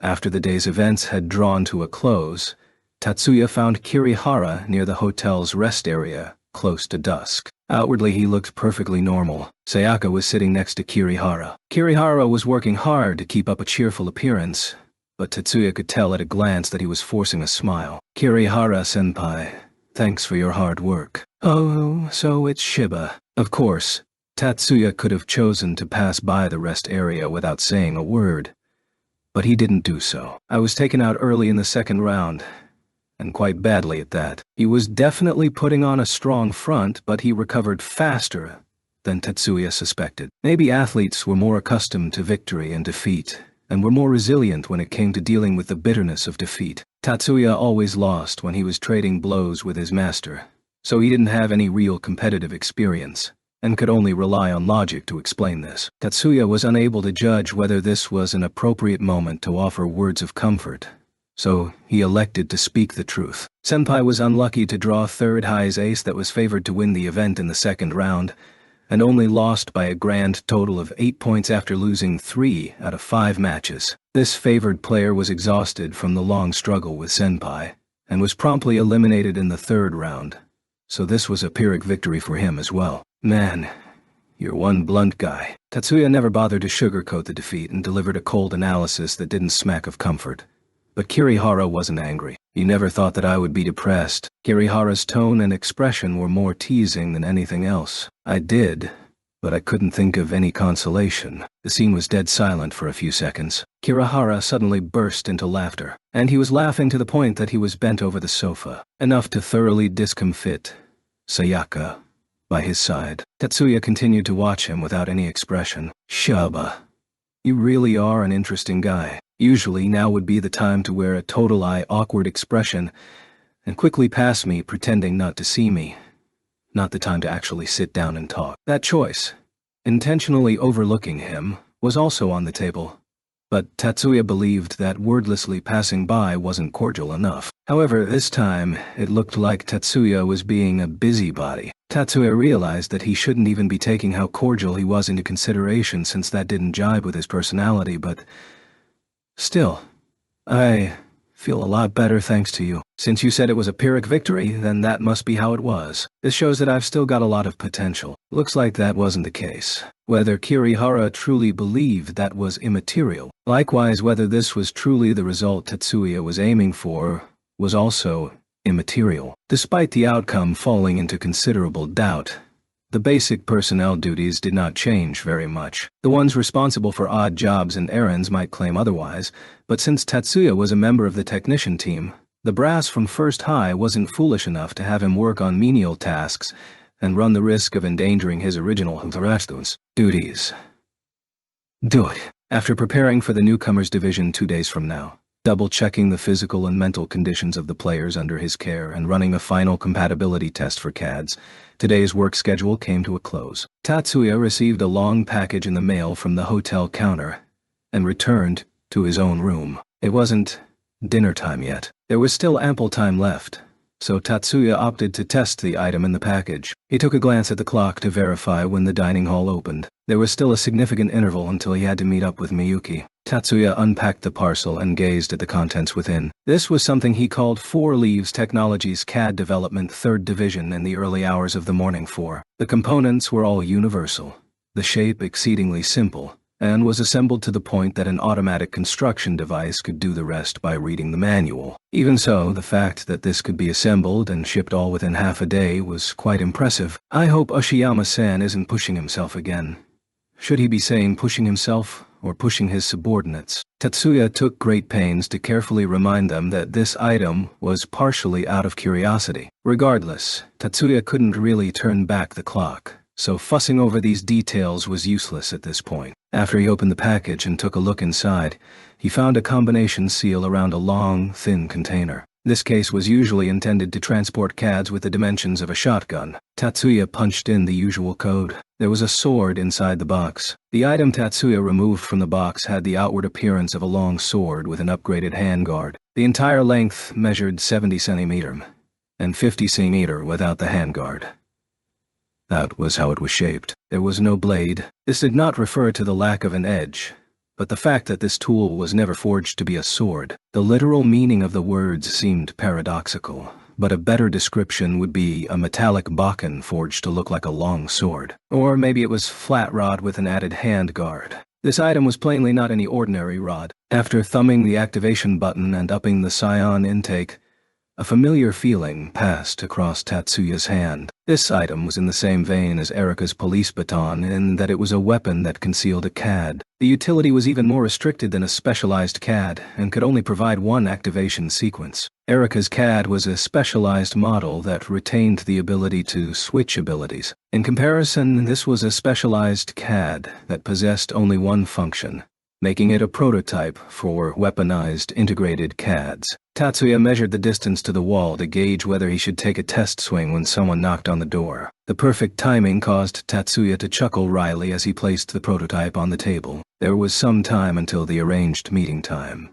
but given that the presence on the other side of the door did nothing to conceal themselves, he knew that friends had come calling, and this prototype suited that friend very well. Rather than testing this himself, it would be far more interesting to have that guy handle it, Tatsuya thought as he opened the door. Ono-sama, is this a good time? The leader and the one who spoke up first was his little sister. Tatsuya pushed the door open and beckoned everyone inside. Erika, who was following Miyuki, came close enough that the two of them were almost touching. Next, Hanuka, Shizuku, Mizuki, and Leo came in, with Mikihiko bringing up the rear. Rather than saying ladies first, it would be more appropriate to say this was how the pecking order went. Still, while this was a double room for the sake of storing equipment, it was still a squeeze with so many people piling in at once. Just the chairs and bed weren't enough. Someone even had to sit on the table, which was neatly ordered and not the least bit sloppy, so Tatsuya had no complaints. Erika was the one sitting on the table, so of course she was the one who noticed the sword on the table, and it naturally aroused her interest. Tatsuya-kun, is that a blade replica, except it looks more like a sword. Negative. Then an iron whip. Also negative. I don't think the samurai of this country would use weapons like iron whips. Who uses the term samurai in this day and age? Then what is it? Is it a huki? Erika flipped it over and examined both sides and asked again upon noticing the trigger on the handle. Correct, to be precise. This is a weaponized integrated CAD, commonly known as weaponized calculation devices. The CAD is specifically attuned to use one type of magic, only that can also double as a close combat weapon that uses aforementioned magic. Wow. The reason why Erica made this sound wasn't because the weaponized integrated CAD was incredibly rare, but because this was the first time she saw one in the form of a sword. Erica wasn't the only one gazing at the sword in her hand. Both Haruka and Shizuku were looking on with deep interest. Miyuki's face revealed an so that's what it was expression. Clearly because she remembered the conversation from last night. Neither Mizuki nor Mikiko expressed any interest, probably because they preferred familiar objects rather than foreign materials. Tatsuya glanced at the other person standing to the side and smiled mischievously as he plucked the prototype from Erica's hands. Leo, and tossed it towards Leo, who was standing off to one side with his face averted. Whoa. Tatsuya, isn't that kind of dangerous? In reality, Leo was burning to give it a go, but he feigned disinterest due to his ongoing Cold War against his nemesis, Erica, so while he was outwardly frantic, he eagerly grabbed hold of the sword hilt. Tatsuya completely ignored his protest and sent a challenging smirk his way. "Want to give it a try?" Me?" Leo's mouth split into a wide grin. To the side, Erica wore "this guy is easy to read" expression, to which Tatsuya spared only a single glance before directing his attention back to Leo. This weaponized calculation device was created by merging a striking weapon with the fortifying magic that Watanabe-senpai used during the battle board event, with the blade also serving as a slashing weapon after being reforged. So I think this suits you very well. So, Tatsuya made this.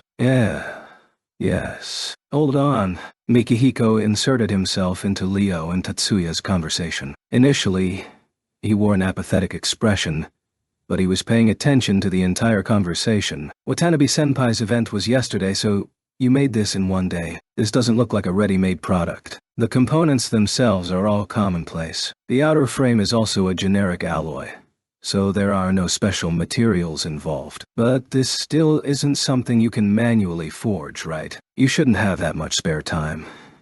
Why, of course, I only came up with the design, then had a familiar factory construct this using automatic assembly devices. Miyuki overheard the entire conversation, and when she heard the term familiar factory, she almost burst into laughter. Thankfully, she regularly prepared several masks for occasions like these, so she didn't draw any attention to herself or her brother. So Leo, want to give it a try. Tatsuya's words were like the sweet whispers of the demon Mephistopheles. Even while knowing something was afoot, the lure was irresistible. "Ok, I'll be your guinea pig." He fell for it. Shizuku's soft whisper succinctly reflected everyone's inner thoughts. Next, Tatsuya pulled out a HMD with light refracting mirrors and a speaker attached. This is the instruction manual. Seeing the HMD in front of him, Leo seemed to not comprehend Tatsuya's words as a question mark sprouted on his head.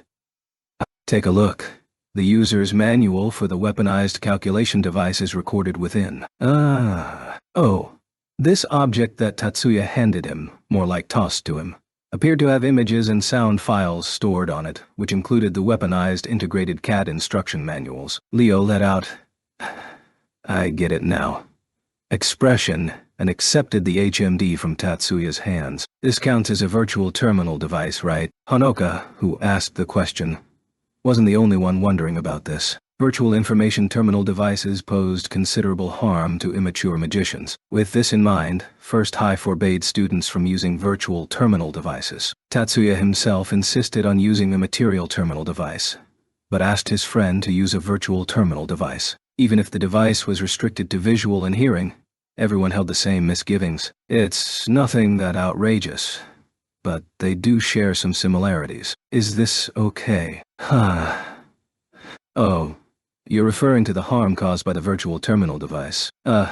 Yeah, there's no need to worry on that account. The risks from virtual terminal devices arise from the user's inexperience. If used strictly for testing realistic conditions, then it's actually quite a valuable tool. I don't follow. Hanuka's tone towards Tatsuya was very polite, but there were traces of Miyuki's influence mixed in. Magic is a skill that uses perception to temporarily alter reality. Virtual terminal devices create illusions that people mistake for reality. Tatsuya's explanations were always attentive and exhaustive, which possibly was a reflex on his part. The two of them share the distinction that they project an unnatural phenomenon into reality. On the other hand, by experiencing the phenomenon through the virtual terminal device, there's no need to expend energy to rewrite reality, nor is there a risk for spell failure. Herein also lies the risk for virtual terminal devices. Tatsuya temporarily stopped at this point, because he felt that he was being overly loquacious. However, his friends that were arrayed in front of him wore equal parts understanding and incomprehension on their faces, so he felt that his explanation wasn't detailed enough and plodded on. Virtual terminal devices would cause a magician to hallucinate and believe that they can effortlessly alter reality with no consequence. People incapable of using magic wouldn't run into this problem in the first place. Skilled magicians would be able to differentiate what they are capable of, but immature magicians may confuse the difference between what they experienced in the virtual world with what they can actually accomplish and overestimate their abilities. Once immature magicians have become accustomed to altering reality without the concepts of hard work or failure, they become unable to reflect upon why they cannot use magic to successfully rewrite reality and lose the ability to think critically. The drive to do so. Hence the popular belief that immature magicians still studying magic experience harm from using virtual terminal devices. Tatsuya paused again to survey his friends' faces. Additional explanations were probably unnecessary, but he'd still conclude as a precaution. In other words, the problem lies in whether the user believes he or she has accomplished something they were previously unable to. Utilizing virtual terminal devices to test the waters isn't a problem in and of itself. That type of virtual experience actually benefits the planning phases for constructing magic sequences. At the end of the day, it remains extremely challenging to pick out only the benefits. So I feel that a global ban on virtual terminal devices made perfect sense. Is that so? I actually learned a lot from that. Tatsuya felt that Anaka's nodding was overly zealous and also believed he said too much. Even if she heavily relied on him, he had no way of responding. Those were Tatsuya's heartfelt words. The test for the prototype calculation device was set after dinner, using one of the outdoor combat training facilities on the outskirts of the 9 schools competition area. Tatsuya didn't make the arrangements. Erika was the one who called on her connections. Since arriving here, Erika seemed to be frivolously throwing around her family's influence in a self-destructive manner. Did something happen that caused her mental landscape to change? Speaking of which, Tatsuya recalled that something similar happened during the banquet. Nevertheless, Tatsuya was powerless to act regardless of how worried he was. His own emotions were only facades anyways. It was probably better to look the other way and let an engineer's curiosity take first priority. This was probably a more honest method to go about it. Tatsuya convinced himself this way and once again warned himself against butting into other people's business. Leo, do you understand the mechanics? Next, he had to focus all his concentration on this test, even if this was something done during his leisurely time. Even if this was an overly simplified way of applying modern magic, this still broke new ground for testing magic and calculation devices. If an accident occurred due to his complacency, the one who would bear the brunt of it would be Leo, and not Tatsuya. I think so. But am I really going to do that? That likely referred to the demonstrated motions he saw within the HMD. Likely was the wrong word to use, since that was the only possibility at this point. We're undergoing this test to find out. You're right. This training facility was 30 minutes away from the hotel by foot. This would pose no problems during the day, but it was nighttime now. Likewise, city districts would be fine, but they were located in a military training facility in the mountains. Miyuki and Erika stubbornly refused to cooperate, but were finally persuaded to remain at the hotel. Despite this, Tatsuya still remained uneasy, so he called on Haruka to watch Miyuki and Mizuki to keep an eye on Erika. Now only Tatsuya and Leo were present. Let's begin. Got it. Well, initially they weren't going to use the slashing, more like striking. Dummy. Right now, they needed to verify the movements of the weaponized integrated CAD without performing any physical actions. Starting now, Leo thumbed the activation button on the bottom of the hilt. With a clang sound, A feathery touch crossed his fingers. He wrapped his index finger around the trigger near the top of the handguard and started supplying scions. Contrary to his physical impression, Leo's supply of scions wasn't explosive, but possessed an inexhaustible durability. Correction. Maybe that would be the most suitable description for his youthful and energetic side. If a CAD was not calibrated for individual use, there would be practically no assistance in constructing magic sequences. So there was a small delay as the activation sequence was translated into the magic sequence. Approximately 0 or 6 seconds. Even so, this was still much swifter than during practical skills class. This might be caused by his personal expertise in this field of magic, or the outstanding performance from the CAD and activation sequence. Regardless of which one it was, or both at the same time, this detail remained unimportant. What was important right now was to observe the activated magic in action, and not the time necessary to activate aforementioned magic. Oh, Leo gasped. Not because the magic was activating, but because the effects of inertia far exceeded his expectations. Haha, it's actually floating.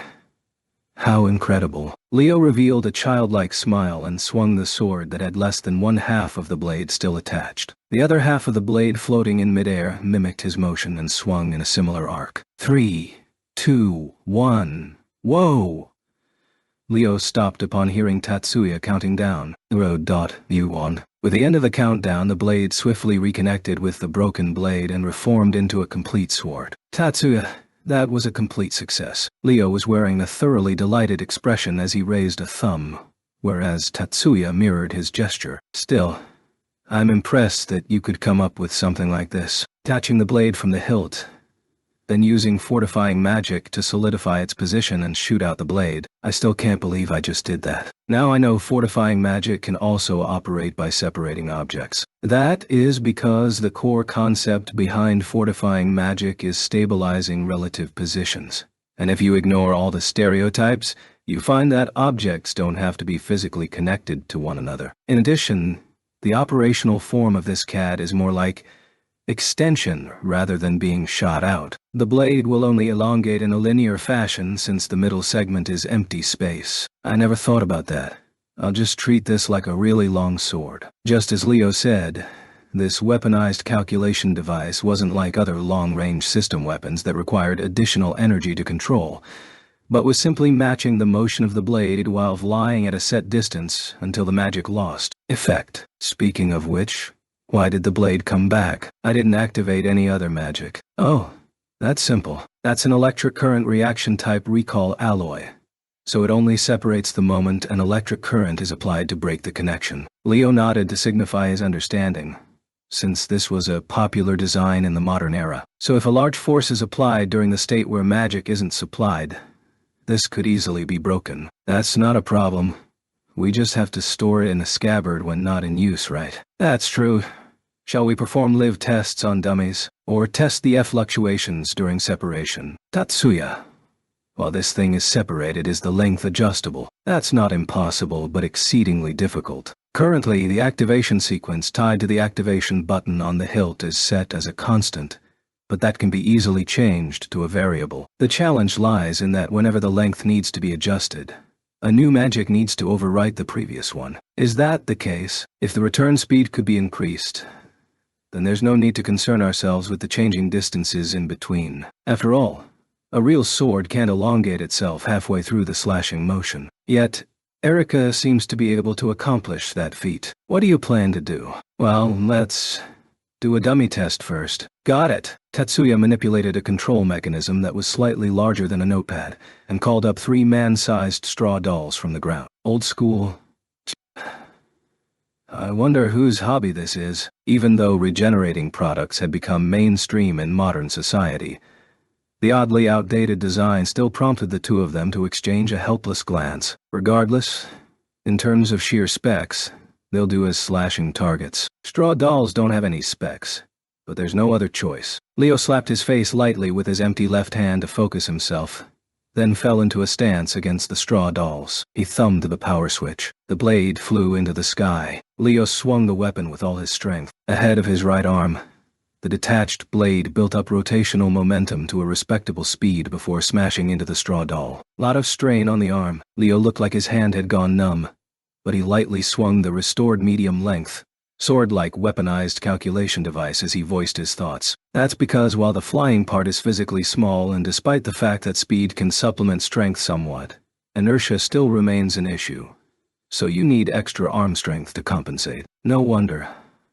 So in actual combat, I would need to apply more strength into each of my swings. Leo acknowledged Tatsuya's explanations with a nod of his head and aimed at the next target. As he watched Leo fall into another combat stance, Tatsuya thought, indeed, even after applying an actual blade, a slight increase in weight would be perfect for combat conditions. Still, this level of power would be appropriate for competition venues. The thought circulating in Tatsuya's mind was the restriction on direct contact during monolith code. This weaponized calculation device had a flying blade, so it bypassed this restriction. Not that there's any connection here. While he claimed this was strictly a toy, he was still actively considering practical applications. Tatsuya could only secretly laugh at himself. Chapter 7. It's the third day of the 9 schools competition. The men and women's icicle destruction and battle board were being held today, making this the biggest hurdle of the first half of the 9 schools competition. The players from First High that had advanced thus far included 2 men in icicle destruction, 2 men and women in battle board, and 1 woman in icicle destruction. This was not going according to plan but was still within the acceptable combat parameters. Hattori-senpai is on first for the men's team. Watanabe-senpai is in the second round for the women's team. Chiyoda-senpai is set for the first round, and group leader Jumonji is scheduled for the third round. Tatsuya felt a headache forming as he surveyed the schedule. Even if the start of the contest didn't coincide perfectly with the schedule, he could only watch either Hattori's or Kanon's event, though Hattori-senpai probably doesn't want me to watch him compete. That being said, Miyuki and Hattori were both part of the student council, so not watching Hattori's contest was still a problem.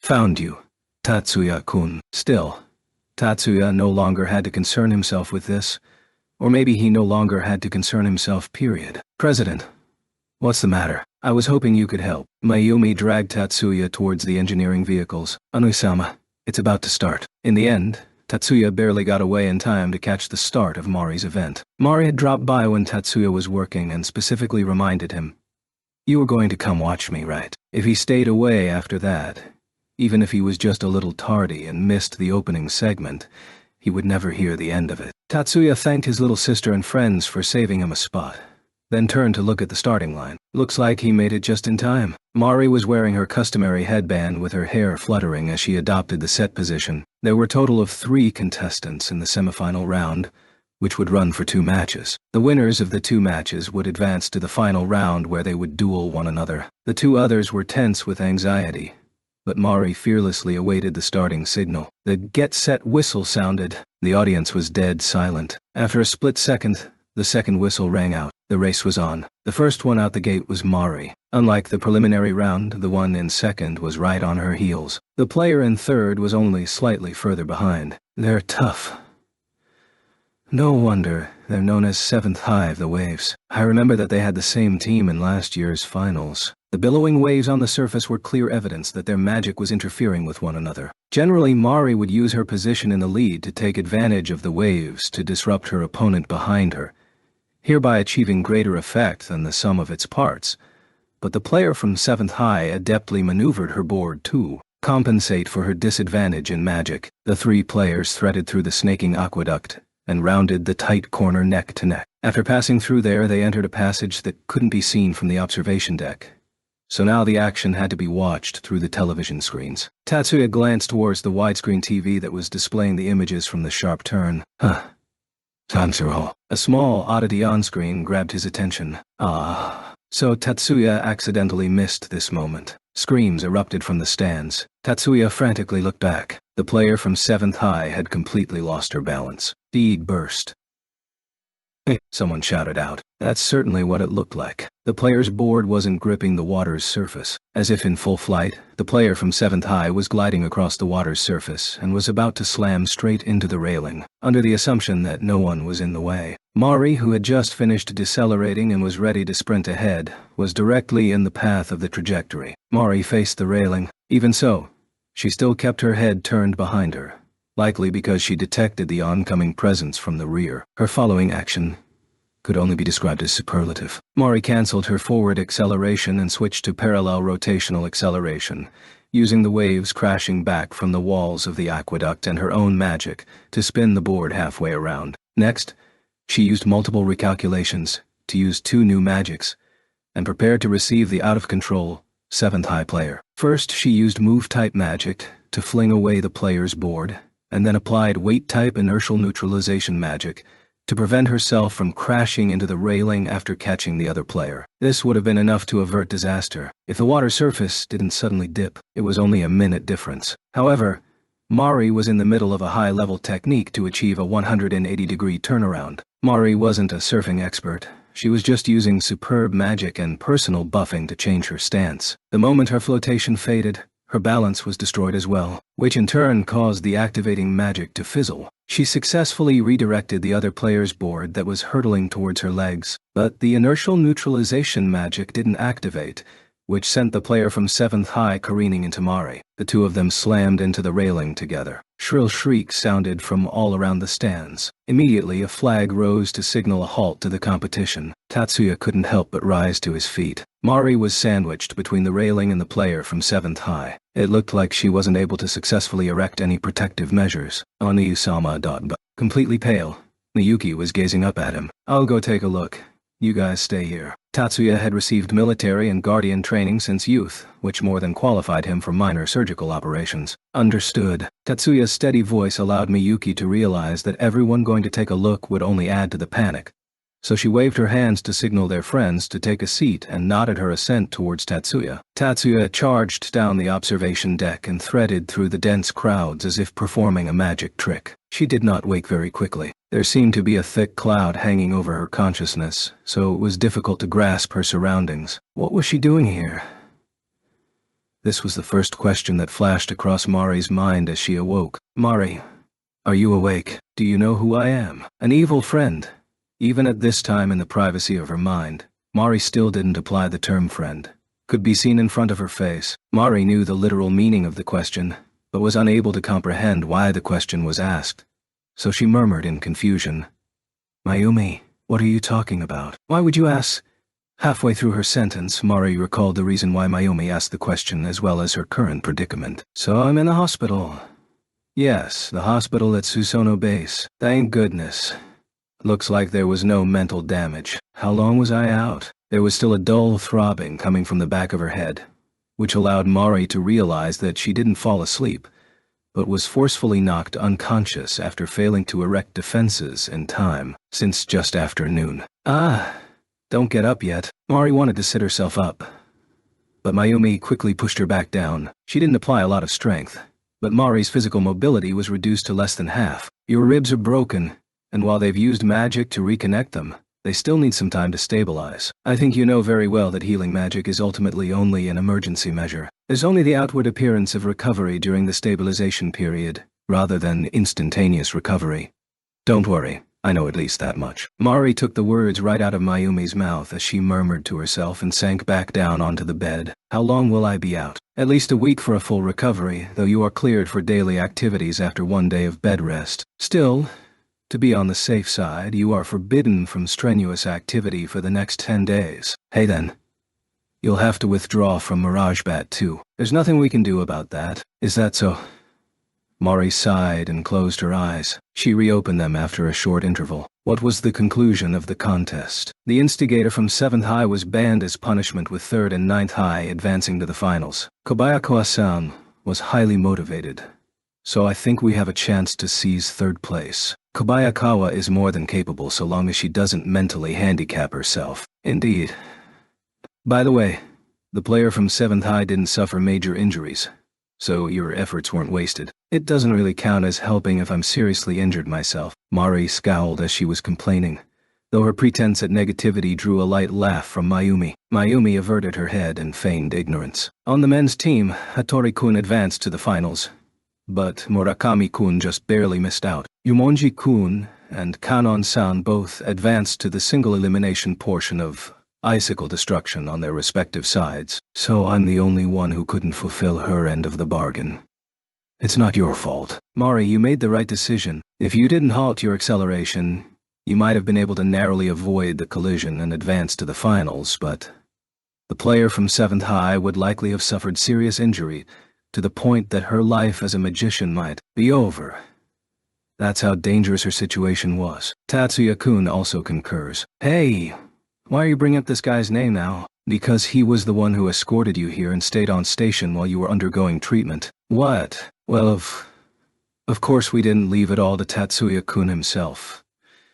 Shocked, Mayumi sported a grin while Mari turned around with a miserable expression on her face. It was precisely because she felt a tight knot unraveling inside her that Mayumi's grin irked her even more. Naturally, men wouldn't be present while ladies are changing, so he obediently waited in the corridor while treatment was ongoing. But you better thank him later on. He arrived practically at the same time as the emergency response teams and helped bring you to shore. He also spotted your fractures in one glance and gave the orders for treatment. Who the devil is this guy? Mari's eyes were wide with amazement while Mayumi nodded deeply. How should I put this? He seems very adept at dealing with accidents and victims. Speaking of which, what's your status? Why are you asking this now? I have a small headache, but that's a strictly physical injury, and my head is clear. Looks like there's no trauma. In that case, let me get this over with now. Oh, Mayumi pinned the still befuddled Mari with a serious look. What's with the sudden serious attitude? Mari, at that time, were you hindered by an outsider's magic? What do you mean? Just as Mari was about to catch the player from 7th High, did you lose your balance because a third party maliciously used magic to disrupt the water's surface? This is what I want to express. Upon comprehending the intent behind Mayumi's words, Mari's eyes glinted with alertness. Just before the board started sinking, I did feel an odd vibration near my feet. But I have no idea if that was caused by magic, and even less of an idea if it was malicious. Why would you think that? When you lost your balance, the water movements were very unnatural, to the point that there is suspicion that this was caused through illogical means like phenomenon rewriting magic. Yet neither player from the other schools used this magic. So the only remaining possibility is that an outside third party cast this magic. Tatsuya-kun also concurs. I heard that he's requesting the recording from the committee in order to analyze the fluctuations on the water's surface. At least we can find out if this was actually caused by unnatural foreign forces. I would like to call into question why a high school freshman is capable of such an analysis, but let's table that for now. Since the other players and I were all using magic, why are we investigating if there were unnatural foreign forces at work? I for one think this is pointless. Tatsuya-kun said that the player's magic effects could be taken into account as well to determine if outside forces were acting on the situation. Isori-kun also said that he would go help him after the contests were over today. So I think between the two of them, we can find some meaningful answers. Mari, if you can think of anything else, please let me know. This doesn't just concern us. The overall standings for 1st High, this may impact the entire 9 schools competition, and all the magic high schools combined. As Mari silently digested this from the bed, Mayumi said I should go and departed from the room. Now alone, Mari directed a solemn gaze towards the ceiling. Upon hearing the knocking sounds, Miyuki went to open the door and found a pair of second-year students waiting outside. Please come in. Onoi-sama, Isori-senpai, and Chiyoda-senpai are here. Miyuki's words prompted Tatsuya to stop typing and rise from his chair. Sorry for calling you here. No problem, please don't worry about that. After all, I was the one who volunteered and couldn't bring the still-active terminal device over here. Tatsuya nodded slightly in agreement, whereas Isori casually waved a hand. After thanking him again, Tatsuya turned towards Kanon. Chiyoda-senpai, congratulations on winning the gold. Thank you. Since Mari-senpai got caught up in that incident, the rest of us have to work harder on her behalf. Hot-blooded would be the perfect way to describe Kanon with her fists clenched, causing Tatsuya to re-evaluate her as dazzling. So, did we find anything? I've gone through the recording once and arrived at the conclusion that this is definitely the work of an outside party. Isori-senpai, would you mind verifying this one more time? Got it. As expected of Shiba-kun, That was fast. Isori accepted the invitation and sat down while using a hand gesture to express his admiration. There was a modest monitor, standard size, 20 inches, on the table that was split into two screens, one displaying the actual recording itself while the other was strictly the outline of what happened. Isori picked up the visual pointer shaped like a monocle with a brainwave supplementary add-on and smoothly unfurled the thin, long C-type metal frame around his head, adjusted the monocle over his right eye, and placed his finger on the buttons near the bottom center of the keyboard. The brainwave supplementary add-on and the visual pointers were originally intended for users to input data without the need to remove their hands from the keyboard, but have since progressed to the point that direct input on the keyboard has become unnecessary. However, Isori chose to use the original function, which was a pure supplement to keyboard input. The actual recording and the model images both started moving under Isori's direction. He quickly fast-forwarded to the moment the incident occurred, then proceeded to play the sequence in slow motion. Above the model images, lines of data described the changes in the water's surface. Within the scene in question, which was when the water's surface dipped downward, an unknown quantity arose, signifying that the power released could not be explained by magic interference from the three players. Isori paused the image and turned around. This is even more troublesome than we imagined. K. What happened? Canon. You know that in order to prevent outsiders illegally using magic to interfere with the competition, the 9 schools competition hired highly skilled counter-magic magicians and stationed them as committee members all over the various arenas, then placed cameras all over the place to observe the situation. Since the network didn't catch this, I suspected that the culprit acted from a high altitude that exceeds the security network and fired a compressed block of air downwards to cause the dip in the water's surface. But if that were the case, there's no way Watanabe-senpai could have missed it, and I also realize this is an outrageous hypothesis. Yet, based on Shiba-kun's analysis, the dip in the water's surface originated from within the water itself. If someone utilized a magic sequence from outside the aqueduct, the security network would immediately pick up on it. The only natural way for the water's surface to dip downwards would be a leak, so that possibility can also be ruled out. The only possibility remaining is that someone was hiding in the water for this precise moment. But that's almost impossible. Could Shiba-kun's analysis be incorrect? Kanon's blunt question caused Miyuki to stiffen. No. However, before Miyuki could speak, Isori denied Kanon's assertion. Shiba-kun's analysis is flawless. At least it is not within my capability to discern any errors. Isori and Kanon both lapsed into silence. The silence lasted around 2 minutes before it was broken by more knocking. Miyuki visually interrogated her brother and only moved to open the door after her brother nodded in agreement. She quickly returned, with 2 classmates in tow. Mizuki said that Anui-sama wanted them to come over. Sorry for calling the 2 of you all the way over here. Tatsuya verified his sister's question and turned to the 2 upperclassmen. Allow me to introduce you.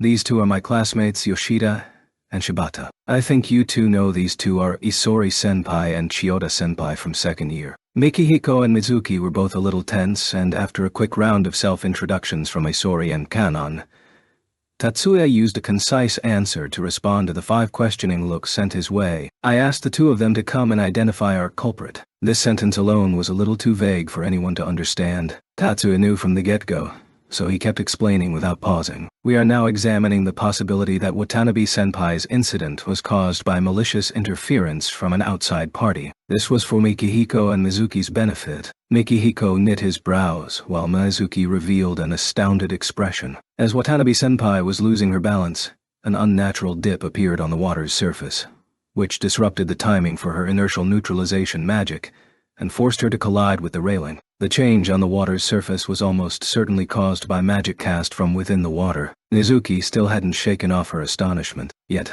upon hearing Tatsuya's words, Mikihiko's eyes took on a hard look. It is strictly impossible to cast magic on the water from outside the stadium without detection. The possibility that this is caused by delayed magic is also low, because if that was the case, Kobayakawa-senpai would have detected this in the first race. Modern magic also had magic that activated after a set delay, but the magic sequence must be recorded onto the object. Once the delayed magic was cast, the target object would be under the influence of magic rewriting and interfere with the next magic cast on the target object. If that is the case, then the only possibility remaining is that something hidden in the water cast the magic, This is the conclusion Asori-senpai and I arrived at. Tatsuya visually sought confirmation from Mikahiko and Mizuki, who both nodded in understanding. Still, having a living, breathing magician submerge themselves in water sounds ridiculous. Currently, neither modern magic nor ancient magic is able to accomplish this feat flawlessly. This time, Tatsuya's words prompted Isori and Kanon to nod in agreement. If that's the case, a more suitable hypothesis is that something inhuman cast magic while hiding in the waterway. Isori and Kanon glanced at one another, mirroring each other's confusion. After a while, Isori finally asked, "Shiba-kun thinks this may be the work of spirit magic." Tatsuya nodded in response to Isori's words. Magicians that use modern magic typically use scion surges to identify magic. But SB, or spiritual beings, are primarily composed of pushins. Pushins are supplements used to move the objects around, precisely like ordering spirits around.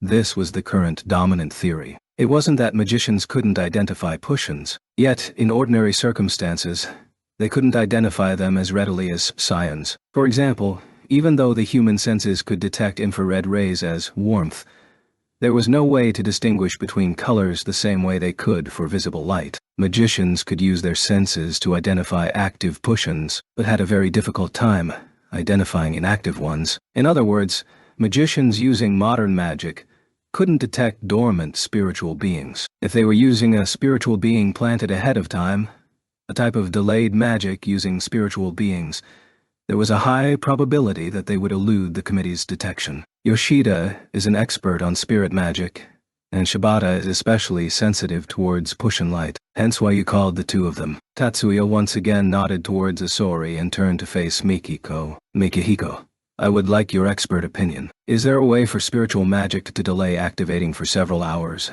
and then selectively create a dip in the water's surface? Yes. Mikihiko immediately replied. Based on those conditions, all you would have to do is set the start of the second race as the primary condition, then someone's approach as the second condition, and order the water spirit to create a wave or whirlpool. Even if spirits are off the table, a Shikigami can accomplish that too. Can you do it? With enough time to prepare. I cannot do that right this moment, but give me half a month to prepare and repeatedly enter the arena to make the arrangements. I should be able to. Would you need to infiltrate the arena the day before? No need. As long as I'm familiar with the lay of the land, I can use the ley lines to send the spirits, which is the point of investigating beforehand. However, even if they manage to accomplish this, there's almost no power to speak of. Spirits are empowered by the user's emotions and will, so if it was set several hours beforehand, I feel that the only thing lingering would be something like a practical joke at best. In other words, even if they could disrupt the water's surface, they couldn't use this method to create large enough waves to disrupt Watanabe-senpai's balance. If the player from 7th High didn't happen to lose control at the exact same time, this would be relegated to kids' play. For some reason, Tatsuya gave a massive nod at Mikihiko's words. That's only under the assumption that it was an accident in the first place.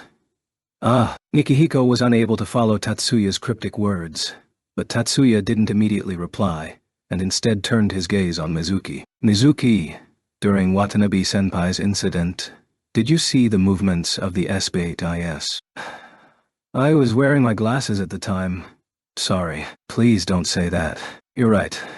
That's my mistake. Mizuki, you don't have to apologize. Tatsuya bowed his head towards the glum Mizuki, and Miyuki also came over to comfort her. In regards to what we were just talking about, Tatsuya turned back to Mikihiko. Yet Isori and Kanon both knew these words were also directed towards them. I feel that the loss of control from the player from 7th High was not a pure coincidence. Take a look at this. Tatsuya brought Mihiko in front of the monitor and restarted the model images. He was also paying attention to Isori and Kanon, who were peeking around to take a look, and stopped the recording shortly before the accident occurred. The player from 7th High would normally decelerate at this point, then proceeded to advance the recording frame by frame. But as everyone can see, she was actually continuing to build up speed. You're right. That is extremely odd. Indeed. A magician who would make such a fundamental mistake has no business being in the 9 schools competition. Tatsuya nodded in agreement with Isori and Kanon's opinions. then returned the playback to normal speed. I suspect that the CAD the player from 7th High was using had been tampered with. The room was suffused with shock. This is the first major turn that requires deceleration along the entire route. If the decelerating activation sequence was swapped for an accelerating activation sequence, an accident here is unavoidable. Based on last year's results, it is well within predictable boundaries that Watanabe-senpai and the player from 7th High would be neck to neck at this stage. If my goal was to sabotage them, this would be the perfect opportunity to eliminate 2 favored candidates for first place in one fell swoop. That sounds reasonable, but could they tamper with the CAD? And if so, when would they do that? Unless there's a traitor that snuck into 7th High's technician team. Tatsuya slightly shook his head at Isori and Kanon's questions. Alas, we have no proof. Even if we petitioned 7th High to review their CADs, they are guaranteed to rebuff us. Still, I think there's an opportunity to do so. So there really is a traitor. Tatsuya once more shook his head at Kanon's speculation, but this time he was noticeably slower. While there's no way to properly gauge this possibility, I think there's a much higher chance that there is a mole in the committee. His words stopped there. Isori, Kanon, and Mihiko were all struck speechless. They all wore skeptical expressions. But Anui-sama, assuming there is a mole on the committee, how and when would they tamper with the CADs? Each school jealously guards their own competition-use CADs. Miyuki would never question Tatsuya's judgment. She was only assuming her brother's hypothesis was true and asking for the next step in the puzzle. Tatsuya did not reply directly, but told everyone a publicly known piece of information. All CADs are guaranteed to leave each school's control and be turned over to the committee once. Miyuki let out a gasp since she had never thought of this. On top of that, she was the only one who gasped, since Isori, Kanon, Mikihiko, and Mizuki were all struck dumb. Still, there's no way of telling what their methods are. That is the truly puzzling area. Just in case, they could not let down their guard even for an instant. Miyuki and Tatsuya, the former who was about to begin her competition and the latter who was responsible for calibrating CADs, carved those words into their hearts. For the 3rd day, 1st High took 1st place in both icicle destruction contests, 2nd place in men's battleboard, and 3rd place in women's battleboard. 3rd High took 2nd place in both icicle destruction contests as well as 1st place in both battleboard contests, so the 2 schools were much closer than the day before. Before the competition began, Mari had told Tatsuya that the newcomers division shouldn't have an impact on the final result. In this case, she appeared to be mistaken. Tatsuya meticulously examined the CADs for the players he was responsible for and prepared for tomorrow's newcomers division. It was this moment Mayumi sent a message via terminal requesting his presence. Bewildered, he paused his work and thought, what does she need me for at this hour? Well, it is shown to him so. Do. As he headed for the conference room reserved for 1st High, he ran into Miyuki at the door. Did the president call for you too, Miyuki? Yes. Anis-sama as well. Tatsuya initially considered that Isori and company would ask him to come and discuss countermeasures against future sabotage, but that wouldn't explain why Miyuki had also been summoned. Let's go inside. Yes. There were some things that could only be discerned after careful thought, and some that couldn't be discerned, no matter how much one thought about it. If pondering posed no benefit, then taking action was the way to go. As the ancients say, pointless pondering is time wasting. Excuse us. Tatsuya didn't want to be mired in such tiresome thoughts. Likewise, he didn't do so by any great principle, but at least he didn't needlessly worry himself before opening the door. Mayumi, Suzune, and Katsuto were inside, as well as Mari, who should be in bed. Thanks for your hard work. Are you ready for tomorrow? No. I still need some time. Is that so? I'm sorry. I called Tatsuya-kun as well. According to Mayumi's guilty words, the primary recipient of these words was Miyuki. Please, take a seat. The siblings did so side by side. There's a small detail I would like to discuss with you two. Sorry.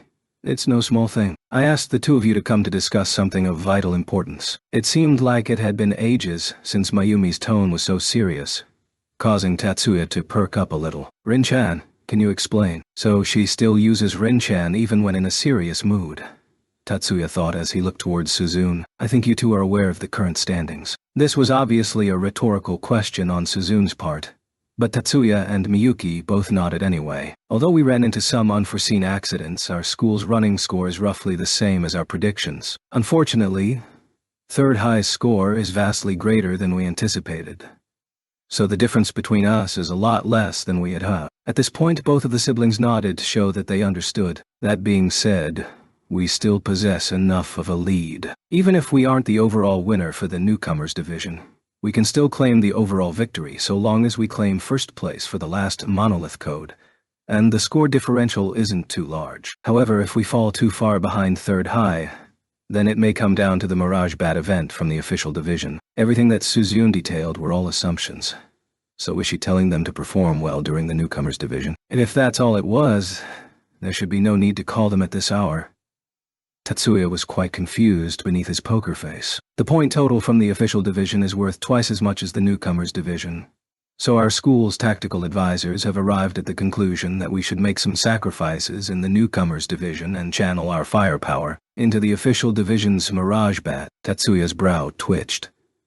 He quickly read between the lines of some sacrifices in the newcomers division, thus producing minute changes in his poker face. Yes, Tatsuya-kun. It is exactly as you surmised. Mayumi adroitly read the fractional changes on Tatsuya's face and preemptively responded. Miyuki-san, we ask you to replace Mari in Mirage Bat for the official division. Tatsuya-kun will continue to serve as Miyuki-san's technician and compete on the 9th day. Mayumi's words clashed with her earlier words. This was no discussion. This was a declaration of what will be done. But there are other senpais that are only participating in one event. So why was I chosen as a replacement knowing that this would imperil the newcomers division? Miyuki's voice was steady, not overjoyed that she was suddenly promoted but staying cool and calm as she raised her next question. Her reaction prompted an "oh" expression from Mari. Even Katsuto was caught slightly off guard. We believe this way we can maximize our gains. Suzune's voice was even calmer as she replied. The biggest reason is that we did not prepare a backup for Mirage Bat. Mari, who was originally the attending player, also joined the ranks of the Persuaders. Even for our school's representative players, asking them to suddenly compete in the air during the official division's Mirage Bat is still a stretch. Compared to this, we have a better chance sending a first-year student that has already trained for this. On top of that, Mari paused here for emphasis. She was a young lady that loved to indulge in histrionics. Tatsuya-kun, your sister will triumph even in the official division. Correct, and struck the weak spot for massive damage. Tatsuya felt that this argument was being a little crafty, but he had no reason to be humble. Of course. Oni-sama. Tatsuya's certain answer was given as if he was stating a fact, causing Mari to break into a grin, Katsuto to nod kindly, Mayumi to widen her eyes, Suzune to shift her brows slightly, and Miyuki to duck her head in embarrassment. Since everyone has esteemed us so highly, I will put forth my all as an engineer. Miyuki, are you willing? Yes. Miyuki's beautiful back was straighter than ever as she replied to Tatsuya in an elevated voice. This perfectly conveyed her willingness to charge into the breach.